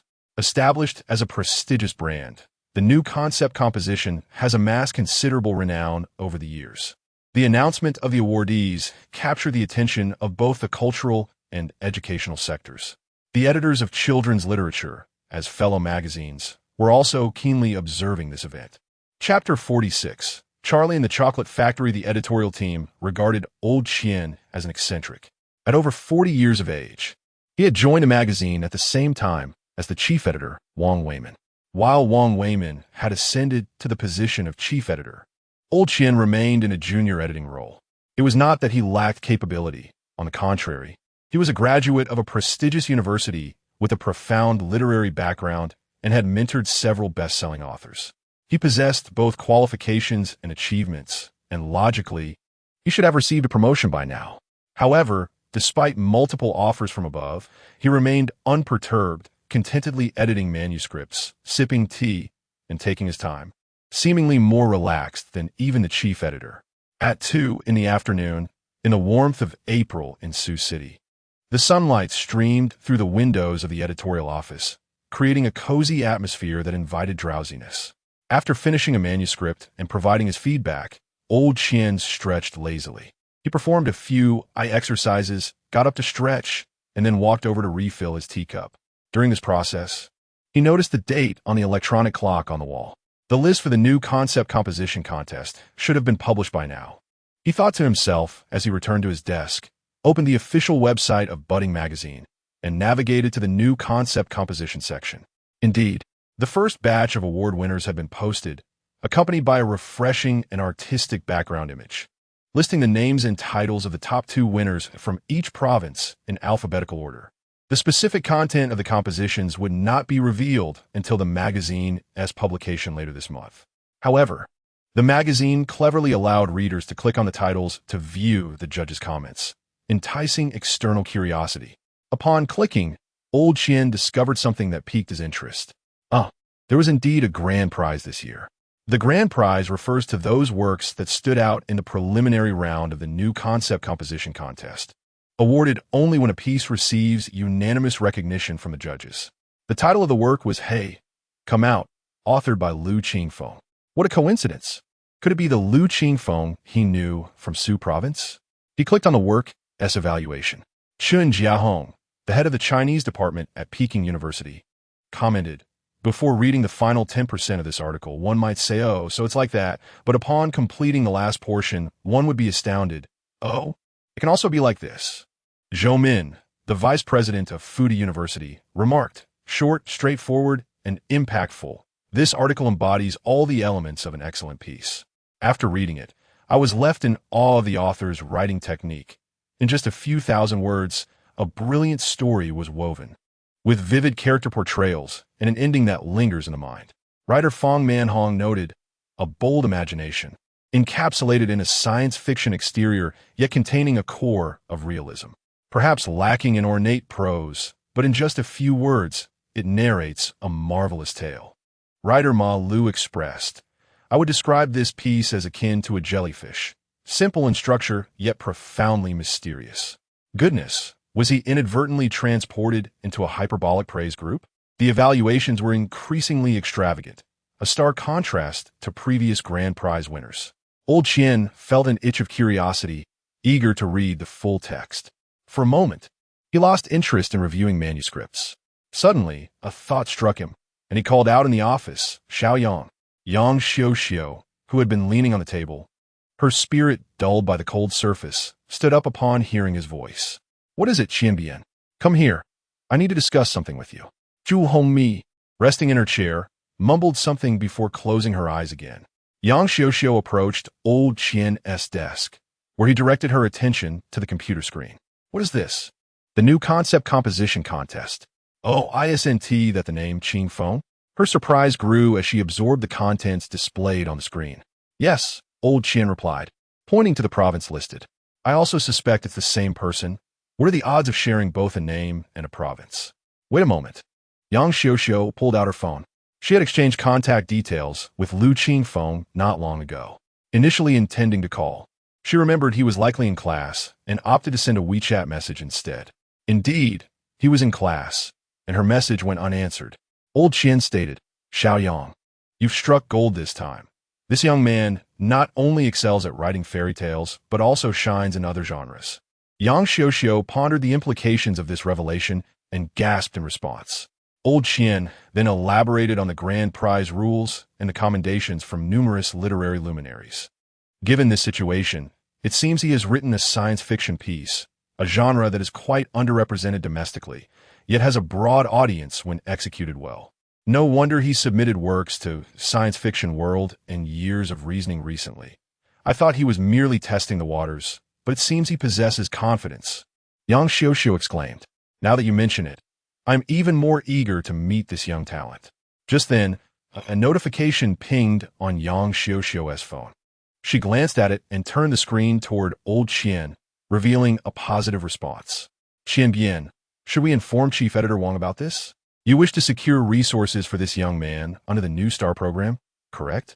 Yang Xiuxiu nodded. That individual believes you can wait until after this issue of the magazine is published. If the 3 stories in this issue continue to receive favorable reviews from readers, presenting it during the meeting would yield better results than now. Old Qian shared his insights. Simultaneously, you should communicate with this young man to produce high-quality, mid-length stories. If you want Lao Wang to make a decisive move, that is paramount. The value of short stories pales in comparison to mid-length works. Yang Xiuxiu was well aware of this. The publication and adaptation potential of mid-length works far exceeded that of short stories.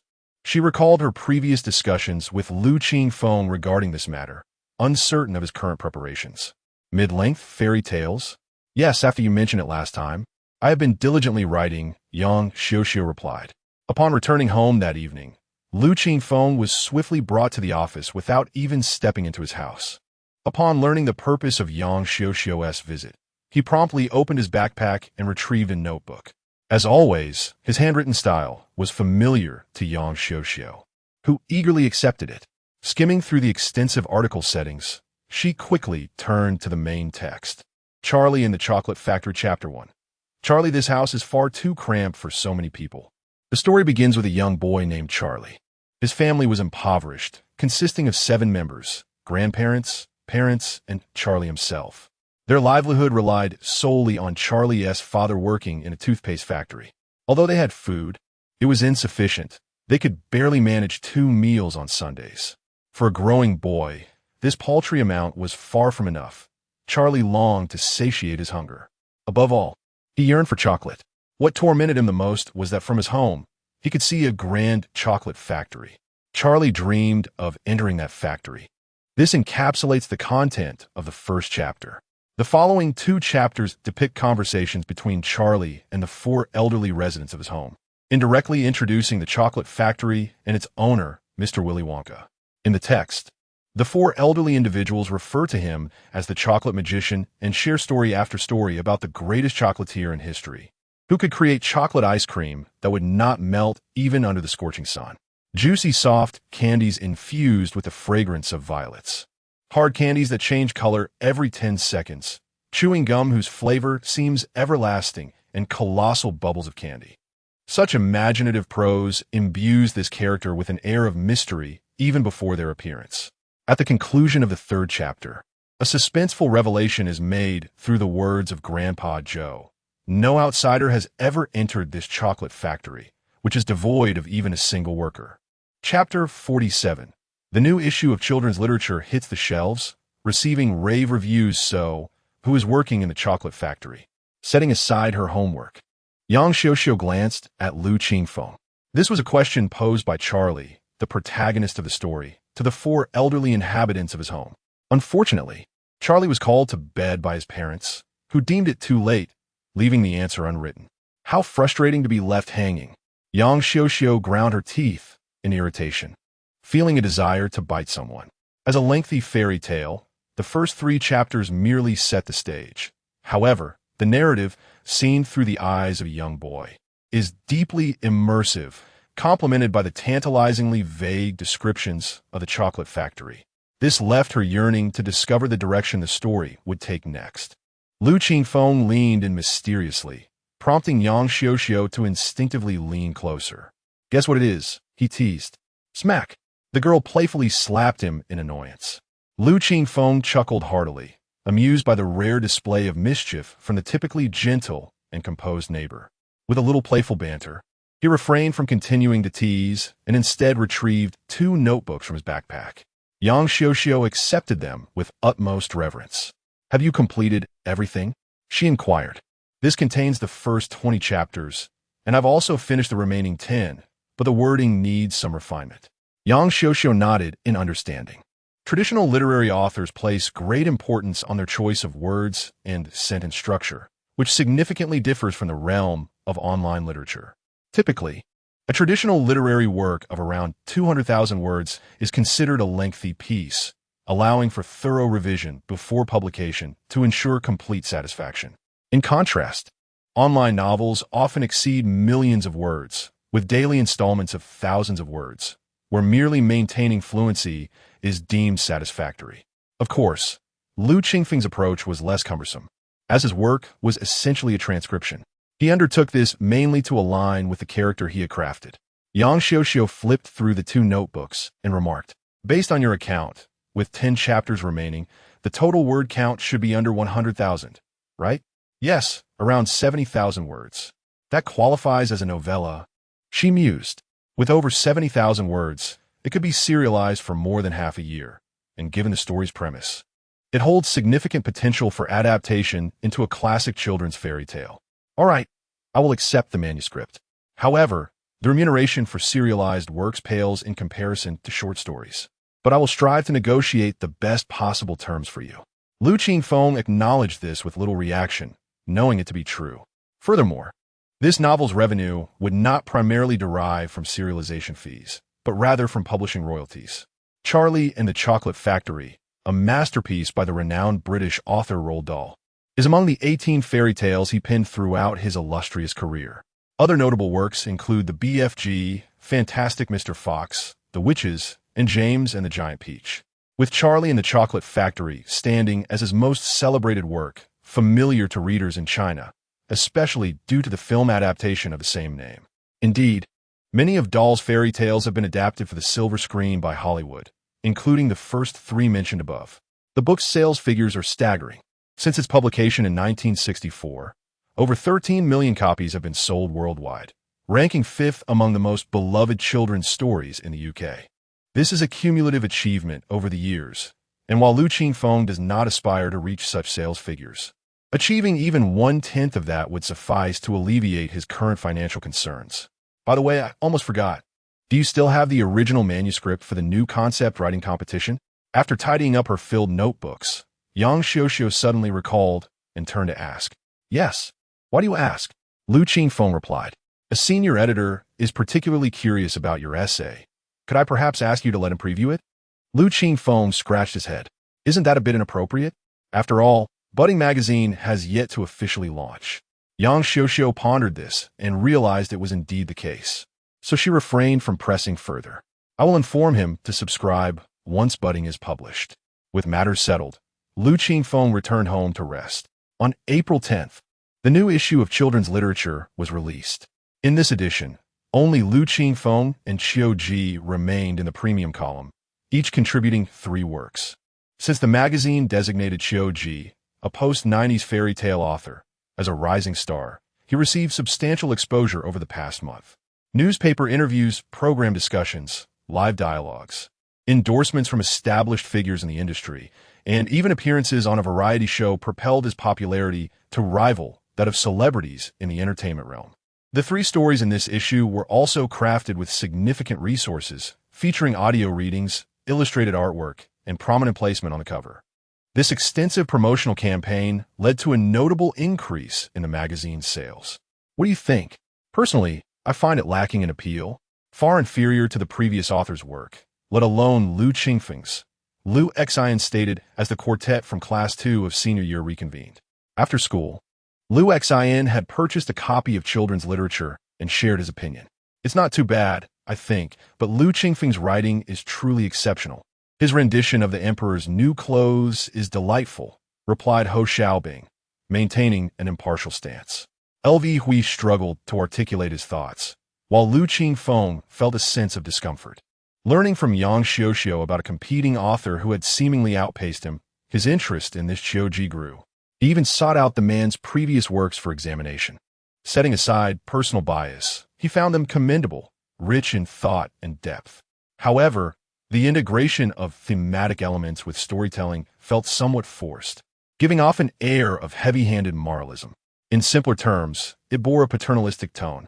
The new stories revealed a discernible effort at change, yet they appeared rushed. The original charm was lost, and the story's entertainment value did not see significant improvement. From his perspective, the latest offerings were inferior to the previous ones. This fellow's reader survey for the new issue might not yield favorable results. On April 15th, within the conference room of the Children's Literature Editorial Office, the atmosphere was more oppressive than anticipated. Xiao Yin from the marketing department lowered his voice considerably. The feedback from the recent premium column survey indicated a steady decline in ratings for the Giraffe's Neck, The Big Gray Wolf on the Prairie, and Lotus and Water Chestnut, with positive reviews falling below 30%. Most criticisms centered on the story's lacking originality, being cliché, tedious, and failing to convey the protagonist's motivations. In contrast, The Emperor's New Clothes, Thumbelina, and Everything Dad Does Is Right received high praise, particularly the first two, which garnered 5-star ratings, while Everything Dad Does Is Right received a 4-star evaluation. One reader even suggested that future columns should exclusively feature this author's stories. Enough, Wang Weimin interjected, raising his hand to halt Xiao Yin's remarks. Chu Hongmei's face had turned crimson, and if he continued, she might very well steam up like an old locomotive. Chapter 48. The Nova Project serves only him, Sister Chu. What is the situation with this Qiuji? The story seems to deteriorate with each passing chapter. As the chief editor, Wang Weimin often finds himself in a position where he cannot voice many opinions due to his status, and with Chu Hongmei's complicated identity. It falls upon the deputy editor, Kai Qing, to speak on behalf of the team. There's another crucial point to consider. The magazine's review process is notoriously stringent, involving initial reviews, secondary reviews, and final evaluations. A single manuscript may take 2 to 3 months to yield results. The initial review is straightforward, while the secondary review involves cross-examination by other editors of manuscripts that have passed the first round.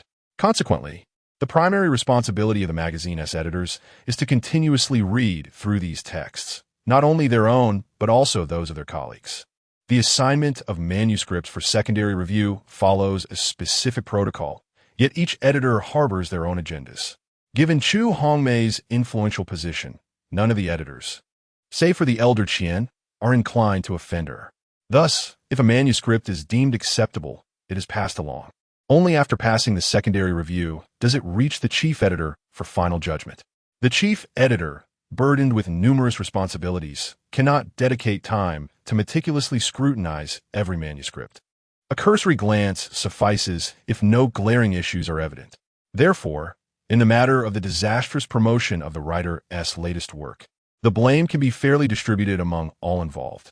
This is precisely why Wang Weimin has yet to explode in anger. The stakes are not astronomical.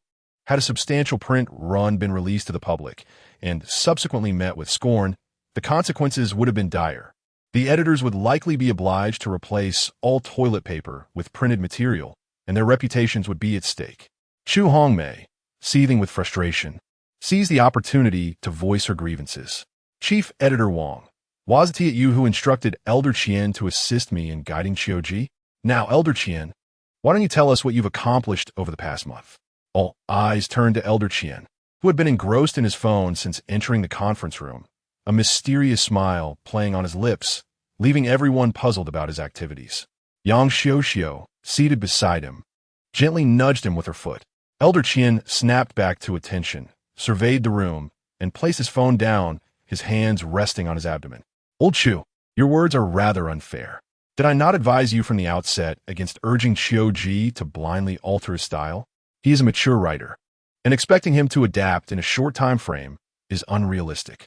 But you were impatient for results, and now, given the current outcome, it seems inappropriate to place the blame solely on me.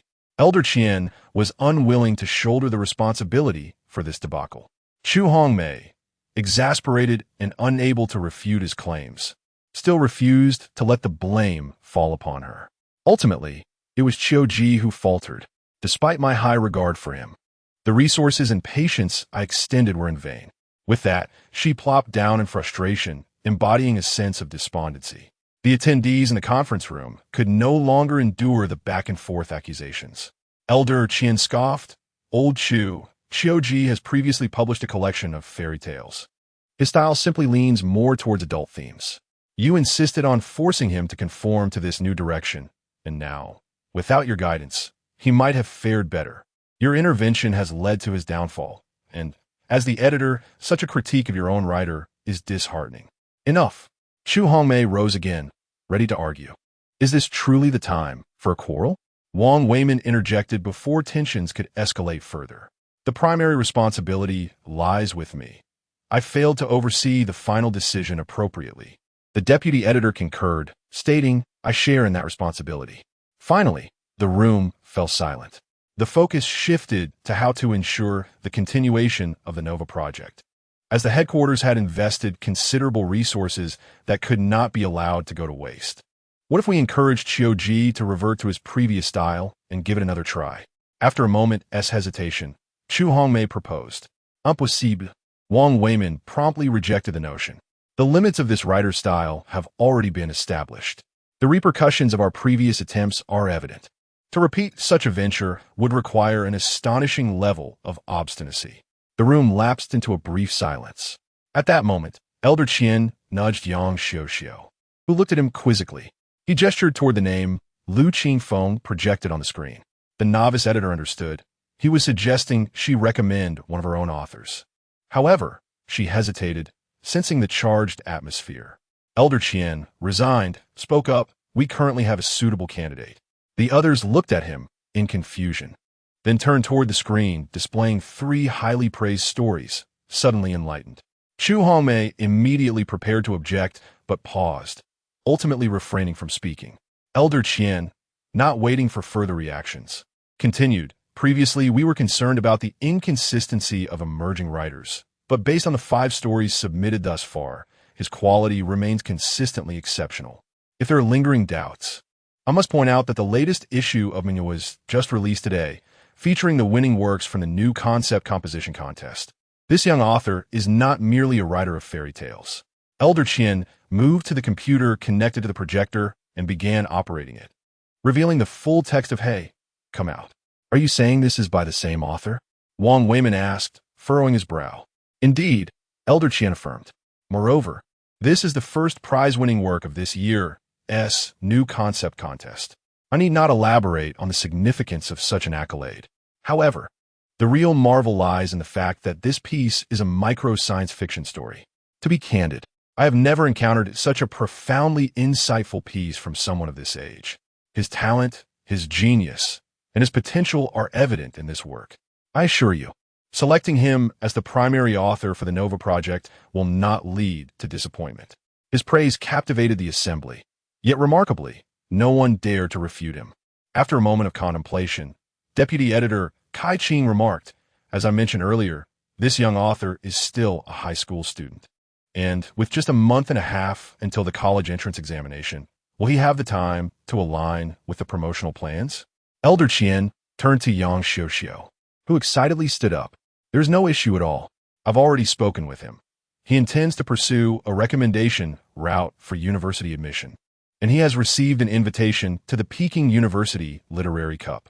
His school is also greatly supportive of his writing endeavors." The mention of the Peking University Literary Cup silenced any lingering skepticism about Elder Qian's claims. Even Chu Hongmei found herself at a loss for words when considered without bias. The profile of a first prize winner from the new concept composition contest and a high school student with an invitation to the Peking University Literary Cup is indeed impressive. Wang Weimin, grasping the gravity of the situation, decisively stated, "From this moment onward, the entirety of the Nova project shall serve him exclusively." Chapter 49.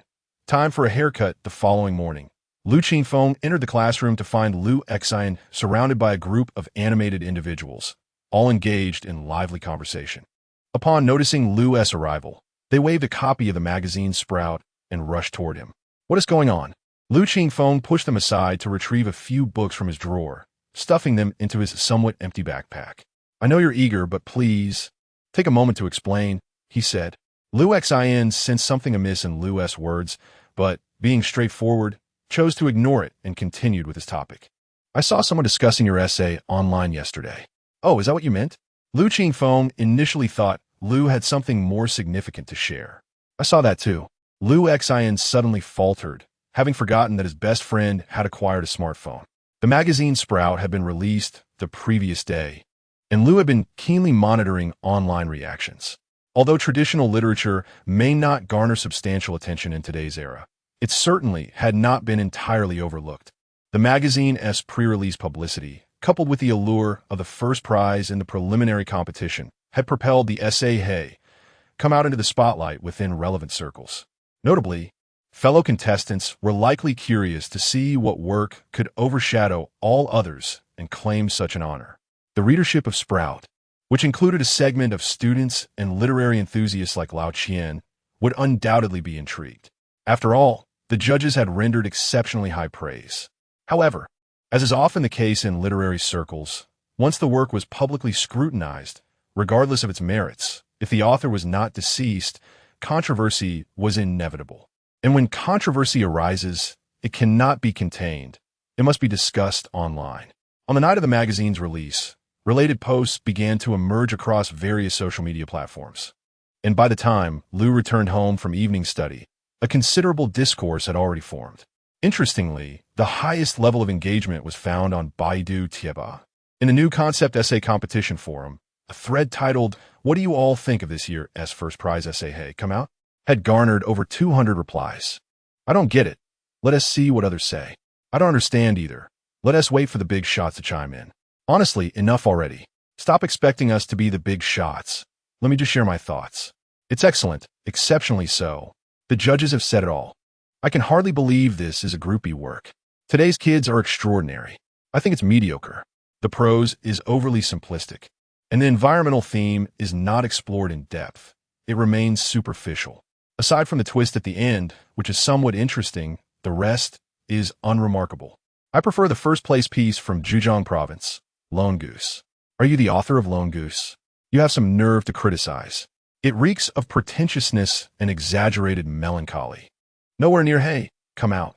As a high school Chinese teacher, I must say it's truly well written. Just look at the character portrayals. They exemplify the classic technique of plain description, without any embellishment. Each character's traits are captured with the most economical language. How many in this forum can match that? Impressive work? Visit this website. The varied opinions online were unsurprising to Lu Qingfeng. As the saying goes, if you have a billion in reality, one might exclaim, wow, what a big shot. But online, one can only remark, keep striving, you still have work to do. Thus, Lu maintained a calm demeanor. As long as there was buzz, it signified that his name was beginning to gain recognition. In his mind, the stirring of the nine-tailed fox's legacy was unmistakable, indicating a rise in popularity. The principal's reaction was subdued, and without a source of excitement among others, the fervor quickly dissipated. At that moment, Lu Hui suddenly nudged him, directing his attention to the front. Lu Qingfeng looked up to see several girls in the front row whispering among themselves, occasionally pointing in his direction. Among them was Zhou Jing, who gazed at him with a complex expression. Even when caught staring, she did not avert her gaze. Lu Qingfeng merely glanced her way and chose to ignore it. Have you noticed? Lu Qingfeng has become increasingly handsome lately. Not to mention he has grown quite a bit. He used to be about my height, but now he is nearly half a head taller than me. That's normal. Boys tend to develop later. Many boys are short in middle school, only to shoot up in high school. Indeed, he was always quite handsome. After all, he is an idol. But then he became so downcast, short and thin, looking like a monkey. Now that he is rejuvenated, growing taller and stronger, he is bound to become even more attractive. I absolutely adore his eyes. They send shivers down my spine. I can hardly bear it. Exactly. I share your sentiments. It's just his hairstyle that looks like a bird's nest turned upside down on his head, and his hair quality is lacking, resembling straw. Moreover, his skin isn't great either. If he could rectify those 2 points, I can't even imagine how handsome he would be. This was but a snippet of the discussion among a few girls from Class 2 of the senior year. Time for a haircut. Huh. That evening, Yang Xiuxiu ordered 2 large portions of crayfish for supper. As Lu Qingfeng was enjoying his meal, he suddenly heard his neighbor's sister exclaim, "The magazine is preparing to promote the serialization of Charlie and the Chocolate Factory, and next week you'll be scheduled for an interview program. You must take good care of your personal image." Sounds good. Lu Qingfeng naturally would not decline. Speaking of which, he had long intended to cut off his messy hair. And now that he had the funds, he was ready to do so. The reward from the Sioux City Police Department had also reached his account. By the way, could you help me pick out a few outfits? Lu Qingfeng, lacking any knowledge of fashion and dressing, entrusted the task to Yang Xiuxiu. Girls generally relish shopping, and she quickly signaled, "Leave it to me." The next day was Saturday, and with Yang Xiuxiu not having to work, Lu Qingfeng attended half a day of school before returning home. The two then set off to the city center for a personal image makeover. "Help me find a hairstyle that suits me. No perms or dyes, just natural and easy to manage." They first visited a seemingly upscale salon. "No problem. You have a perfectly shaped face," the stylist named Tony said. "Immediately get into work." As the excess, unruly hair was gradually trimmed away, his previously obscured features began to emerge. All done. After a wash, cut, blow dry, and another wash followed by drying, the entire process took about half an hour. Tony removed the cape, and Yang Xiuxiu, who had been engrossed in her phone, looked up in a moment of distraction. From her first encounter, she had recognized that her neighbor possessed striking looks. However, the hardships of his past had withered him like a dried flower. Someone who had never witnessed the blooming of a flower could hardly envision the beauty it could possess. Recently, as life began to improve, her neighbor had grown taller and sturdier, and his once gaunt face was gradually filling out. Yet, he often maintained the demeanor of a diligent student. And with his messy hair, one could see the changes, but it hadn't yet reached a transformative level until this moment. Chapter 50. Handsome boy, who are you? At 17, a young man stands at the pinnacle of youth splendor. His short, tousled hair frames his face, revealing sharp and distinct facial contours. Viewed head-on, his forehead is full, and the arc of his brow is perfectly balanced. His nose boasts a straight bridge, with a gentle yet pronounced gradient from the brow to the tip. The lines of his nose are crisp and clean, as if sculpted with precision. His lips are somewhat thin, exuding a cool and restrained aura when not smiling. Coupled with his captivating fox-like eyes, he resembles a solitary white fox in the snowy expanse of the northern wilderness. He stands before Yang Xiuxiu, relaxed yet upright, with broad shoulders and a well-proportioned physique. This young man, now beginning to grow taller, embodies the grace and dignity often extolled in ancient texts, reminiscent of the refined stature of noble gentlemen. A fleeting thought of a poem surfaces in Yang Xiuxiu's mind, originally meant to describe Jikong, the foremost of the 7 sages of the bamboo grove during the Wei Jin period, a historical figure renowned for his striking beauty. "How's it going?" Lu Qingfeng's voice interrupts her reverie, pulling her back to reality and calming her racing thoughts. "Not bad, I suppose. Why all the questions, you little rascal?" She steps forward and playfully ruffles the boy's hair, disrupting the meticulous style crafted by Tony, the stylist. Lu Qingfeng gazes at her innocently. Is such a reaction really necessary? "Sister?" Yang Xiuxiu herself is puzzled by her actions, feeling an instinctual protectiveness, as if he were her own child. Grown too quickly and in danger of being swept away by the temptations of the outside world. "This isn't right," she chastises herself. "I only just graduated from university not long ago." She resolves to maintain her composure. This young man is genuinely impressive. Even idol stars do not compare. If only his hair and skin were a bit better. Our shop has a fantastic oil treatment that can restore damaged hair and repair cuticles. Would you like to take a bottle?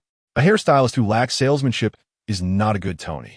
While checking out, the stylist praises Lu Qingfeng profusely and finally produces a product. "New customer. I'll give you a discount, 268. "No thank you," Yang Xiuxiu replies, though she feels tempted. Fearing she might actually buy it, Lu Qingfeng quickly pulls her away to go shopping for clothes. On Monday at school, as expected, Lu Qingfeng's new look creates a sensation in Class 2. Lu Xan rushes over, eager to pinch his cheek. Lu Qingfeng retaliates with a swift kick, sending him flying. Lu Hui stares at him in astonishment, his eyes reflecting a sense of unfamiliarity. Brother, you feel like a stranger to me.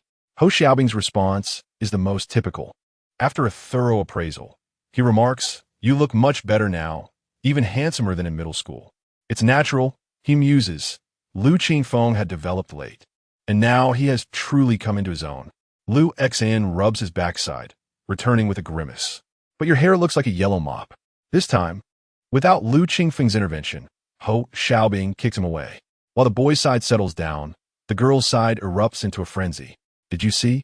I told you that if he changed his hairstyle, he would look even more handsome." The same group of girls continues to chatter. "Honestly, he looks even better than when he was an idol.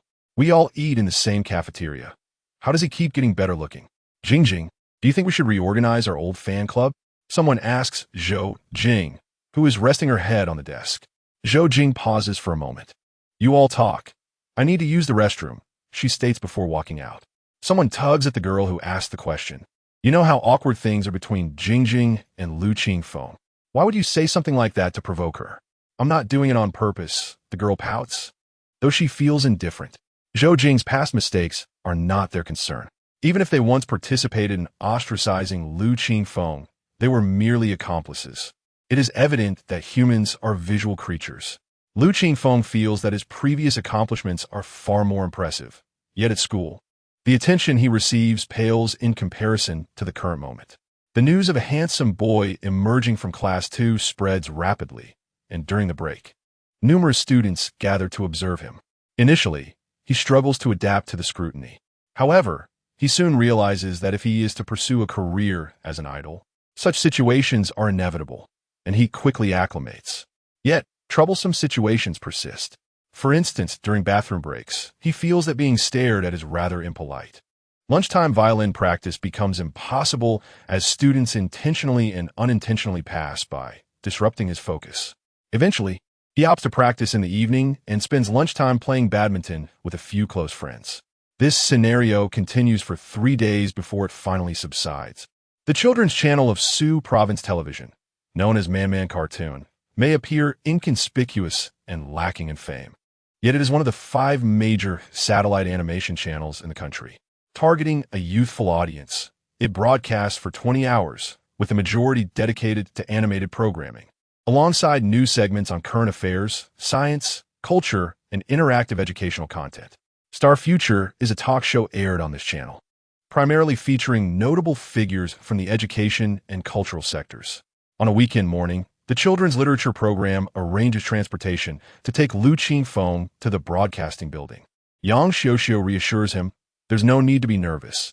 This interview is quite formal. The questions will be communicated to you in advance. Just think of it as a casual conversation. The host will take care of you, and you can pause the filming at any moment if you're uncomfortable." Lu Qingfeng is not nervous. He is merely a bit hungry. "Did you not eat breakfast this morning?" Yang Xiuxiu asks, surprised. "The food at home ran out. I forgot to restock. I have a piece of candy. You can have that for now. Once we arrive, I'll get you something to eat." She rummages through her bag, finally producing a piece of peanut nougat, which Lu Qingfeng pops into his mouth. "Not bad. This tastes really good." Upon arrival, Yang Xiuxiu provides him with a temporary ID badge, and they enter the broadcasting building, explaining their purpose to the staff, who then lead them to the third-floor lounge. While waiting, a makeup artist comes in to apply his makeup. "Do I really have to wear makeup?" Lu Qingfeng feels somewhat awkward. The makeup artist, unfazed by his discomfort, smiles and explains, "It's best to wear some. The lighting in the studio is very intense, and without makeup, your features can appear distorted. It will be just a simple touch-up, not heavy makeup." As she begins her work, she continues, "You boys are fine, but for girls, achieving a fair and beautiful look can take 2 to 3 hours just for makeup. Films and television have specific makeup requirements too." Chapter 51, It seems my words have resonated with your soul. My dear brother, your features are truly exquisite, though your skin leaves much to be desired, dull and yellowed. Thankfully, it lacks blemishes. Otherwise, this face would be utterly ruined. The makeup artist, quite seasoned in age, possesses the gift of gab, her lips painted and lipstick chattering incessantly. You young men tend to be rather rough around the edges. Their essay saying, a fair complexion can mask 3 flaws. Good skin can transform one's overall demeanor, radiating vitality and enhancing one's attractiveness. With deftness, she began by applying toner and lotion to Lu Qingfeng's face, followed by a layer of primer. And then various brushes danced across his visage. Lu Qingfeng, lacking understanding, simply closed his eyes and allowed her to work her magic. At last, after a good half hour, she announced it was done. He opened his eyes and gazed into the mirror, where no visible makeup was apparent, yet his complexion appeared significantly brighter, and his face had undergone a remarkable transformation. He found himself momentarily stunned. Who is this? With such a captivating appearance. Oh, it's me. Nothing to worry about then. Knock. Knock. A voice echoed from outside, followed by the entrance of a young man in his 30s, exuding a warm demeanor. Hello, I'm a host, Ma Xiangjin. Here to greet you. You must be our little author. Hello, Brother Ma, Lu Qingfeng replied, rising to shake hands. The hosts of the children's channel cater to a younger audience, often adopting affectionate nicknames, like Sister Moon or Brother Little Rain, combining their surname with a title. Since Ma's surname is Ma, he is affectionately called Brother Ma. I often watch your show in middle school. I still vividly recall your dialogues with teacher Fangming. Lu Qingfeng, an old hand at socializing, had prepared by watching historical footage of the program before his arrival. Judging by the smile on Ma Xiangjin's face, it seemed to have paid off. Really? I am truly honored. Initially, he and T thought much of the encounter, considering how many renowned authors he had interviewed. A relatively obscure writer didn't T warrant much of his attention. Now, however, he appeared noticeably more engaged. Let us go over the interview process first. We can communicate any questions you may have. Most interview questions are prearranged. What can be discussed and what cannot is clearly outlined. Naturally, if the host is skilled, they may deviate from the script during the conversation, exploring other topics. After a round of discussion, they establish the boundaries of their dialogue. All right then, you can rest for a moment. Someone will come to notify you when it's time to record. Ma Xiangjin glanced at the wall clock before taking his leave. The lounge was now empty, with only Lu Qingfeng remaining, as Yang Xiuxiu had gone to fetch him some food.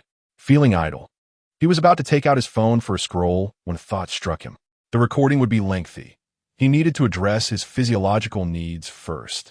Rising, he exited and encountered a staff member to inquire about the restroom's location. Upon relieving himself, as he washed his hands at the sink, he heard someone call his name, the voice tinged with uncertainty.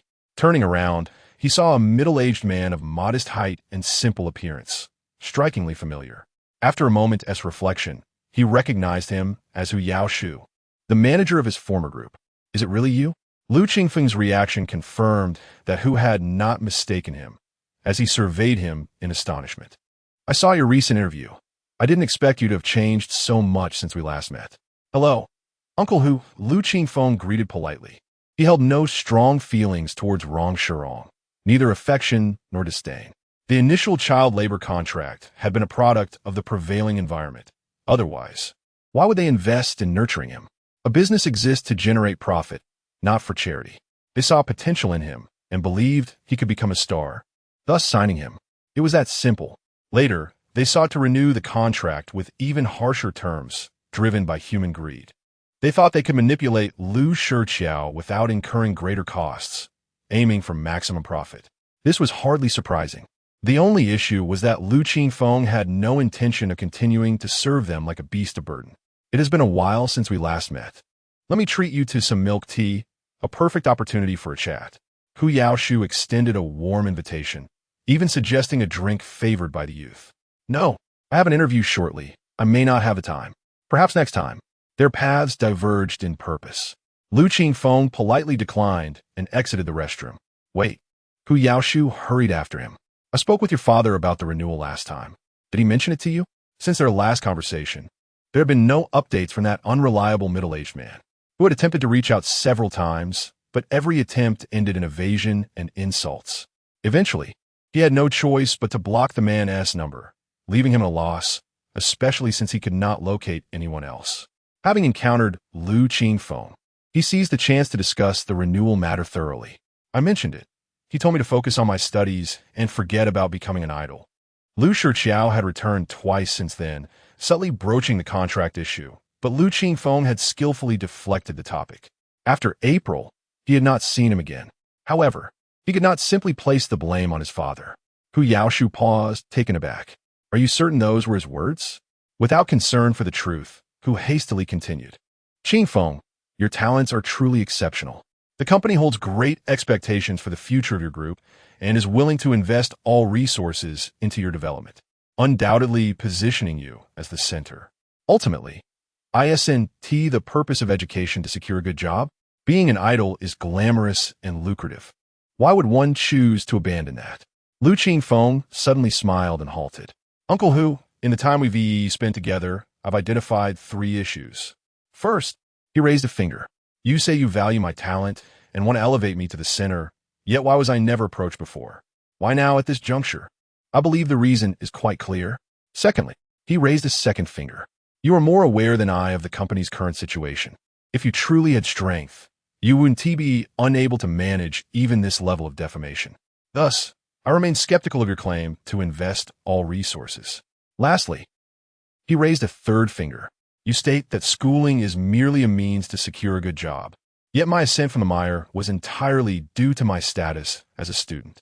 Therefore, you see, Rongshirong lacks both strength and sincerity, seeking to regain their footing on my coattails. Why should I continue this partnership? To allow you to enjoy tranquility while I bear the burdens? The young man's thoughts flowed swiftly, his words clear and coherent. Gazing into his eyes, Hu Yaoshu found himself inexplicably persuaded. Indeed, only a fool would leap into the embrace of a company devoid of merit. Observing Hu's bewildered expression, unsure of how to respond, Lu Qingfeng nodded with satisfaction. It seems my words have reached your very essence. I shall say no more. Ponder this yourself. With that, he turned and departed. Chapter 52. The profound meaning of the little match girl. Where have you been? Upon returning to the lounge, Yang Xiuxiu had come back, bringing with her 4 large meat buns and a box of milk. After visiting the restroom, she encountered someone and exchanged a few words. Lu Qingfeng accepted the food, eating as he responded. Yang Xiuxiu neatly folded the straw, inserted it into the milk, and placed it before him. I was beginning to think you had lost your way. Lu Qingfeng chuckled lightly. Sister Xiuxiu, I am no longer child. Yang Xiuxiu paused for a moment, reflecting on her overzealous concern for this neighborly younger brother, realizing it extended beyond the boundaries of a mere editor-author relationship. Why was this so? Was it because she found him pitiable? She sank into contemplation. Lu Qingfeng, however, discerned something. Sister Xiuxiu, you must be an only child, right? Yes, she replied. Born in the 1990s, Yang Xiuxiu was part of a generation when policies regarding multiple births were non-existent. Did you ever wish for a younger sibling, or perhaps a pet when you were a child? I wasn't particularly clear about wanting siblings, but I always longed for a pet, she confessed. Did you have a fondness for the children of relatives, enjoying their company? Yes, the gentle and graceful girl smiled shyly. Then that explains it. Lu Qingfeng clapped his hands. You weren't particularly sociable as a child and preferred reading alone, yet you envied those with numerous friends, yearning for someone to converse with. You must have talked to your dolls and played games often as a child. Yang Xiuxiu blushed, for it was indeed true. You also enjoy reading, which makes you thoughtful and considerate of others' feelings. Upon our first meeting, you invited me to dinner, unable to disregard me. It must be a special connection. As we spent more time together, you began to treat me like a brother, the kind of brother that is hard to let go of. Yang Xiuxiu was taken aback. Upon reflection, Lu Qingfeng's observations seemed to resonate with her emotional evolution. Sister Xiuxiu, a soft voice whispered in her ear. Yes, she lifted her gaze, and the young man embraced her gently. Thank you. His warmth was akin to the gentle rays of April's sun, imbued with a refreshing essence. She smiled tenderly, stroking his head. What is there to thank? You mentioned it was a special connection. Lu Qingfeng could not help but laugh, releasing her from his embrace. A knock echoed at the door, and a staff member entered. Teacher Lu, are you ready? I will take you to the studio. Yes, right away. Yang Xiuxiu responded on his behalf, taking the unfinished bun from his hand and offering him a tissue.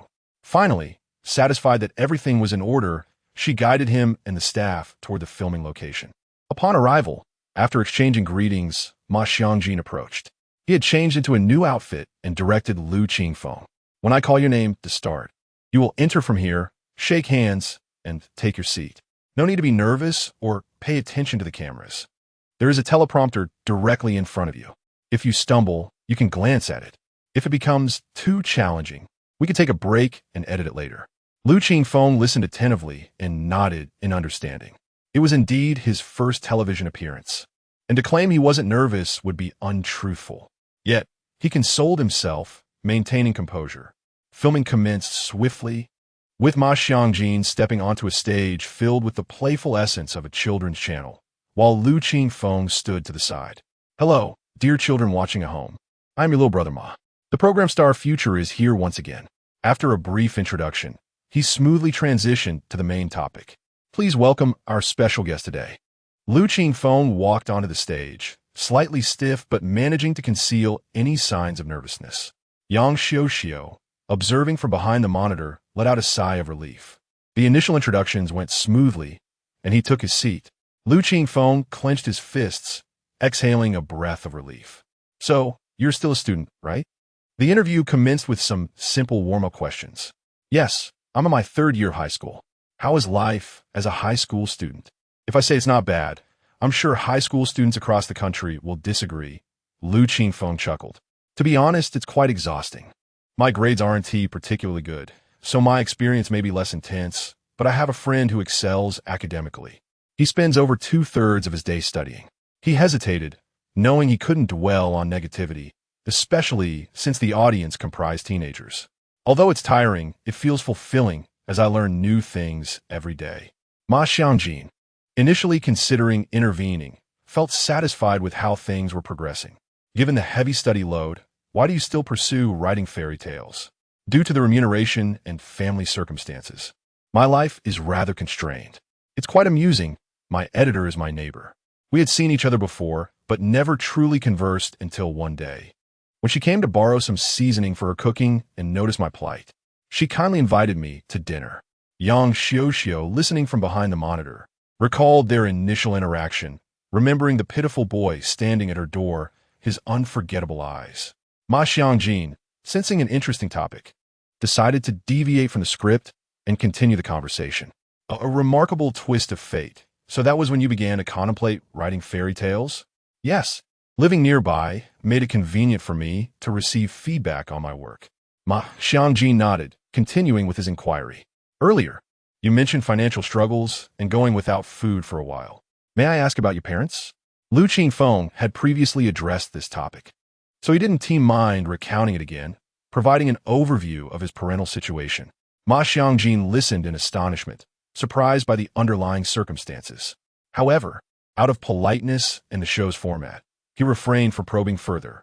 As of now, you have created a total of 5 fairy tales, with the little match girl being the most unique, as it is a rare tragedy in fairy tales. What inspired you to write such a story? Lu Qingfeng pondered for a moment. Previously, a teacher asked me this question at school, and I mentioned being inspired by the line, "The rich feast rots while the frozen bones lie on the road." Yet, the true reason goes deeper. He chuckled softly. At that moment, I was contemplating what it was that I desired most. Chapter 53, The Youth Without Radicals. Who is a masterpiece in himself. In the depths of memory, a vivid scene unfolds. On the eve of the new year, amidst the brilliance of countless lights in the outside world and the joyful reunions of families, the apartment building nearby stands sparsely illuminated. Most residents have returned to their hometowns.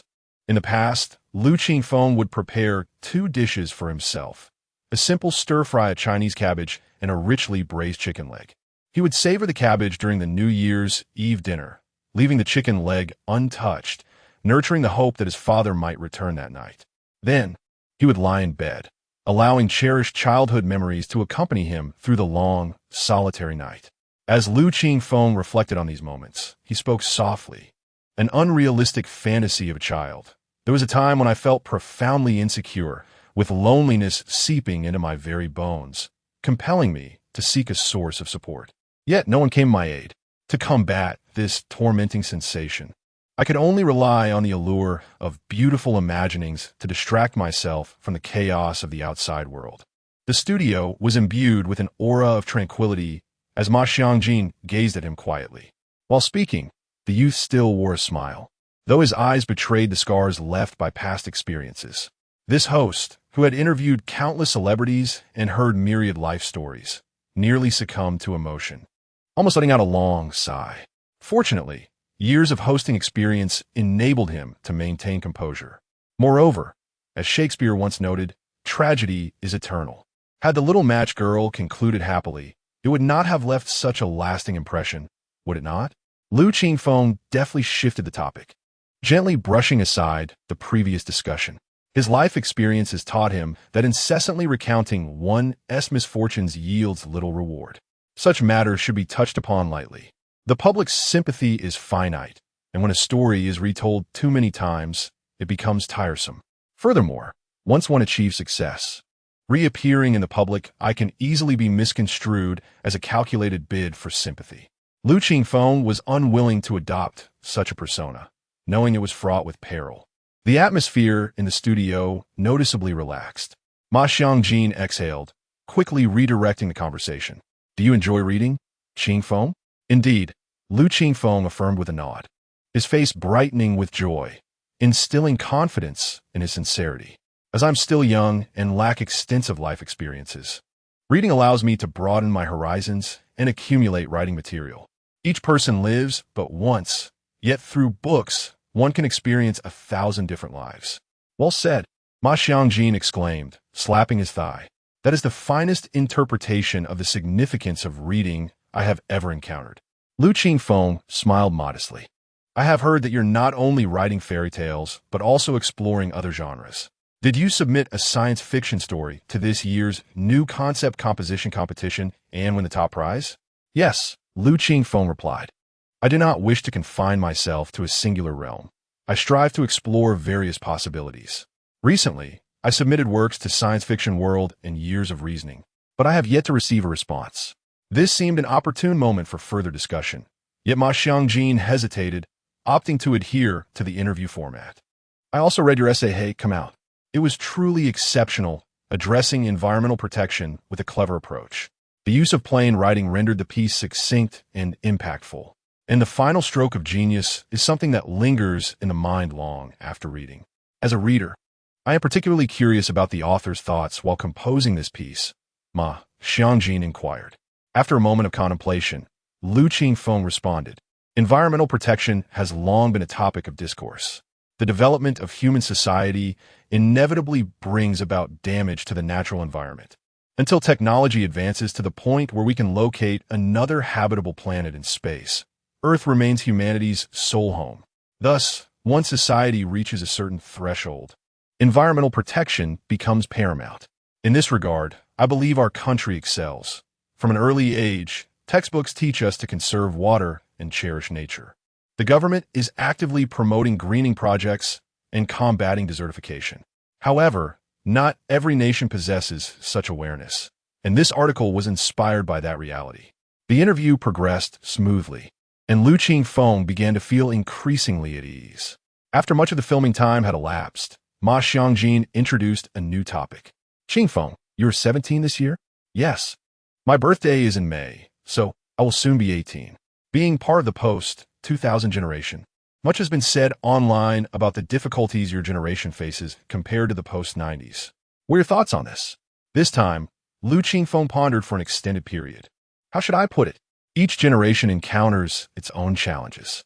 The post-80s are often labeled as the lost generation, the first cohort of only children, coddled by their parents and seen as flowers in a greenhouse. The post-90s are dubbed the collapsed generation, having witnessed the rise of the internet and rapid economic growth, yet also facing soaring housing prices and monumental societal changes. Now, the post-2000s are deemed the destroyed generation. Such labels stem from the biases of those who have come before, who, armed with their additional life experiences, attempt to encapsulate the essence of those in a new era. Ma Xiangjin nodded in agreement. Well articulated. Do you have any words for yourself and your contemporaries? After a brief pause, Lu Qingfeng replied, I am fond of a quote from Mr. Lu Qingfeng. May China's youth break free from the chill and ascend, disregarding the words of those who resign themselves to despair. Let those who can act, act. Those who can speak, speak. With even a modicum of warmth, emit a glimmer of light, akin to fireflies, shining even in darkness, without waiting for a torch. If there is no torch, then I shall be the only light. To all youths of this new era, I hope you can safeguard your passion and ideals. For we know that one day, these will inevitably be eroded. The advanced internet exposes us prematurely to the splendor and darkness of the world. This is both a blessing and a curse. At our age, we must confront complexities beyond our experiences, facing external prejudices. Perhaps the world deems you reckless, yet you are merely young. A youth without radicals is a masterpiece in himself. Applause erupted from Ma Xiangjin. As we conclude the program, could you share a glimpse of your upcoming fairy tale in children's literature? Certainly. This time, it is not a tragedy. It will reflect a dream shared by children everywhere. The title of this work is Charlie and the Chocolate Factory. I hope everyone will lend their support. Charlie and the Chocolate Factory. The name alone evokes sweetness. Those curious about the story can subscribe to children's literature. That brings us to the end of today's program. We shall meet again next week. Cut. The director called, signaling the end of filming. P.S. I wish to briefly converse with everyone. I have read your reviews and comments. I am not one to take offense easily. As long as critiques are constructive and meaningful, I am willing to listen. Allow me to address a few recurring inquiries. First, regarding parental issues, I will not portray them in an exaggeratedly dramatic manner, as that would be tedious. Second, the protagonist will remain without a romantic partner, focusing solely on their career. Third, the narrative primarily centers around the university phase. Due to platform regulations, many topics from high school are not permissible. As you may have discerned, this is not a conventional entertainment industry tale. I aspire to write something distinct. Learning from my previous work, this time I have outlined the story and will ensure a satisfactory conclusion. Lastly, I extend my heartfelt gratitude to everyone for their continued support and generous gifts. I was delighted to see several familiar names on the gift leaderboard, and it brings me immense joy to feel appreciated. That is all. Chapter 54. Visiting Lu Qingfeng's home mom. I'm back. It was yet another Saturday, and during their time at school, the group of four had learned about Lu Qingfeng's participation in a television program. Naturally, they wished to support their friend, contributing to the viewership ratings and perhaps even gathering some amusing anecdotes for future jest. Thus, Lu Qingfeng extended an invitation for them to visit his home, to which Lu Qingfeng and the others readily agreed. After school, Ho Xiaobing returned home briefly and, along with the other two, spent a little time online. It was only as evening approached that they set out to find the monkey and headed to Lu Qingfeng's neighborhood together. Lu Qingfeng's family was quite well off. His parents had entered the auto repair industry early on, and over the years, they had amassed considerable wealth. Their residence was in a mid to high-end neighborhood, boasting over 100 square meters of elegantly decorated space. You're back. Upon hearing the door open, Lu Qingfeng's mother emerged, aware that her son's friends were visiting. Today, she had opted for a smart outfit rather than her usual home attire. Mom, you know the monkey, and this is Lu Qingfeng, the great author I told you about. This is El Hui, one of my close friends. Hello, Andy. Lu Qingfeng and the others greeted politely. Lu Qingfeng, Ho Xiaobing, and Lu Qingfeng had known each other for quite some time and had previously invited each other over. However, due to the original character's shyness, he had never accepted. Thus, this was their first formal visit. Come in, have a seat. Lu Qingfeng's mother was an ordinary housewife, slightly plump, possibly for convenience, with short hair and kind features. Lu Qingfeng bore a striking resemblance to her. Thank you, Andy. The boys entered and were ushered to the sofa, while Lu Qingfeng's mother brought out fruits and snacks from a kitchen. Please enjoy, don't be shy. You're like family now. Qingfeng, I've heard my son speak highly of you for ages. Why didn't you come to our home sooner? I was shy. Had I known Annie was so warm, I would have come much earlier, Lu Qingfeng replied charmingly, causing Lu Qingfeng's mother to smile broadly. This child, not only handsome, but also sweet-tongued. And El Hui, although you've known him for a shorter time, the fact that you all get along speaks volumes about your character. Lu Qingfeng had heard from Lu Xin that in the shop, his father handled the technical aspects while his mother managed customer relations.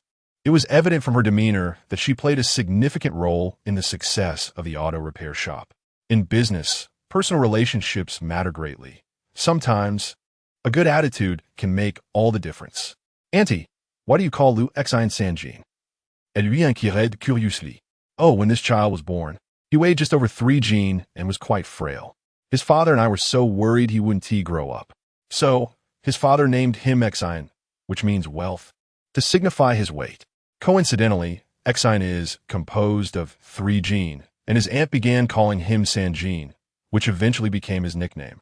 Oh, Lu Qingfeng responded, surprised by this backstory. Looking at Lu Xin, who was now tall and robust, it seemed his father's choice of name had certainly borne fruit. Don't you dare call me that. Whoever does will feel my wrath. Lu Xin et glim indi gang ti. We want tea. We want tea.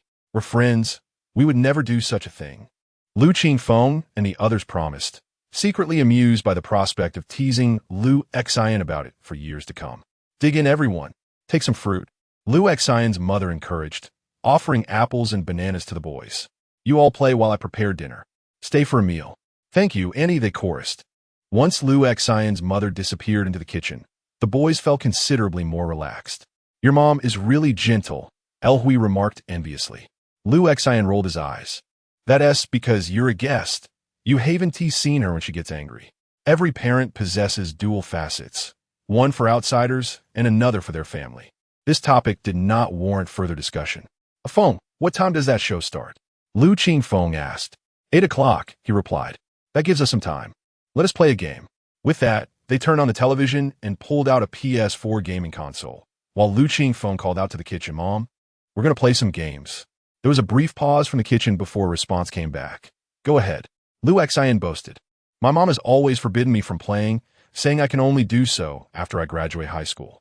It's only because you're here that I can play for a bit. Ho Xiaobing scoffed. This guy used to invite me over every weekend, and at first, I thought he was just being hospitable. Later, I realized he was using my name to gain gaming privileges. Enough chatter. 1 round each. Whoever loses swaps out with the next player. Lu Xin handed the controller to Ho Xiaobing after selecting a fighting game. Watch how he plays first. Learn a bit before you jump in. Hey, I haven't played in ages. Ho Xiaobing protested. Lu Qingfeng was playing this type of game for the first time. Initially, he found it rather entertaining, but soon lost interest. There was little joy in a game one could not win. As 6 o'clock approached, Lu Xin's father returned home. He was a middle-aged man with a square face, thick brows, and large eyes, standing at over 6 feet tall, the very stature Lu Xin had inherited from him. Hello, uncle. Lu Qingfeng and the others stood to greet him. There's no need for formality. Enjoy yourselves, Lu Xin's father replied with a friendly smile before retreating to his study, allowing the boys to continue their merriment. However, it was not long before Lu Xin's mother began calling them to the dining table. The spread was lavish, featuring fish, meat, shrimp, and a balanced assortment of vegetables, along with a bowl of bone soup. It was evident that she had been preparing since the afternoon. She also brought drinks, while Lu Xin's father opted for some liquor. Though Lu Qingfeng had little familiarity with alcohol, he could tell from the bottle that it was not particularly expensive, worth less than 100 yuan. He poured himself a generous half-glass and took a sip, his eyes narrowing in bliss as he savored the moment as if he had discovered the meaning of life. Drink less, Lu Xin's mother warned, casting him a disapproving glance. There were children present, so she refrained from saying more. Just this one glass, Lu Xin's father chuckled, the family dynamics clear as day. In China, the dining table serves as a bridge for conversation and connection. Engaging with Lu Xin's classmates, discussions about academics flowed naturally. Qingfeng, although this is your first visit, you've known our Sanjin for quite a while. He tells me you're writing now, and, quite impressively, I hear you're even getting published in magazines. Yes, uncle, Lu Qingfeng replied after swallowing his food. It's mostly to earn some extra money. It's nothing too remarkable. Don't sell yourself short. Regardless of whether it's a black cat or a white cat, a cat that catches mice is a good cat.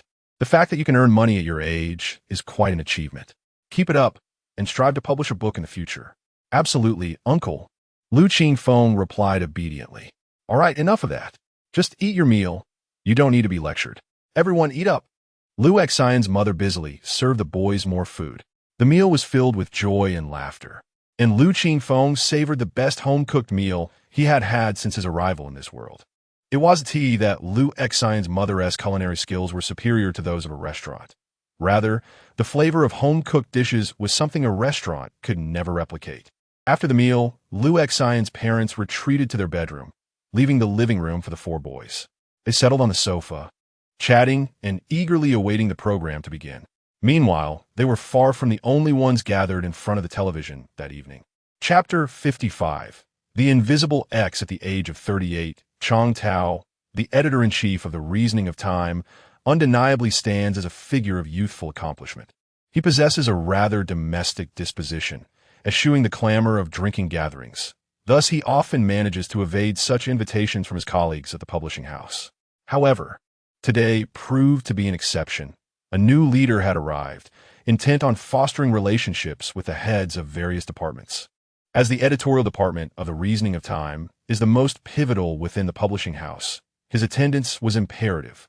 After several rounds of drinks and a delightful array of dishes, the inebriated crowd expressed a desire to continue the revelry elsewhere. Seizing the opportunity, he excused himself, well aware that his temperament would not invite any objections. "You're back already? We thought you'd be out until midnight," his colleagues remarked as he returned home. Upon entering, his wife greeted him at the door. "You know me well. Had it not been for the new leader's inaugural day, I would have preferred to stay home," he replied, planting a gentle kiss on her cheek. Despite the many years of their marriage, their bond remained as strong as ever. With the scent of alcohol permeating his attire, he proceeded to freshen up. His wife playfully nudged him. "Where's Lele?" he inquired. "P.S. watching television," she responded, a hint of amusement in her voice. "The little rascal has changed. He is not clamoring for the tablet today." His wife chuckled, explaining that a close friend from his class had recently become enamored with a certain children's literature author who was set to appear on a talk show. In an effort to share a common interest, their son insisted on watching the program. Chang Tao erupted in laughter. "It must be a girl he fancies." "Indeed not," she replied. Crossing the threshold into the living room, he found his son seated cross-legged on the sofa, his gaze unwaveringly fixed on the television. He settled beside him, wrapping an arm around the boy. "What are we watching, son? Father will join you." The child squirmed, exclaiming, "Dad, you smell terrible. You're too old to be acting like this. Hurry and take a shower." His wife brought him a cup of tea. After taking a sip, the dizziness from the alcohol began to dissipate. He turned his attention back to the television, where a children's channel was featuring an interview program. The host sat across from a youthful guest, a boy of 17 or 18, dressed in athletic attire befitting his age, radiating vitality. The lad's appearance was striking, prompting an involuntary admiration from Chang Tao. He bore a resemblance to a refined jade tree, his smile as radiant as the moon, and his piercing eyes epitomized the pinnacle of traditional aesthetics. The program had been underway for some time.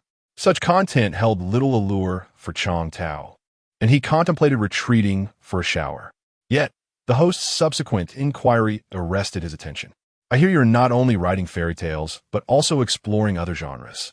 Is it true that you submitted a science fiction story to this year's new concept writing competition and won the top prize?" Wasn't he the top prize in the preliminary round of the new concept writing competition awarded to the piece titled Come Out? This particular story had garnered considerable attention and sparked much discussion within literary circles. He had taken the time to read it himself. In his discerning opinion, it was, without a doubt, an exceptional work. The mature prose and imaginative style flowed seamlessly from beginning to end, intricately woven and meticulously crafted, culminating in an unsettling revelation that left readers shivering. At that moment, he mused, if this author were to venture into the realm of detective fiction, he would undoubtedly excel. To his surprise, the author had grown into such a figure while still being a fairy tale writer. A lamentable misallocation of talent, Chang Tao thought to himself, recognizing the writer's superior aptitude for mystery narratives. Indeed, I do not wish to confine myself to a singular domain. I yearn to explore the myriad possibilities within other realms. Recently, I submitted works to both Science Fiction World and the Reasoning of Time. though I have yet to receive a response, said the young man on the screen. Excuse me? You submitted to our magazine? How was I unaware of this? Oh, I must have forgotten. Surely the editors have yet to review it, the boy replied. Chong Tao retrieved his phone. Why haven't you showered yet? I've already brought your clothes. His wife approached, visibly perturbed. Just a moment. I need to make a call, he said, raising his phone to signal her before dialing his assistant's number. He briefly outlined the situation. Yes, there's an author named Lu Qingfeng. Please ensure the editors take note. Chong Tao was not the type of leader to impose late-night work on his subordinates. His late-night call was primarily fueled by the alcohol, fearing he would forget by morning. However, his staff had grown accustomed to anticipating his thoughts, especially his assistant, who was adept at reading his mind. As soon as he concluded the call, the assistant swiftly reached out to several editors, instructing them to investigate whether an author by the name of Lu Qingfeng had submitted anything. If so, they were to review it tonight and submit it to the editor-in-chief by morning. When the leader speaks, the team springs into action. Zhao Dandan, a singleton and once an ardent admirer, did not consider himself as such. In his view, love entailed unconditional giving, and one must cherish everything about the beloved. Thus, he would bring breakfast for his goddess and her boyfriend and even stay up all night purchasing concert tickets for her favorite idol. However, when she expressed her utter disinterest in detective novels, he resolutely proposed a breakup. The goddess was taken aback. Wait, when were we ever together? He shared this with his friends, seeking solace. His friends rejoiced, celebrating his liberation from emotional turmoil, and dragged him out for drinks. Midway through their revelry, he received a call from his assistant. He pulled out his phone and logged into his email to check recent submissions. To his surprise, he indeed found a submission from an author named Lu Qingfeng. Opening the email revealed 3 documents: the invisible X peering into blue, and the writer's debut murder incident. Zhao Dandan's interest peaked. The fact that the editor-in-chief's assistant had called to highlight this submission suggested either a significant background or exceptional talent. Given that nearly a month had passed since the submission, it was evident that the first suspicion was diminishing while the second grew more plausible. The name Lu Qingfeng seemed familiar. He felt as though he had heard it recently, but the effects of the alcohol clouded his memory. He was certain this individual was not a well-known author, yet he had an impression that perhaps they had recently risen to prominence. The editor-in-chief's awareness of this led to the assistant's call, a testament to the deductive logic inherent in the realm of detective fiction editing. What's up? Fishing? His friend inquired, raising a glass. He glanced at his phone, clinked glasses with his friend, and replied, just a bit of work. He then opened the first document. The invisible X commenced in the first-person perspective, with the protagonist, myself, having just finished an early class. Due to the torrential rain outside and lacking an umbrella, I found myself unable to return home. With nothing better to do, I decided to audit a class next door. The classroom was sparsely populated, with only a few unfamiliar faces scattered throughout. 5 minutes later, a bearded man entered the room, writing a few words on the blackboard. Appreciation and Analysis of Detective Novels. Professor Geng Xuan. This intriguing opening stirred Zhao Dandan's curiosity. Chapter 56. Types of Detective Novels. The evolution of detective novels is quite intriguing. Originating in the mid-19th century with the American writer Edgar Allan Poe, it flourished in Britain from the 1920s to the end of World War II, a period often hailed as the golden age of detective fiction. Post-Golden Age, the genre thrived in Japan, where it was formally renamed detective novel. In China, there is a substantial readership, yet unfortunately, there's a dearth of exceptional detective novel authors. This scarcity may be attributed to the genre's relatively late development in the country. Another contributing factor might be the comparatively tranquil environment, lacking the bizarre and frequent cases that proliferate in Europe, America, and Japan, providing rich material for storytelling. In essence, China doesn't lack enthusiasts, but rather compelling works, leading many to seek out foreign literature. Detective novels, as they have evolved, can be categorized into 5 primary types. 1. Hankaku, orthodox, the most classic and traditional style, prioritizing logic above all else. 2.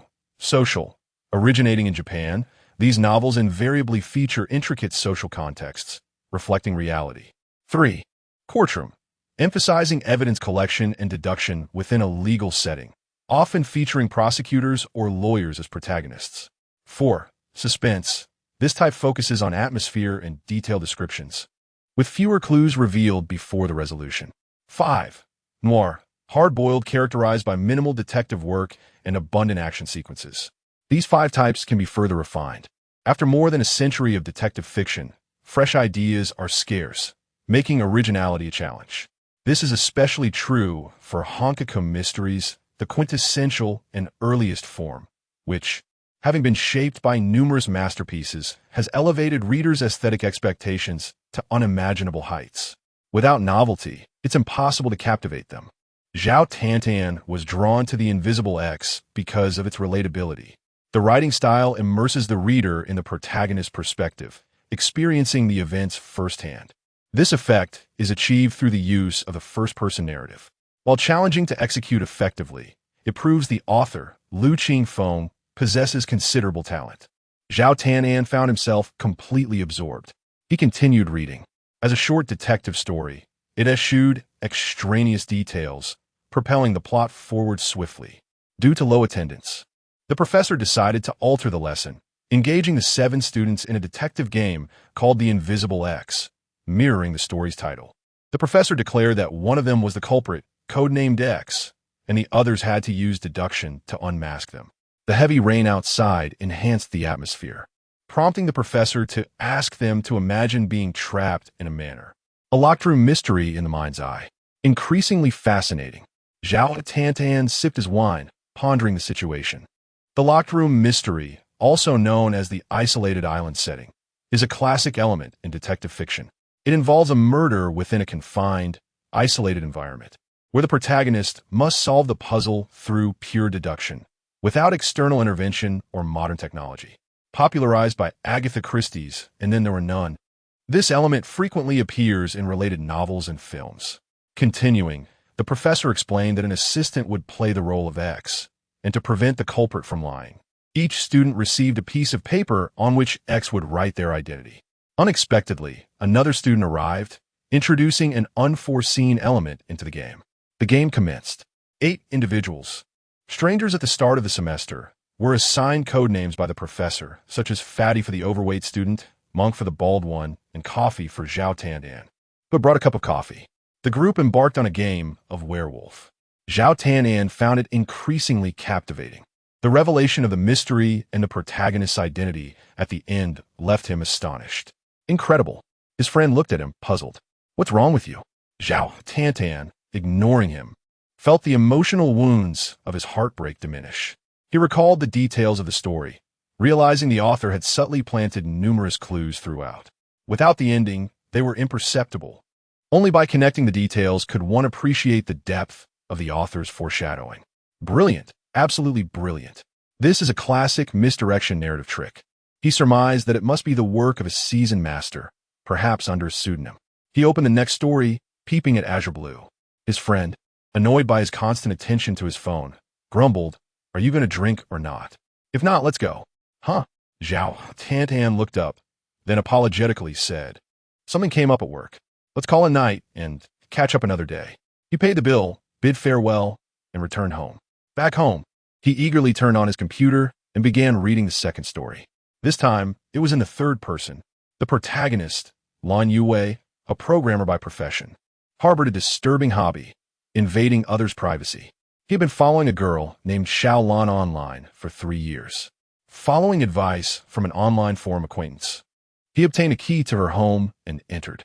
Late one night, a woman entered the house, and he, wielding a knife, abducted her to the beach and drowned her. The story seemed straightforward, revealing the perpetrator from the outset. However, a significant twist in the latter half left Zhao Tantan reeling. The outcome was another narrative deception. The initial straightforward narrative, followed by a reversal in the middle, propelled the story into a polar opposite direction. 2 perverts and the object of their perversion. He never imagined that a detective novel could be written in such a way. The third story, the debut author murder case, featured a new detective novelist discussing the publication of his new work with an editor. The editor told the writer that his work lacked soul and suggested he try killing someone. Not only was the writer in the story stunned, but Zhao Tantan was also shocked. What? Killing someone to write a book? The editor informed him that all detective novelists had killed someone, especially the recently popular C. The writer was persuaded and committed a murder using a locked room technique. The resulting work was approved by the editor, but the writer was soon arrested. However, his work was published.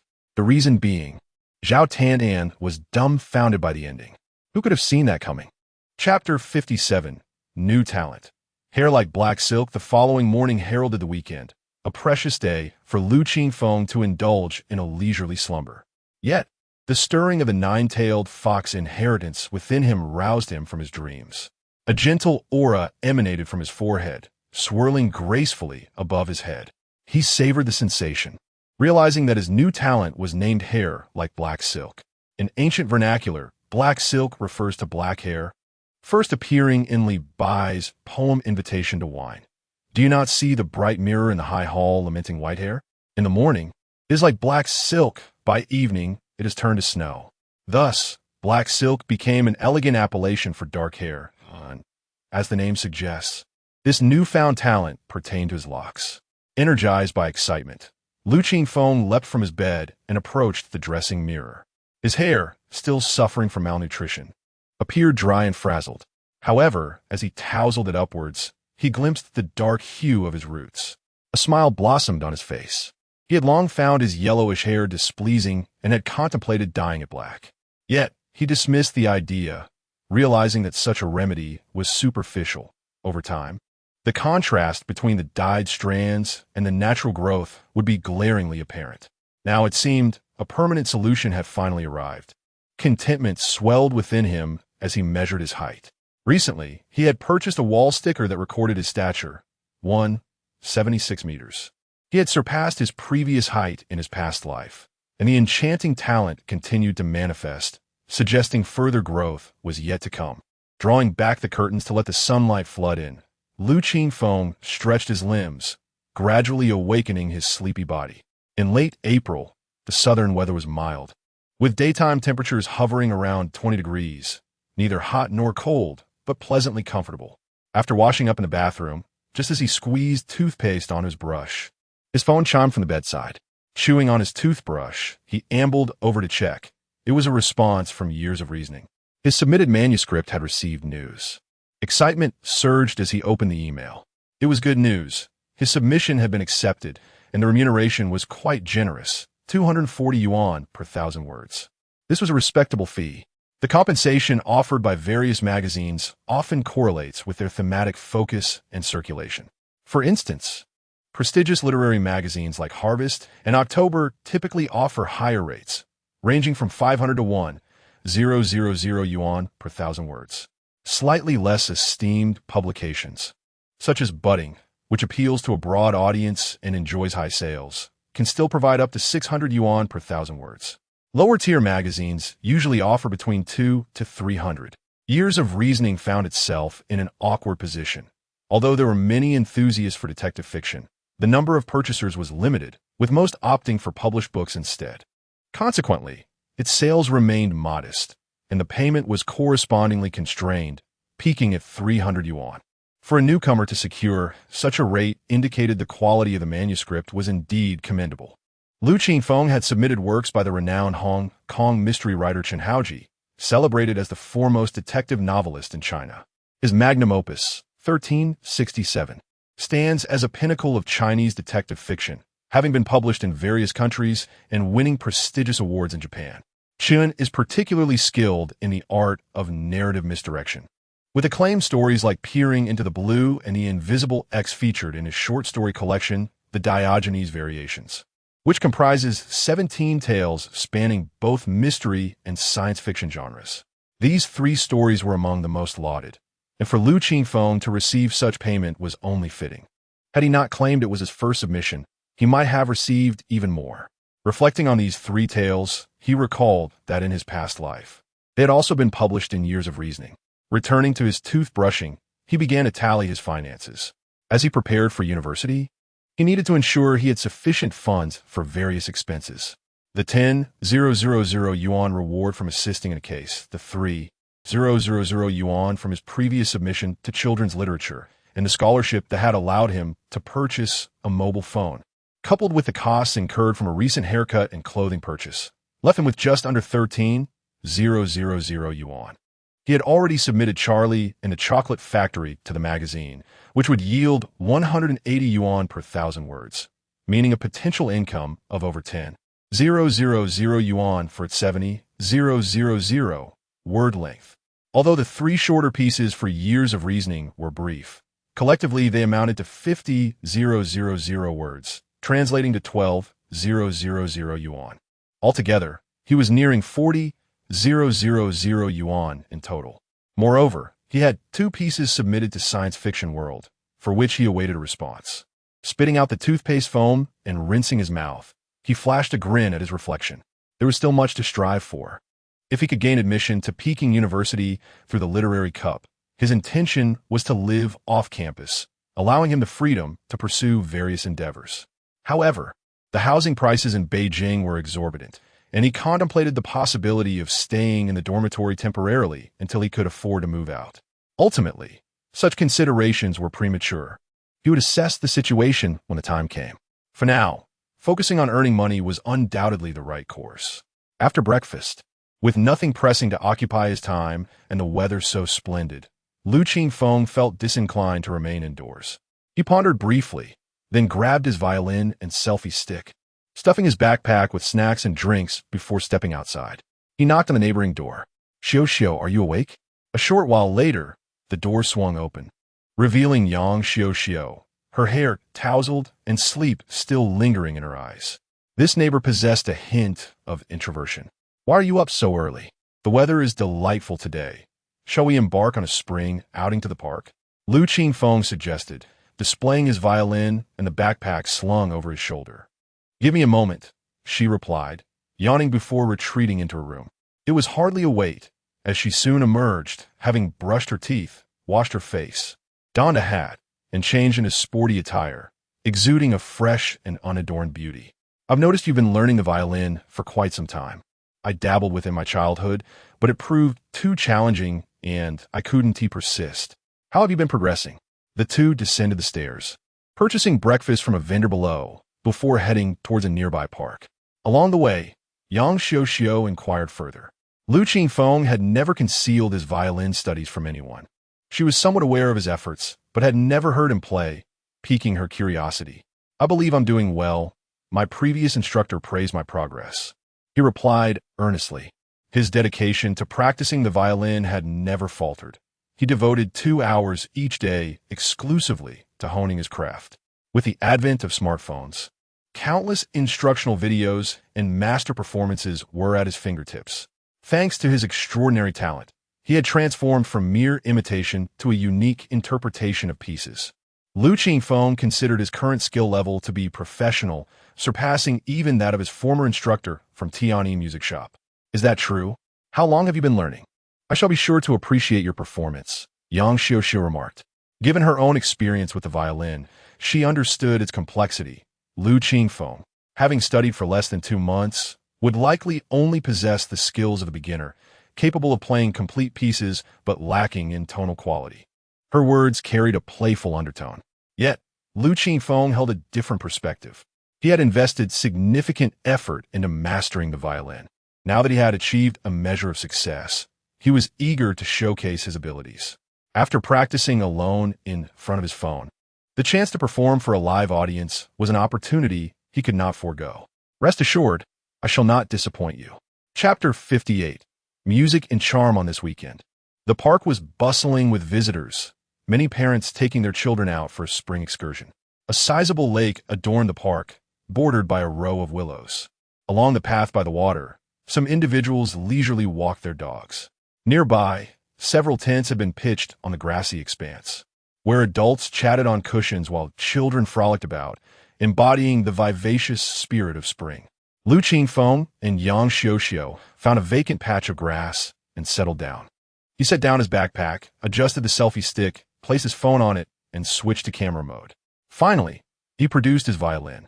"What would you like to hear?" he inquired. Yang Xiao, having taken a bite of her purchased dumplings, pondered before responding. How about the swallow?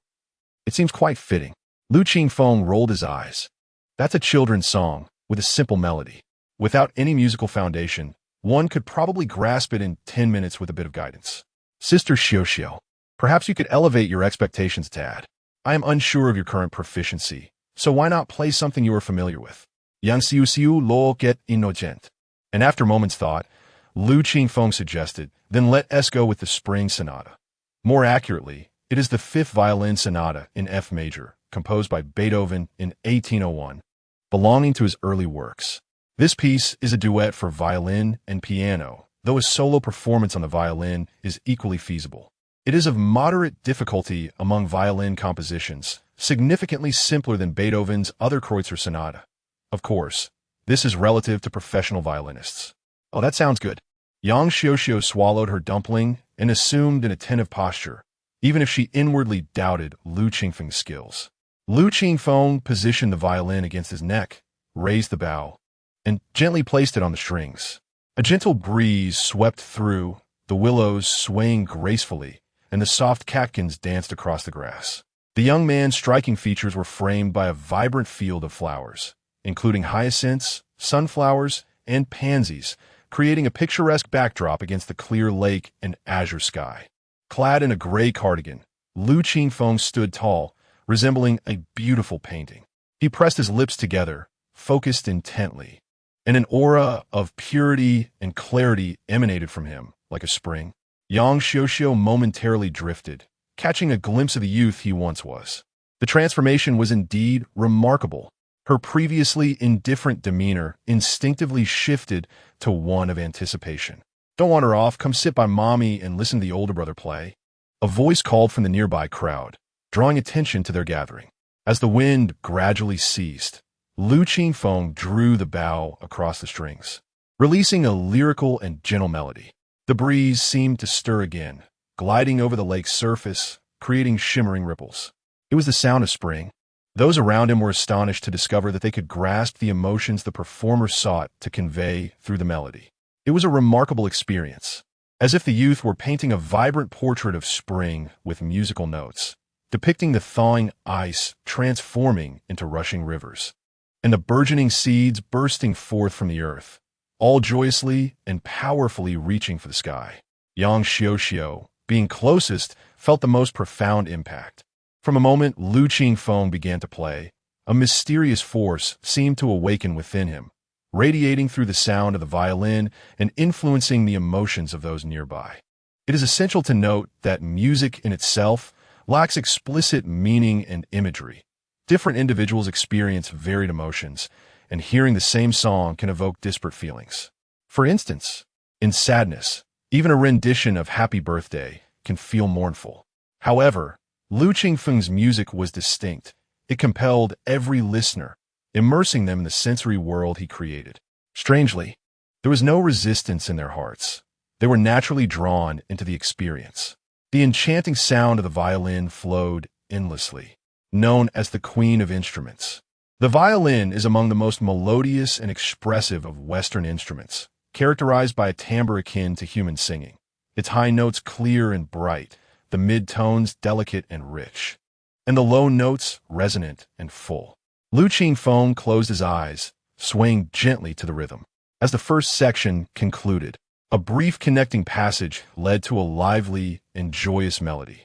Under the brilliant sunshine, a pastoral scene unfolded, refreshing and sweet, bringing tranquility to the world around them.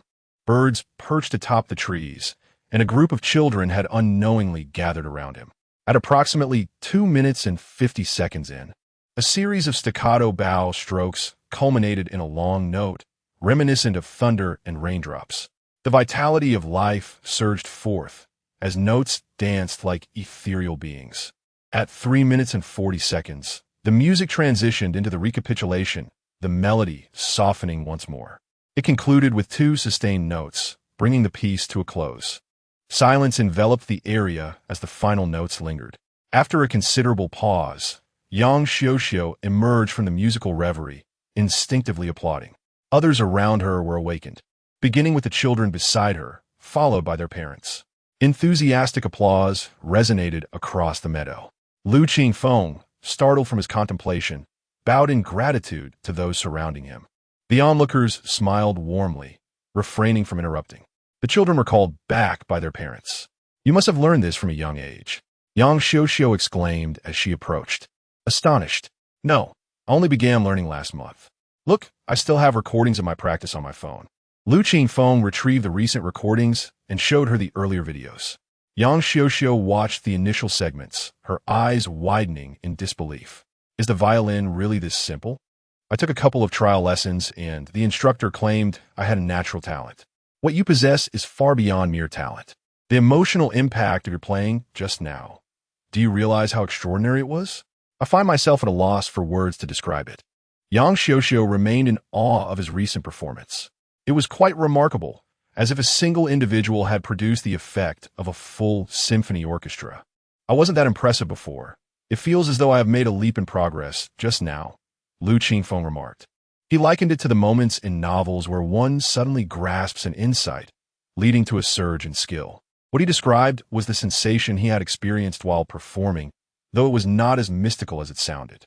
Perhaps it was the first time he had played the violin in front of an audience. The moment the melody began, the legacy of the nine-tailed fox stirred within him.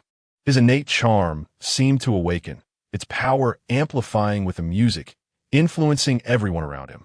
This realization unveiled the untapped potential of the various talents he possessed as a nine-tailed fox. Chapter 59. The concept of composition. You are still engaged with Douyin, and your follower count is quite impressive. The videos that Lu Qingfeng shared with her were precisely those posted on Douyin, showcasing his daily piano practice. Each segment could not encompass the entirety of his practice routine. Rather, they captured snippets of his performance of specific pieces. From the initial, somewhat dull timbre to the present, where it resonates with a rich, jewel-like quality, his skills have visibly improved. The quality of the videos may have been quite poor, consisting of the most rudimentary footage with limited streaming capabilities, yet they have still garnered a substantial following. Particularly after he recently had his hair cut, his follower count surged remarkably. Currently, his account boasts over 5,000 followers.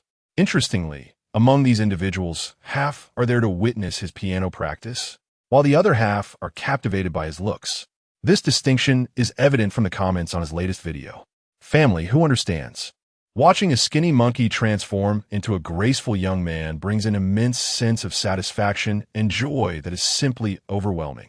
The facade of a manufactured persona, crying storms on stage, the true journey, quietly evolving in the shadows, only to astonish later. Sisters, take note. If there's an unimpressive classmate, short in stature, don't give up hope. They might just blossom into a handsome idol. That young man has such luscious hair and flawless skin. I can only imagine how striking he will become. This is what they mean by a hidden gem. I absolutely adore him. If this continues, you might just become an internet sensation. Yang Xiuxiu chuckled as she perused these comments, gazing at him with a smile. That certainly cannot happen. Both internet celebrities and idols essentially construct their personas, yet the fundamental difference lies in the fact that internet celebrities often resort to extreme measures to attract attention. For instance, there is a certain internet celebrity girlfriend of a suddenly famous A-list star from his previous life, who was exposed for her bizarre comments during past live streams, thus giving rise to an entirely new phenomenon online. This subsequently led to a wave of controversial notoriety. Thereafter, she and her team intentionally steered her image in that direction.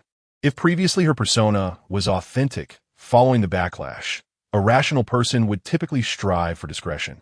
However, her subsequent actions were clearly aimed at deliberately crafting her persona. Essentially, she followed the same controversial path as Qingfeng. Yet, compared to Qingfeng, her methods were far less sophisticated, easily discernible by the discerning eye. Moreover, the self-media outlets began to manipulate the narrative, investing heavily to propel her image. While idols also attract attention, attempting to impose such a persona upon oneself purely tarnishes public perception. Qingfeng became a meme that transcended boundaries, yet he himself resisted such labels. Furthermore, Lu Qingfeng aspired to be a quality idol and would never conflate himself with internet celebrities. Douyin was merely a means for him to accumulate his own presence. Thus, Even with a modest sum of money at his disposal, he would not spend it on self-promotion, nor would he engage with these fans in any meaningful way. After uploading the newly filmed video, Lu Qingfeng chose to focus on another matter. His progress in learning the instrument was exceeding his expectations, and the follower count on Douyin was steadily rising. Consequently, it was time to advance his plans slightly, laying the groundwork for composition. In the realm of music, being able to sing, play, and perform is commendable, yet still falls short. True status is achieved through the ability to create. The title of a creative genius carries significantly more prestige than that of a mere singer. Presently, he possessed a foundational understanding of music theory and had demonstrated musical talent through the violin. Thus, it was only natural to take the next step toward composing a piece. Initially, he had intended to undertake this task during the summer, coinciding with the expiration of his contract with the former agency, alleviating concerns over copyright issues.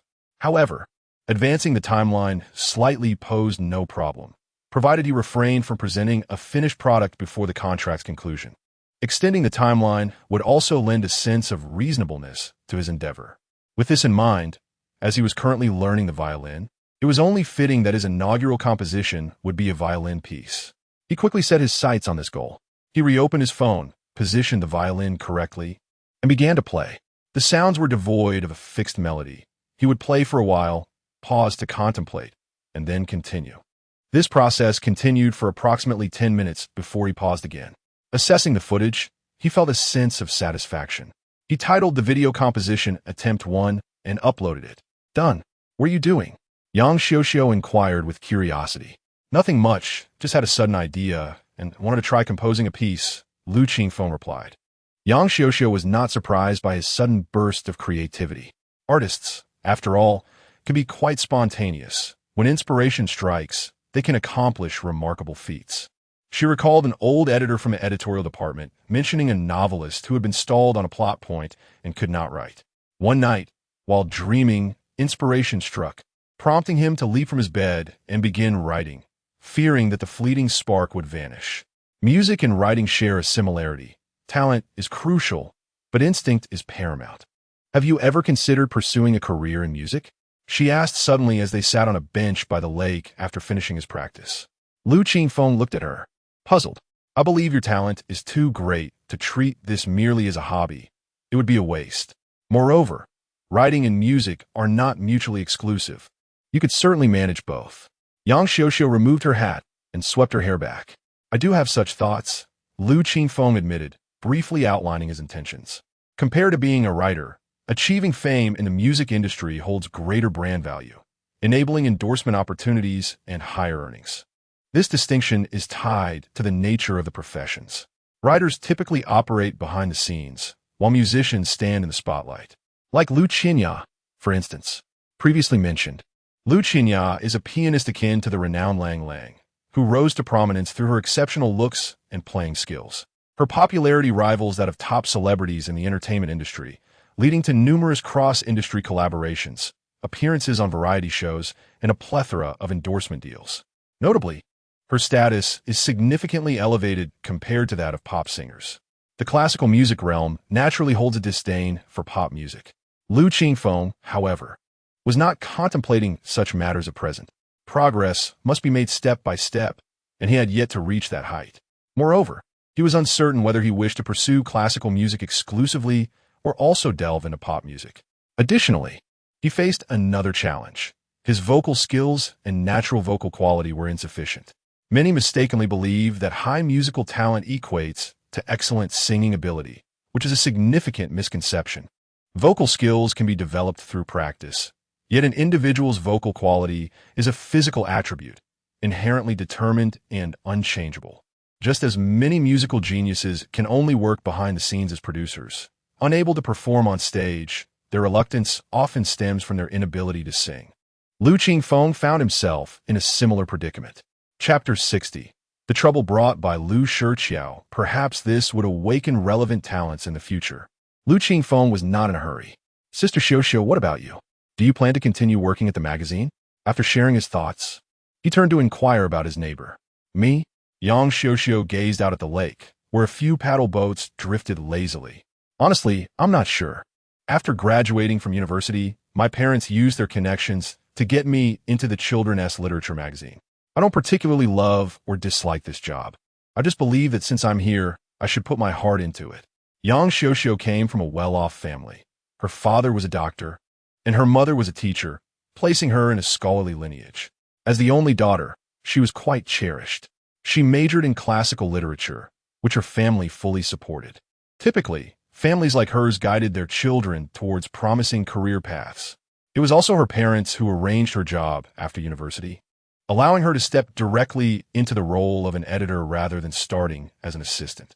However, her work ethic and humility had indeed earned her good rapport among her colleagues. Rather than sitting in the office every day, I longed to explore the outdoors and experience different landscapes. Lu Qingfeng could understand this sentiment. After reading extensively, one develops a yearning for the scenery described in books, hoping to witness it firsthand one day, especially after staying in one place for too long. It's a desire to escape from one's own mundane life to relish the lives of others. Yang Xiuxiu paused for a moment, then chuckled softly. Your words may not sound eloquent, but they carry a certain truth. You should focus on your own matters. Prepare well for the Literature Cup. I've heard the assessments for this competition are quite rigorous. There hasn't been a successful candidate for several years. Leaning back, Lu Qingfeng replied lightly, There's not much to prepare for. The Peking University Literature Cup is based on impromptu writing. It's crucial to maintain a calm mindset and showcase what you've accumulated over time. Yang Xiuxiu tilted her head and smiled. All right then, do give it your best. University is quite interesting. Make the most of it. Lu Qingfeng nodded in agreement. The two spent their morning at the park, enjoying a bowl of specialty meat noodles for lunch before returning home. Upon opening the door, a frown involuntarily creased Lu Qingfeng's brow. Lu Shiqiao had returned. Compared to their last encounter, this unreliable middle-aged man appeared significantly more disheveled. Greasy hair, wrinkled clothes, and a scruffy beard, looking as if he hadn't bathed in quite some time. He sported dark circles under his eyes and appeared notably thinner. You're back. Why didn't you attend class today? He sat on the edge of the bed, his head drooping. Upon hearing the door open, he suddenly looked up, alert, and upon recognizing Lu Qingfeng, he relaxed slightly and weakly replied, It's the weekend. Lu Qingfeng responded coolly, Oh. Lu Shiqiao seemed unconcerned about the day's significance, lost in a state of deep dejection. Silence enveloped the room, creating an eerie stillness. After a considerable pause, he suddenly asked, Do you have any money on you? Lu Qingfeng narrowed his eyes. It was evident that matters had escalated to this point. He had anticipated this, knowing that gamblers, unless they find their way back, ultimately arrive at such a fate, without exception. How much did you borrow? He asked coldly. Not much. I can manage. Don't worry about it, kid. Lu Shiqiao spoke vaguely. After a moment, he continued. I came back just to see you and to let you know that I might need to leave for work soon and want to be back for a while. Take care of yourself. I'll send you money regularly. With that, he stood up and began to pack a few of his clothes from the corner. After considering, he stuffed various snacks and prepared foods that Lu Qingfeng had bought into the worn-out box. The urgency of his departure was palpable. Lu Qingfeng merely watched him quietly. Once he had finished packing, Lu Shiqiao dragged the box to the door, gazing at Lu Qingfeng, opening his mouth as if to say something, but ultimately refrained. Faced with Lu Qingfeng's emotionless eyes, he left, dejectedly dragging the box behind him. Sighing, Lu Qingfeng exhaled a breath of resignation as the door clicked shut. What a mess. Just as life was beginning to improve, another significant trouble arose. Couldn't you have waited a while longer until I started university? He could easily surmise that Lu Shiqiao had left his address when borrowing money. Once those people discovered his disappearance, they would undoubtedly come knocking. All he wanted was to calmly navigate the college entrance exams. Why was it so difficult? With a sigh, he took out his phone and dialed a number. Hello, Brother Tao. Qingfeng, you rarely contact me, came a cheerful voice from the other end. It was Tao Zhaoying, the father of the child who had been abducted. Since that incident, the couple had been immensely grateful, and before long, they had sought him out. Lu Qingfeng had made an effort to maintain a good relationship with them, and their interactions had fostered a friendly rapport. Brother Tao, I have a question. If parents gamble and incur debts, Are their children obligated to repay them? There was a moment of silence on the other end before Tao Xiaoding replied, "Let me answer your question first. In our country, there is no law stating that children must repay their parents' debts. Gambling is illegal here, so gambling debts are also considered illegal debts and are not protected by law. What if the creditors come looking for me?" Lu Qingfeng asked, a note of concern in his voice. "That is indeed something I worry about, as private lenders can be quite unscrupulous. However, given your age, they wouldn't dare go too far. Harassment is more likely. That's even more annoying. If this escalates to school, it could ruin my hard-won reputation." Lu Qingfeng felt a surge of frustration towards Lu Shiqiao. Tao Xiaoding seemed to have considered this as well. After a moment of contemplation, he suddenly said, "By the way, since you saved my child and helped the police capture those traffickers, you must have received commendations and certificates, right?" "Yes," Lu Qingfeng nodded. "If they truly come looking for you, you can present those documents. It should help pacify them." Lu Qingfeng's eyes brightened at this suggestion, sparking more actionable ideas in his mind. "I know what to do now, Brother Tao. I'll hang up for now, but I'll treat you to a meal soon." He stepped outside and headed straight to the police station, seeking out Chief Wu Ming. Not long had passed since the incident, and both Wu Ming and the officers involved still remembered him well. Lu Qingfeng explained his intentions, and Wu Ming readily agreed to take a photo with him and the officers. Afterward, he visited a bookstore to purchase some supplies and printed the photographs. Returning home, he busied himself with preparations. Finally, he took a step back to admire his handiwork on the door, nodding with satisfaction. This should do the trick. Chapter 61. Budding. In the following days, tranquility reigned. Lu Qingfeng diligently ventured out daily to hang up the prepare materials, inspecting for any signs of visitors upon his return each evening. If none were found, he would continue the routine the next day. As May unfolded, the school prepared for its fourth mock examination, with the structure and difficulty of the papers closely resembling the impending college entrance examination. Yet the results were far from encouraging. The performance of the entire second class had notably declined, indicating the considerable challenge posed by this year's exam. However, Lu Qingfeng experienced an unexpected surge in his progress. "How is your score in Chinese and history higher than mine?" exclaimed Lu Xin in disbelief as they gathered around Ho Xiaobing's desk after the results were announced. With a smile, Lu Qingfeng replied, "A man has his pride." The reason was simple. His scores in Chinese and history benefited from the persona he had cultivated through his writing endeavors, having genuinely read a considerable number of books. In contrast to the logical reasoning required in the sciences, the humanities often involved more subjective and philosophical questions. The more one read, the more capable they became of crafting sophisticated answers. Unlike mathematics or English, where a lack of understanding rendered one lost entirely, his performance in those subjects suffered significantly, reflecting a stark decline. As a humanities class, the total scores across their 7 subjects amounted to 200 points, a tangible improvement from the previous total of just 100. Lu Hui performed slightly better with around 260 points, while Lu Xin edged ahead with 280. At the pinnacle of their group was the academic prodigy Ho Xiaobing, with a score of 582. Based on past year scoring lines, this result would easily secure him a place in a key university. However, he felt dissatisfied as his usual scores hovered around 600, and he aspired to gain admission into a 211 institution. At that moment, he was engrossed in scrutinizing the mistakes on his paper, prompting the others to refrain from interrupting him. "Let us go take a bathroom break," suggested the 3 underperformers, who bore no psychological burden.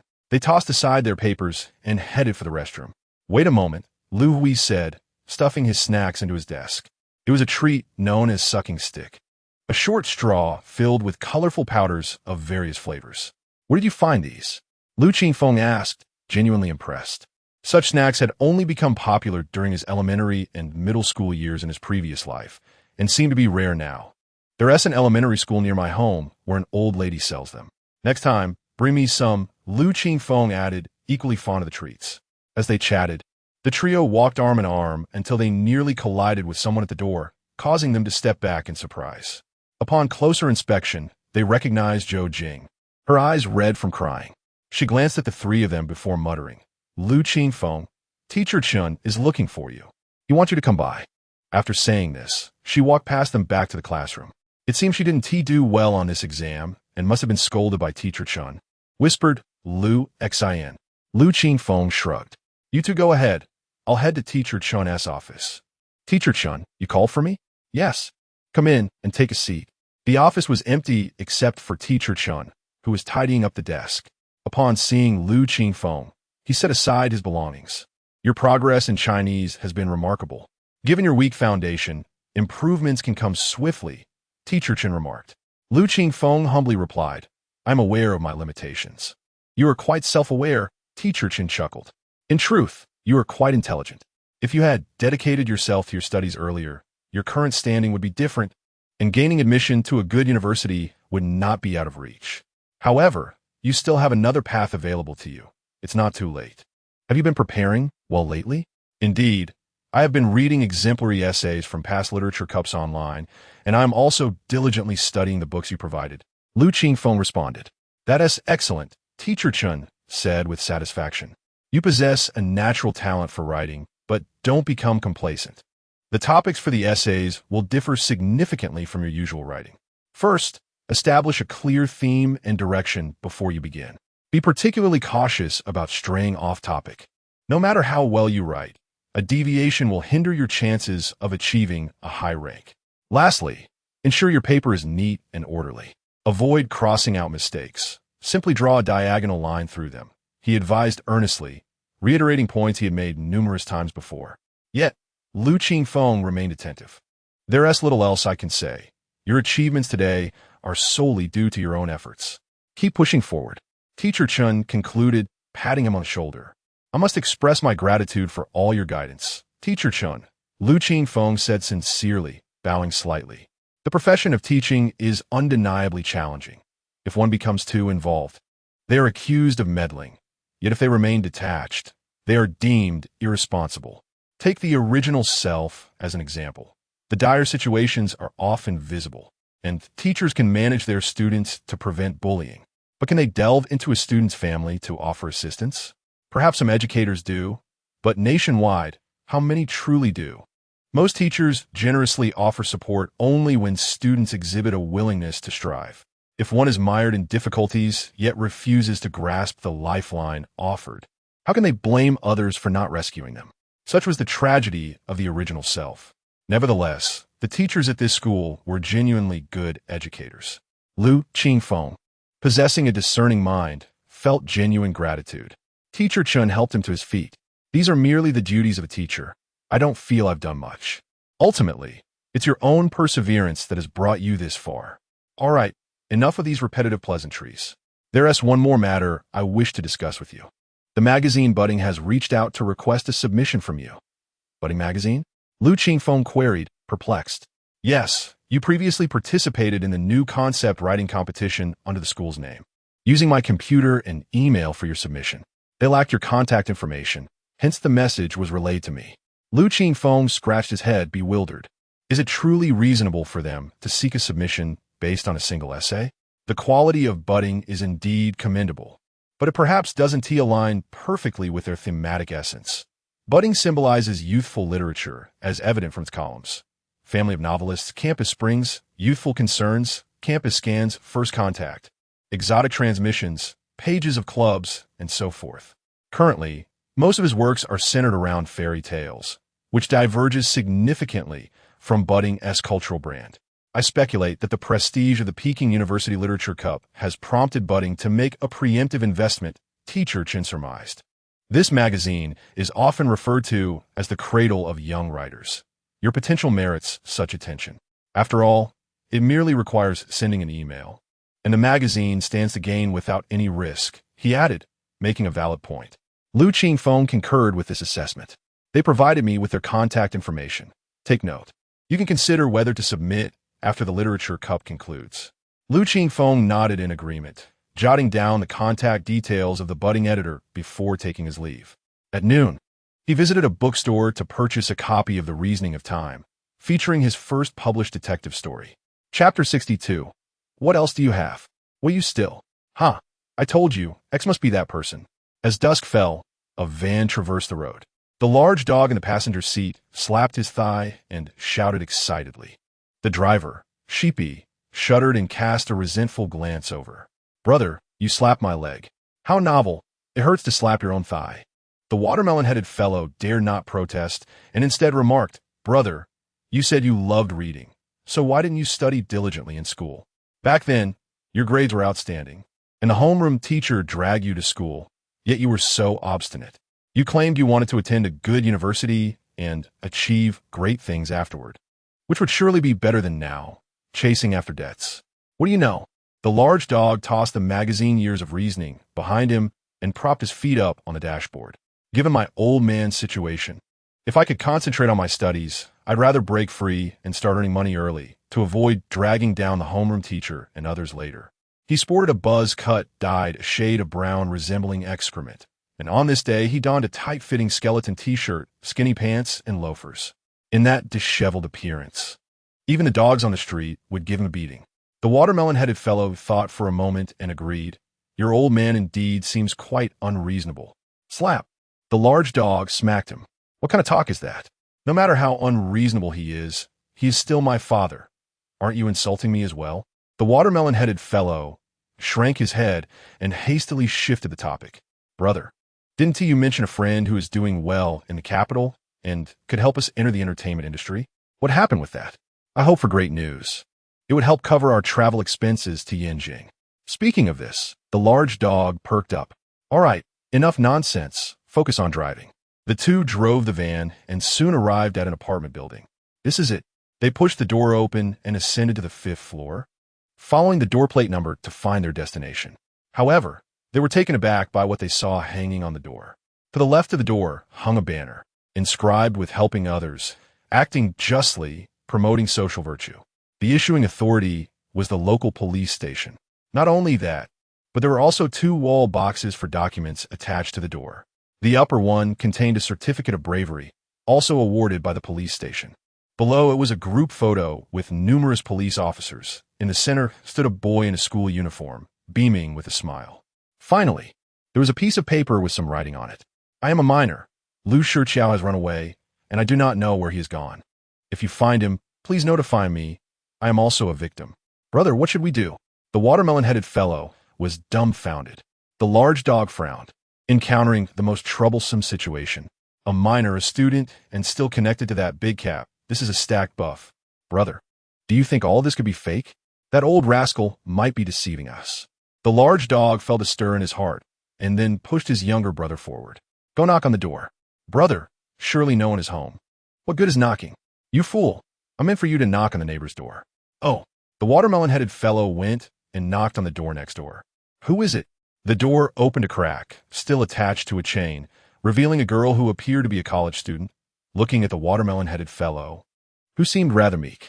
Is there something you need? The large dog pushed him aside, revealing his own head. The girl immediately grew cautious and attempted to shut the door. Beautiful lady, we're not bad people. We just want to ask about the neighbors. This halted her actions. Who are you? The adult next door owes us money, and we came to collect.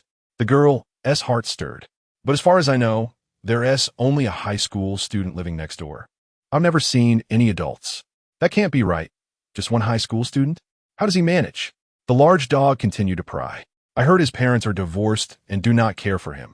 He struggles to feed himself. What are you saying? You wouldn't be making things difficult for a child, would you? The girl spoke as she pulled out her phone. No, beautiful lady, you're overthinking it. This is a society ruled by law. Who would dare? The large dog waved his hands hastily. That's good then. The girl eyed them suspiciously, slowly closing the door. Brother, it seems the situation is real. Should we wait for him to return? Haven T, I told you this is a society governed by law. Why are we guarding a child? Are you trying to reach for the heavens? We're just workers, making a few bucks a month. Why risk our lives? After admonishing his younger brother, the large dog took out a cigarette and placed it in his mouth, then pulled out his phone to call the boss. He briefly explained the situation. The reply on the other end was simply understood, and the call ended. The large dog, feeling justified, led the watermelon-headed fellow downstairs. Brother, don't you think this old rascal resembles your father?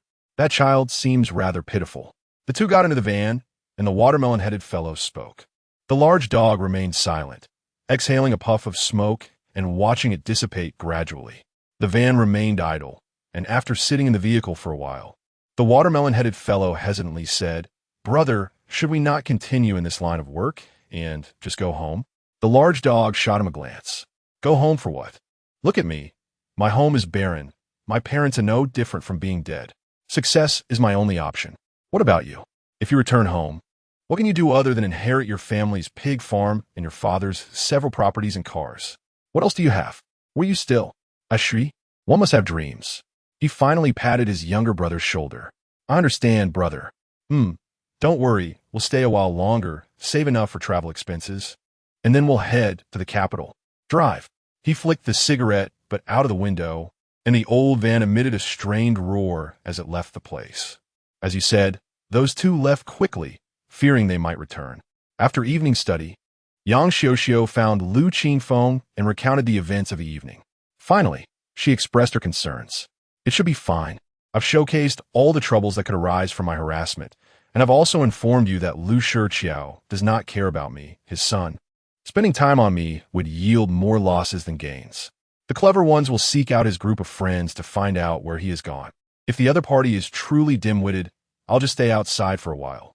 Not seeking a new residence immediately is primarily because there is only a month until the college entrance examination, after which you will leave here. Renting a new place is not cost-effective, and I'm too lazy to deal with it. All right, as long as you have your own ideas." Yang Xiuxiu knew his thoughts were sound and did not worry excessively. "I also want to congratulate you. Your new reasoning novel is gaining considerable popularity online." Chapter 63. The Peculiar Fandom Years of Reasoning is a relatively recent publication, yet it was among the first to offer online subscription services. The primary reason for this initiative was the gradual decline in physical sales of the magazine, coupled with a burgeoning online community of mystery novel enthusiasts. This strategic decision has allowed this premier magazine of Chinese reasoning to endure. Being an early adopter, the software is well developed, featuring not only the monthly publication, but also an integrated forum for readers to discuss the intricacies of the narratives. Has everyone finished reading this issue? There is a particularly intriguing short story, one reader remarked. "You mean the Invisible X, right?" Another responded. "Exactly. The author's narrative technique is quite refreshing. There are no actual cases in the story, so it lacks that typical suspenseful thrill, yet the author's prose is truly commendable, creating a uniquely relatable atmosphere of reasoning. Indeed, I too have read it. Such reasoning novels are quite rare, and I absolutely adore them. You all seem to be missing the deeper layers. The author's true brilliance lies in his narrative tricks. X is merely the first enigma and the most superficial aspect. Anyone familiar with mystery novels can discern that. The second enigma, my identity, is where the real intrigue lies. I concur with the principal commentator. The author misleads the readers from the outset, making us believe I am a student. However, the initial descriptions subtly provide the answer. Who, after class, heads home rather than to the dormitory? The mention of attending lectures by other professors is a clear indication. I certainly wouldn't do that in university. Thus, the answer is that I am also a teacher. How dare you reveal the conclusion before I've even read it? A frustrated reader exclaimed. Serves you right for coming to the forum without reading the material first. Another retorted. As the discussion unfolded, the focus inevitably shifted to the author. ISN Lu Qingfeng, a new author? I've never seen that name before, one reader noted. Yes, it seems to be the first time I've encountered it, came the reply.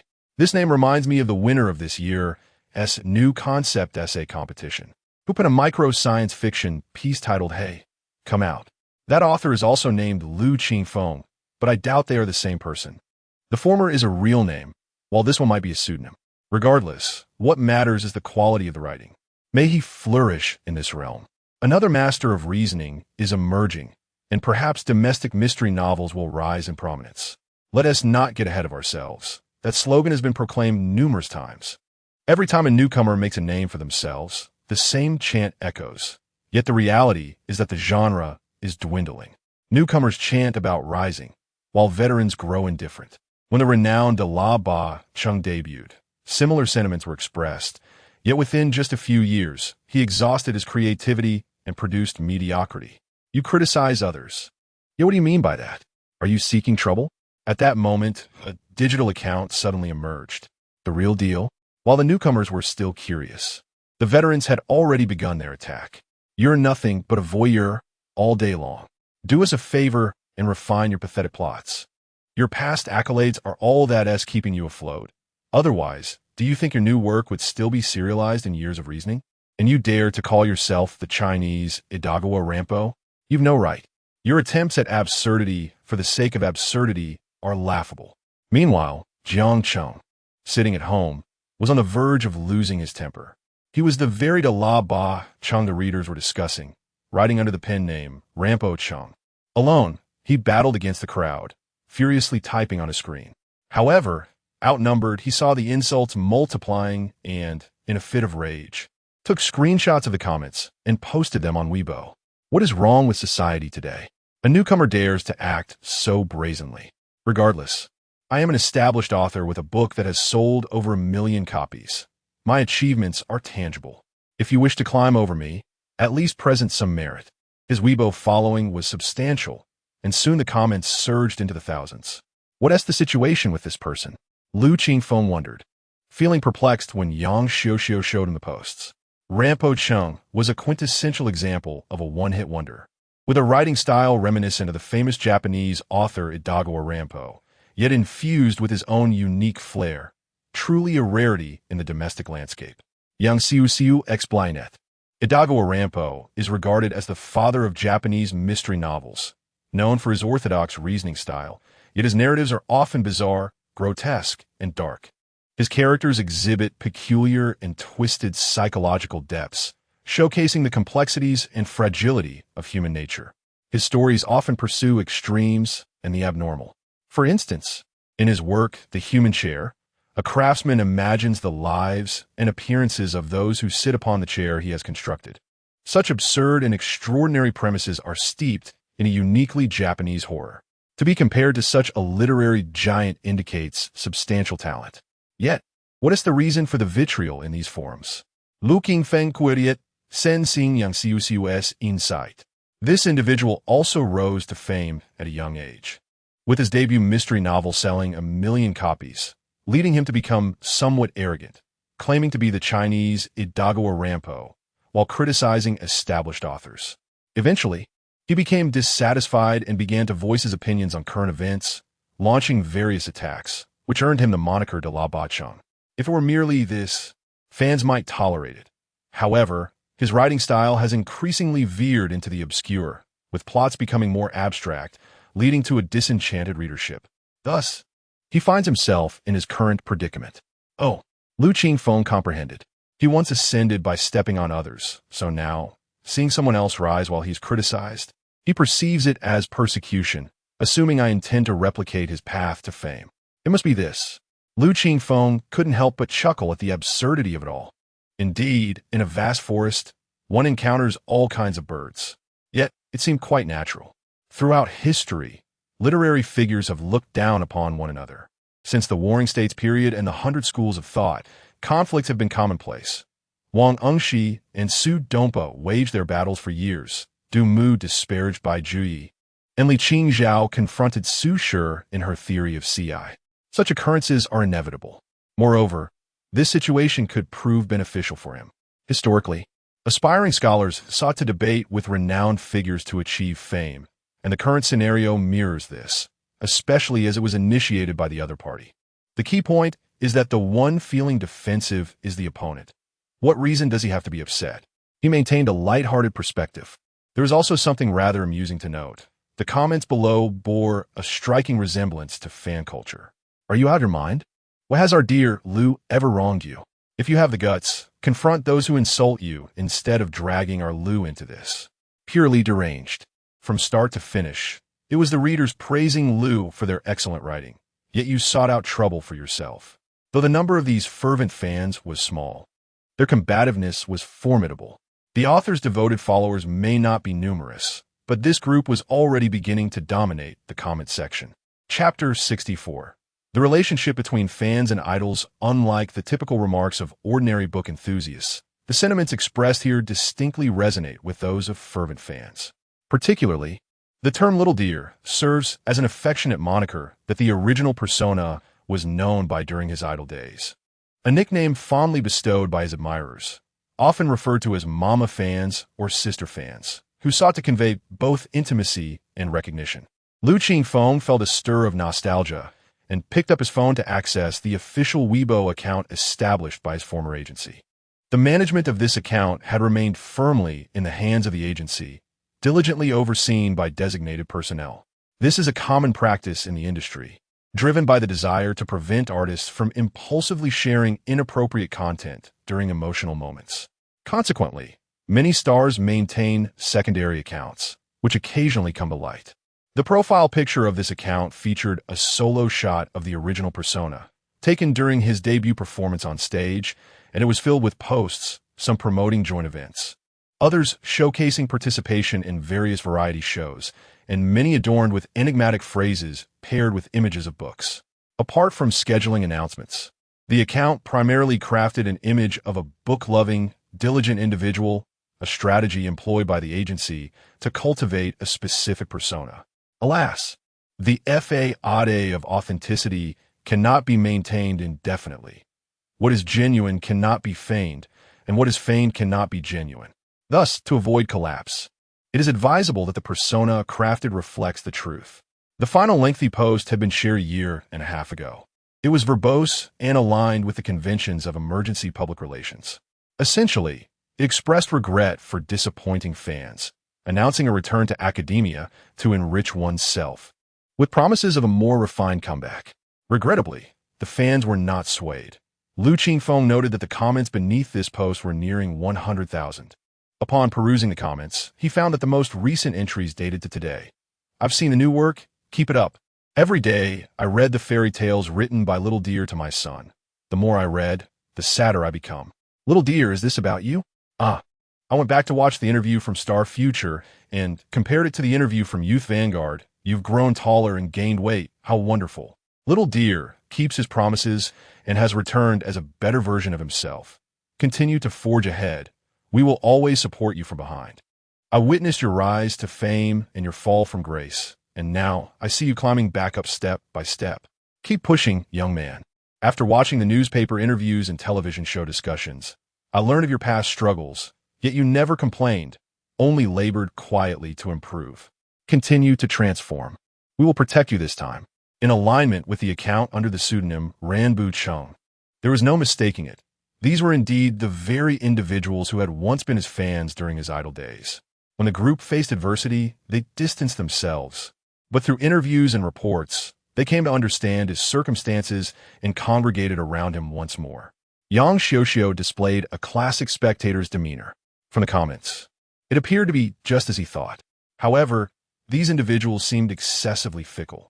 Yang Xiuxiu, unfamiliar with the realm of fandom, struggled to grasp this mindset. That is not entirely fair, Lu Qingfeng elucidated. Apart from a handful of zealous fans, most individuals pursue idols in search of inspiration to enhance their own lives, a source of emotional support, or simply as a hobby. The essence of this pursuit lies in the appealing qualities embodied by the idol, be it their appearance, singing, acting, or even their perceived diligence and innocence. To outsiders, these qualities may appear juvenile and foolish, overly idealized, often mere constructs. Yet, this behavior parallels the way one invests in a favorite video game or purchases merchandise from beloved anime. The downfall of an idol occurs when their actions diverge from the persona they've crafted, straying from the image that fans have cultivated in their minds. A minor deviation may allow fans to rationalize or beautify the situation. However, when the disparity becomes too pronounced, it can provoke a backlash, leading to unfollowing or even hostility. It's akin to ordering a bowl of sweet soy milk only to discover it has soured. Stirring it reveals an entirely different concoction. Who can tolerate that? The humor in this analogy struck Yang Xiuxiu, causing her to laugh heartily. After some time, she wiped her eyes and remarked, "Your understanding of this industry runs quite deep." Lu Qingfeng shrugged. "If one does not delve deeper, how can one excel as an idol? What should we do now? Shouldn't you address these fans? If this continues, Rambucheng will only become more relentless. After a moment of contemplation, Lu Qingfeng shook his head. This small faction of fans, though few in number, had initially noticed him through newspaper interviews and had congregated, demonstrating remarkable cohesion. This was a spontaneous gathering, lacking organization. Their unity stemmed from the hope he had inspired within them. Following the collapse of Dreamer S, fans had abandoned ship, some harboring feelings of betrayal, while others clung to a sense of unfulfilled potential. As a nurturing idol, it is not surprising that Mama fans, often older, might possess this mentality. After witnessing his numerous efforts, it was natural for these fans to redirect their expectations towards him. Moreover, his statements during interviews, infused with a sense of guilt, amplified their anticipation for his improvement. It became a matter of sentiment. This is a good child who has suffered due to our actions. If he fails, will we not bear the guilt of being the villains? Thus, as long as he continued to provide hope to these fans, their loyalty would not wane. Conversely, if he were to take the initiative to engage with them now, it could evoke feelings of needing forgiveness. Hence, this was not the opportune moment for interaction. Allow them to refine themselves externally. Fans who do not fight for their idol are not worthy of being called fans. In the cultural sphere, matters remain obscure unless they are propelled by vested interests and capital.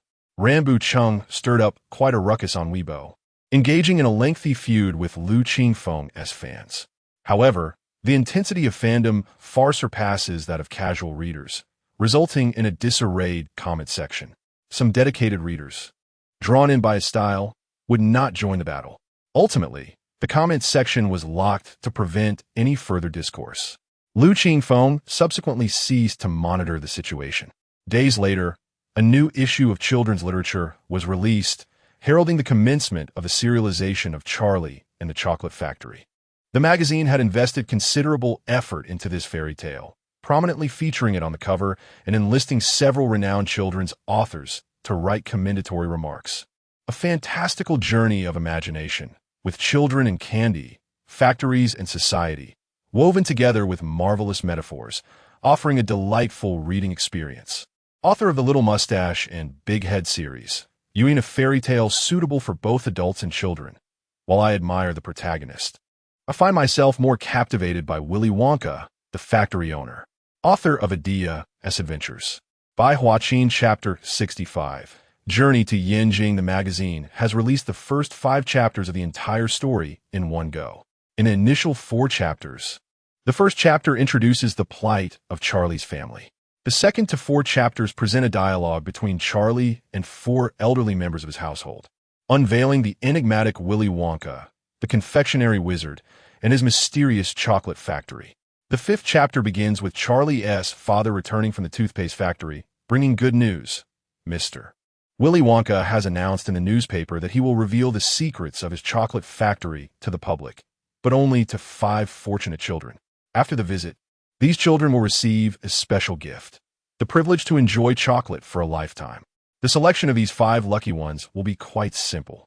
Under the wrappers of the chocolates produced by the factory, there will be a golden ticket.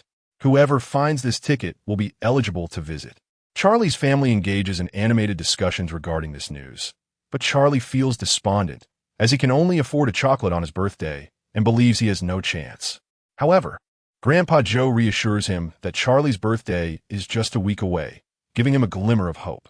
The story halts at this moment, clearly just beginning to unfold. As a classic fairy tale, Charlie and the Chocolate Factory is undoubtedly remarkable.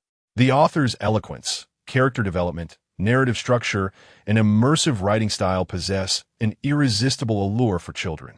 The magazine has also commissioned exquisite illustrations depicting the main characters and the chocolate factory as a backdrop to the text. These efforts have not gone unnoticed. The quality of the article, combined with the pre-release preparations, has garnered an outstanding response. 1 week after the magazine's release, on May 18th, the editorial team convened a summary meeting. As of yesterday, the magazine's online subscription service had increased by 0.9 percentage points compared to the previous month, and according to intention surveys, this figure is expected to rise further. The primary reason for this increase is the enhanced content. with a significant portion of readers eager to explore the continuation of the new serialized fairy tale, Charlie and the Chocolate Factory, alongside some rather peculiar reasons, one of which mentioned supporting a deer. When the marketing department's Xiao Yin brought this up, her expression reflected confusion. Perhaps it was a mistake. It should be Lu instead. Our young author is still quite inexperienced. Old Qin chuckled, and the others nodded in agreement. Only Yang Xiuxiu felt a flicker of realization, understanding the underlying truth. Yet she chose not to discuss it with the others. As for Charlie and the Chocolate Factory, young readers have expressed a high level of approval for this story. Recently, the customer service department has received numerous inquiries online about the sequel. Indeed, in the meeting room, aside from Chu Hongmei, who appeared somewhat uncomfortable, the others relaxed. The publishing house's initiative to promote new stars requires collaboration across the entire department, with the editorial team being the most crucial component, as they are responsible for ensuring the quality of the content. Without a compelling story, the entire plan would be futile. Thus, the pressure on the editorial team is immense, especially considering a previous failure. The current success feels all the more precious. Everyone has worked hard during this time, particularly Comrade Xiaoyang, whose diligent efforts have unearthed such a gem. She deserves commendation. Yang Xiuxiu, well-versed in the intricacies of human relationships, acknowledged primarily it was Editor Qian's recommendation and the decisions made by Chief Editor Wang and Deputy Chief Editor Kai. I merely fulfill my duties. Comrade Yang Xiuxiu, the credit for this achievement belongs solely to you. Do not be so modest, Deputy Chief Editor Kai teased. Indeed, rewards are due for merit, and there are consequences for mistakes. Old Qian has his contributions, and your role in bringing this young author to our magazine is indeed substantial, concluded Wang Weiman. Yang Xiuxiu opted not to say more. Excessive modesty can border on arrogance. However, everyone must remain vigilant. They should have all read Charlie and the Chocolate Factory by now, and the market response indicates immense potential. We must continue to promote this book. Xiaoyang, please inquire if Lu Qingfeng has time. Let's seize this momentum and arrange for another event. That might not be possible. He's headed to Beijing. For the Peking University Literary Cup, Old Qian paused his pen, looking up to ask. Yes.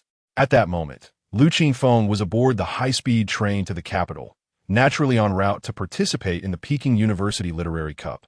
Traveling light, he carried only a few changes of clothes and some essentials. So once the train came to a halt, he was among the first aboard. 8A. This is it. His seat was by the window, and after placing his bag down, he settled in. Shortly thereafter, a woman nearing 60 approached, ticket in hand, dragging her luggage behind her. After searching for a moment, she stopped beside him, first placing her backpack down, then attempting to hoist her suitcase onto the luggage rack. Observing her struggle, Lu Qingfeng quickly rose to lend a hand. Thank you so much, young man, she expressed gratefully. Lu Qingfeng smiled and resumed his seat.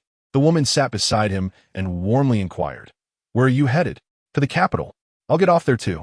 You seem young. Are you still in school? What brings you to the capital? I'm participating in a writing exam at Peking University, Lu Qingfeng replied. Oh, how impressive.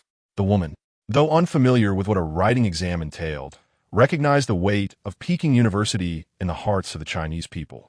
Many parents often lament about striving for acceptance into Tsinghua or Peking University. While they spoke, a young couple took the seats across from Lu Qingfeng. The long-haired girl glanced at him, then casually continued chatting with her boyfriend. After a few exchanges, she pretended to nonchalantly sweep her gaze back toward him. The woman beside him chuckled softly. The young man opposite tugged at his girlfriend in annoyance, causing the girl's ears to redden. Lu Qingfeng offered a polite smile. At that moment, another couple boarded the train. Their seats were separated by the aisle, and the husband sought to switch places with the woman. Lu Qingfeng voluntarily changed seats, extricating himself from the awkward situation. Once settled again, he reflected on the amusing nature of the encounter. There was truly nothing embarrassing about it. The pursuit of beauty is an inherent human inclination. This brief interlude did not dampen his spirits. The journey from Sioux City to Yanjing would take approximately 5.5 hours, and Lu Qingfeng made good use of the time. He took out Rain, the second installment of Mr. Bajin's trilogy, which includes fog, rain, and electricity. While it superficially addresses the themes of marriage and love in the old society, its underlying message delves into the struggles of youth in pursuit of ideals and beliefs. He had recently completed the first book, Fog, and had just begun Rain. In the past, he rarely had the patience to engage with such literary masterpieces. Life had been too arduous, and he sought lighter fare, unable to immerse himself in such weighty narratives. Now, in pursuit of writing, he compelled himself to read these works. As he read, he discovered a newfound enjoyment. Today, his goal was to learn. In essence, the persona he had crafted for himself had become a genuine reflection of his character. Chapter 66. You can't just let you go push the high-speed train at 3 o'clock in the afternoon. The high-speed train came to a halt at Yanqing South Station, and passengers began to gather their belongings and head towards the exit. Lu Qingfeng was in no hurry. He neatly packed his book and sent a WeChat message to Yang Xiuxiu and Teacher Chun, informing them of his arrival. Teacher Chun might have been in class, as he did not respond immediately, but Yang Xiuxiu replied promptly, advising him to stay safe, not to wander off, and to contact the reception staff from Peking University before settling down.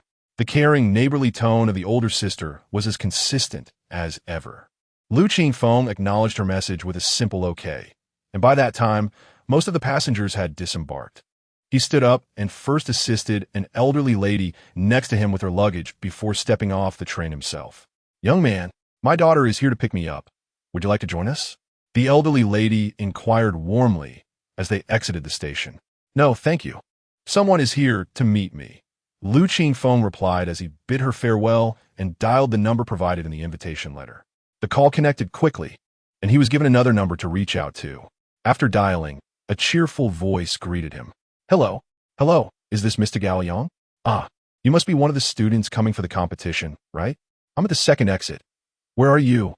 Lu Qingfeng glanced around and replied, "I believe I'm at the 7th exit, carrying a black bag, wearing a black jacket and sweatpants.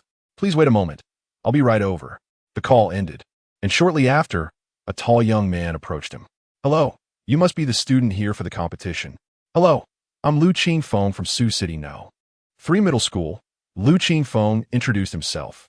The tall student checked a piece of paper and confirmed, "Yes, that's right. Nice to meet you, Lu. E.M. Gao Lian, a second-year student from the Chinese department at Peking University, responsible for your reception. Let us add each other on WeChat for any further contact." He took out his phone. Lu Qingfeng scanned the QR code to add him as a friend. "Are you here alone?" Gao Yang asked as he checked the surroundings. "Yes, my parents had other commitments, so I came by myself." Lu Qingfeng refrained from divulging any details about his family situation. Gao Yang nodded, understanding, and continued, "There are 2 more participants expected. Let's wait here for a bit." The waiting period was not dull, as Gao Yang was an outgoing person, engaging Lu Qingfeng in conversation about various topics, from the beauty of Suzhou and Hangzhou to amusing anecdotes from university life. Lu Qingfeng listened with rapt attention, filled with curiosity about the experiences he had missed due to family issues in his past life. Our school has annual academic exchanges with foreign universities. If you excel, you might have the chance to participate. We have partnerships with prestigious institutions like Waseda University and the University of Tokyo in Japan, as well as the University of London and Oxford in the UK. We also boast many impressive school teams, including basketball, roller skating, and notably, the cheerleading squad. Gao Yang grinned, sharing a knowing glance. Lu Qingfeng found himself increasingly enamored by the prospects Gao Liang described. After about 15 to 20 minutes, Gao Yang received another call, and soon after, a middle-aged man arrived with a boy in tow. Despite the chilly weather of May in the north, the two were dressed in t-shirts, seemingly already in summer mode. "You must be Teacher Gao. Hello, you look so young," the middle-aged man exclaimed, approaching Gao Liang with enthusiasm and shaking his hand vigorously. Gao Liang awkwardly responded, "Uncle, I'm not a teacher. I'm also a student." "Oh, a student from Peking University? That's impressive." The man was unfazed by the misunderstanding. The boy beside him scrutinized Lu Qingfeng curiously and suddenly blurted out, "Wow, dude, you're even better looking than the popular guy at our school." Lu Qingfeng was momentarily taken aback, unsure how to respond. Was it a compliment or an insult? The boy seemed to realize his words were somewhat inappropriate and quickly added, The popular guy at our school is really well liked by the girls. If he came to our school, he wouldn't stand a chance.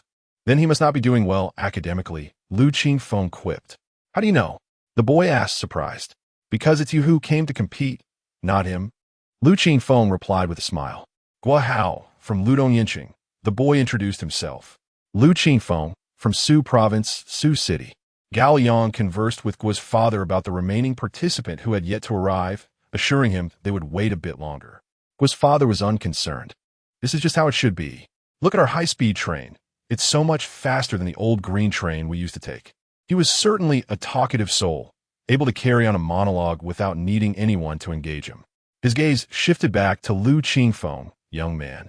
You were here for the competition too, right? Wow. With that face, you could easily become a star. Dad, Gua Hao interjected, trying to rein in his father's exuberance. After a brief wait, the final student arrived, accompanied by his mother. They hurried over, repeatedly apologizing for the delay. I'm so sorry for keeping you waiting. The mother's thick accent revealed her origins from the Sichuan Chongqing region. Miss, there's no need to apologize. The high-speed train arrives right on time. Whether you arrive early or late is quite normal. We can't expect you to push the train along, can we? Lu Qingfeng mused silently, casting a glance at Gua's father, who was chuckling at the remark. The young boy from Sichuan lowered his head, while Lu Qingfeng observed the pair, finding them quite intriguing. Now that everyone is here, I'll take you to the hotel, Gao Yang announced, leading the group to a parking lot where a 7-seater van awaited. They arrived at a budget hotel, where accommodations were arranged for the group. Everyone can take a good rest today and tomorrow. Other participants will arrive gradually, and the day after tomorrow. I'll take you on a tour of the campus and the examination venue. Of course, if anyone is interested, you can explore Yanqing on your own. But please refrain from staying out overnight and make sure to contact me in advance if anything comes up. Before dismissing them, Gao Yang reiterated his advice. Chapter 67. Two opposite families. Lu Qingfeng entered the room and inserted the room card into the power switch, illuminating the space. The decor of the budget hotel left much to be desired. He set down his bag and sent a message to Yang Xiuxiu, informing her of his safe arrival at the destination. Her prompt reply urged him to rest well. Teacher Chen also responded on WeChat, echoing sentiments similar to those of the girl next door. Lu Qingfeng replied with a simple acknowledgement and then retrieved a notebook from his bag. Upon opening it, he found his handwritten itinerary for a tour of Yanqing. His early arrival by 2 days was primarily for this purpose. In his previous life, he had only dwelled in a small place, venturing no farther than the neighboring city. In this life, with an opportunity before him, he sought to explore a myriad of different landscapes. Time was limited, and Yanqing was vast. Thus, he had no intention of visiting everything in one go. If he were to study here in the future, there would be ample time for further exploration. Consequently, he devised a plan based on online recommendations, detailing where to visit in the morning and afternoon, what to have for lunch and dinner, and the various subway routes to take. After a day of rest, he intended to enjoy himself fully the next day. Stretching lazily, he organized his itinerary and was about to step out in search of food when a knock resounded at the door. Upon opening it, he found Gua Hao standing there. Tomorrow, my dad and I are going out. Would you like to join us? Lu Qingfeng contemplated for a moment. It was not an unappealing proposition, as a larger group would bring more liveliness to the excursion. Where do you plan to go? He inquired. We haven't decided yet. I was thinking of asking during dinner, but I plan to go see the flag-raising ceremony early tomorrow. Gua Hao replied excitedly. Have you made a reservation? Reservation? What reservation? Lu Qingfeng discerned that this father-son duo was rather spontaneous, likely having given little thought to their travel plans before arriving. He explained, there will be a large crowd for the flag raising. To ensure safety and order, you need to book online a day in advance, especially during holidays when reservations may not even be available. He had done his homework on this matter. Oh, I see. Gua Hao's enthusiasm remained undeterred. Then I'll just wait until the National Day holiday to see it. Lu Qingfeng shared a similar perspective.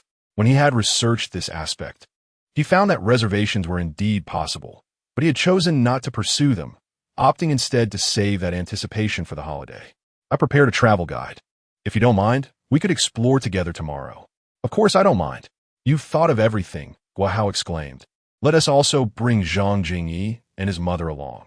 The more, the merrier, Lu Qingfeng suggested, referring to the contestant from Sichuan and Chongqing. Guo agreed, and the two proceeded to knock on the door of the adjacent room. Zhang's mother answered, greeting them with a warm smile. Hello, boys. What brings you here? Auntie, we plan to explore Yanjing tomorrow and wanted to invite you and Zhang Jingyi to join us, Guo stated. Zhang's mother politely declined. You go ahead. Jingyi is feeling a bit unwell and want to be joining. Mom, Zhang Jingyi, unaware of their conversation, appeared behind her and softly protested, I'm fine. Zhang's mother turned, her expression turning serious. We are here primarily for the literature cup. As long as you can get into Peking University, you can explore as you please afterward. The boy lowered his head. Lu Qingfeng pondered for a moment before speaking. Auntie, our outing isn't solely for leisure. It's also about broadening our horizons. Yanjing, as the capital, has many well-preserved cultural relics and has been home to numerous writers and scholars, such as Lao Shi. Writing isn't merely about seclusion. Having a broader perspective is equally vital. Upon hearing this, Zhang's mother hesitated. Zhang Jingyi's eyes lit up. Yes, Mom. We can visit the former residences of those famous figures to gather writing material. Then we shall go and take a look. Zhang's mother relented after much deliberation. Auntie, let us meet at the hotel restaurant at 8 tomorrow morning. Lu Qingfeng informed them before taking his leave with Guo. Zhang's mother is truly formidable, Guo remarked, a hint of trepidation in his voice as the door closed behind them. Lu Qingfeng nodded in agreement, sensing an overwhelming desire for control emanating from Zhang's mother. This was different from the neglect exhibited by his own parents. The former was a suffocating affection masquerading as love, enforcing moral coercion under the guise of concern for one's well-being, ultimately dictating the course of a child's life. Such control was far more terrifying. Should one dare to resist to outsiders, it would appear as ingratitude. At that moment, he felt fortunate that his own parents were sufficiently negligent, allowing him to sever ties without psychological burden. The night passed in silence. The following morning, upon arriving at the restaurant, Lu Qingfeng found the other two families already present. He grabbed some food and joined them. Where shall we start our adventure? Guo eagerly asked as they settled down. After taking a bite of his bun, Lu Qingfeng pulled out his notebook. We will begin at Nanluo Guxiang and Mao Hutong, renowned for their traditional courtyard residences and the former homes of notable figures. Shikahai and Prince Gong's mansion are also nearby. Prince Gong's mansion was the residence of the infamous corrupt official He Shen, correct? Guo's father suddenly inquired. Indeed, it was initially He Shen's residence. During the Qianlong period, it was constructed over 4 years to welcome the marriage of Princess He and He Shen's son, Fengshen Inda. Following He Shen's death, it was granted to the Prince of Qing and renamed Prince Gong's mansion. The descendants of the prince were stripped of their titles during the Daoguang era, and the mansion was reclaimed and bestowed upon Prince Yisin, henceforth known as Prince Gong's mansion, a name it retains to this day. Lu Qingfeng recounted this history with ease, knowing that while this information was readily available online, few would take the initiative to visit purely for leisure, much less create a travel guide. His diligence caught the attention of the parents. Look at how thorough Lu Qingfeng is, and then look at you, Guo's father scolded, gesturing at his son, who was indulging in food. Guo remained unfazed. Dad, I am your own flesh and blood. By saying that, you're essentially denying yourself. Guo's father was about to reprimand him when Zhang's mother, unimpressed by the raucous Guo family, cast a dismissive glance their way and then smiled at Lu Qingfeng. Qingfeng, my son doesn't too often go out, so he is a bit shy. Please take care of him. She said this lovingly while looking at her silent son. However, Lu Qingfeng keenly observed Zhang Jingyi casting envious glances at Guo. The two families were starkly contrasting in nature. After breakfast, they eagerly set off, taking the subway line 4 to transfer to line 6, arriving at Nanluo Guxiang. Chapter 68. Either erupt in silence or perish in silence. Nanluo Guxiang, steeped in history, has been meticulously preserved, retaining the essence of its vibrant past. Gray walls and dark tiles intermingle within the labyrinthine alleys. The Sihiyuan, once the abodes of dignitaries, now serve as communal residences, with some still inhabited. Certain courtyards have their gates ajar, allowing passers-by a glimpse into the life within. This scene evokes memories for Lu Qingfeng. Reminiscent of a renowned period drama from his previous life, the courtyard full of affection. Although he personally never watched this series, its fan creations became ubiquitous, casting shadows over subsequent online novels. Nevertheless, the characters from this drama are undeniably iconic. Today, Lu Qingfeng has transformed into a trendy destination, with many roadside houses converted into various shops. While exploring, Lu Qingfeng noted the numerous Yuan-turned goose houses, reasonably priced, which piqued his interest. However, recalling Gao Yang's prior caution against overnight stays, he reluctantly dismissed the idea. Lu Qingfeng runs north to south, flanked by the 8 great alleys to the east and west. Do not be mistaken. These 8 great alleys are not the infamous entertainment districts of history, which are located in Xiqing District. As it was their first visit, the group enthusiastically wandered about, capturing photographs of the intriguing locales. The only disappointment lay in the fact that many former residences of notable figures were either private homes or not open to the public, such as the residence of the esteemed writer, Mao Dun. Afterward, they strolled around Shikahai and, at noon, found a place to dine. The temperature was rather high that day, causing them to sweat profusely.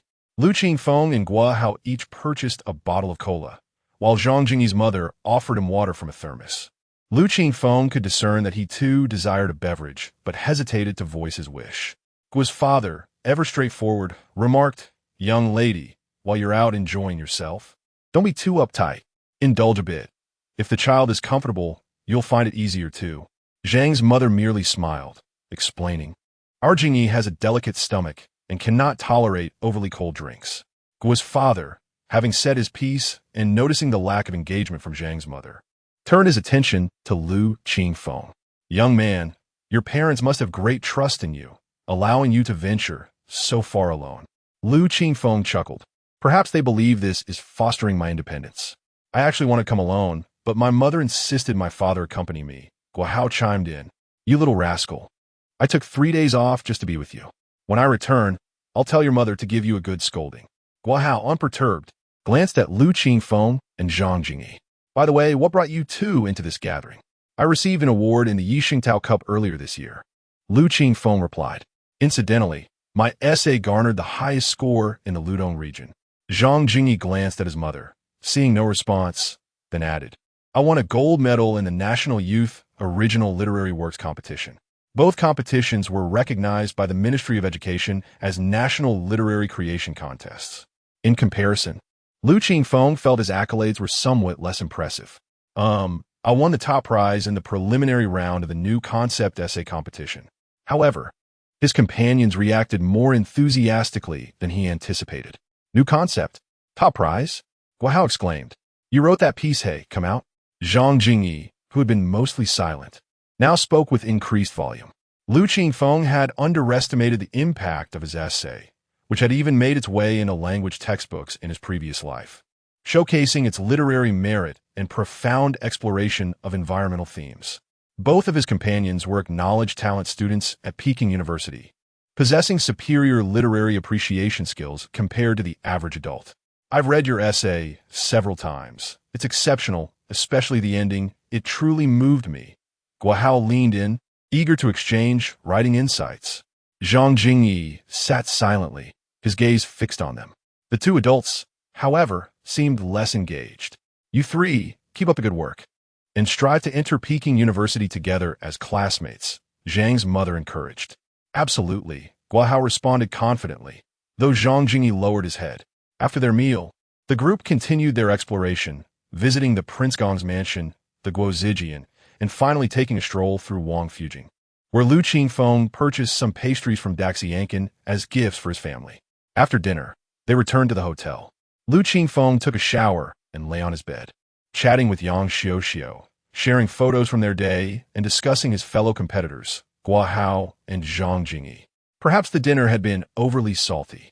Lu Qingfeng felt thirsty during the conversation and decided to go downstairs for a drink. Upon arriving at the hotel lobby, he encountered an unexpected figure, Zhang Jingyi. The small boy was startled causing the cola in his mouth to spray out as he coughed repeatedly. Lu Qingfeng grabbed a few napkins from a front desk and handed them to him. Why such a reaction? Zhang Jingyi glanced at the half-full bottle of cola in his hand, falling into a silent contemplation. Your mother is unaware of this, is she? Lu Qingfeng inquired, to which Zhang Jingyi silently nodded. She says your stomach is delicate and you shouldn't drink these things. Zhang Jingyi took another sip of cola. That's not true. She just takes this competition too seriously, fearing I'll upset my stomach and jeopardize my exams. His voice brimmed with resentment. Lu Qingfeng found himself at a loss for words.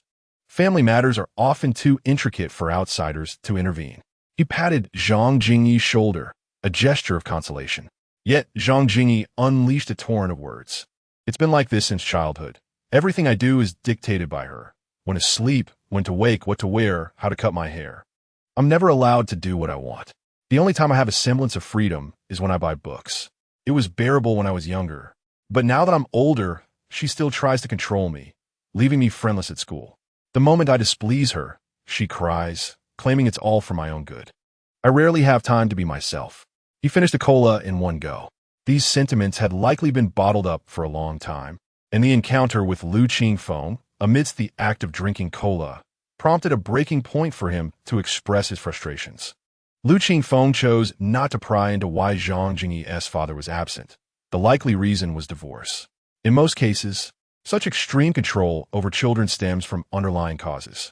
A naturally assertive personality might lead to a partner's inability to cope, resulting in separation. A provoked spouse may then channel their need for validation entirely onto the child, striving to cultivate them into a success as a means of proving their worth. Under these circumstances, parents often lose sight of their children's desires, relentlessly pursuing their goals without respite. It was evident that Zhang Jingyi had reached a breaking point. Either erupt in silence or perish in silence. Chapter 69. Every day without dance is a betrayal of life, so be it. Let it be this way. The small boy spoke with a tone that conveyed a sense of resignation, as if he had made a definitive decision. Lu Qingfeng observed the reckless determination in him, a resolve that seemed to disregard all consequences. He truly wished to avoid meddling in such trivial matters. The strings of fate are held in each individual's hands, whether loose or tight, or perhaps one might choose to sever them entirely. Every person must bear the responsibility for their own choices. Yet, he was not devoid of compassion. Upon witnessing the struggles of others, he felt inclined to extend a helping hand, provided it did not encroach upon his own circumstances. Well then, let me play the role of a psychological counselor for a moment. He gestured for Zhang Jingyi to sit with him in the lounge area. Are you planning to sabotage this essay exam as a form of revenge against your mother? Zhang Jingyi met his gaze briefly before lowering his head in silence, tacitly affirming the sentiment. I believe you are justified in your actions. Were I in your position, I too would resist such parental tyranny. First, acknowledge the other's feelings to lower their psychological defenses. Adolescents at this stage despise preachiness. They bristle at moral high ground, being lectured on right and wrong. It is not just the youth. Even adults struggle with this. At this moment, Lu Qingfeng had the advantage of being a peer, which naturally granted him an additional 10 points in likability. Zhang Jingyi lifted his head, his eyes reflecting a sincere warmth akin to that of a young fox. Unbeknownst to him, he began to believe in the truth of Lu Qingfeng's words. Do you truly think so? The instinctive inquiry was a quest for further affirmation. Indeed, when you spoke earlier, I felt a sense of suffocation myself. Not to mention, your life has always been this way. If you were to ask Guo, he would undoubtedly share the same sentiment. To bolster his credibility, he brought another companion into the conversation. I had a feeling as much. Thus, Lu Qingfeng became his like-minded ally. So, our ultimate aim is to escape your mother's control, is it not? Zhang Jingyi pondered for a moment and nodded. Revenge was merely a thought born of resentment. His primary goal remained liberation from his mother's grasp. Let me propose a hypothesis. Your mother's incessant influence over you stems from your constant proximity to her. Lu Qingfeng began to coax him gently. Hence, you sneak out to drink a bottle of cola in secret, away from her watchful eye, for it is the only way she cannot exert control over you. Similarly, If you wish to truly break free from her hold, the best course of action would be to distance yourself from her. Don't you think? Zhang Jingyi appeared contemplative. Lu Qingfeng refrained from saying more, allowing him to reflect. Individuals who hold extreme views are often cornered by their circumstances, leading them into a cul-de-sac of thought. If one helps them untangle their issues, they will typically come to understand what is most beneficial for themselves. Lu Qingfeng noticed Zhang Jingyi's gaze gradually clearing, and he transitioned the conversation to university matters. Do you remember the senior who welcomed us upon our arrival? Yes, Zhang Jingyi nodded. I arrived a bit earlier than you. And he shared a wealth of insights regarding Peking University. He mentioned that Peking University has academic exchanges with many foreign institutions. We may even have the opportunity to study abroad. The university also hosts numerous interest clubs, allowing students to pursue their passions. The coursework is considerably lighter than in high school. I am particularly looking forward to it. How about you? Zhang Jingyi remained silent for a moment before nodding once more. Lu Qingfeng chuckled lightly, rising to his feet. Let us go. If we do not return soon, your mother will come looking for us. Zhang Jingyi laughed softly. The two returned to their designated floor together. Just before entering the door, the small boy suddenly paused and turned to him. Thank you. Lu Qingfeng smiled faintly. Have you read Nietzsche? He stated, every day that does not involve dance is a betrayal of life. I pass this sentiment on to you. He waved his hand and turned to enter the room. The following afternoon, other participants in the literary cup arrived, totaling around 70 individuals, including 30 students accompanied by their parents. At 2 o'clock, 2 medium-sized buses transported everyone into the campus of Peking University. The university comprises 6 campuses, 4 of which are located in Yanjing. Lu Qingfeng and his companions arrived at Yinyuan, the oldest and most culturally rich campus of Peking University. This site is also a renowned tourist attraction. The vehicles entered through the east gate, and the group disembarked, commencing their tour under the guidance of Gao Yang. The first stop was the Peking University Library, which originated from the library of the Imperial University established in 1898. More famous than the library itself was a particular librarian who once worked there. The symmetrical buildings were grand, elegant, and solemn. Continuing forward, they reached the Centennial Memorial Lecture Hall, a venue not only for significant speeches, forums, and celebrations, but also for theatrical performances and concerts. Other notable sites included the home restaurant, Jingyuan, the statue of Li Dezhao, the Bell Pavilion, Weiming Lake, the Flower God Temple, and the island in the lake. So many remarkable places to discuss. For instance, Yan'an Garden, once the residential area for faculty and staff, housed many notable figures. As they passed through, Lu Qingfeng spotted a calico cat unperturbed by the crowd, observing the visitors from a distance while grooming itself. This is the feline senior of Peking University, more seasoned than we are, Gao Yang explained with a smile. Indeed, every university has its own animal mascot. The tour concluded at the west gate of Peking University, which is also the iconic location featured in many online photographs. The ancient Vermilion Gate stood approximately 8 meters tall, with the 4 characters Peking University prominently displayed in the center, flanked by 2 stone lions. Its style was both classical and dignified. Subsequently, under Gao Liang's guidance, the group proceeded to the examination venue, where staff verified identities and distributed special admission tickets. The examination was scheduled for the following morning at 9 o'clock, concluding at 10:30. Lasting a total of 90 minutes. There would be 2 questions, and candidates could choose one for their composition. Cheating, plagiarism, or using previously published works was strictly prohibited. Beyond that, I need not elaborate, as I trust you are all well aware of the rules. A Chinese literature teacher outlined the regulations. Every student who has arrived here is a genius in their own right. Showcase your talents to the fullest. I wish you all outstanding results. Applause erupted, and Lu Qingfeng joined in, feeling both exhilarated and anxious. He had initially believed he could face the situation with composure, but as the moment approached, he realized he could not. Upon returning to the hotel, he shared dinner with the Zhangs and Guos. Guohao remarked, I feel somewhat nervous. How about you? Pretty much the same. I found my hands trembling while the teacher spoke in class, came the reply. Zhang Jingyi had been noticeably more upbeat throughout the day, engaging in the conversation. Who could blame us? Everyone likely feels similarly. Lu Qingfeng chimed in. Let's rest well. Tomorrow is the crucial moment. Zhang's mother noticed the change in her son. Though unaware of the reason, she found this transformation undoubtedly positive, her face radiating pride. Cool.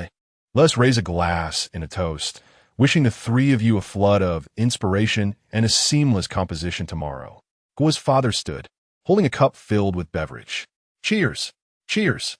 Chapter 70. A jug of moonlight at dawn the next day. Lu Qingfeng rose from his slumber and drew back the curtains, revealing a sun-drenched day. Truly splendid weather. He turned to wash up, and while brushing his teeth, he measured his height against the mirror. He was nearly 1.80 meters. The strength bestowed by the nine-tailed fox lineage was beginning to wane, but he anticipated growing a few more centimeters. Lu Qingfeng felt quite satisfied. He leaned in closer to examine his hair. The new growth was lustrous and black, shimmering under the light like silk, reminiscent of crow feathers. In stark contrast, the upper part was dry and yellowed, creating a peculiar layered appearance, akin to that of a delinquent youth. He resolved to trim this portion upon returning from his exams. Aside from his skin, everything else was nearly perfect. With a touch of vanity, Lu Qingfeng patted his cheek. Just as he finished his morning routine, a knock resounded from outside. Initially, he assumed it was Guo Hao, but to his surprise, it was Zhang Jingyi and her mother. Jingyi expressed her desire to invite him for breakfast. Zhang's mother beamed with a smile. Compared to the boisterous lad from Ludong, she preferred the composed Lu Qingfeng. Good morning, Auntie, Lu Qingfeng greeted politely. For breakfast, they indulged in fried dough sticks paired with 2 tea eggs. Why? Lu Qingfeng inquired. 100 points, of course. Father. What outdated method? Guo Hao interjected, just as Guo's father emerged, hand resting on his son's shoulder. Ah, you're all awake. I was about to summon you, Guo's father said warmly upon seeing the three. After exchanging pleasantries, the two families, along with Lu Qingfeng, made their way to the dining hall.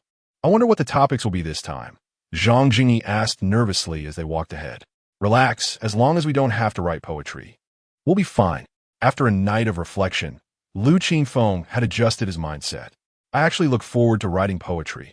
I'm the poetry prince at our school, Guo Hao proclaimed. Essay competitions don't allow for poetry, Jingyi retorted. Indeed, regardless of the grade level. The Chinese language exams essay section invariably includes a stipulation, no poetry allowed, due to the highly subjective nature of modern poetry. Evaluations often swing between extremes. What one may deem a masterpiece, another might dismiss as nonsensical. After breakfast, around 8 o'clock, the vehicles arrived to transport all the participants to the Peking University campus. By 8:40, 30 students entered in an orderly fashion, subject to inspection at the entrance. Items such as mobile phones and notebooks were strictly prohibited in the examination hall. Lu Qingfeng powered down his phone and submitted it, placing in a large box.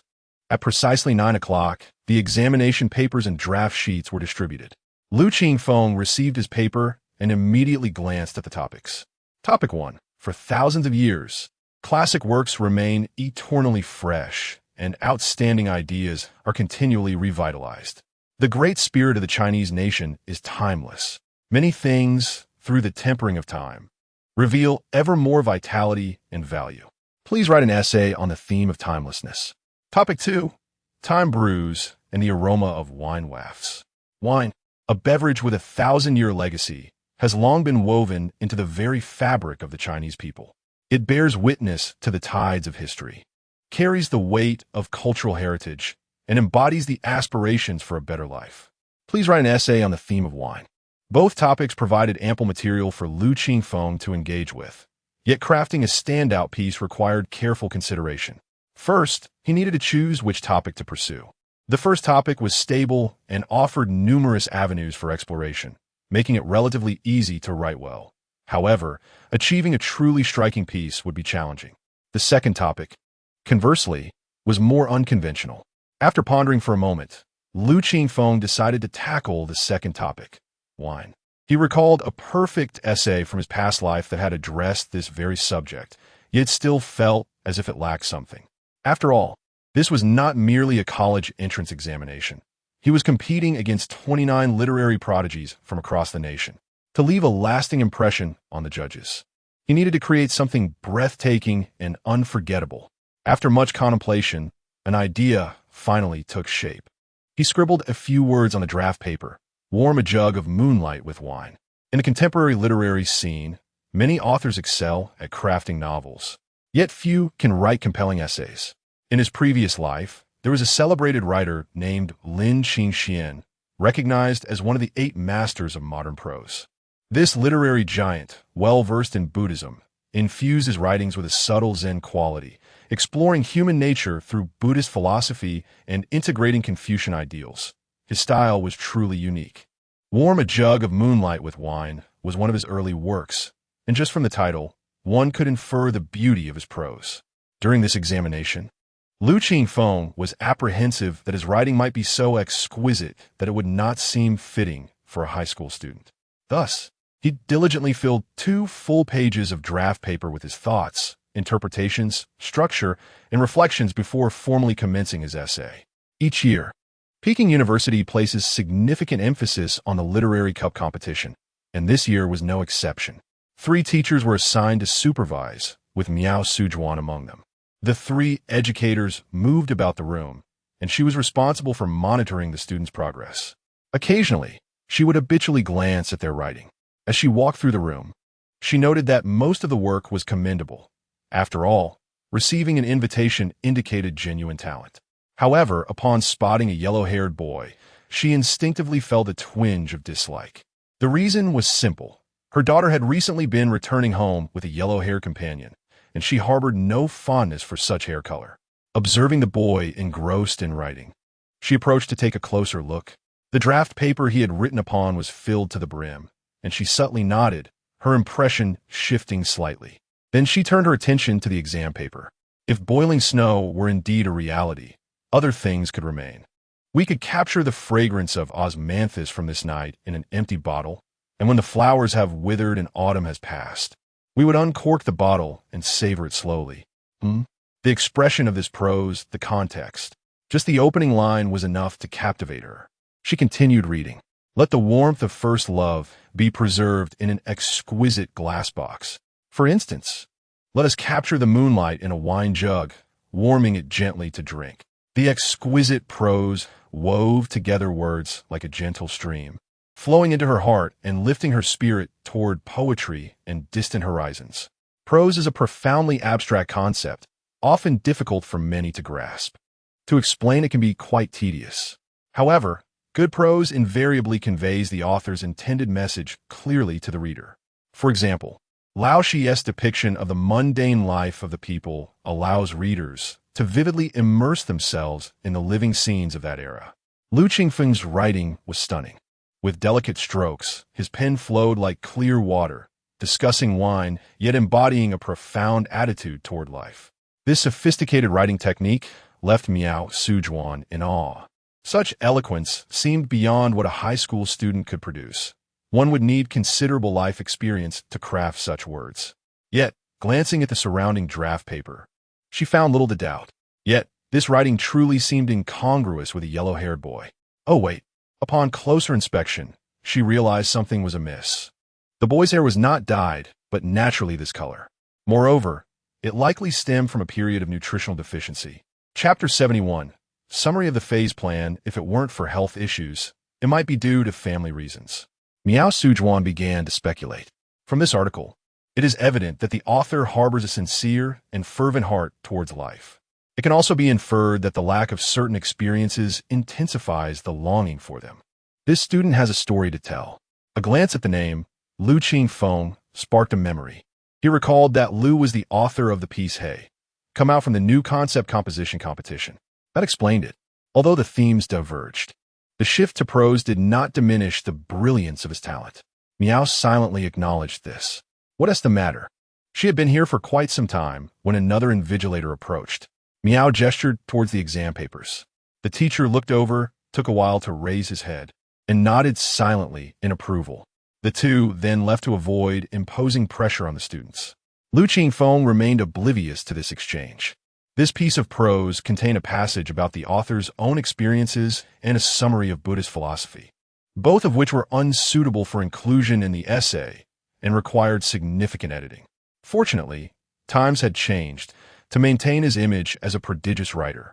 He had engaged in extensive reading of classic literature, and simple revisions posed no challenge for him. There were 15 minutes remaining.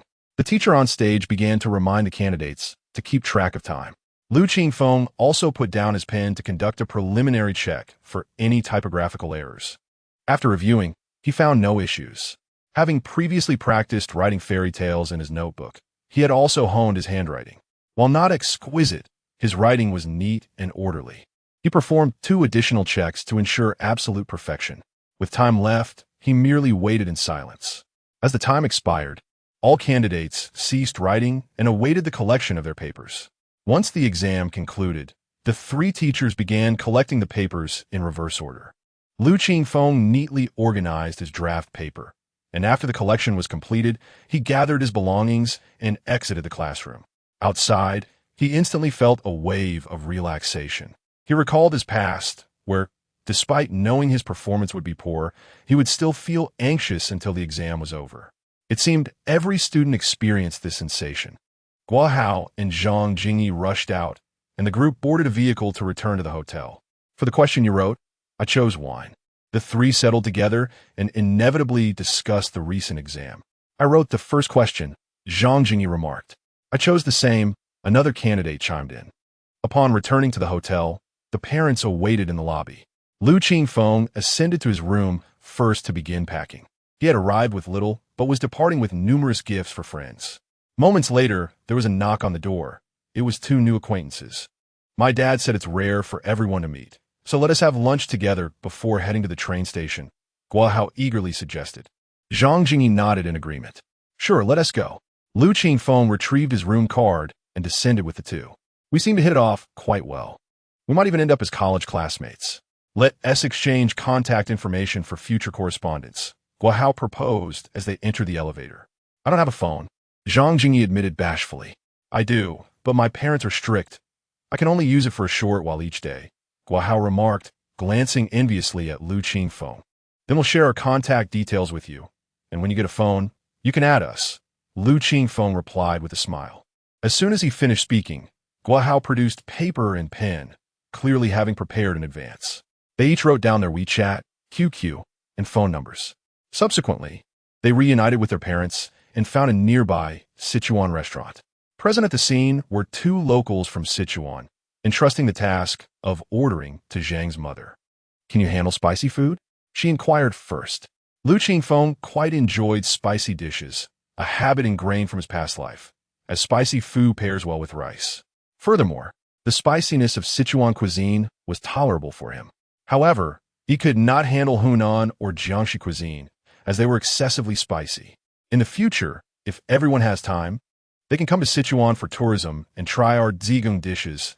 Zhang's mother relaxed after the exam, her demeanor lightening as laughter filled the air. I've seen food exploration shows. In zhigang, they eat a lot of rabbit, beef, bullfrog, and fish, right? Guo's father inquired curiously. Yes, Zhang's mother beamed. The cold rabbit dishes and rabbit heads frequently seen online are from our region. Rabbits are so adorable. It's a pity Lu Qingfeng had never tasted them. He longed to try. My mom cooks wonderfully. If you ever visit, you're welcome to come to my house and savor her culinary skills, Zhang Jingyi boasted. Such sentiments are often the musings of youth. Adults usually intend to be polite. You could also come to Yinqing for seafood. We're near the coast and have beach outings, Guo Hao added. Compared to this, Lu Qingfeng felt that Sioux City offered little in terms of entertainment. If one were to speak of attractions, the gardens were indeed worth seeing, steeped in ancient charm. After dining, the group headed to Yanjing South Station. They parted ways there, boarding their respective trains home. The journey was uneventful, with no remarkable occurrences, and around 7 in the evening, Lu Qingfeng returned to Sioux City. Upon exiting the station, he made a phone call to meet Yang Xiuxiu, the neighbor girl who took the gifts he brought back and led him to a taxi. How was it? Lu Qingfeng tilted his head thoughtfully. Not bad. I got to experience the historical depth of the capital, made 2 new friends, and preview the university I'll attend for the next 4 years.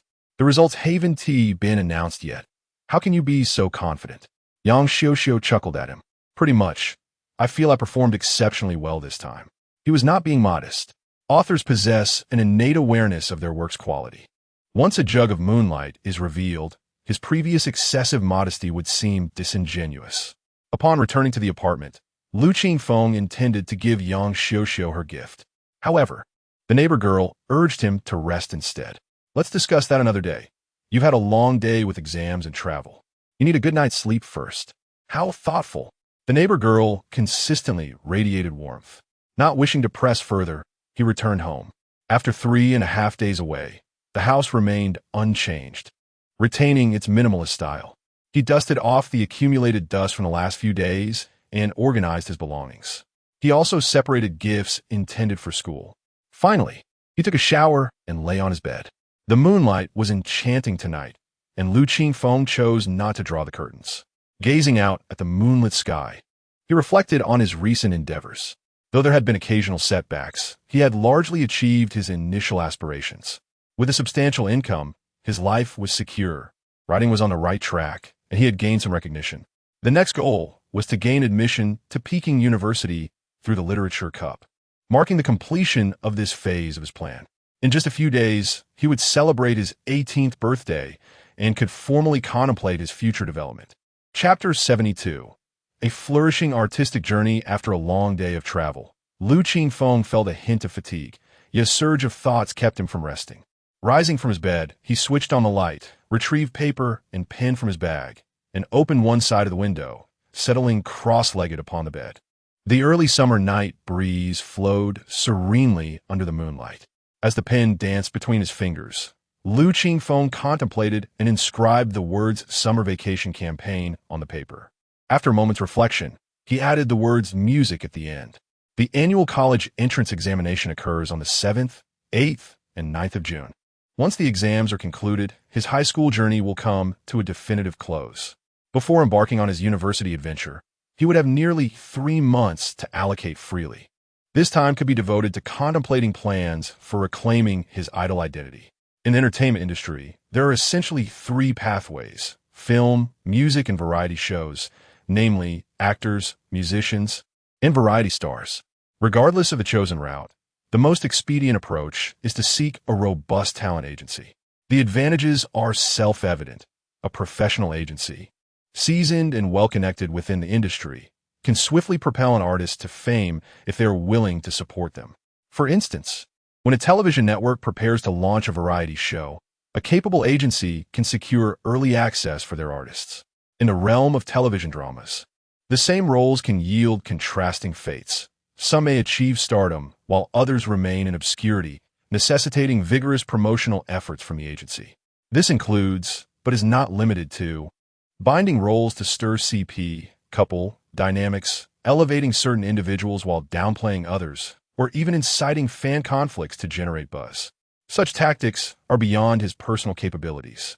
However, Lu Qingfeng approached the notion of signing with an agency with caution for 2 reasons. Firstly, the larger the agency, the more internal conflicts arise. With numerous artists vying for limited resources, the prime opportunities are invariably filtered for the top-tier individuals. Secondly, substantial agencies possess stringent regulations that exert considerable control over their artists. Should he join, he would find himself constrained by numerous obligations, limiting his autonomy.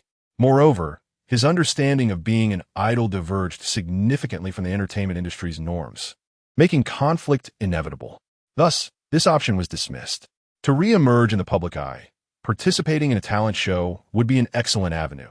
However, the idol economy in the country is currently thriving, and slots for S-tier idol groups' talent shows have already been claimed by various agencies during the preliminary stages.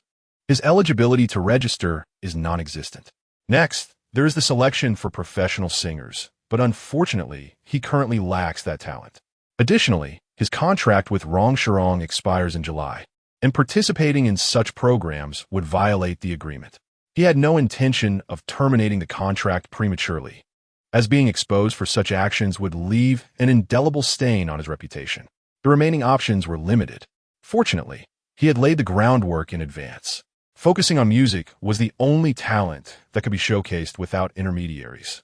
This leads to the ultimate question: how to present oneself. Lu Qingfeng scribbled live, streaming on the paper. In today's digital age, information dissemination is no longer confined to a select few. Ordinary individuals can showcase themselves to the public through social platforms. However, mere ordinary live streaming, even if it garners attention, would merely elevate him to the status of an internet celebrity. Once branded as such, he risks being perceived as a sensationalist figure, a far cry from the idol he aspires to be. Therefore, the method of leveraging live streaming is of paramount importance, particularly the element of intrigue. He noted that the intrigue refers to the most captivating aspect of any subject. For instance, prior to a film's release, its most remarkable features are highlighted in promotional campaigns, whether it be the 8 years of production, the painstakingly refined script, or the director's personal sacrifices. These narratives are crafted to convey to the audience the dedication behind the film, enticing them to watch. Similarly, in variety shows, dramatic moments and standout characters serve as points of intrigue. Furthermore, the press releases on Weibo are often engineered by agencies to create such intrigue, which is a critical component of image building. Lu Qingfeng had some preliminary ideas about generating intrigue, though they were still somewhat nebulous. He pondered and began to outline the persona he wished to cultivate. The prodigal son returns was one such concept, stemming from his past as an idol where his image was fabricated, leading to the collapse of his group. Although he had clarified in interviews that this persona was not of his own making, as a responsible idol, he must bear the consequences of his past actions. Dedication and ambition would be inherent traits, alongside a love for literature, which he aimed to pursue deeply as a young literary author. In terms of music, he identified himself as a gifted violinist.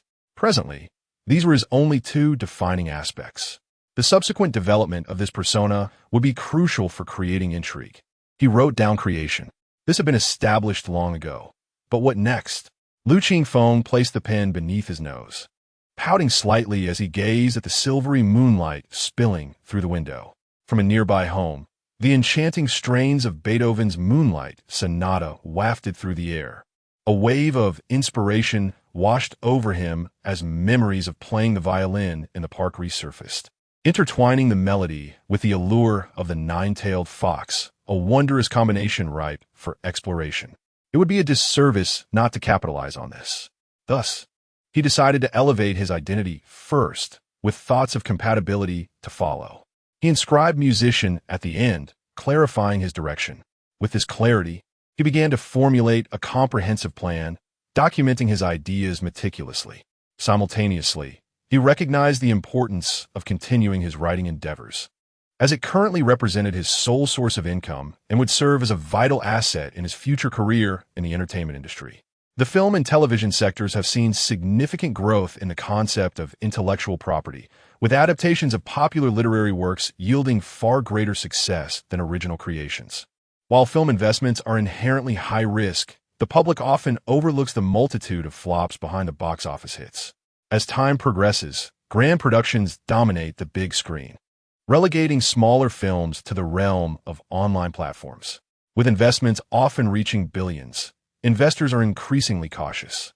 Adaptations, with their existing fan bases, mitigate the risk of financial loss, making literary adaptations a prevailing trend. Lu Qingfeng resolved that his future works would gravitate towards this direction. He also recognized the potential of youth literature, which would serve as a substantial source for adaptations. He recalled the invitation from Yuanhua magazine for submissions, contemplating it as an opportunity to test the waters. After diligent effort, he filled the page with ideas. Lu Qingfeng exhaled, feeling satisfied with his arrangements. With music in one hand and writing in the other, he felt assured in his pursuit of idolhood. Thus, the dual blossoming of artistry would flourish, with future endeavors in other domains to be explored as circumstances allowed. Chapter 73. Everyone has a bright future. The following day was Monday, and Lu Qingfeng returned to school as usual. Upon entering the classroom, I called out. Lu Xan and Lu Hui, engaged in a spirited tussle over something at the back, rushed over upon hearing my voice. I thought you weren't coming back to class. Et glim Liu Xin. Was it fun in Yinjing? Inquiret de lui. Ho Xiaobing pushed between them. How did the exam go? Lu Qingfeng. I heard you went to Peking University for an exam. Is that true? Yes, Yes, Lu Xin interjected. They say your essay was so impressive that Peking University sent you an invitation to study there. Other classmates gathered in small groups. Curiosity piqued after Lu Qingfeng's 4-day absence. Initially, they suspected he had abandoned the college entrance examination to focus on writing. Such occurrences were not uncommon. Each year, a few students mysteriously vanished from school, usually having entered the workforce early. They assumed Lu Qingfeng was one of them. Some had inquired with Lu Xin to ascertain the truth. But most found the situation too bizarre to believe. After all, the underachievers in their class hardly seemed like candidates for Peking University. It had been years since their school had produced an admitted student from Peking University or Tsinghua University. Sort of, but I wasn't there to study. I was there for an exam. If I don't pass, there's no chance at all. Oh, I see, came the collective realization. I thought it was impossible to get into Peking University just because of a good essay. With that, they dispersed. Lu Qingfeng led Lu Xin and the others to their seats, pulling out gifts from his backpack. I brought some snacks for you all, assorted flavors. Help yourselves. With that, he took 2 boxes and headed out of the classroom. Where are you going? Lu Xin asked curiously. To report to Teacher Chun. Since when are you on such good terms with Teacher Chun? Bringing her gifts? Lu Xin muttered under his breath. Ho Xiaobing, Sean McGlair. Our class teachers are all quite good. Teacher Chun has been dedicated to guiding us on the new concept writing. Expressing gratitude is only fitting. I just think students shouldn't give gifts to teachers. Lu Xin retorted defensively. Ho Xiaobing dismissed him with a wave. Lu Hui, meanwhile, was busy selecting snacks, finally declaring, I want this lotus seed pastry. In the office, several teachers were engaged in conversation over tea when Lu Qingfeng knocked on the door. Teacher Chun turned and, upon seeing him, smiled warmly. You're back? Yes, I arrived last night. The journey was smooth. That's wonderful, Teacher Chun replied, her face radiating satisfaction as she watched the once quiet student evolve from obscurity into a promising young man. Slowly but surely, he had grown and matured, and as a teacher, she felt an overwhelming sense of accomplishment, an experience shared by many educators. While exploring Yinjing, she had brought back some delicacies from Daxiankan. Lu Qingfeng presented his gifts, and Teacher Chen glanced at them, smiling as she said, It's the thought that counts. Take them back and enjoy. Unmoved, Lu Qingfeng insisted, They're not anything extravagant, just local specialties I brought back. Even Teacher Xiong has some. During tea, they could share them with the other teachers. The other teachers in the office smiled warmly at this exchange. With that, Teacher Chun shifted the conversation to the recent essay exam. I felt my writing was satisfactory. Lu Qingfeng responded. That's good to hear. The results will be available before the college entrance examination scores are released. You can check them on the official website. Be sure to keep an eye on it. Once the results are in, come to school with your classmates to fill out your college applications, she reminded him. Lu Qingfeng nodded in agreement. Life at school continued at a steady pace, with just half a month remaining until the college entrance examination. Teachers were vigilant, and students were diligently preparing. The palpable sense of urgency was evident. During lunch, Ho Xiaobing was busy memorizing vocabulary cards. So, are you going to Yinjing for school? Lu Xin inquired as the 4 of them sat together in the cafeteria.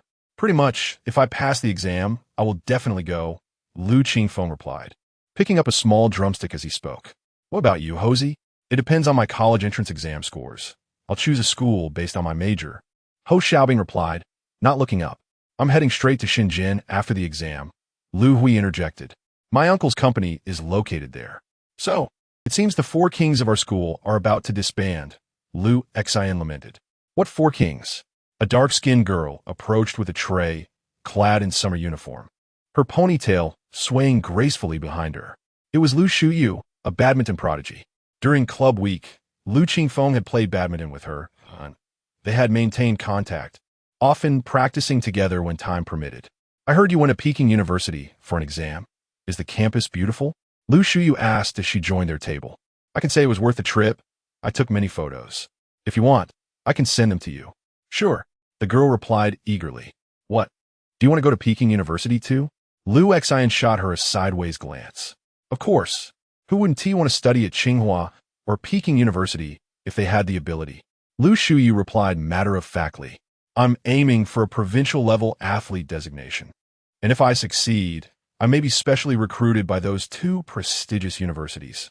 Lu Xin was taken aback. He had jokingly asked, not expecting her to be serious. Good luck. Lu Qingfeng offered his encouragement. The girl was a second-year student, with a year still ahead of her. The opportunity was substantial. Ugh, why does it feel like everyone has goals, while I'm just floundering like a headless fly? Lu Xin grumbled, finding his meal suddenly unappetizing. What do you mean you don't have goals? Lu Qingfeng placed a hand on his shoulder. Aren't you aspiring to become a master of online novels? Oh, right. Lu Xin suddenly felt enlightened. By the way, why haven't you shown me the rest of that story you started last time? I have some new ideas and plan to tackle a simpler theme. Lu Xin mumbled, feeling reluctant to admit he hadn't written anything since being discouraged earlier. You're still writing novels? Lu Shuyu asked curiously. Just an idea, Lu Xin evaded. He didn't want anyone to know about his online novel aspirations until he had made some progress. The fear of social embarrassment loomed large. He then turned to Lu Qingfeng. Feng, what do you think about me going to Yinjing too? Lu Xin's grades would likely only qualify him for a vocational college, so it didn't matter where he went. His parents probably wished for him to stay in Sioux City, close to home. He hadn't considered any other options until now. The thought of continuing to write novels while being in the same city as his friends seemed appealing. You should discuss this with your uncle and aunt. I can't decide for you. Lu Xin pondered this and soon realized something was amiss. Are you trying to take advantage of me? Absolutely not. Lu Qingfeng replied with a serious expression. Who would want to have a brother to share the burdens of life with? Time passed leisurely, and soon it was May 26th, Lu Qingfeng's birthday. Chapter 74. The girls we pursued together summer has arrived. The temperature has risen swiftly in recent days, and the southern city has finally welcomed its annual outdoor barbecue season. Awakening in the morning, Lu Qingfeng turned off the air conditioning and opened the window, allowing a warm breeze to envelop him. Intensely hot. He relishes the essence of summer, but despises its sweltering heat. When it is cold, one can simply add layers. However, in sweltering weather, there is little relief, save for air conditioning. Nevertheless, Lu Qingfeng was in high spirits today. After today, he would legally transition into adulthood, possessing true autonomy. In this buoyant mood, everything around him appeared delightful. Knock, knock. A sound echoed at the door. Upon opening it, he found his neighbor, Sister Yang Xiuxiu. Happy birthday, she exclaimed, her eyes sparkling with joy as she presented a long gift box tied with a silk ribbon. How did you know it was my birthday today? Lu Qingfeng asked, astonished. You forgot that your ID copy was needed when you signed the contract, she explained. He realized the thoughtful effort she had put into remembering. Thank you, he said, touched. Despite having no memories of past birthdays in either this life or the previous one, he often found himself consumed by the demands of daily life, leaving little room for ceremonial celebrations. His understanding of this birthday was merely the joy of reaching adulthood. Other aspects held little significance. Yet, to know someone held him in their thoughts was heartwarming. As he accepted the gift, he inquired, "May I open it?" Yang Xiuxiu nodded with a smile. He untied the ribbon and peeled away the wrapping paper to reveal a simple yet elegant fountain pen. With a black body and silver decorative ring, his name was inscribed in artistic lettering at the top. Judging by the brand and craftsmanship, it was clearly not inexpensive. I love it, he declared, appreciating the gesture. There is no need for excessive expressions of gratitude. He joyfully grasped the pen. Yang Xiuxiu beamed with happiness. As long as you like it. This evening, I will treat you to a grand feast to celebrate your 18th birthday. Sounds good, Lu Qingfeng replied, not wishing to be overly polite. I spoke to my parents about my plan to attend school in Yinjing, and they did not oppose it. I believe it will work out. Later, at school, Lu Xin approached him. Lu Qingfeng felt optimistic. Attending school in the same city would provide mutual support. At noon, he received more good news. The magazine Science Fiction World replied to his submission. The 2 articles he had submitted had finally received a verdict. As expected, both were accepted. Another payment for his writing was on the way. Exiting his email, he navigated to QQ and opened a chat window labeled Emerging Editor Chao Yuyu. The conversation was brief. Aside from initial pleasantries exchanged when they became friends, there were 2 inquiries from the editor regarding any new manuscripts. Yet at that time, Lu Qingfeng had been preoccupied with preparations for the literary cup, leaving him little time to consider this matter. Following the conclusion of the literary cup, he began to focus on this aspect of his writing. Youth literature. How to describe it? This genre of novels undoubtedly serves as a cultural symbol for the generation of writers born in the 1980s. Akin to the scar literature that emerged from the sent-down youth of the 1970s and 80s. Youth literature possesses its unique markers: new humanity, non-mainstream, rebellion against tradition, satire of norms, and a bold expression of individuality. Unlike traditional literary works that reflect societal changes through personal experiences, youth literature stands out by emphasizing individual emotional fluctuations. Predominantly set against a school backdrop, the narratives do not grapple with grand themes, but rather focus on the coming-of-age stories of adolescence. Hence, such literary styles are immensely popular in the market. Sadness, fatigue, loneliness, self-mockery, rebellion, irony, nostalgia. Each adolescent seems to find resonance within these pages. This period in a young person's life is marked by a propensity for idolization, and coupled with the unique identity of a writer. The authors of the 1980s have garnered a substantial fan base. Consequently, some media outlets refer to youth literature as fan literature. During this time, Lu Qingfeng explored numerous youth literary novels online. With a solid foundation, he finally ventured to submit his first piece. Are you there? I have some ideas for a new story and have written a few chapters. Could you take a look, Chow, editor? The response was swift, as if the editor were sitting right in front of the computer. I'm here. Lu, please don't hesitate. Send the document to my email, and I'll review it immediately. The editor was indeed very enthusiastic. Lu Qingfeng sent over the polished document. In Shanghai, at Emerging Magazine, editor Chow Yu had just finished reviewing a manuscript and was about to head for lunch when a QQ message arrived. The lively avatar and username caught her attention. She remembered it well, as the chief editor had instructed her to pay special attention to this writer. Chow Yu knew that this individual had submitted an outstanding science fiction short story in the latest new concept writing competition, which had garnered unanimous praise from the judges and earned an invitation to the Peking University Literary Cup. Remarkably, this writer was still a high school student. Since the launch of the new concept writing initiative, Emerging Magazine has propelled a number of young authors into the limelight, establishing itself as a cultural brand. Aside from influential literary publications like Harvest and October, no other magazine has achieved comparable fame. To uphold this brand, there is a continuous need to nurture more young writers.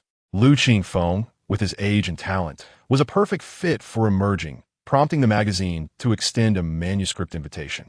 At 27 years old, Chow Yu was one of the veterans at the magazine. Known for her reliability and attention to detail, she was well regarded among the writing community. The chief editor entrusted her with liaising with this literary prodigy. Upon receiving the message, she decided to forego lunch and promptly replied. Soon after, a notification of a new email popped up. After sending a thumbs-up emoji, she downloaded the document and began to read. The title of the work was The Girls We Pursued Together. The name alone exuded youthful energy. Opening the document, she read, "The story should begin with that wall." In the summer of 2000, at Sioux City Third High School, in the second year of the art class A, a boy who firmly believed that his unruly curly hair would one day straighten. Thus commenced a tale rooted in the high school experience. In contrast to the elegant prose typical of youth literature authors, this piece exhibited a stark simplicity. Yet, the depiction of high school life was both authentic and vivid, instantly evoking memories of her own school days. Numerous small details enriched the reader's immersion, such as poking the back of the seat in front or doodling on the wall, imagery that vividly painted the scene. The narrative unfolded in the first person, introducing Lu Qingfeng, a mischievous troublemaker often topping the blacklist. Even when seated next to the wall, he managed to stir up trouble. The homeroom teacher, exasperated, placed him in front of the most well-behaved girl in class, Shunjiai. Thus, a story of youth began to unfold. The entire narrative exuded a subtle charm, free from melodrama and eccentric characters. Each character bore their unique shade of youth, woven together through a class reshuffling event.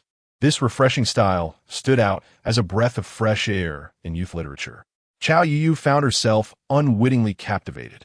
Chapter 75. The birthday gift from fans in his previous life. Lu Qingfeng had perused numerous novels of this particular style, yet only two left a lasting impression upon him. One was The Girls We Pursued Together in Those Years, a book he sought out specifically after watching the film adaptation. The other was The First Intimate Contact. This work explored the realms of online romance, light-hearted dances, coffee philosophy, and fragrant rains, crafting many iconic scenes. It was through this book that Lu Qingfeng first learned of a condition known as lupus. The tragic conclusion resonated deeply within him. Originally serialized online, this book is often regarded as a pioneer of internet literature. While Lu Qingfeng personally favored this novel, its collegiate backdrop contained scenes that a high school student had yet to experience. After careful consideration, he deemed The Girls We Pursued Together in Those Years, with its high school setting, far more suitable for this moment. He sent over 5 chapters, and upon finishing his meal, a response arrived. "I am astounded by your talent. Lu, you effortlessly master various genres. This novel has been approved on our end." The editor's emotional support was indeed commendable. Lu Qingfeng had interacted with several editors by now, including one in his immediate circle. He had engaged in brief discussions with aging reasoning and science fiction world. Their conversations were typically restrained, and even in praise, they were merely cursory. Unlike this editor from Budding, who was refreshingly candid, he found it surprisingly gratifying. He modestly sent a shy emoticon in reply. Humility was essential. "Let us discuss the remuneration. Approximately how many words does this novel entail?" "It is a lengthy piece, expected to be around 150,000 words." There was a brief pause on the other end, likely for contemplation. After a moment, the editor resumed communication. "Since we have approached you for this manuscript, coupled with the successful publication of your sci-fi piece in our magazine, you are not considered a newcomer. We can offer you 360 yuan per 1,000 words. Does that work for you? Does it work for me?" Remove the does. That is more than acceptable.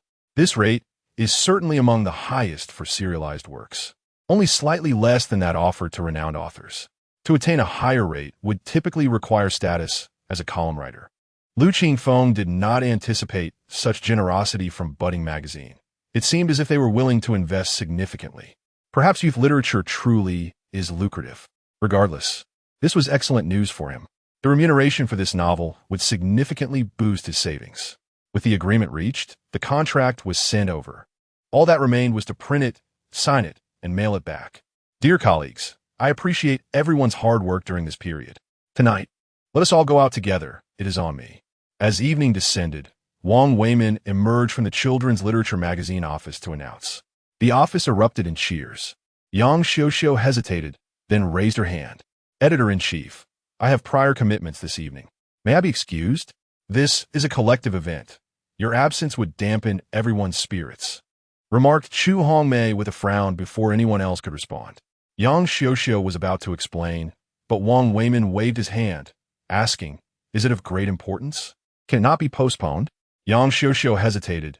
"Today is Lu Qingfeng's 18th birthday, and I promised to celebrate with him." "Lu Qingfeng? Oh, I see. It's our young author's coming-of-age ceremony." Lao Qian was the first to catch on, chuckling. Wang Weimin's expression grew serious. "Collective activities should consider individual sentiments. How can we be so rigid in our thinking, especially as we publish children's literature? Xiaoyang, you go attend to your matter." "Thank you, Editor-in-Chief." Yang Xiuxiu was surprised at how advantageous her connection to the young author had become. "And please convey our best wishes to him," Lao Qian added with a smile. Yang Xiuxiu nodded, gathered her belongings, and left the office. "All right, everyone, stop dawdling. Gather your things. We meet at the usual place." Wang Weimin clapped his hands, urging everyone. As Yang Xiuxiu descended the stairs, the security guard called out to her. "Ms. Yang, a package arrived for you this afternoon at the Children's Literature editorial office." "A package?" Yang Xiuxiu inquired, puzzled. "Yes, it's a gift for author Lu Qingfeng, and they requested it be forwarded to your editorial office." Yang Xiuxiu's heart stirred. "All right, please hand it to me." The guard emerged with a cardboard box the size of an oven, seemingly quite hefty. This author Lu Qingfeng must be quite impressive. It's been ages since I've seen a fan send anything to the magazine. The guard reminisced about 5 or 6 years ago, There were enthusiastic young readers sending letters to authors. All were collected by the magazine for delivery. Indeed, thank you for your help. Yang Xiuxiu smiled politely before dragging the box outside. Originally planning to take a bus home, she now opted for a taxi. A gift for me? That evening, upon returning home, Lu Qingfeng was taken aback to see the large box from Yang Xiuxiu. Indeed, it wasn't delivered by courier. It was brought here in person. Yang Xiuxiu pointed to the box, which bore no tracking number. Initially, I thought it might be from a reader, but then I realized that the readers of children's literature are generally quite young and unlikely to afford gifts. They typically send letters. Furthermore, it's improbable that someone would deliver something in person and clearly label it as a gift. Thus, the sender must know you well, aware that today is your birthday and that you reside in this city, enabling them to deliver it directly to you. Lu Qingfeng understood her implication. You mean this is a birthday gift from my previous fans? Most likely. Let us open it and see. Yang Xiuxiu was equally curious. Lu Qingfeng nodded and retrieved a small knife to slice through the tape sealing the box. Inside, he found a layer of cushioning material surrounding several gift-wrap boxes. At the very top was a sheet of drawing paper, featuring a cartoon depiction of himself with a birthday cake adorned with 18 candles before him, accompanied by the words "Happy Birthday" in large letters. Lu Qingfeng couldn't help but smile, setting the drawing aside. As he unwrapped the gift boxes, he discovered a pair of canvas shoes, a brand new school uniform, a set of the 4 great classics, and finally, a laptop. Yang Xiuxiu was astonished. Lu Qingfeng, too, was taken aback. They truly treat you like a child, she exclaimed. Look at this. She pulled out a receipt and a handwritten note from the shoebox, which explained that since they were unsure of his shoe size, they included a receipt for him to exchange them if they didn't fit. Leaving aside the value of the gifts, the thoughtfulness displayed was a testament to their genuine affection for him. Lu Qingfeng was at a loss for how to respond. In his past life, he had witnessed numerous instances of fans pouring their hearts out for their idols, often met with ridicule online. At that time, he found being an idol to be immensely gratifying. He believed the mockery stemmed from the one-sided nature of such gestures, as they often went unreciprocated. Thus, he resolved to become an idol who could meet his fans' expectations. Chapter 76. An unexpected encounter. The shoes and school uniform he wore during his initial acceptance of the Youth Pioneer newspaper were rather modest. The books and laptop were essential tools for his writing endeavors. His school uniform was tailored, fitting him adequately, although the shoes were slightly small. His fans had likely been attentive to his growth. However, the last time he was in the public, I was during an interview for Future Stars. Since then, he had grown considerably taller. What do you plan to do with these items? Yang Xiuxiu inquired. The other belongings were manageable, but the laptop was somewhat valuable. She, with a common person's mindset, felt a twinge of guilt about accepting gifts from strangers. Lu Qingfeng, adept at shifting his perspective, replied, "Let's graciously accept them. If we return them, we might not find the owner. We can always repay the kindness in the future." Yang Xiuxiu pondered this reasoning and ceased her inquiries, stating, "It's getting late. I've made a reservation at a restaurant. Shall we go?" "All right." Lu Qingfeng tidied up the gifts and returned to his room. The two then left, hailing a taxi to their destination. On the way, the neighbor's sister paused to collect a birthday cake from bakery. The taxi finally stopped at a northeastern restaurant called Fat Brother 2. This place has generous portions and delicious flavors. I've been here a few times with colleagues. They even have private rooms with traditional northeastern kangs. It's quite interesting. Do you think you can handle it? Absolutely. Lu Qingfeng was not picky and had a hearty appetite. Furthermore, northeastern cuisine, much like Sichuan food, generally appeals to a wide range of palates. Dishes like pork stew with vermicelli, iron pot stew, and chicken with mushrooms were unlikely to disappoint anyone. That's great. Yang Xiuxiu led him into the restaurant. The proprietress, a native of northeast China, exuded warmth and friendliness, accentuated by her accent. "Ah, the young lady is here. We saved a spot for you right by the window. The view is splendid. Who is this handsome young man?" Yang Xiuxiu, accustomed to the attention, sought Lu Qingfeng's opinions before confidently ordering the dishes. "Shall we have a drink?" she suddenly asked, setting aside the menu. "That sounds good," Lu Qingfeng replied, momentarily taken aback, before nodding in agreement. Upon the proprietor's recommendation, they ordered a draft beer. Before long, the cold appetizers and beer arrived. Each poured a glass, and Yang Xiuxiu raised hers. Let us toast to your official coming of age. Thank you, Sister Xiuxiu. Lu Qingfeng smiled as he clinked glasses with her and downed the drink. The crisp, cold beer, with its distinct malt aroma, delighted his taste buds. The act of drinking seemed to evoke memories from long ago, although he was not particularly fond of alcohol. The sensation he experienced now was more about the exhilaration of adulthood, freed from many constraints. Yang Xiuxiu, unable to finish her drink in one go, noticed his empty glass and quickly urged, "Why are you so eager? Sip it slowly. You might get drunk easily. Eat something." While speaking, she served him some food. "I just wanted to give it a try." Lu Qingfeng chuckled, his eyes narrowing slightly, resembling a fox who had just pilfered a chicken, radiating deep satisfaction. Yang Xiuxiu felt a sense of connection. "How long have we known each other?" Lu Qingfeng contemplated before responding, not counting our initial brief acquaintance. "Our first real conversation was exactly 3 months ago." He remembered this time vividly, as it marked his first day in this world. Time flies. Back then, you and I were about the same height, wearing ill-fitting clothes, and you were so skinny and small. Now, you are completely different, except for your eyes. Yang Xiuxiu pointed to his eyes. Lu Qingfeng widened his eyes at her. "It's quite peculiar. Back then, looking into your eyes evoked a strong emotion in me. I felt you were definitely hungry and in need of assistance." She reminisced, her expression slightly puzzled. Inviting a stranger home for dinner was quite out of character for her. Lu Qingfeng understood the underlying feelings but chose not to elaborate. Instead, he smiled and said, "It seems we're destined to know each other." Indeed, Yang Xiuxiu did not press further. After all, the outcome had been positive. The dishes soon graced their table. As they dined and conversed freely on various topics, they felt at ease. After finishing the beer, they opted for soft drinks. As they continued their meal, Lu Qingfeng noticed Yang Xiuxiu suddenly gaze in surprise toward his left rear and stand up. He turned to see a group descending the stairs. Leading the way was a man in his late 40s, slightly portly, his face flushed from drink. Following him were a furrowed-brow man and a middle-aged man whose hair resembled a dandelion. Behind them trailed a well-dressed woman and 3 young people. Editor Wang, Deputy Editor Kai. Yang Xiuxiu greeted them. It turned out to be the editors from children's literature. Lu Qingfeng recognized their identities and rose to his feet. "Ah, Xiao Yang, you're dining here too?" Wang Weiman exclaimed upon entering the bustling hall. "Yes, I'm quite familiar with this place, and the food is excellent," Yang Xiuxiu explained.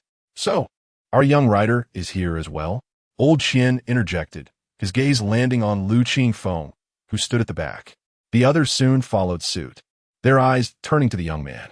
Dressed in summer attire, he had a slender frame, but his height and broad shoulders accentuated his elegance. He exuded an exceptional aura, one that was hard to forget. The editors were astonished. They had all seen the interview on Future Stars and were familiar with Lu Qingfeng's appearance. Yet, the transformation was remarkable. Men grow and change dramatically. Lu Qingfeng nodded slightly as he approached them. "Indeed, this is the author of Charlie and the Chocolate Factory, Lu Qingfeng." Yang Xiuxiu promptly introduced. "Splendid. Although this is our first meeting, we have long admired your work," Wang Weiman said, his jovial demeanor evident as he grasped Lu Qingfeng's hand and patted his arm. "Hello, Editor Wang." Lu Qingfeng adopted a demeanor of a well-mannered youth. "You know me?" Wang Weiman asked, perplexed. "Sister Xiuxiu has spoken to me about the editorial team, including Deputy Editor Kai, Editor Qian, Editor Chu, Editor Tang, Editor Wang, and Editor Zhou." With each name, he looked toward the respective person, affirming his words. "Wonderful." Wang Weiman beamed even wider. Yang Xiuxiu felt a bit embarrassed, having often voiced her critiques of work life. "Please don't tell me you've been complaining about us," Old Qian remarked bluntly. Lu Qingfeng smiled. "Not at all.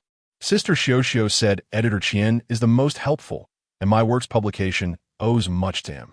Chu Hongmei privately scoffed. She had certainly posed obstacles in the past. And Editor Chu, with her stringent standards for submissions, though the pressure is substantial, I have grown immensely. Chu Hongmei hadn't anticipated being mentioned, and could only chuckle. Their exchange was seamless, with Lu Qingfeng striking a balance between sophistication and ease. Judging by the expressions of those present, he had left a favorable impression. Well then, we won't interrupt your birthday celebration any longer, Student Lu. We shall meet again when time allows. Wang Weimin and the others lingered a while longer, exchanged a few pleasantries, and then took their leave. As they departed, Old Qian cast a lingering glance at Lu Qingfeng, lost in thought. Chapter 77. The variety show Traveling with the Wind. Upon exiting the restaurant, the editorial team of the variety show Traveling with the Wind dispersed, having indulged in libations. Those with vehicles summoned designated drivers, while others opted for taxis. Wang Weimin handed his car keys to the youthful driver, settled into the back seat, about to convey his address, when Lao Qian abruptly opened the door and squeezed in next to him. "Give me a ride," he insisted. Wang Weimin chuckled ruefully. "Our residences aren't along the same route. Take a taxi, and I'll reimburse you." "That won't do. It would be an abuse of public resources," Lao Qian countered. "I'll cover it personally," Wang Weimin persisted. "Even less so. I hardly know you. My wife keeps a tight grip on our finances. I've already spent quite a bit treating today, and tomorrow, after a night of drinking, you'll surely forget to reimburse me," Wang Weimin retorted. Casting a reluctant glance out the window, Lao Qian, despite his age, still retained the youthful spirit he had in their university days. They were classmates, having joined the magazine together, their familiarity evident. "Sir, where to?" the designated driver inquired, having stowed the folded vehicle. "To Jingyi Huayuan," Wang Weimin replied, intending to drop Lao Qian off first, but Lao Qian unexpectedly mentioned a different neighborhood. "I don't wish to return home. Let's south go to your place for some tea." "This is the destination," he declared. Wang Weimin nodded at the driver, slightly opened the window, and as the vehicle began to move, the summer breeze refreshed his hazy mind. "Speak up, what brings you to me?" he prompted. Lao Qian squinted against the seat, appearing to doze off, before finally responding, "What do you think of the real person behind the persona?" "You mean Lu Qingfeng?" Wang Weimin mused briefly before replying. "He is quite the striking figure. That much is obvious. Anyone with eyes can see how good-looking he is. I meant his character." Lao Qian opened his eyes with a resigned expression. Wang Weimin, not finding the remark offensive, pondered and responded, "Though our interactions have been brief, my strongest impression is of his composure. Yet he does not exhibit the slickness of an adult. His experiences seem to align with his maturity. Forced to grow up too soon due to family circumstances, he hasn't fully entered adult society." Lao Qian nodded in agreement. "So, what thoughts has this child inspired in you?" Lao Qian closed his eyes once more. "You know about the recent collaboration between Su Province Satellite TV and Tushio to create a variety show called Traveling with the Wind?" Wang Weimin shook his head. He was too occupied with his own affairs to follow the entertainment industry, and he had little interest in it. "Stop the suspense. How does this relate to Lu Qingfeng?" he urged. "The show features 3 regular guests, Shen Ruishu, Ma Guangjie, and Su Yun," Lao Qian explained.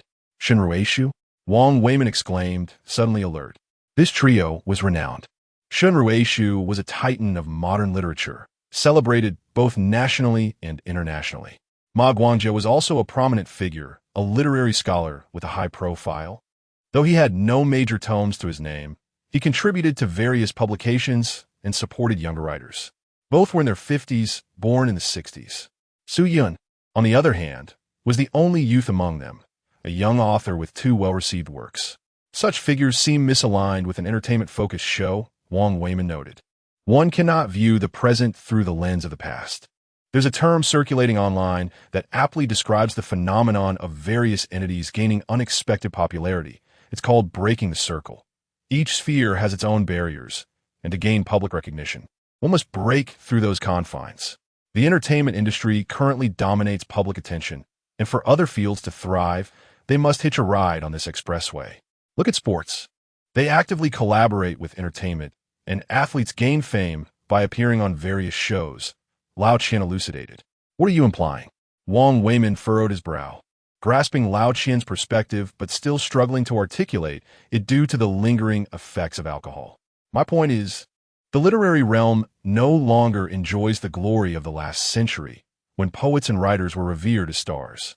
While people might believe writers hold a higher status now, they are more enamored with entertainers.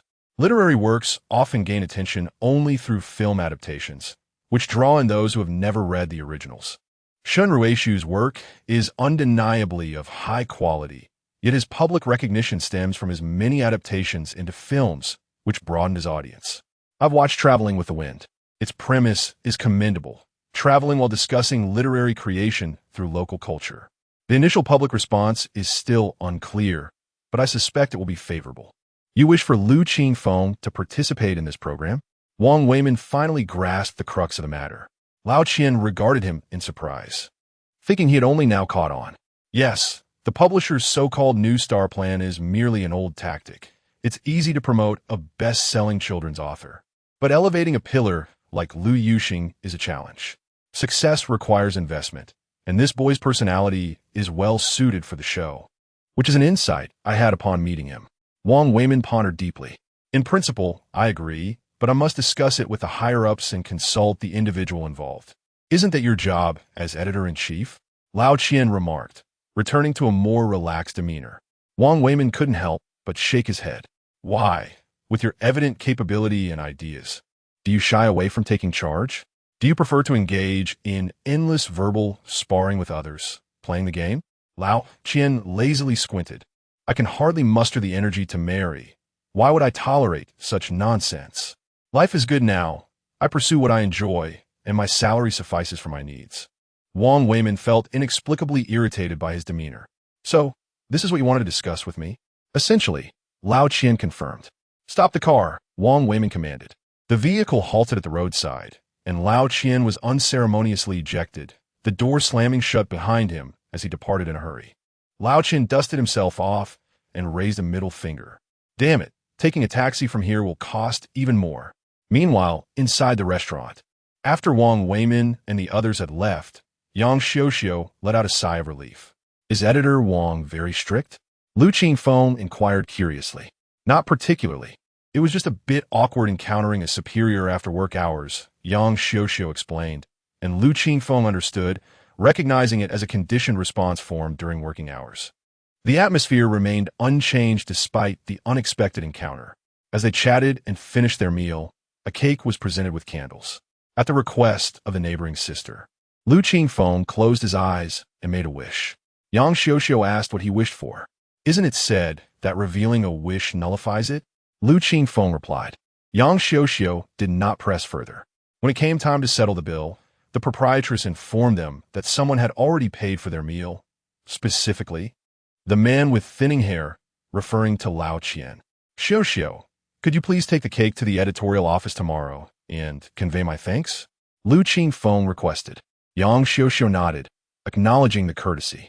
After the birthday celebrations, time gradually moved into June, with the looming high school entrance examinations drawing nearer. Chapter 78. The opportunity for detective novels to ascend in Fusang, with merely 2 days remaining until the college entrance examination. There was yet another matter at hand. The publication of Lu Qingfeng's second detective novel, Peering into the Blue, in the magazine Years of Deduction. Editor Zhao Tandian was closely monitoring the discussions on the forum. A post titled A Brief Discussion on Lu Qingfeng's New Work, authored by an account named Feng, captured his attention. If memory served, this individual was an avid fan of Ranbu Chung, known for a penchant for bizarre tales. The forum boasted a considerable number of members, yet only a select few frequently engaged in discussions with distinctive styles. Feng was particularly memorable, often embroiled in disputes due to his steadfast support of Ranbu Chung. Zhao Tandian approached the post with trepidation, fearing another orchestrated criticism. However, the reality was quite the opposite. This fellow has mastered the art of narrative deception. At the story's outset, I believed it to be merely a tale of a perverse voyeuristic killer, but midway through, the plot truly unfolded. The protagonist, Lan Yue, ultimately slays another voyeur simply because they both targeted the same victim. The most tragic figure is this little Lan, who thought he encountered a hero, only to discover he was still facing a demon. This story is delightfully twisted. I adore it. Zhao Tandian was taken aback, rather than derision. The comments were filled with praise. This was a deviation from the norm. Many in the forum shared his sentiments. Brother, your ID seems off. What did you start consuming such drivel? Aren't you merely a mouthpiece for Ranbu Chung? I can't be bothered to engage with you lot. While Ranbu Chung may not write detective novels, his concepts are intriguing. Liking his work does not preclude my appreciation for others. Feng Feng's response enlightened Zhao Tandian. He had misjudged the situation. Fans were not so extreme in their preferences. They could appreciate various genres if they were well-crafted. Furthermore, upon reflection, Peering into the Blue indeed contained elements of the bizarre. He believed Lu Qingfeng's style was exceptionally suited to Fusang. Detective fiction, being intrinsically linked to criminal investigation, is inextricably tied to the legal contexts of different nations. For instance, domestic detective novels emphasize the importance of legal justice and moral judgments. In contrast, Fusang's detective narratives delve deeper into societal complexities and interpersonal relationships, creating a fervent atmosphere of horror and suspense, where the methods of murder are often secondary. Among the 3 detective short stories he received, excluding the uniquely unconventional The Invisible X, the other 2, Peering into the Blue and the writer's debut murder incident, perfectly aligned with the tastes of the Fusang audience. Suddenly, a thought struck him. He decided to contact Lu Qingfeng via QQ. With just 2 days until the examination, the 3rd high school had ceased classes the previous day, allowing students to prepare at home. Lu Qingfeng took the opportunity to get a haircut. After discarding his previous blonde locks, he now sported a neatly cropped hairstyle, enhancing his youthful features. He was quite pleased with his appearance. As his once elegant physique gradually diminished, he had reached a height of 184 centimeters, estimating he would settle around 186. However, his rapid growth left him somewhat lean, prompting him to focus on gaining weight, incorporating high-fat and high-sugar foods into his diet, along with strength training. When Zhao Tandian messaged him, he had just completed a set of push-ups. "Hello, Lu. Your new work has been published in our magazine and is receiving rave reviews from readers. I believe your story's style will resonate in Fusang, so I'd like to discuss something with you. Please respond when convenient." The editor's words were indeed accurate. The collection featuring this story, The Diogenes Variations, had achieved remarkable success in the island nation, ranking 7th in the overseas department of Weekly Bun's Hun among the top 10 detective novels. Sales had also been impressive. Could it be that they intended to recommend these 3 short stories to Fusang? He pondered, promptly replying to Zhao Tandian, "I'm here, Editor Zhao. What's the matter?" The response was immediate. "Lu, I was just browsing the forum and noticed the discussion surrounding your new work. It reminded me of something I wanted to discuss with you. Our magazine collaborates with Fusang's novel Gem every August to host a creative contest for detective novels. This initiative aims to introduce outstanding domestic detective novels to the Fusang market. I believe your work would be a great fit, so I wanted to ask if you'd be interested in participating." This was indeed an opportunity. Upon receiving the message, Lu Qingfeng immediately recalled the plethora of Fusang works in his memory bank. Failing to capitalize on this would be unfortunate. Moreover, having his works published overseas would significantly enhance his personal career. However, as always, quantity should not compromise quality. Fusang's literary works possess a distinctive cultural flair, exemplified by the concept of mono no aware, introduced by the Edo period scholar Motori Norinaga. This literary idea, at its core, emphasizes the expression of genuine emotions, akin to the directness found in classical Chinese poetry. For instance, the flowers weep with tears, lamenting the separation, while the startled birds stir the heart. Put simply, it embodies the sentiment where beauty intertwines with sorrow. Cherry blossoms symbolize beauty, while their wilting signifies sadness. The transition from existence to non-existence encapsulates the essence of mono no aware. Thus, after a moment of contemplation, Lu Qingfeng sent a message. "I am open to the idea, but I must admit my knowledge of Fusang culture is limited. Perhaps Editor Zhao could gather some relevant literature for me to review." "Not a problem. I have a friend working in Fusang who can assist. I'll reach out to him for help." The enthusiasm from the other end was palpable. "I'll contact you again soon." Lu Qingfeng exited QQ and conducted an online search for this prestigious contest. It was indeed well known. Launched in 2013, this annual event was co-hosted by Fusang's novel Gem and Years of Deduction. It primarily targets domestic detective fiction writers, and the winning entries are translated into Japanese for publication in Fusang. Novel Gem is no ordinary publication. It is a national-level detective magazine in Fusong, originally named Gem. Established post-World War II, with Adagua Rampo serving as its editor-in-chief. Subsequently acquired by K. Bunshaw, a publishing giant in Fusong, it evolved into Weekly Gem, Novel Gem, and SF Gem. Among these, Novel Gem has preserved the magazine's foundational commitment to classic detective storytelling, holding a significant position in Fusong. With his chin in hand, Lu Qingfeng contemplated the necessity of producing some substantial works. Chapter 79. The Sudden Surge of Attention, June 7th, the day of the National College Entrance Examination.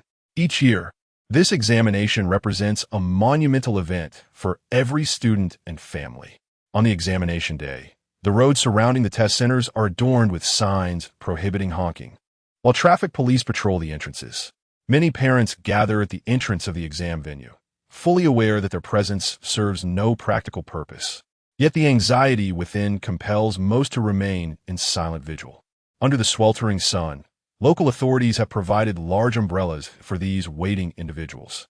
Online, every circle makes way for this occasion, as the hashtag college entrance examination explodes in popularity across major social media platforms. Various related topics dominate the trending lists. Such fervor inevitably attracts the attention of the entertainment industry, with numerous celebrity videos offering encouragement to the candidates appearing among the trending content. In an unnoticed corner, a past Weibo account belonging to Lu Qingfeng receives quiet well wishes. "Good luck on your exams, little dear," reads a message, accompanied by an orderly array of comments below.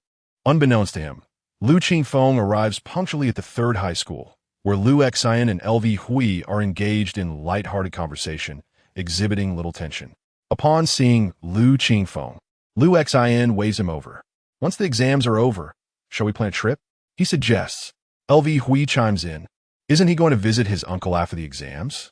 Lu Qingfeng looks towards LV Hui, who responds, "My uncle suddenly has to go abroad, so I can head over later." "I see.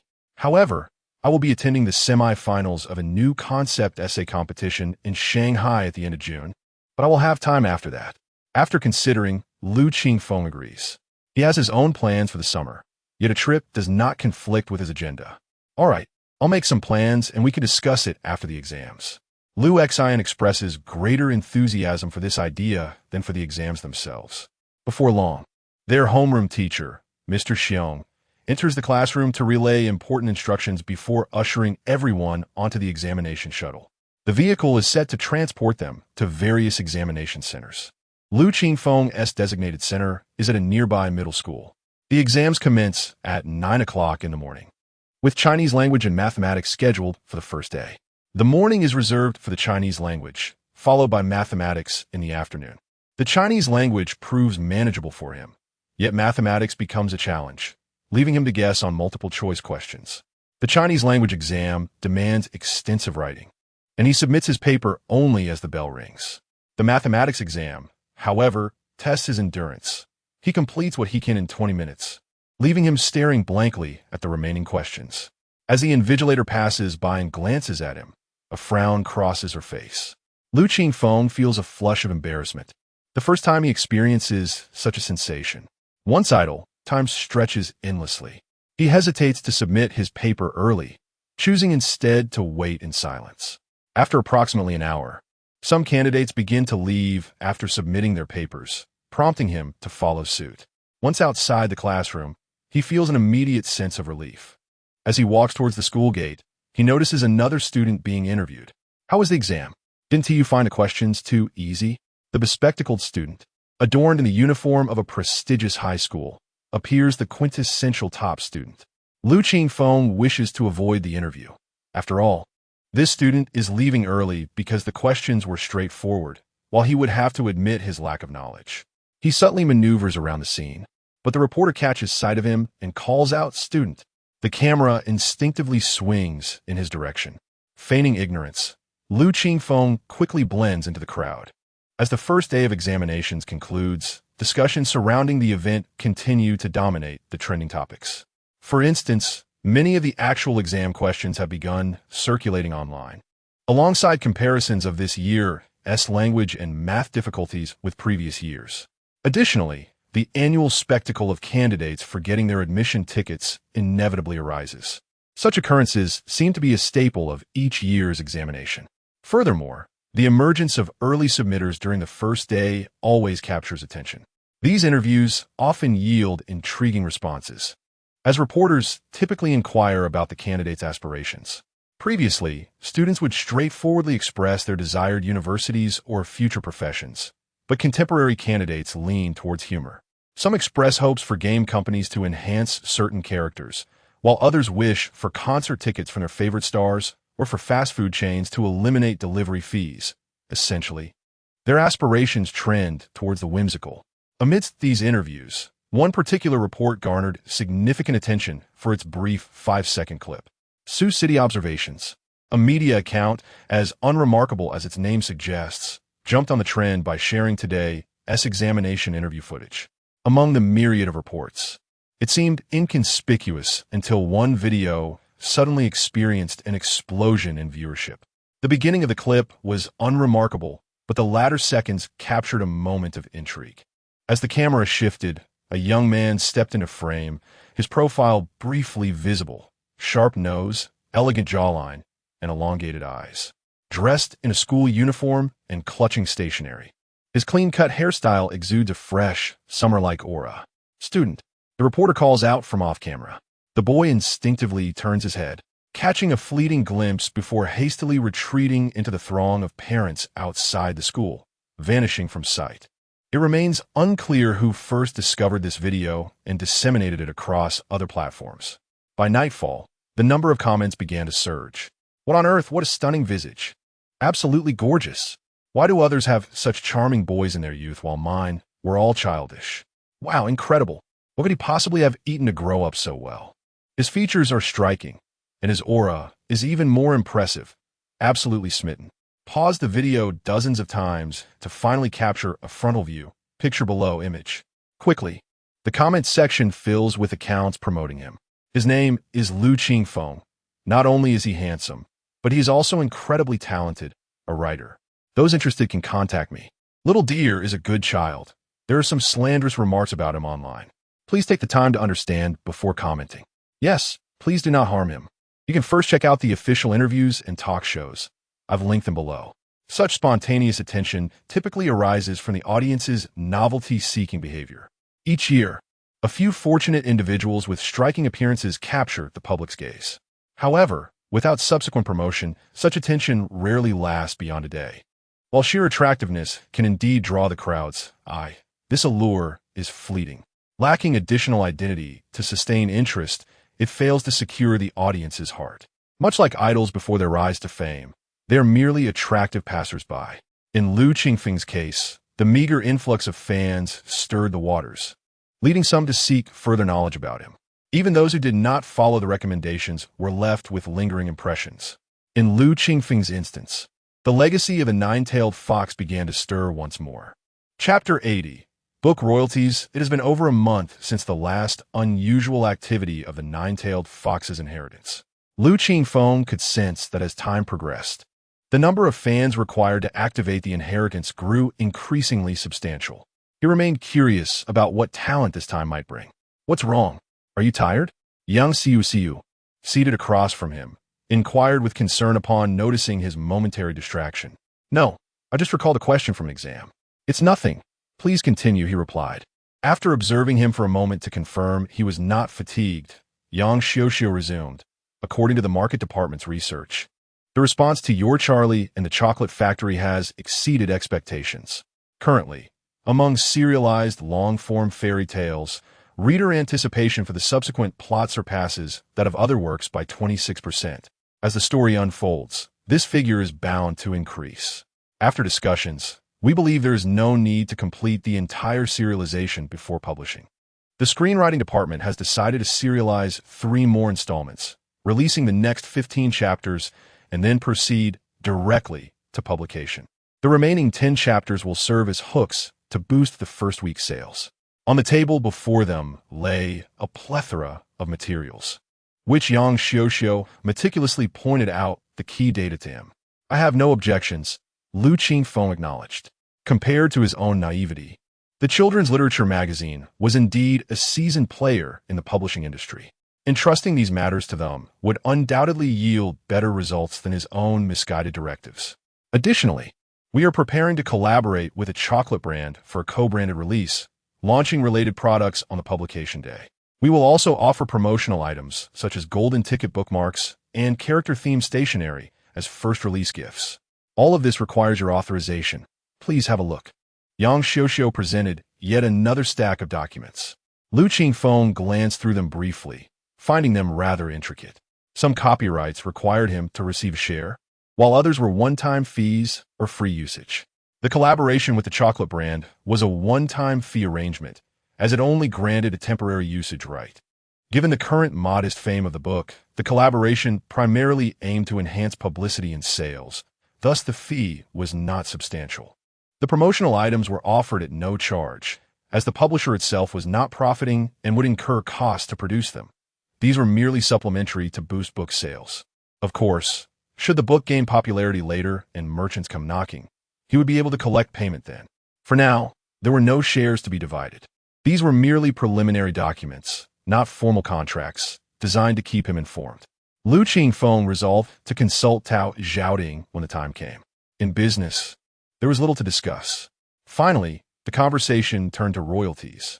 Now, we arrive at the crux of the matter, Yang Xiuxiu stated.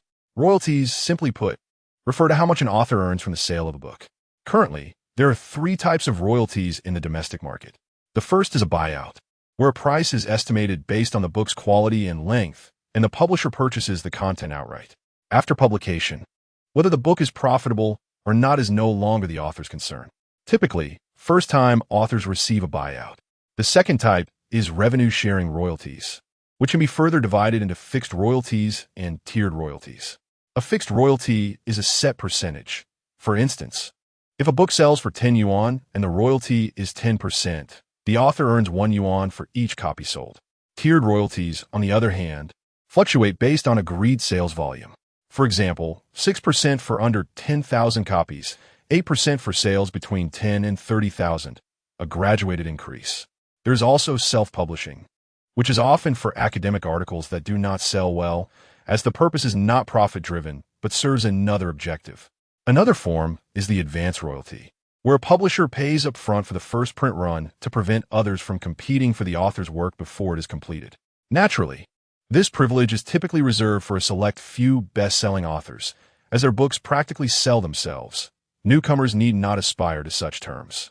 The fairy tales serialized in children's literature are published by the Huaxia Youth and Children's News Publishing House, which is offered a commendable royalty of 10%. For a newcomer, this is certainly not a low rate. The minimum royalty domestically is 5%. Anything less than this would be better off as a buyout. The maximum is 15%, with only a handful of literary giants achieving rates above this threshold, individuals of considerable renown both domestically and internationally. New authors typically secure 6 or 7%. This also touches on the publisher's profitability. Essentially, the higher the royalty paid to authors, the more books the publisher must sell to turn a profit. For instance, a 15% royalty might necessitate sales of 100,000 copies to break even.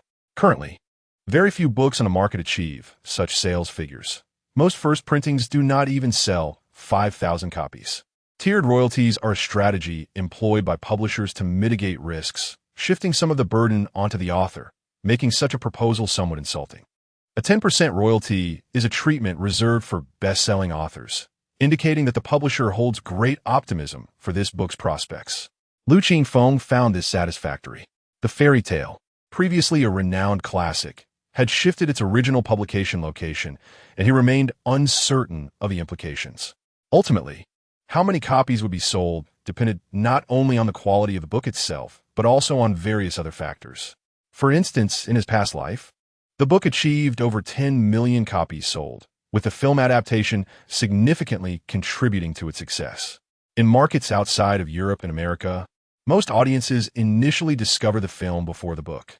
For the first published book, monetary gain was not paramount. What mattered was establishing a reputation. This would pave the way for favorable conditions for subsequent publications. This was also why he had refrained from initially presenting more renowned works, such as The Little Prince. Such coveted pieces, akin to money-printing machines, would have resulted in significantly reduced royalties. Having settled these matters, all that remained was to finalize the contract after the college entrance examinations. On the 8th and 9th, the exams proceeded in an orderly fashion. On the afternoon of the 9th, after completing the final exam, Lu Qingfeng stepped out of the classroom, exhaling a sigh of relief. The world felt remarkably more expansive. Returning to school via the exam shuttle, the four great kings of Class 3 reunited. "It's finally over," Lu Qingfeng exclaimed, tossing his textbooks into the air, joined by others in a celebratory uproar. After graduating from the confines of high school, everyone reveled in jubilant cheers. Ho Xiaobing's demeanor relaxed, a smile gracing his face. "Zhuang, are we planning a trip during the summer? Where shall we go?" he inquired. "I'll take care of the planning." "I'm not sure myself," Lu Qingfeng shrugged. "I've already chosen 2 places, Zhuhaigu and Zhangjiajie. You all decide," he proposed. The group exchanged glances. Both destinations renowned, yet lacking specific details. "Let's first go home and gather some information before making a decision," Lu Qingfeng suggested. Ho Xiaobing and El Hui both agreed, and they parted ways to return home. As Lu Qingfeng exited the school gates, he turned to glance back at Class 3. His high school life had come to an end. Chapter 81. Inspection of the Central Square on June 10th, the day after the college entrance examination concluded. It also marked the release of the new issue of children's literature. As the bell rang at the experimental primary school, young Wang Zihan charged toward his classmate Zhou Jiahui. The lakeside park had opened a bumper car amusement area, and Yu Zijuan and Chundai invited him to join them for some fun. Zhou Jiahui hesitated for a moment before replying, "No, I want to go home and read children's literature today. I'm eager to see the updated stories. That online magazine, right? My mom subscribed for me too." Zhou Jiahui inquired curiously. "I've read it. It's okay," Wang Zihan replied vaguely.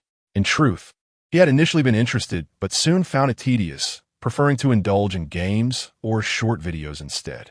However, he would never voice this to his mother, as doing so would jeopardize his chances of playing on the tablet. "I've been reading Charlie and the Chocolate Factory. Have you read it?" Zhou Jiahui asked earnestly, delighted at the prospect of discussing a shared book. "Oh, I haven't gotten far yet." "Then hurry up. It's so interesting," the girl urged excitedly. "All right, I'll read it when I get home," the boy replied, feeling somewhat pressured. Upon exiting the school, their parents took them home. Along the way, the two mothers engaged in conversation while Wang Zihan contemplated whether to play outside or read the magazine at home. Reading seemed dull compared to the excitement of bumper cars. However, he had promised Zhou Jiahui, and what if she asked him about it tomorrow? If he admitted he hadn't read it, would she stop playing with him? Yet, the allure of the bumper cars was hard to resist. Upon arriving at the community, as the two families parted ways, the girl's bright eyes sparkled with anticipation. He decided, "Fine, I'll just take a quick look and then go play." "Mom, where's my tablet?" he exclaimed as he rushed home. "No games, no short videos, just read the magazine I subscribed to for you, understood?" His mother cautioned as she handed him the tablet, her concern evident. "Got it." Taking the tablet, Wang Zihan settled at his desk. With the new issue of the magazine updated, he quickly found the chapter on Charlie and the Chocolate Factory. Noticing the chapter numbers were incorrect, he retraced to the previous issue and began reading from start. He intended to grasp the general plot, yet as he delved deeper, he found it far more engaging than he anticipated. The exquisite illustrations enhanced the reading experience, vividly depicting various characters and imaginative types of candy. He soon became fully absorbed in the story. Halfway through, his mother approached with her phone in hand. "Yu Zijuan is calling, asking if you still want to go to Lakeside Park." Snapping back to reality, Wang Zihan hesitated. "I'll go tomorrow." His mother glanced at the tablet's content and smiled. "All right, I'll take you tomorrow and invite Jiahui to join." "Okay," he grinned. Now, he felt no regret about missing out on playing today. He returned to the story. In the 5th chapter, Mr. Willy Wonka invites 5 children to tour his chocolate factory via a golden ticket. The 6th chapter opens with 2 children receiving golden tickets, a chubby boy who consumes copious amounts of chocolate daily, and a willful little girl. Finally, Charlie's birthday arrives, and he receives a chocolate bar produced by Mr. Willy Wonka's factory. The whole family hopes to find a golden ticket inside, but unfortunately, luck does not favor Charlie. At this point, Wang Zihan felt a pang of sympathy for Charlie, imagining how disappointed he would be in such a situation. Subsequently, 2 more golden tickets are discovered, belonging to a girl who incessantly chews gum and a boy obsessed with watching television. Charlie's 4 grandparents pool their savings to buy him another chocolate bar. Yet the world is not filled with miracles, and no golden ticket appears. As the family gives up hope, Charlie finds a coin on the street and decides to buy another chocolate bar. The story abruptly halts there. Wang Zihan raised his head, yearning for more. He was particularly curious whether Charlie would obtain the last golden ticket and what secrets the chocolate factory held. He anticipated the adventures that awaited the 5 invited children within the factory and wondered what the enigmatic Mr. Willy Wonka looked like. The suspense of the entire narrative heightened his excitement. Although Wang Zihan had read fairy tales before, this story felt entirely different, though he couldn't quite articulate why. Dinner time, his mother called, pulling him from his thoughts. He silently mused that he could chat with Zhou Jiahui tomorrow. The Central Square, the largest commercial complex in Sioux City, is characterized by its youthful, fashionable, and trendy ambience. Each evening, it bustles with people, vibrant and lively. Lu Qingfeng invited Lu Qingfeng and a few others to enjoy their time here. The 4 strolled outside, each holding an ice cream cone. I looked it up again, and I think going to Ju's Haegu would be better. We could also see pandas there. What do you all think? Lu Qingfeng suggested, taking a bite of his ice cream. I agree with that idea. Ho Xiaobing nodded. Often, shall we? What about you? Lu Hui had no objections, and Lu Qingfeng shared the same sentiment. For him, the destination was inconsequential. He would be exploring everywhere in the coming days. His gaze remained fixed on the live streamers in the square. Completed in 2017, Central Square is Sioux City's ambitious attempt to create a new landmark. With substantial investment, it boasts comprehensive facilities, attracting numerous influencers and a predominantly youthful crowd. This place is ideal for him to ignite the next trending topic. Let us finalize a date. When should we go? Lu Qingfeng shifted his focus back to the group's conversation. Let's aim for early July. The college entrance exam results will be out in June, and we need to fill out our applications by the end of the month. Once all that is done, we can enjoy our trip without worry, A Feng suggested. That's right. It won't be enjoyable until the exam results are in, Lu Qingfeng agreed. All right, early July it is. You'll be in charge of the travel plans, so make sure everything goes smoothly, Lu Qingfeng reminded him. This time, they plan to travel independently rather than joining a tour group. Don't worry, there is still over half a month left. I'll make sure everything is organized clearly. Liu Xin Zipli gone feed in. The group paused in front of a young singer performing a self-accompanied song. The young man, sporting black-framed glasses and a tousled mane, was singing a popular tune while live-streaming on his phone. He seemed to have a modest following, as many people were recording with their phones. I know him. His name is Zhang Xinyo, and he has over 500,000 followers on Douyin. He has been live-streaming here recently, Lu Hui informed the others. As the song concluded, Zhang Xinyo invited the audience to join him on the live stream to sing along, offering to accompany them. A few eager individuals stepped forward to showcase their vocal talents. Lu Qingfeng felt a spark of inspiration. This seemed more engaging than he had initially planned. Chapter 82. Route Planning and Live Broadcasting. Without further ado, Lu Qingfeng led a few companions to the West Sif bookstore to purchase several books, many of which pertained to Fusong, recommended by the editorial team of Years of Reasoning. He was preparing for a new detective novel. After completing his purchases and browsing a bit more, he returned home. He meticulously organized all the books by category and then took a refreshing shower, as the weather had become increasingly warm. Emerging from the bathroom, he found that the air conditioning had sufficiently cooled the room, and he indulged in a chilled cola before taking flight into his evening.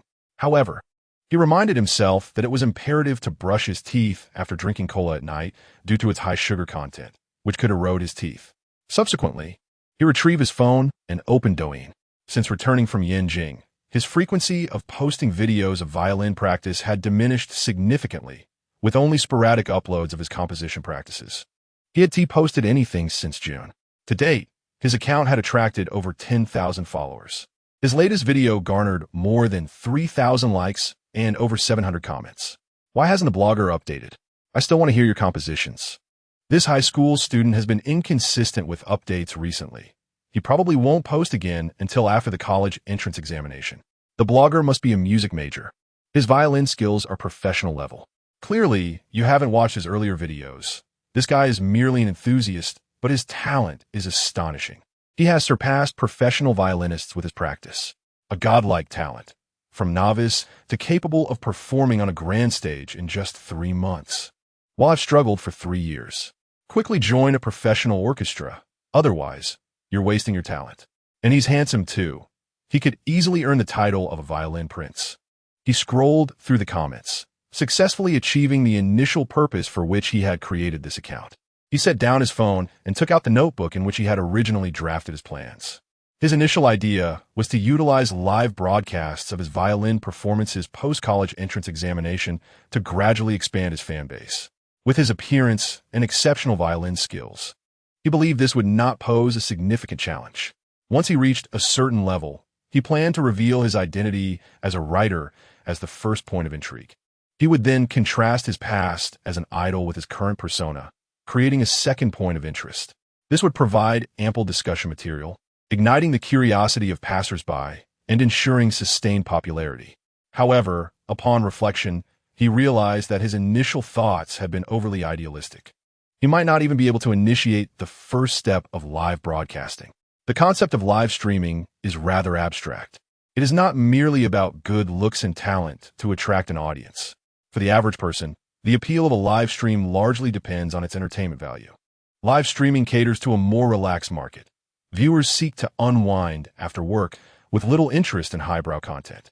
Simply standing there playing the violin would likely attract minimal attention, especially considering the high barriers to appreciating classical music. Lu Qingfeng was cautious not to overestimate his own abilities. Though he possessed considerable talent, it was contingent upon having sufficient viewers in his live stream. An encounter he had witnessed at the Central Square today sparked a different idea. Live streaming did not necessarily have to be self-initiated. He could leverage others' platforms for his promotion. Self-promotion was an inefficient strategy. Enlisting others as conduits for his promotion would prove far more effective. However, he recognized that he could not reveal all his cards at once. People have a psychological threshold. If everything is revealed in one go, it becomes challenging to maintain interest. He needed to build anticipation and curiosity among his audience to sustain their attention. He could initially maintain anonymity, cultivating an air of mystery, one that had been employed by singers in the past. The allure of the partially concealed often piques curiosity more than the fully revealed. This approach should generate greater excitement, and at the right moment, he could unveil his true identity while simultaneously reinforcing his persona as a writer. Lu Qingfeng began to revise his strategy. It was nearly perfect. The only challenge was devising an opportunity for his reveal, which required some creativity. A self-disclosure would lack intrigue. It needed to be a discovery made by the audience themselves to stir their emotions and encourage them to become his wings. At this moment, Lu Qingfeng did not have a concrete plan. Knock, knock. Qifeng, are you there? Came Yang Xiuxiu's voice from outside. Yes, he replied, quickly throwing on a t-shirt and opening the door. Where were you last night? I couldn't find you. I went to the Central Square with some friends to buy a few books. Lu Qingfeng offered him a drink from the refrigerator. Yang Xiuxiu waved her hand. I came to discuss something with you. We'll chat, and then I'll head back. Don't stay up too late. Go ahead, Sister Xiuxiu. Wang, the editor-in-chief, intends to recommend you for a variety show and wanted to know your thoughts. Lu Qingfeng's interest was piqued. What show? It's called Traveling with the Wind, aired by the local Su province TV station. It features Shun Rue, Ma Guangjia, and Su Yun. These 3 travel across the country, exploring local customs and cultures while discussing literature. Lu Qingfeng had no intention of declining and readily agreed. That sounds great. However, my contract with the previous agency doesn't expire until July. Participating in a variety show before then would violate the contract. This is different from an interview program, which doesn't involve compensation, but variety shows do. The proper protocol required the agency to negotiate the details of his participation with the production team. Otherwise, accepting private work could lead to legal repercussions. That's not an issue. The initial episodes have already established their guest list. If you join, it will likely be after this month, Yang Xiuxiu assured him. After finalizing the details, Yang Xiuxiu took her leave. A smile crept across Lu Qingfeng's face, feeling elated. It was as if he had stumbled upon a long-sought opportunity. The chance to reveal himself had emerged. Now, everything was in place, awaiting the final spark. The following evening, as the city lights illuminated, the central square buzzed with activity. In one corner of the square, the Douyin influencer Zhang Xinyo was live streaming as usual. His setup was extensive, featuring not only a smartphone for streaming, but also a standing microphone, speakers, and supplementary lighting. At this scale, he was no longer a lone operator, but rather supported by a team behind the scenes. The era of influencers relying solely on raw talent to gain fame had long passed. Today, algorithms, mechanisms, traffic pools, streaming, retention, and various data analyses guided their paths. MCN companies provided a comprehensive framework to support their affiliated influencers. Achieving substantial fame often depended on luck, while maintaining a moderate level of fame relied heavily on effective company management. Through user analysis, MCNs could tailor the developmental trajectory of influencers based on user profiles, an advantage unattainable by individuals alone. Chapter 83. The return of the fox-eyed boy Zhang Xinyo was once a student at a music academy, harboring a dream of becoming a musician. He had participated in several singing competition shows, yet his talent was rather mediocre, and his vocal skills were not exceptional. His journey in the realm of talent shows was fraught with challenges, with his best achievement being a place among the top 32 in a particular program, which barely made a significant impact. Over time, as he absorbed the nuances of these shows, he became disillusioned and ultimately abandoned his aspirations, opting instead to leverage the modest popularity gained from his appearances to embark on a career in live streaming. Initially, his venture into live streaming proved successful. He amassed a loyal following, and his earnings sufficed for a modest living. During this period, an MCN agency approached him with a contract proposal. However, he deemed it unwise to share his earnings with a company when he believed his channel was gaining traction independently. Yet, as time passed, the fleeting popularity waned, and his streaming performance plummeted. Without fame, and lacking the skills to create engaging content or entertain, he found himself struggling to attract viewers and receive gifts. Faced with dwindling prospects, he reluctantly signed a contract with an MCN company named Silver Dragon Media. The results were immediate and transformative. The agency provided him with professional operational strategies, shifting his streaming environment from indoors to the outdoors, incorporating interactive elements, and establishing a structured dialogue. With newfound control over audience engagement and a lively atmosphere, his streaming performance visibly improved. After several months, he had risen to become a mid-tier internet celebrity. On this day, as with many others, he streamed for about half an hour, performing a few self-accompanied songs. Between each piece, he engaged with his audience. Though he was reasonably attractive, his demeanor was not particularly charismatic, leading the agency to cultivate a persona of a gentle, earnest boy. Coupled with his previous appearances on music shows, he had adopted the identity of a music dreamer, attracting a substantial female fanbase and a modest number of music enthusiasts. Thus, the chat in his streaming room remained amicable. After singing another popular song, his operator discreetly gestured at his watch, signaling that viewer engagement was declining, indicating it was time to change the content. Acknowledging the cue, he addressed the crowd, inviting those present to showcase their vocal talents. The once dwindling barrage of comments surged back to life. Been waiting for this all day. Let us go. Let us go. This segment is a unique appreciation of human voices. This is still the most interesting part. I wonder what abstract sound will emerge today. Reminds me of that construction worker who sang so loudly. This segment had become a staple of his live streams. Whenever audience engagement began to falter, Zhang Xinyo would introduce it to maintain viewer interest. After all, the unpredictable voices of passers-by were often more entertaining than his own consistent singing, as one could never predict whether the next performer would be a tone-deaf novice or a hidden talent. Is anyone willing to come up? He asked twice, and many in the crowd seemed eager but lacked the courage. Today's audience was not particularly supportive. Feeling slightly disheartened, he decided to employ a little persuasion. Don't be shy. Come and showcase your talent. Eventually, a young man from the crowd raised his hand. I'll give it a try. He navigated through the throng to the camera. Zhang Xinyo smiled and inquired, what song would you like to sing? The young man announced his chosen piece, and the operator cued the corresponding melody. What followed was a cacophony of sound, resulting in explosive engagement in the chat and laughter from the audience. Once one performer took the stage, others soon followed suit, the majority demonstrating K-level skills that provided a jovial atmosphere. Zhang Xinyo felt a hint of disappointment. The entertainment value was still lacking. He wished for someone particularly extraordinary to grace the stage. Whether they sang exceptionally well or poorly, such performances would captivate the audience far more than these mediocre renditions. The comments in the chat reflected this sentiment. Today, as performances were somewhat lackluster, only the first guy truly sang with soul. I haven't heard a voice that astonished me in ages. Unfortunately, aside from the designated performers, exceptional singers were a rare find. Is there anyone else who wishes to perform? After another participant concluded, the operator indicated that the segment's effectiveness was waning, prompting Zhang Xinyo to prepare to wrap things up. I can give a try. A voice emerged from the crowd. Zhang Xinyo turned to see a tall figure approaching. Over 6 feet tall, somewhat slender, but with well-proportioned limbs and broad shoulders. Clad in summer school attire, sporting athletic pants and canvas shoes. The individual wore a cap and a black mask that obscured their face, leaving only a striking pair of eyes visible.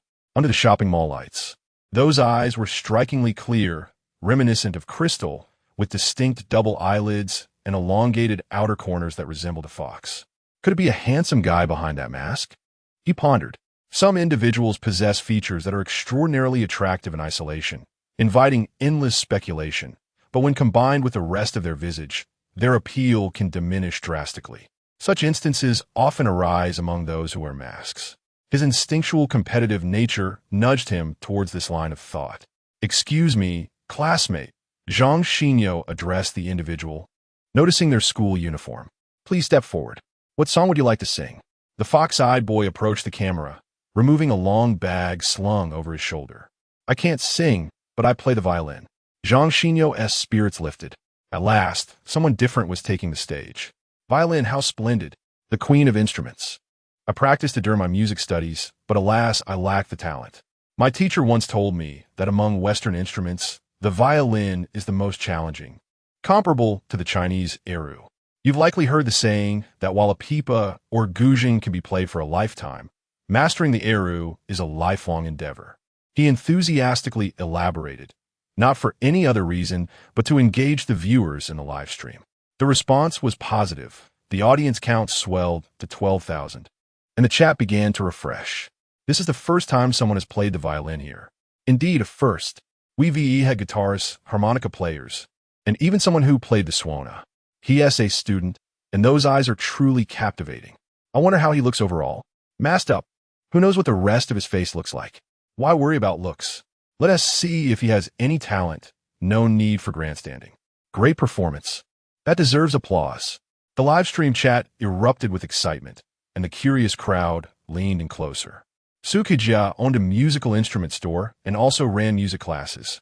Today, she had been dragged by a friend to the central square for shopping, and her curiosity was piqued when she caught sight of the tall figure. It was those eyes that captivated her. 3 months ago, a fox-eyed boy had purchased a violin from her at bargain, cunningly avoiding any further lessons after just 2 sessions. She had hoped to recoup some of her losses by encouraging him to sign up for more classes. But that sly fox-eyed boy had vanished, much to her frustration. Even her favorite spicy hot pot had lost its allure during that period. Encountering someone with such strikingly similar eyes inevitably stirred those memories within her. However, they are unlikely to be the same individual, as the disparity in height and physique between the two is quite significant. Chapter 84. Flight of the Bumblebee. What happened? Inquired her close friend. Nothing, Su Qijia replied, snapping back to reality, secretly chiding herself for being so easily distracted by thoughts of that fox-eyed boy. It turned out she had merely caught sight of an attractive young man. Come, let us go take a look.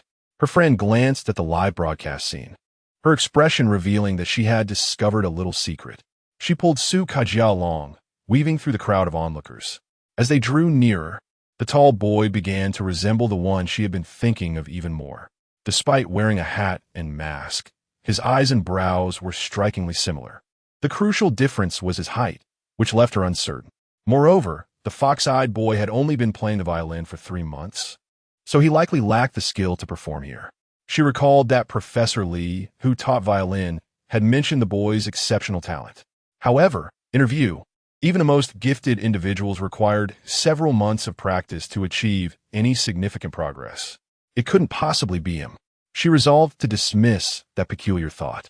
The tall boy in the crowd had already taken out his violin. "How long have you been practicing?" Zhang Xinyo asked curiously. The boy shyly replied, "Not long, really. I've been practicing on my own, and I'm unsure how well I'm doing, so I wanted everyone to help me assess." "Ah, I see." Zhang Xinyo understood. It was just like when he had first started learning the guitar. He too had been eager to showcase his hard work. If he could earn some applause, that would be even more gratifying. However, upon hearing that the boy was self-taught, Zhang Xinyo tempered his expectations for the upcoming performance. While self-study isn't inherently problematic for instruments, many techniques cannot be fully grasped from instructional videos alone. Especially with a challenging instrument like the violin, the absence of hands-on guidance often leads to numerous mistakes that become difficult to correct later on. Still, even a poor performance could yield an amusing outcome. In the comments, various gestures began to emerge. "We have a neighbor-esque kid who is also learning this. The sounds he produces are utterly tragic, akin to a pig being slaughtered. I bet 2 dimes that the audience won't last more than half a minute." Hilarious. Su Kajia shared a similar sentiment, pulling her friend to leave. There was no need to torture their ears with this. Suddenly, a sharp and jarring sound pierced through the loudspeakers. Indeed, Su Kajia and her friend instinctively turned their heads. The tall boy, having just positioned his violin, appeared momentarily stunned. Laughter erupted from the crowd. "Are you sure you can do this?" Zhang Xinyo, reluctantly stepping forward to clear the space, asked. "I'm sorry, I miscalculated the distance and bumped into the microphone." Zhang Xinyo glanced at the boy's long legs, helping him adjust the microphone height. "Let me give it a try." The tall boy, Lu Qingfeng, smiled apologetically at the crowd before finally raising his bow. "Let us go," Su Kajia urged her friend as they prepared to leave. But the next moment, as if a swarm of bees had taken flight, the violin's sound erupted, clear and resonant. Devoid of any discord or hesitation, the notes rapid and precise. It was Flight of the Bumblebee. Su Kajia abruptly turned back. In the center of the crowd, the tall boy's left hand danced fluidly over the strings. Though he appeared nonchalant, to an expert like her, his technique was nothing short of miraculous. Flight of the Bumblebee, a composition by a Russian composer, is renowned for its rapid tempo and intricate harmonic shifts.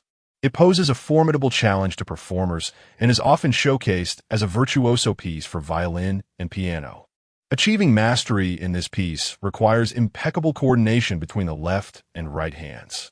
The bowing technique of the right hand and the finger placements of the left must be executed flawlessly, with any lapse in timing exacerbating the difficulty due to the melodic variations.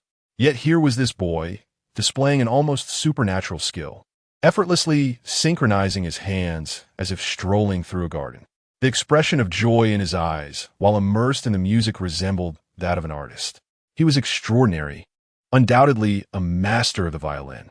Ordinary professional violinists could not perform with such ease. The number of comments in the live stream began to surge.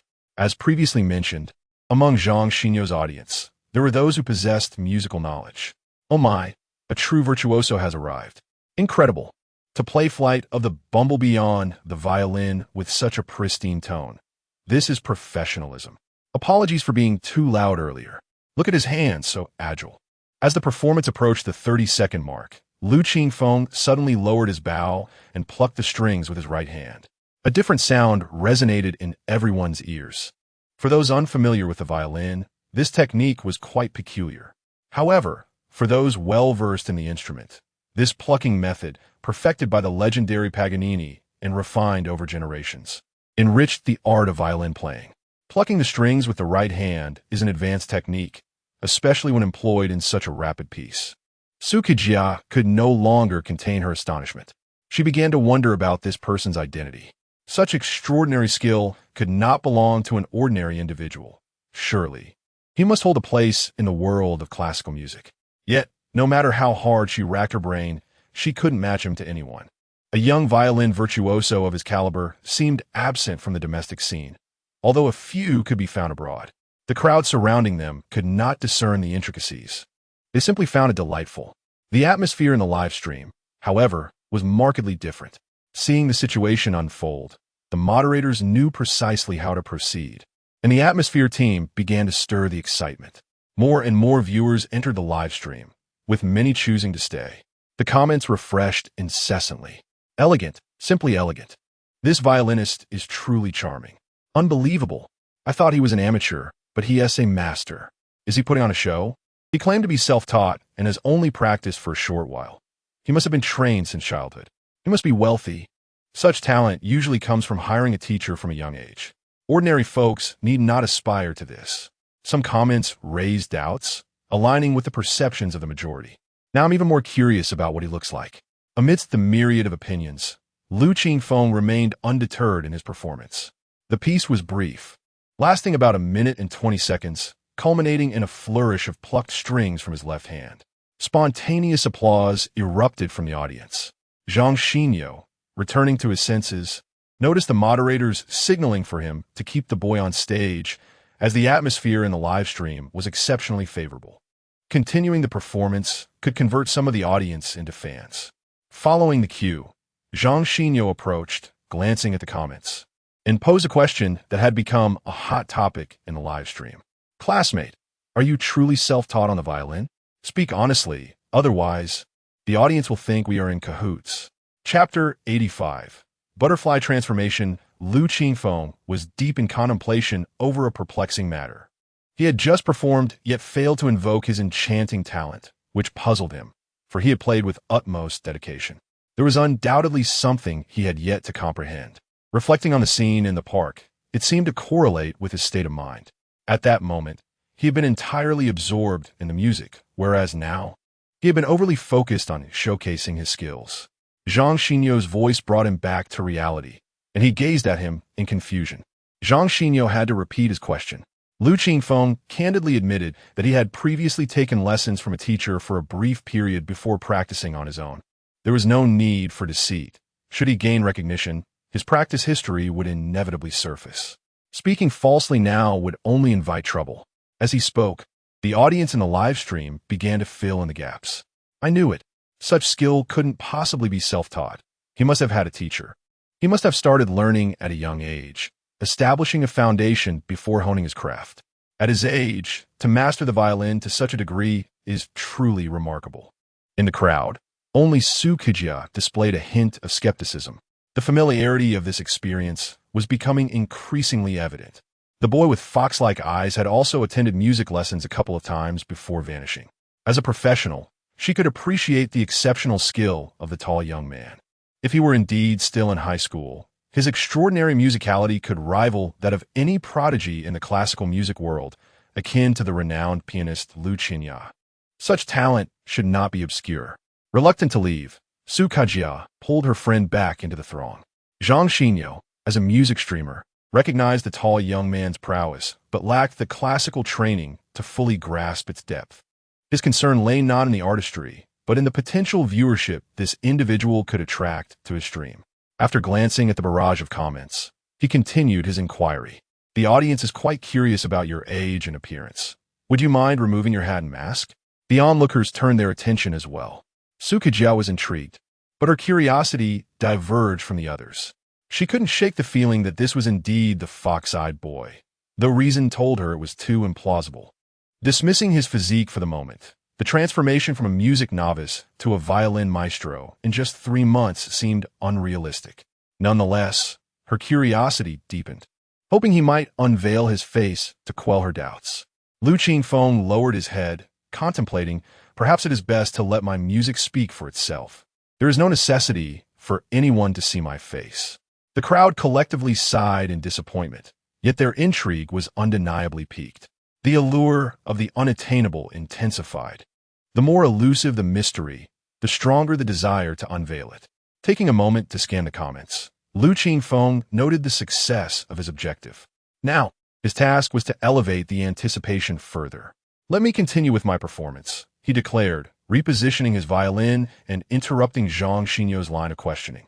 Zhang Xinyo turned to the operator, who nodded in agreement.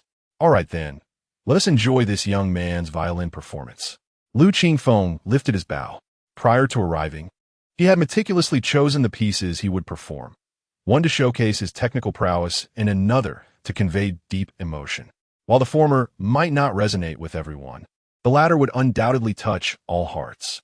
As the tender, melancholic melody filled the air, it stirred something profound within the audience. This piece, Butterfly Lovers, was a ubiquitous tale of tragic romance, known by all. Specifically, he played Butterfly Lovers, Transformation, a violin concerto composed in 1958, inspired by the traditional Chinese opera Liang Shambua and Zhuang Tai. It utilized sonata form to narrate the entire story through music.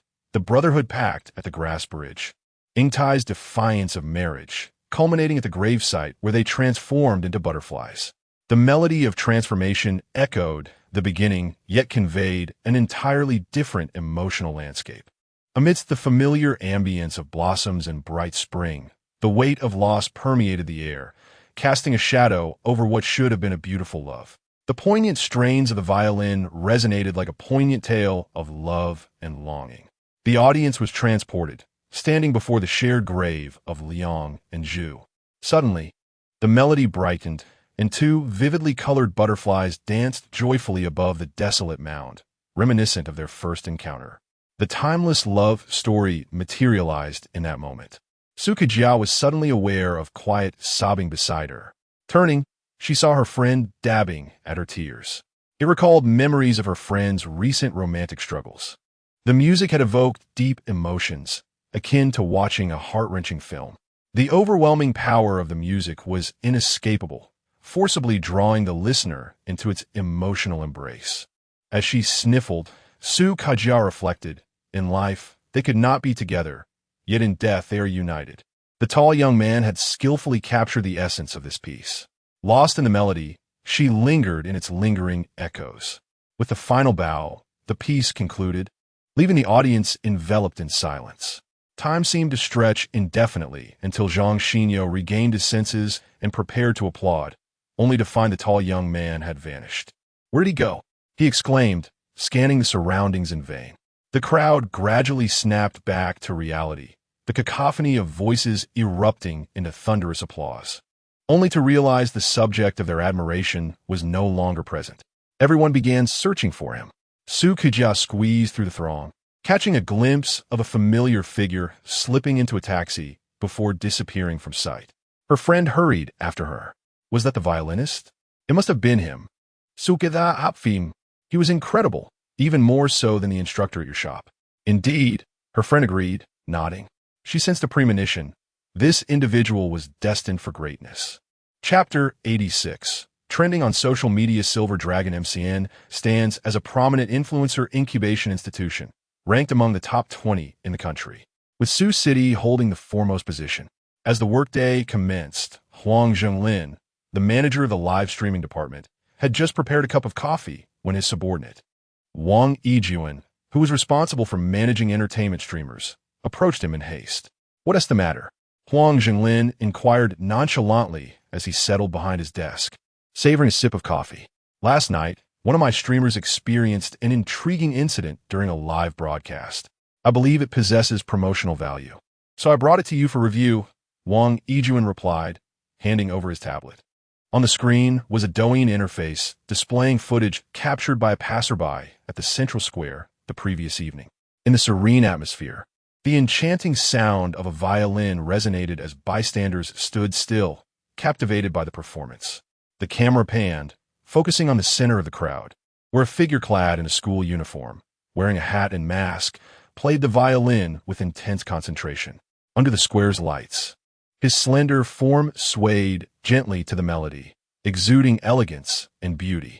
Huang Zhenglin took another sip of coffee. The audio, having undergone secondary recording, was marred by wind, noise, and distance, lacking the allure of the live performance. Yet, he could still perceive the poignant emotions conveyed through the music. The video, seemingly amateur and casually filmed, garnered significant likes and discussions. Isn't this overly exaggerated? It's as if everyone present was entranced by a spell, a commenter remarked. My recording isn't great, and the sound quality suffers from too much interference. But these are the facts, the original poster responded, receiving support from others. I was there in person. I can attest to the authenticity of this, another commented. Those who doubt can check out Zhang Xinyo's broadcast snippets, which provide a more accurate representation, another user added. Seeing that his superior had absorbed enough of the content, Wang Yijuan swiftly navigated the tablet to Zhang Xinyo's account, pulling up the latest snippets released after 9 o'clock last night. The more refined sound of the violin emerged, amplifying the sorrowful emotions. Huang Zhenglin paused, acknowledging that while he was not well-versed in music, he could discern quality. Observing the likes and comments, which had skyrocketed past 10,000, he recognized the potential for explosive reach. Such engagement was not common, even for major streamers with millions of followers. Could you elaborate on the situation? He queried, promptly assessing the promotional value of the incident while remaining mindful of the specifics. The realm of influencers diverges significantly from that of traditional entertainers. While operations are vital, individual uniqueness plays a crucial role. Occasionally, a seemingly trivial event resonates with a particular demographic, resulting in an unexpected surge of popularity. However, the window for such virality is fleeting.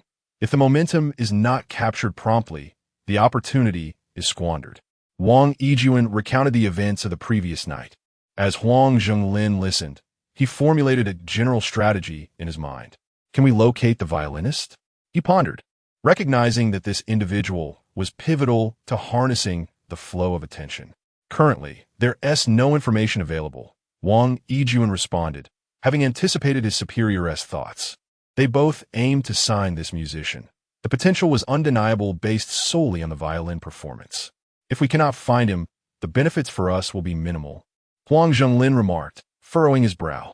I initially shared your concerns. However, the incident transpired within Zhang Xinyo's livestream. If we stoke the topic, subsequent broadcasts will allow him to continuously engage with this narrative. Zhang Xinyo possesses considerable potential among the streamers, and this influx of attention will surely attract a portion of the audience. If conditions align favorably, we could arrange for him to participate in a few music competitions, potentially paving the way for him to become an online artist. Huang Zhenglin nodded in agreement, acknowledging the viability of this strategy. Furthermore, the segment in the live stream inviting others to sing holds significant value. We should emphasize its development and explore collaboration with other streamers within the company. The violinist will be a focal point of our attention. Very well, proceed with your plan. I shall liaise with the finance department to allocate funds for 2 trending topics, and the marketing department will engage self-media to manage the narrative. Please discuss the topic with them, Huang Zhenglin instructed. Understood, Wang Yijuan affirmed as he exited the office. On the internet, a myriad of topics continuously updates every moment. The vast majority circulate within confined circles to elicit widespread discussion and public attention. A topic typically must evoke shared sentiments and possess a strong emotional resonance. Such discussions often revolve around social issues. Entertainment-related trending topics are fundamentally events within that sphere, albeit the circle is large enough to attract public curiosity. The underlying logic remains intertwined with interests. For instance, the extraordinary acting of a certain actress or the stunning appearance of a particular actor suggests an imminent drama release, whether through controversy or critique. The promotional objectives of the production are achieved, as there is no such thing as an unfounded trending topic. Initially, Lu Qingfeng had not anticipated that last night's events would ascend to the level of trending topics. He had assumed it would require several more occurrences to achieve a sensational effect.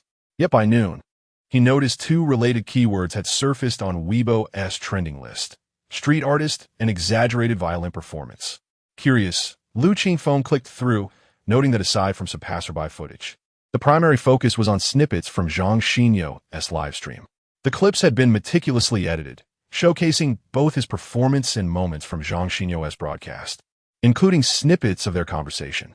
Lu Qingfeng understood that this was likely the handiwork of Zhang Xinyo's management team. To him, this was an unexpected delight. As the topic gained traction, it began to reach a broader audience. More and more viewers clicked on the videos, captivated by his violin performance, leading to a viral spread of shares and comments. Wow! Although I'm not knowledgeable about music, I find this absolutely impressive. Beyond beautiful, I struggle to articulate anything else. The emotional impact is phenomenal. It conveys the tragic essence of butterfly lovers so profoundly, one might mistake it for a grand theater performance. The violin technique is exquisite. Who is this person? They appear quite young.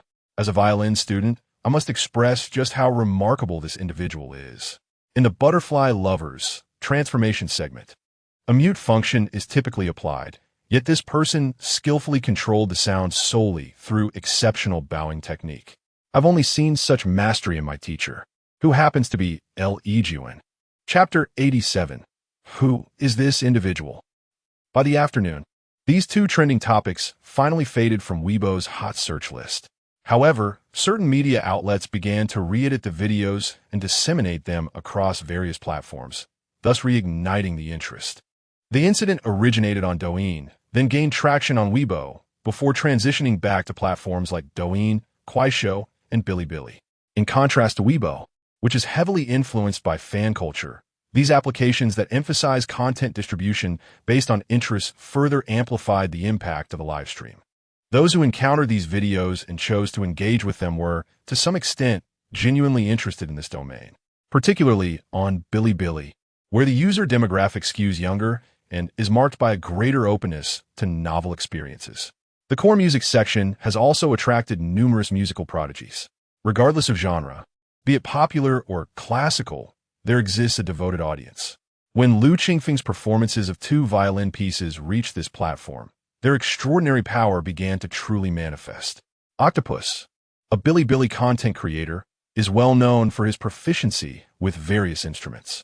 He frequently uploads videos showcasing his skill in challenging pieces, attracting nearly 500,000 followers. Today, he uploaded a new video, and many of his Bilibili followers were quick to view it. Brothers, there's no challenge today. I simply discovered a remarkable violin performance and wanted to share along with my thoughts. The octopus, appearing to be in his mid-20s, with a round face and small eyes, wasted no time after the introduction and immediately played footage of Lu Qingfeng performing Flight of the Bumblebee. Afterward, he provided a brief comparative analysis. Once the live stream segment concluded, the scene returned to Octopus himself, who picked up a violin and performed a snippet of Flight of the Bumblebee. After finishing, he chuckled and shook his head. I cannot compete with this guy. I am merely an amateur, while he surpasses many professional violinists. He elaborated, many ordinary people perceive Flight of the Bumblebee as exceedingly difficult, yet within professional circles, it is merely of moderate challenge. The primary difficulties lie in the rapid scale passages and precise rhythmic control. So, why do I regard this individual as exceptional? Pay attention to his left hand while he plays. He replayed a segment of the live stream, providing commentary as it played. This guy has relatively large hands for playing the violin, which can be quite painful in higher positions. Yet, what is truly remarkable is his left-hand technique, which is nothing short of extraordinary. Observe the minimal movement of his fingers, fluid and agile, creating a sense of effortless grace. This showcases pure talent, devoid of any tricks. We can draw a comparison with violin master Itzhak Perlman, and you will notice their left-hand techniques are strikingly similar. The video comprises two segments, one featuring the live stream, and the other a grainy black and white recording from years past, both performing Flight of the Bumblebee, with left-hand movements that seem almost identical. Octopus expressed his awe once again before continuing. As for this next piece, Butterfly Lovers, I shall let you experience it for yourself. As the poignant melody resonated, the barrage of comments erupted. Wow, I feel my heart shattering from across the screen. How is this even possible? I was in such a good mood before, and now I feel utterly melancholic. What sorcery is this? This is music, not magic. I've never encountered anything like this. You simply lack exposure. Many classical musicians can achieve this. Ah, the ever-present contrarian in every video. I shall refrain from further commenting on the expressiveness and emotional impact of the music, as I deem myself unworthy of such an evaluation. What I wish to discuss, primarily, is the identity of this individual. As you can see, he is clad in a school uniform, and judging by the exposed skin and his gaze, he appears quite youthful, likely around 20 years of age. At this age, there are no renowned violinists in the country. The youngest, Yu Jia, is already 30, and in terms of violin technique, I believe he cannot compare to this individual. Thus, I am genuinely curious about where this person emerged from, especially since he conceals his face. Many online speculate that he must be unattractive or disfigured. I find such assertions to be overly harsh. Even as a man, I must admit his eyes possess a certain charm, and he does not appear particularly ugly. His neck also shows no signs of imperfection, thus negating any claims of disfigurement. In my view, there may be specific reasons prompting him to remain anonymous. It seems rather unfortunate that a violinist of his caliber should be overlooked. That concludes my thoughts for today. I will continue to monitor the situation, hoping that he will not vanish from sight. As the video came to an end, the views and comments continued to rise. In the comment section, alongside discussions of his technique, debates swirled regarding the identity of this violinist. If he wishes to remain anonymous, why participate in a live stream? This seems like a publicity stunt. And who knows, he might soon reveal his identity and make his debut. This comment garnered the most likes, yet differing opinions followed. If it were merely a stunt, he could simply show his face. There would be no need for such theatrics. It's all for attention. According to Octopus, this person's skills are worthy of a grand concert hall. There seems no need for such gimmicks.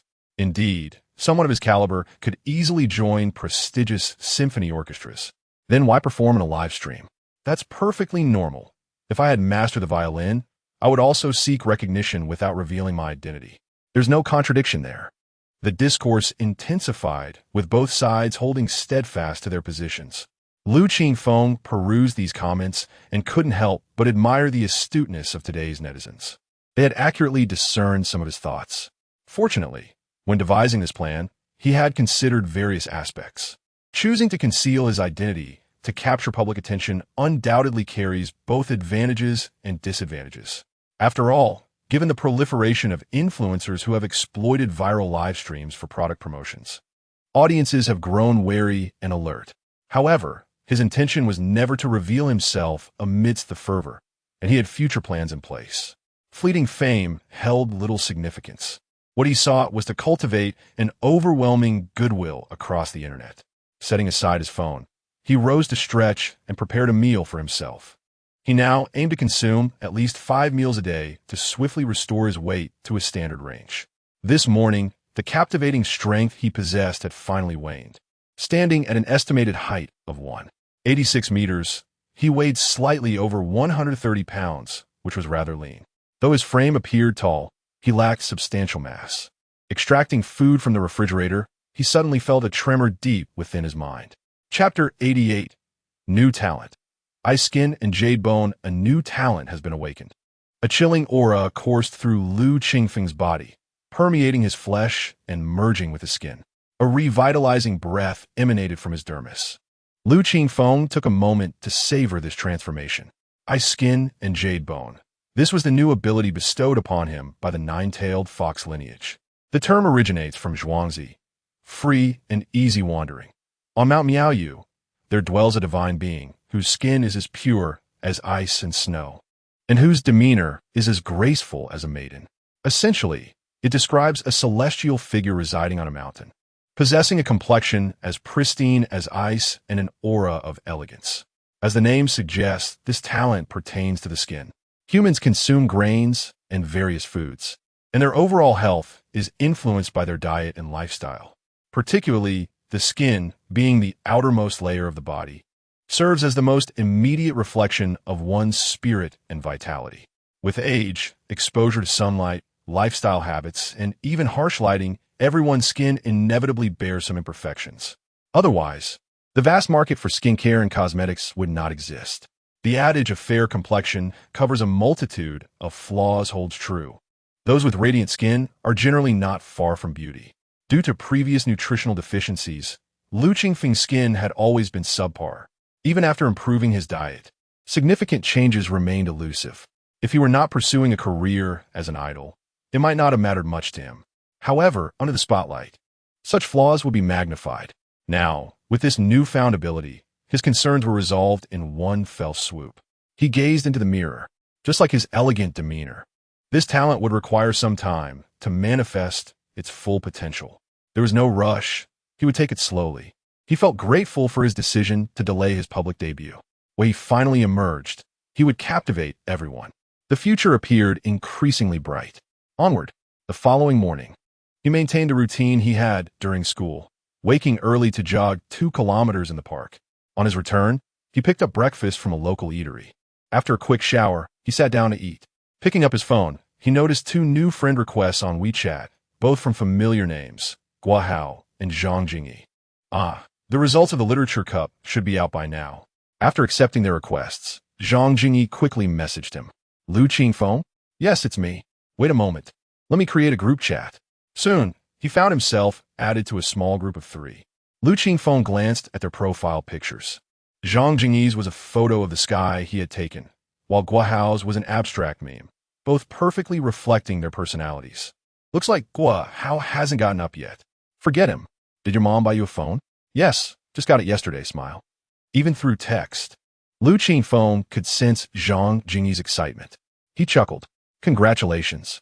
Thank you. They reminisced for a while before Zhang Jingyi brought up the Literature Cup. The results will be announced at noon today, and I'm feeling a bit anxious. Lu Qingfeng felt a twinge of anticipation himself. He was quite eager about entering university.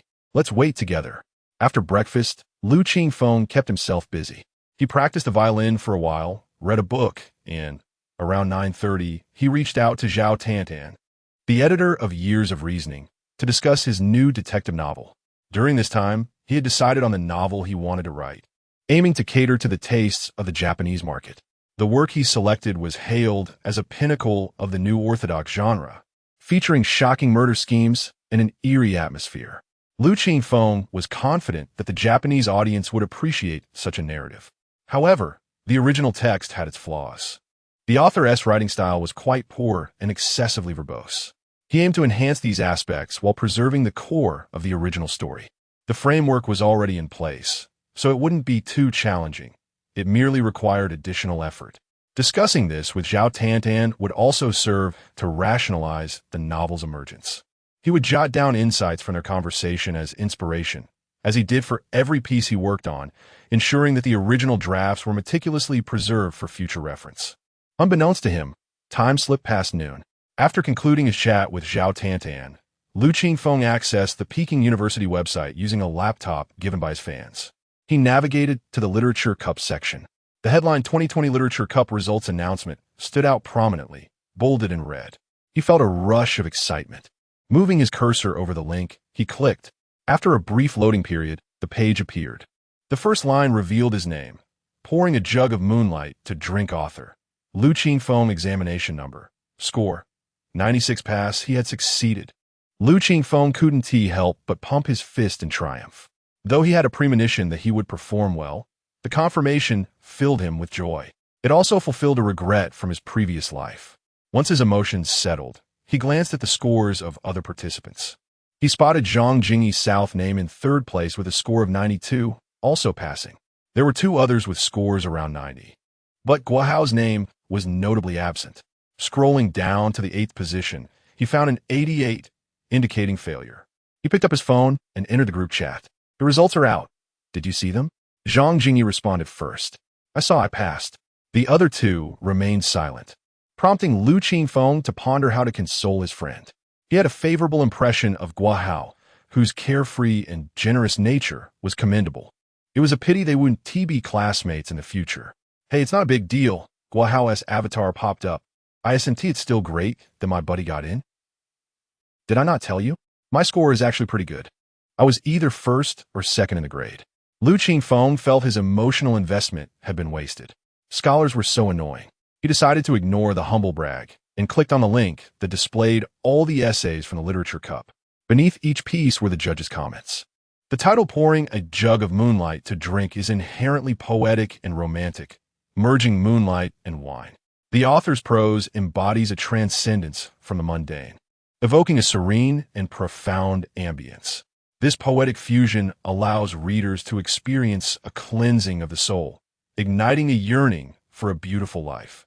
Through meticulous descriptions of people, objects, and scenery, the author skillfully intertwines reflections on life. If you find life burdensome, perhaps you should read this piece. The judges had written extensively, and the final note indicated that the head judge was Chen Jiahong, the director of the Chinese department at Peking University. Lu Qingfeng recalled that he had given high praise to his previous work. "Hey, come out." Just then his phone rang. It was a call from Professor Chen. As soon as he answered, he heard Chen's hearty laughter. "Wonderful news, Lu Qingfeng. You are likely the first student from Sanzhong to gain admission to Peking University in nearly a decade. Don't wander off. The school will contact you soon." With that, he ended the call.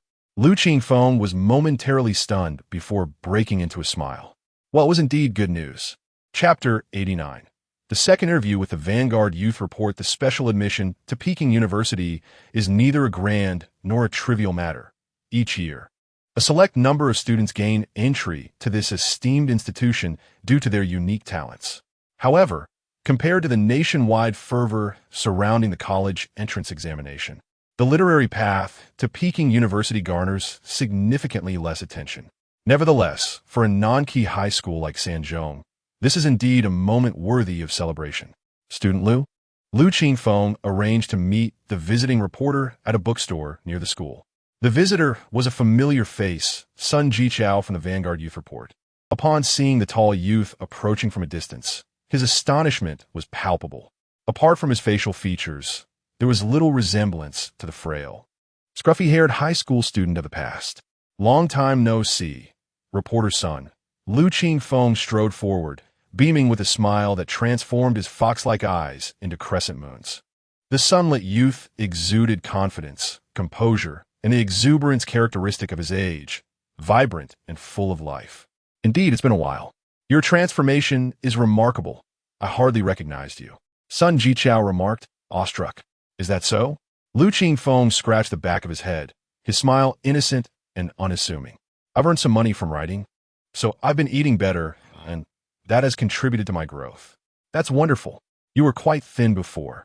"This is much better," Sun Jichao said, patting his arm. "It's common for adolescents to undergo such changes, as long as their nutrition is adequate." This boy had previously endured hardships, and while his height was initially behind that of his peers, as long as his growth plates had not closed, it was entirely normal for him to catch up later on. "Let us move. It's too hot here.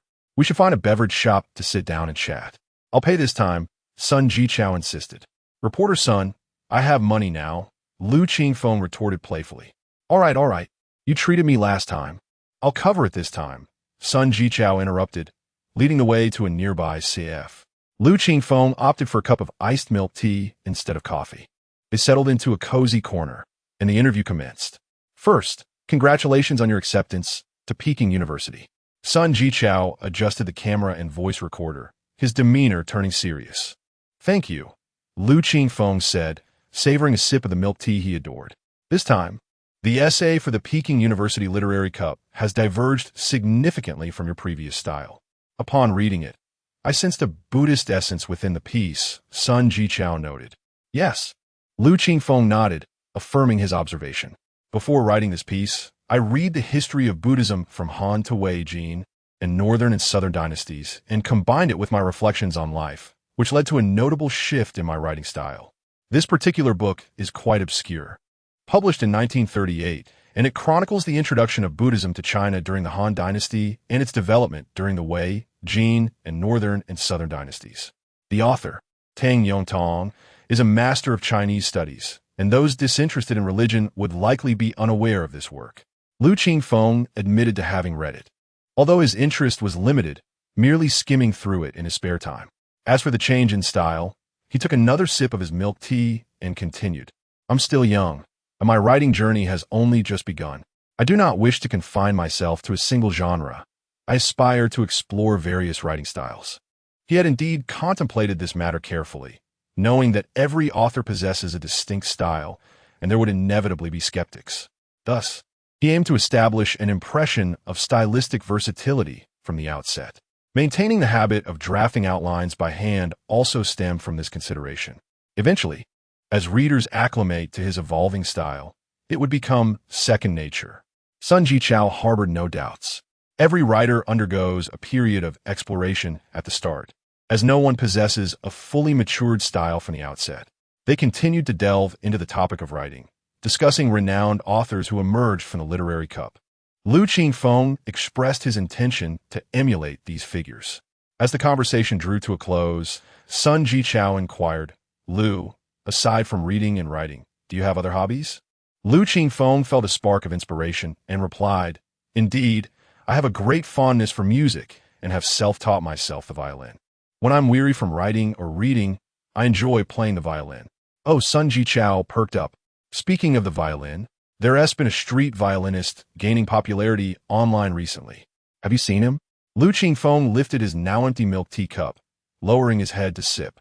"I've been focused on writing new works, and Haven Tea paid much attention." "I see. I recommend you check him out online. Many people say this violinist is quite impressive," Sun Jichao suggested. "All right," Lu Qingfeng agreed. With that, the interview concluded. After Sun Jichao insisted on settling the bill, they exchanged farewells. That evening, the contents of the interview were published. To most, it remained an unremarkable event, but to a certain group, it was indeed a cause for celebration. "That girl is on break, spending all day on her phone. Does she even care about her eyes anymore?" "I know, Mom." Since the end of the college entrance examination, Zhou Jing had lost her motivation and felt inexplicably down. When her best friend invited her out, she often declined, preferring to stay holed up in her room playing video games, which eventually prompted her mother to intervene. Turning off the air conditioning, her mother dragged her from the bed. Sitting on the living room couch, Zhou Jing yawned, still feeling lethargic. Her mother sat across from her, gazing at her with a serious expression. "Tell me the truth. Have you experienced a breakup?" "Mom, that's not the case," Zhou Jing replied, raising her voice in annoyance. "Not a breakup? Have you forgotten how crazily you behaved over a boy in your first year?" "I couldn't even stop you," her mother remarked. Zhou Jing began to fidget, feeling embarrassed. "That was ages ago. Really not a breakup?" Her mother looked at her with skepticism. "Really not. It's just that the college entrance examination has just concluded, and I want to take a few days to rest," Zhou Jing insisted. "Fine. Just don't stay cooped up in bed all day. You should go out and explore a bit," her mother said, seemingly convinced, and left her to her own devices. Understood. After appeasing her mother, Zhou Jing lay back on the couch, contemplating her mother's earlier words. Suddenly, she glanced at her phone, hesitated for a moment, then picked it up and logged into a different QQ account. It had been quite some time since she last accessed this account. She remembered that her parents had strictly regulated her phone usage time, prompting her to borrow someone else's phone to register. With a hint of nostalgia, she skillfully entered her password and logged in. This alternate account had no friends, but included a multitude of groups. She assumed these groups would be nearly deserted, especially after the scandal surrounding Dreamers caused many fans to exit en masse. At that time, the once thriving groups had dwindled significantly. To her surprise, the moment she logged in, notification sounds erupted incessantly. One group, called Lu Qingfeng, displayed over 99 unread messages. Stunned, she entered the group, struggling to comprehend the situation. "Fang Yagu Extra. Extra. Our dear Lu has been admitted to Peking University. For detailed news, please click the link below." Lu Qingfeng, admitted to Peking University? Chapter 90. The End of Youth. What is happening? How could Lu Qingfeng's grades possibly qualify him for admission to Peking University, especially when the Gaokao results have yet to be released? Was it possible that she suddenly recalled a rumor that had circulated in May?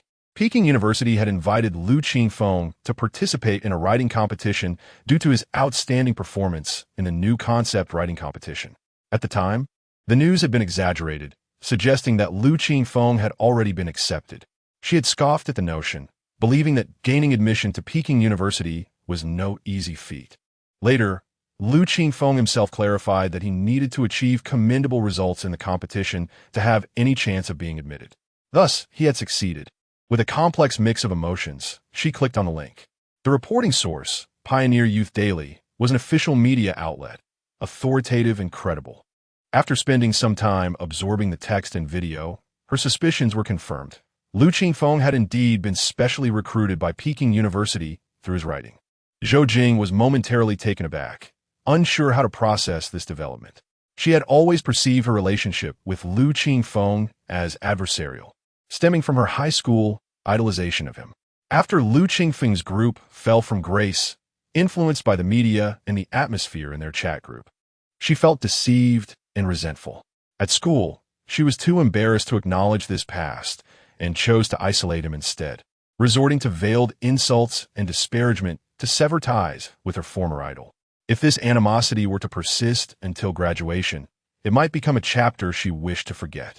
Yet, the boy who had faded into obscurity for 2 years had unexpectedly risen again.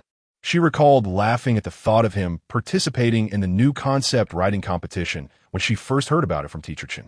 In truth, Lu Qingfeng had changed since that moment. What prompted this realization? I was his eyes. In the past, his gaze had been devoid of life, showing no signs of emotion. But that day, his eyes sparkled with a different hue. Zhou Jing hadn't understood then, but now she grasped it somewhat. Perhaps it was the revival of purpose that had rekindled his spirit. Suddenly, she felt a twinge of absurdity regarding her past actions. Like a child who refuses to admit wrongdoing, she had engaged in petty behaviors to validate her stance. To outsiders, it appeared remarkably juvenile. Ding ding. Messages flooded into the QQ group, and Zhou Jing instinctively glanced at her screen. Many familiar usernames began to actively participate. Xinqiu Xiaolu, Wuwu, my little dear, has finally made it. Strawberry Tuanzi, hooray, let us celebrate. Little deer keeper, I saw the interview. The little deer has grown taller, though he is still a bit thin. If only he could gain some weight. Little deer Sinbei, don't you think the little deer's skin looks better? He seems more spirited. Don't pout, dear. I find that the little deer's smile is so healing. Zhou Jing scrolled up, noticing that the group had become active again since March. It had originally been a fan group for Dreamer S, later rebranded. No wonder she was still in it. She had joined these groups before. The membership was modest, with around 300 members, yet the atmosphere was remarkably jubilant. Everyone was sharing Lu Qingfeng's milestones, celebrating his growth. Interviews, program appearances, every article published in magazines, including a brief online sensation during the Gaokao, due to a video, everything was documented. It was through these updates that Zhou Jing realized Lu Qingfeng had matured more rapidly than she had imagined. She had only witnessed his moment of triumph, while others had quietly acknowledged his efforts. Lunalu, should we send the little deer a gift for his admission? Strawberry Tuanzi, I think we should, but what should we give? Little deer keeper, how about some food and nutritional supplements? He looks too thin. Don't pout, dear. We could, but it's not necessary. Look at the little deer now. He seems to be taking good care of himself. If we do send something, let be practical. Strawberry Tuanzi, how about a decent violin? Didn't the little deer say he liked playing the violin? Zhanya Wuju, everyone, let me interject. We just sent a birthday gift recently. Sending another gift for his admission might put psychological pressure on the little deer. I understand everyone's intentions, but excessive enthusiasm can be counterproductive, especially since he is still young.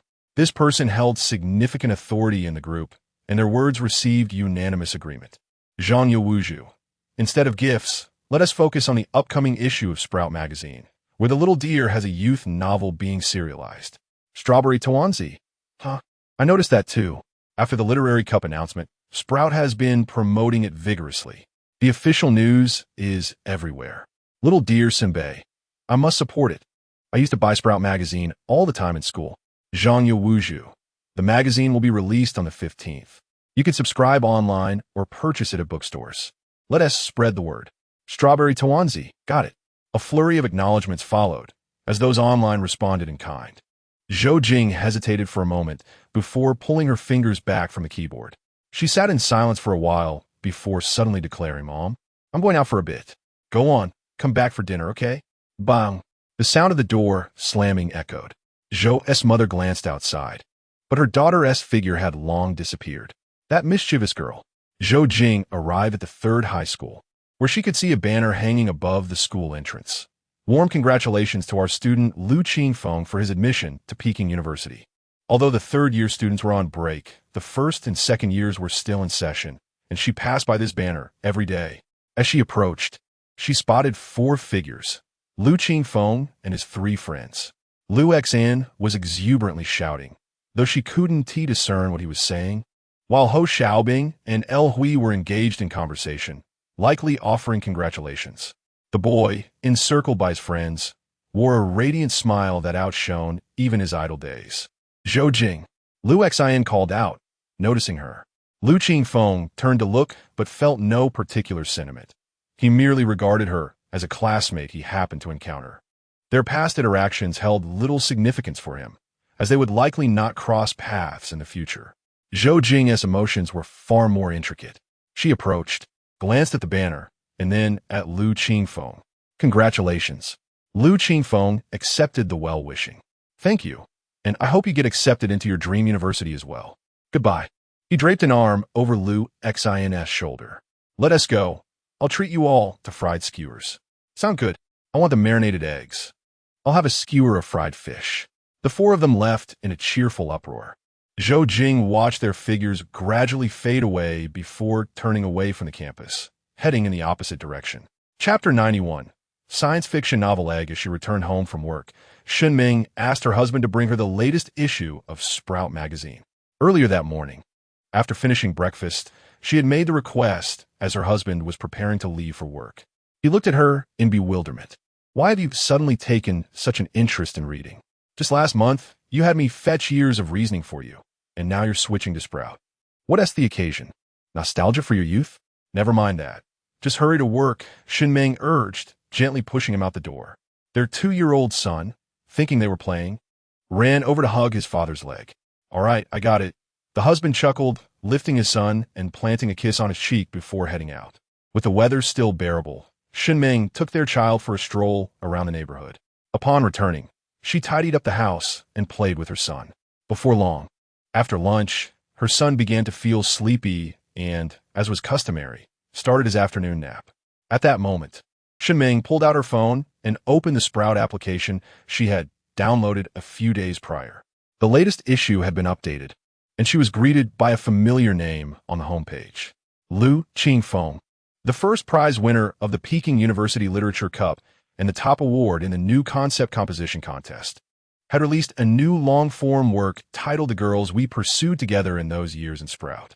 The series of accolades, especially the term emerging writer, delighted Shunming immensely. She took a screenshot to save it and navigated to the relevant directory.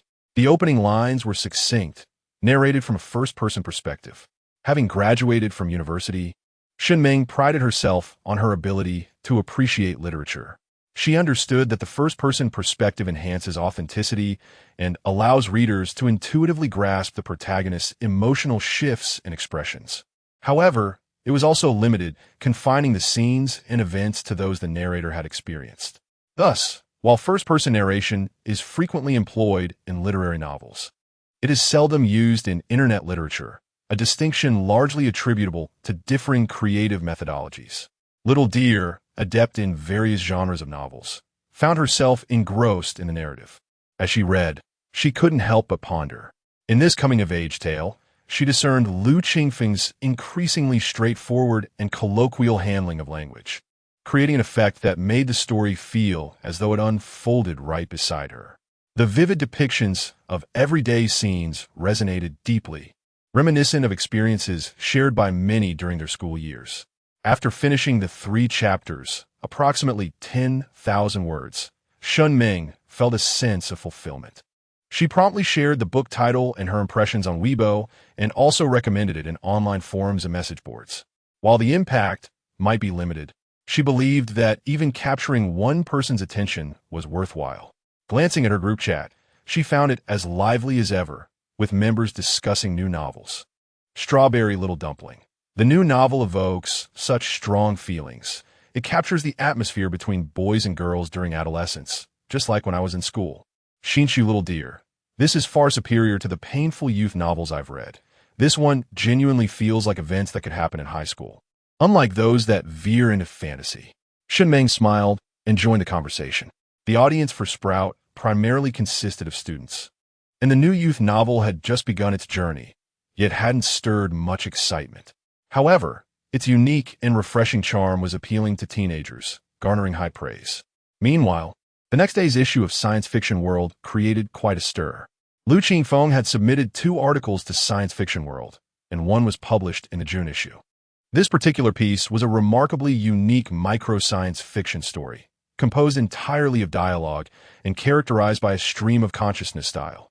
Yet, it opened a mind-bending exploration of a fundamental philosophical question in human history. Who am I? Entitled Egg, the story commenced with a distinctive second-person narrative. You have died, having encountered a car accident on your way home. After your death, you meet a mysterious figure who claims to be God. You inquire whether you will ascend to heaven or descend into hell. God informs you that you will be reincarnated, akin to the legends of Buddhism. As you walk and converse with God, you find the experience devoid of meaning, as your reincarnated self possesses no memories, essentially a blank slate. Yet, God assures you that is not the case. Your past experiences and knowledge will accompany you. Your soul is far more magnificent, beautiful, and vast than you could ever imagine. The essence of the story lies in the latter half, which spans less than 1,000 words. You are both the past and the future. You represent the multitude of beings in this world. The entire existence is an egg created by God for your growth. Readers who finished this issue of the magazine were astounded. It's so cryptic, I read it twice and still don't understand. This hardly qualifies as science fiction. It could just as easily be classified as philosophy or theology. How can this not be science fiction? You can interpret this story in countless ways. It could be seen as an AI program in which God represents humanity. Humanity simulates and trains AI, and the so-called world is merely the network for incubating AI.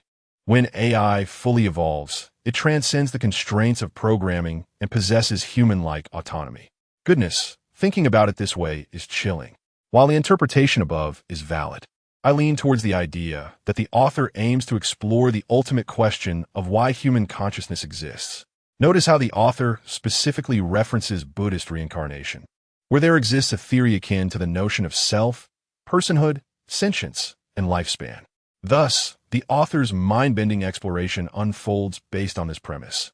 I'm all people, past, present, and future. God is a being from another dimension, viewing humanity from a fixed perspective where time cannot be accelerated or reversed. Yet, for higher dimensional beings, time can be manipulated freely. Oh my, after reading your analyses, I feel as if I've encountered nothing. This article sparked immense discourse in the science fiction community. Some hailed it as a masterpiece, while others deemed it incomprehensible. Yet, many turned their attention to the author. Doesn't this author's name seem familiar? Lu Qingfeng, how familiar? Oh wait, isn't he the author of Come Out and Play? Come Out and Play is also a micro-science fiction story that many in the forum have read. You wouldn't believe it. It might actually be the same person. The mind-bending style is strikingly similar. Of course, it's undoubtedly the same individual. While the style has evolved slightly, the creative techniques remain unchanged. Everyone, I've discovered something rather intriguing. I couldn't confirm it before, but after reading your analyses, I'd like to share some information I've found. I'll start a new thread. Feel free to join if you're interested. At this point, a comment from a user named Unchanging Heaven and Earth piqued the curiosity of many. Clicking into their profile, they found a freshly posted thread on the creative journey of science fiction writer Lu Qingfeng. Chapter 92, Identity Exposed. Due to the popularity of the article Egg, many forum members have flocked here. The unpredictable nature of life has led to the sharing of personal discoveries within the thread. To clarify my situation, I am a struggling online novelist, barely making a living. Before venturing into the realm of web fiction, I nurtured a passion for literature, submitting my works to various magazines, with results that are all too familiar. Nevertheless, I have retained the habit of reading literary magazines.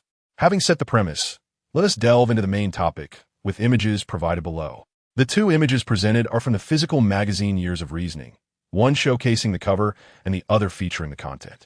Upon magnifying the images, one can discern that the author of the article is indeed Lu Qingfeng.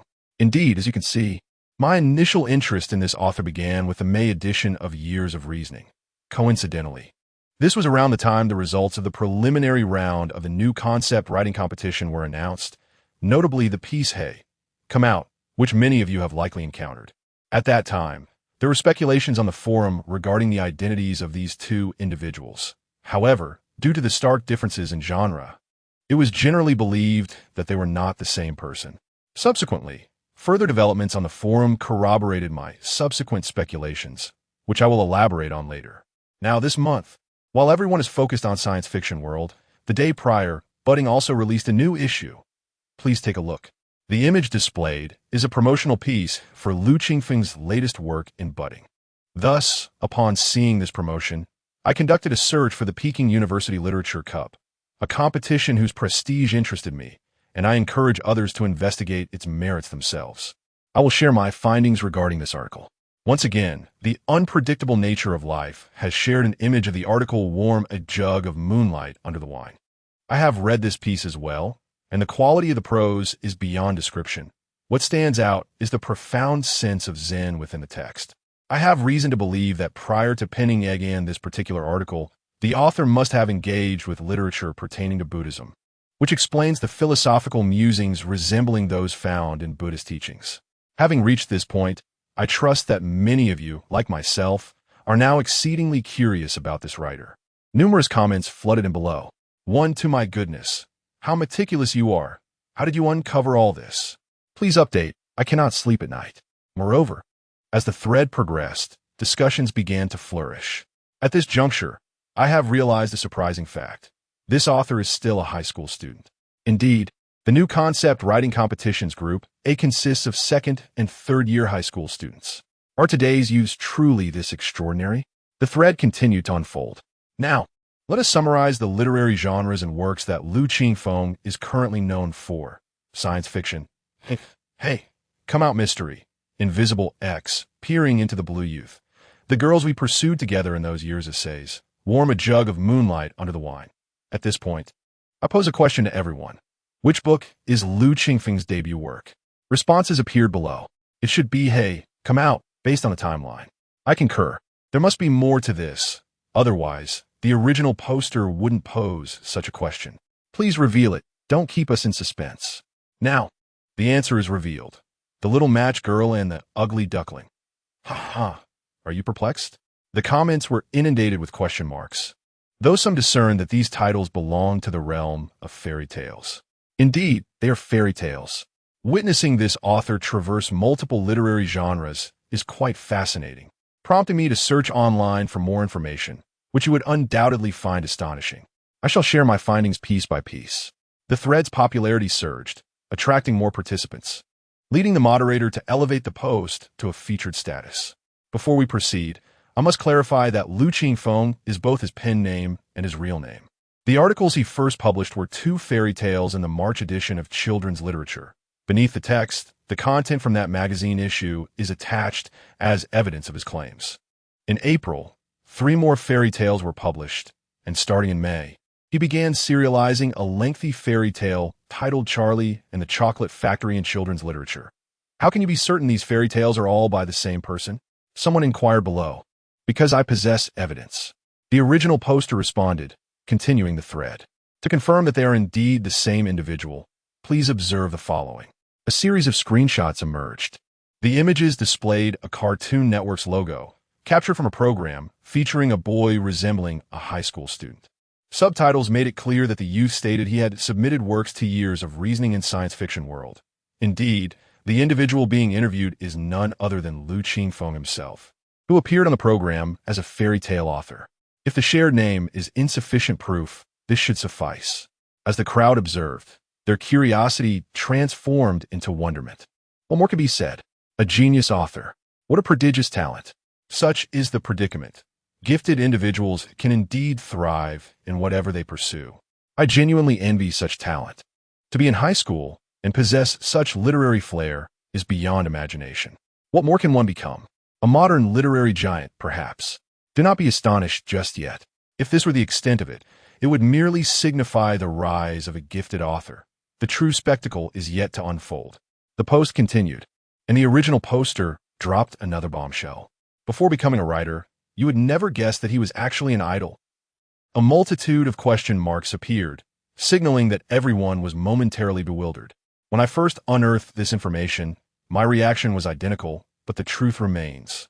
The original poster shared numerous images and materials from Lu Qingfeng's time as an idol, showcasing everything from his debut, music videos, stage performances, to fanfare, and even the ensuing controversies leading to his downfall, all meticulously detailed. The crowd erupted in shock. I cannot believe this unexpected twist. What on earth? A former idol from a niche circle makes a stunning transition to become a sharp-witted author, a plot twist beyond belief. While portraying himself as an academic achiever, he is now uncovered to have poor grades. How am I to believe these articles are truly his own? Let's not be too drastic. Academic performance and literary creation are two distinct realms. Guo Ruishu, for instance, faced setbacks in his college entrance exams yet emerged as a contemporary literary master. Let's approach this with reason. Search for the Peking University Literature Cup before venting frustrations. I suspect the original poster did not intend to question this young author. Please review the content I will post later before drawing conclusions. The original poster shared another image, this time from an early interview with Lu Qingfeng conducted by the Vanguard Youth Report. Chapter 93. Genius requires talent and effort. The interview is divided into two segments, video and text. The media outlet, Tiandi Wuchang, has separated them across two levels. The upper section features video stills, while the lower part contains the textual interview. Initially, the viewers on the forum are drawn to the video segment. The captured images reveal a boy seated opposite the reporter, a scene from March when the weather was still brisk. The diminutive youth is enveloped in an oversized spring-autumn school uniform, the zipper fully closed, exposing only a gaunt, pinched face partially obscured by unruly hair, scarcely larger than a palm. Frail and slight, aside from a pair of still bright eyes, he bears little resemblance to the figure seen in previous interview stills. Is this the same person? One commenter queries. Wasn't he supposed to be an idol? Surely he earns more than the average person. How did he end up like this? Turning to the text interview below, they soon find their answer. Although the specific circumstances are not elaborated upon, the known details allow the audience to construct a plausible narrative. From this interview, we can make a reasonable conjecture. Tiandi Wuchang elaborates in the lower section. Lu Qingfeng's parents sent him to a talent agency at an early age to train as an idol, and he subsequently debuted successfully. However, given his age at the time, it is likely that any earnings went directly to his parents. Later, when issues arose within the group, he was also exposed for having fabricated his persona, leading to the group's decline. It seems his parents' relationship was also strained, and they divorced shortly thereafter. Lu Qingfeng was raised by his father, who failed to fulfill his parental duties, while his mother remained uninvolved. We are uncertain how long this period of hardship lasted, but it is clear that during this time, Lu Qingfeng's life was fraught with difficulties. A comparison of his photos before and after his debut illustrates this stark contrast. Two images accompany the text, one capturing Lu Qingfeng as an idol, taken by fans, and the other from the interview, showcasing a striking difference. Hence, in pursuit of financial stability, Lu Qingfeng embarked on his first creative endeavor. His initial works, The Little Match Girl and The Ugly Duckling, warrant examination. I personally believe they reflect his lived experiences. Some individuals indeed sought out these two fairy tales. Due to their brevity, upon finishing, they returned with their reflections. Alone, they may evoke little emotion, as I recognize they are fictional, mere tales. Yet, when considering the author's personal journey, I find myself somewhat unsettled. To speak candidly, the stories are exceptionally well written. The prose is succinct, and the imagery is vivid. Such eloquence could not emerge without first-hand experience. At this juncture, the skepticism has largely dissipated.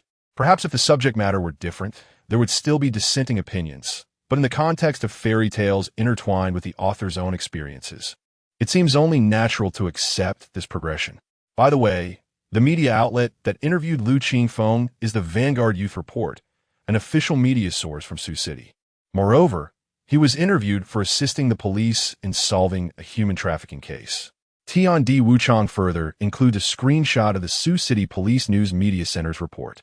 Subsequently, The comment section is filled solely with praise. The specifics of the case can be explored in the interview.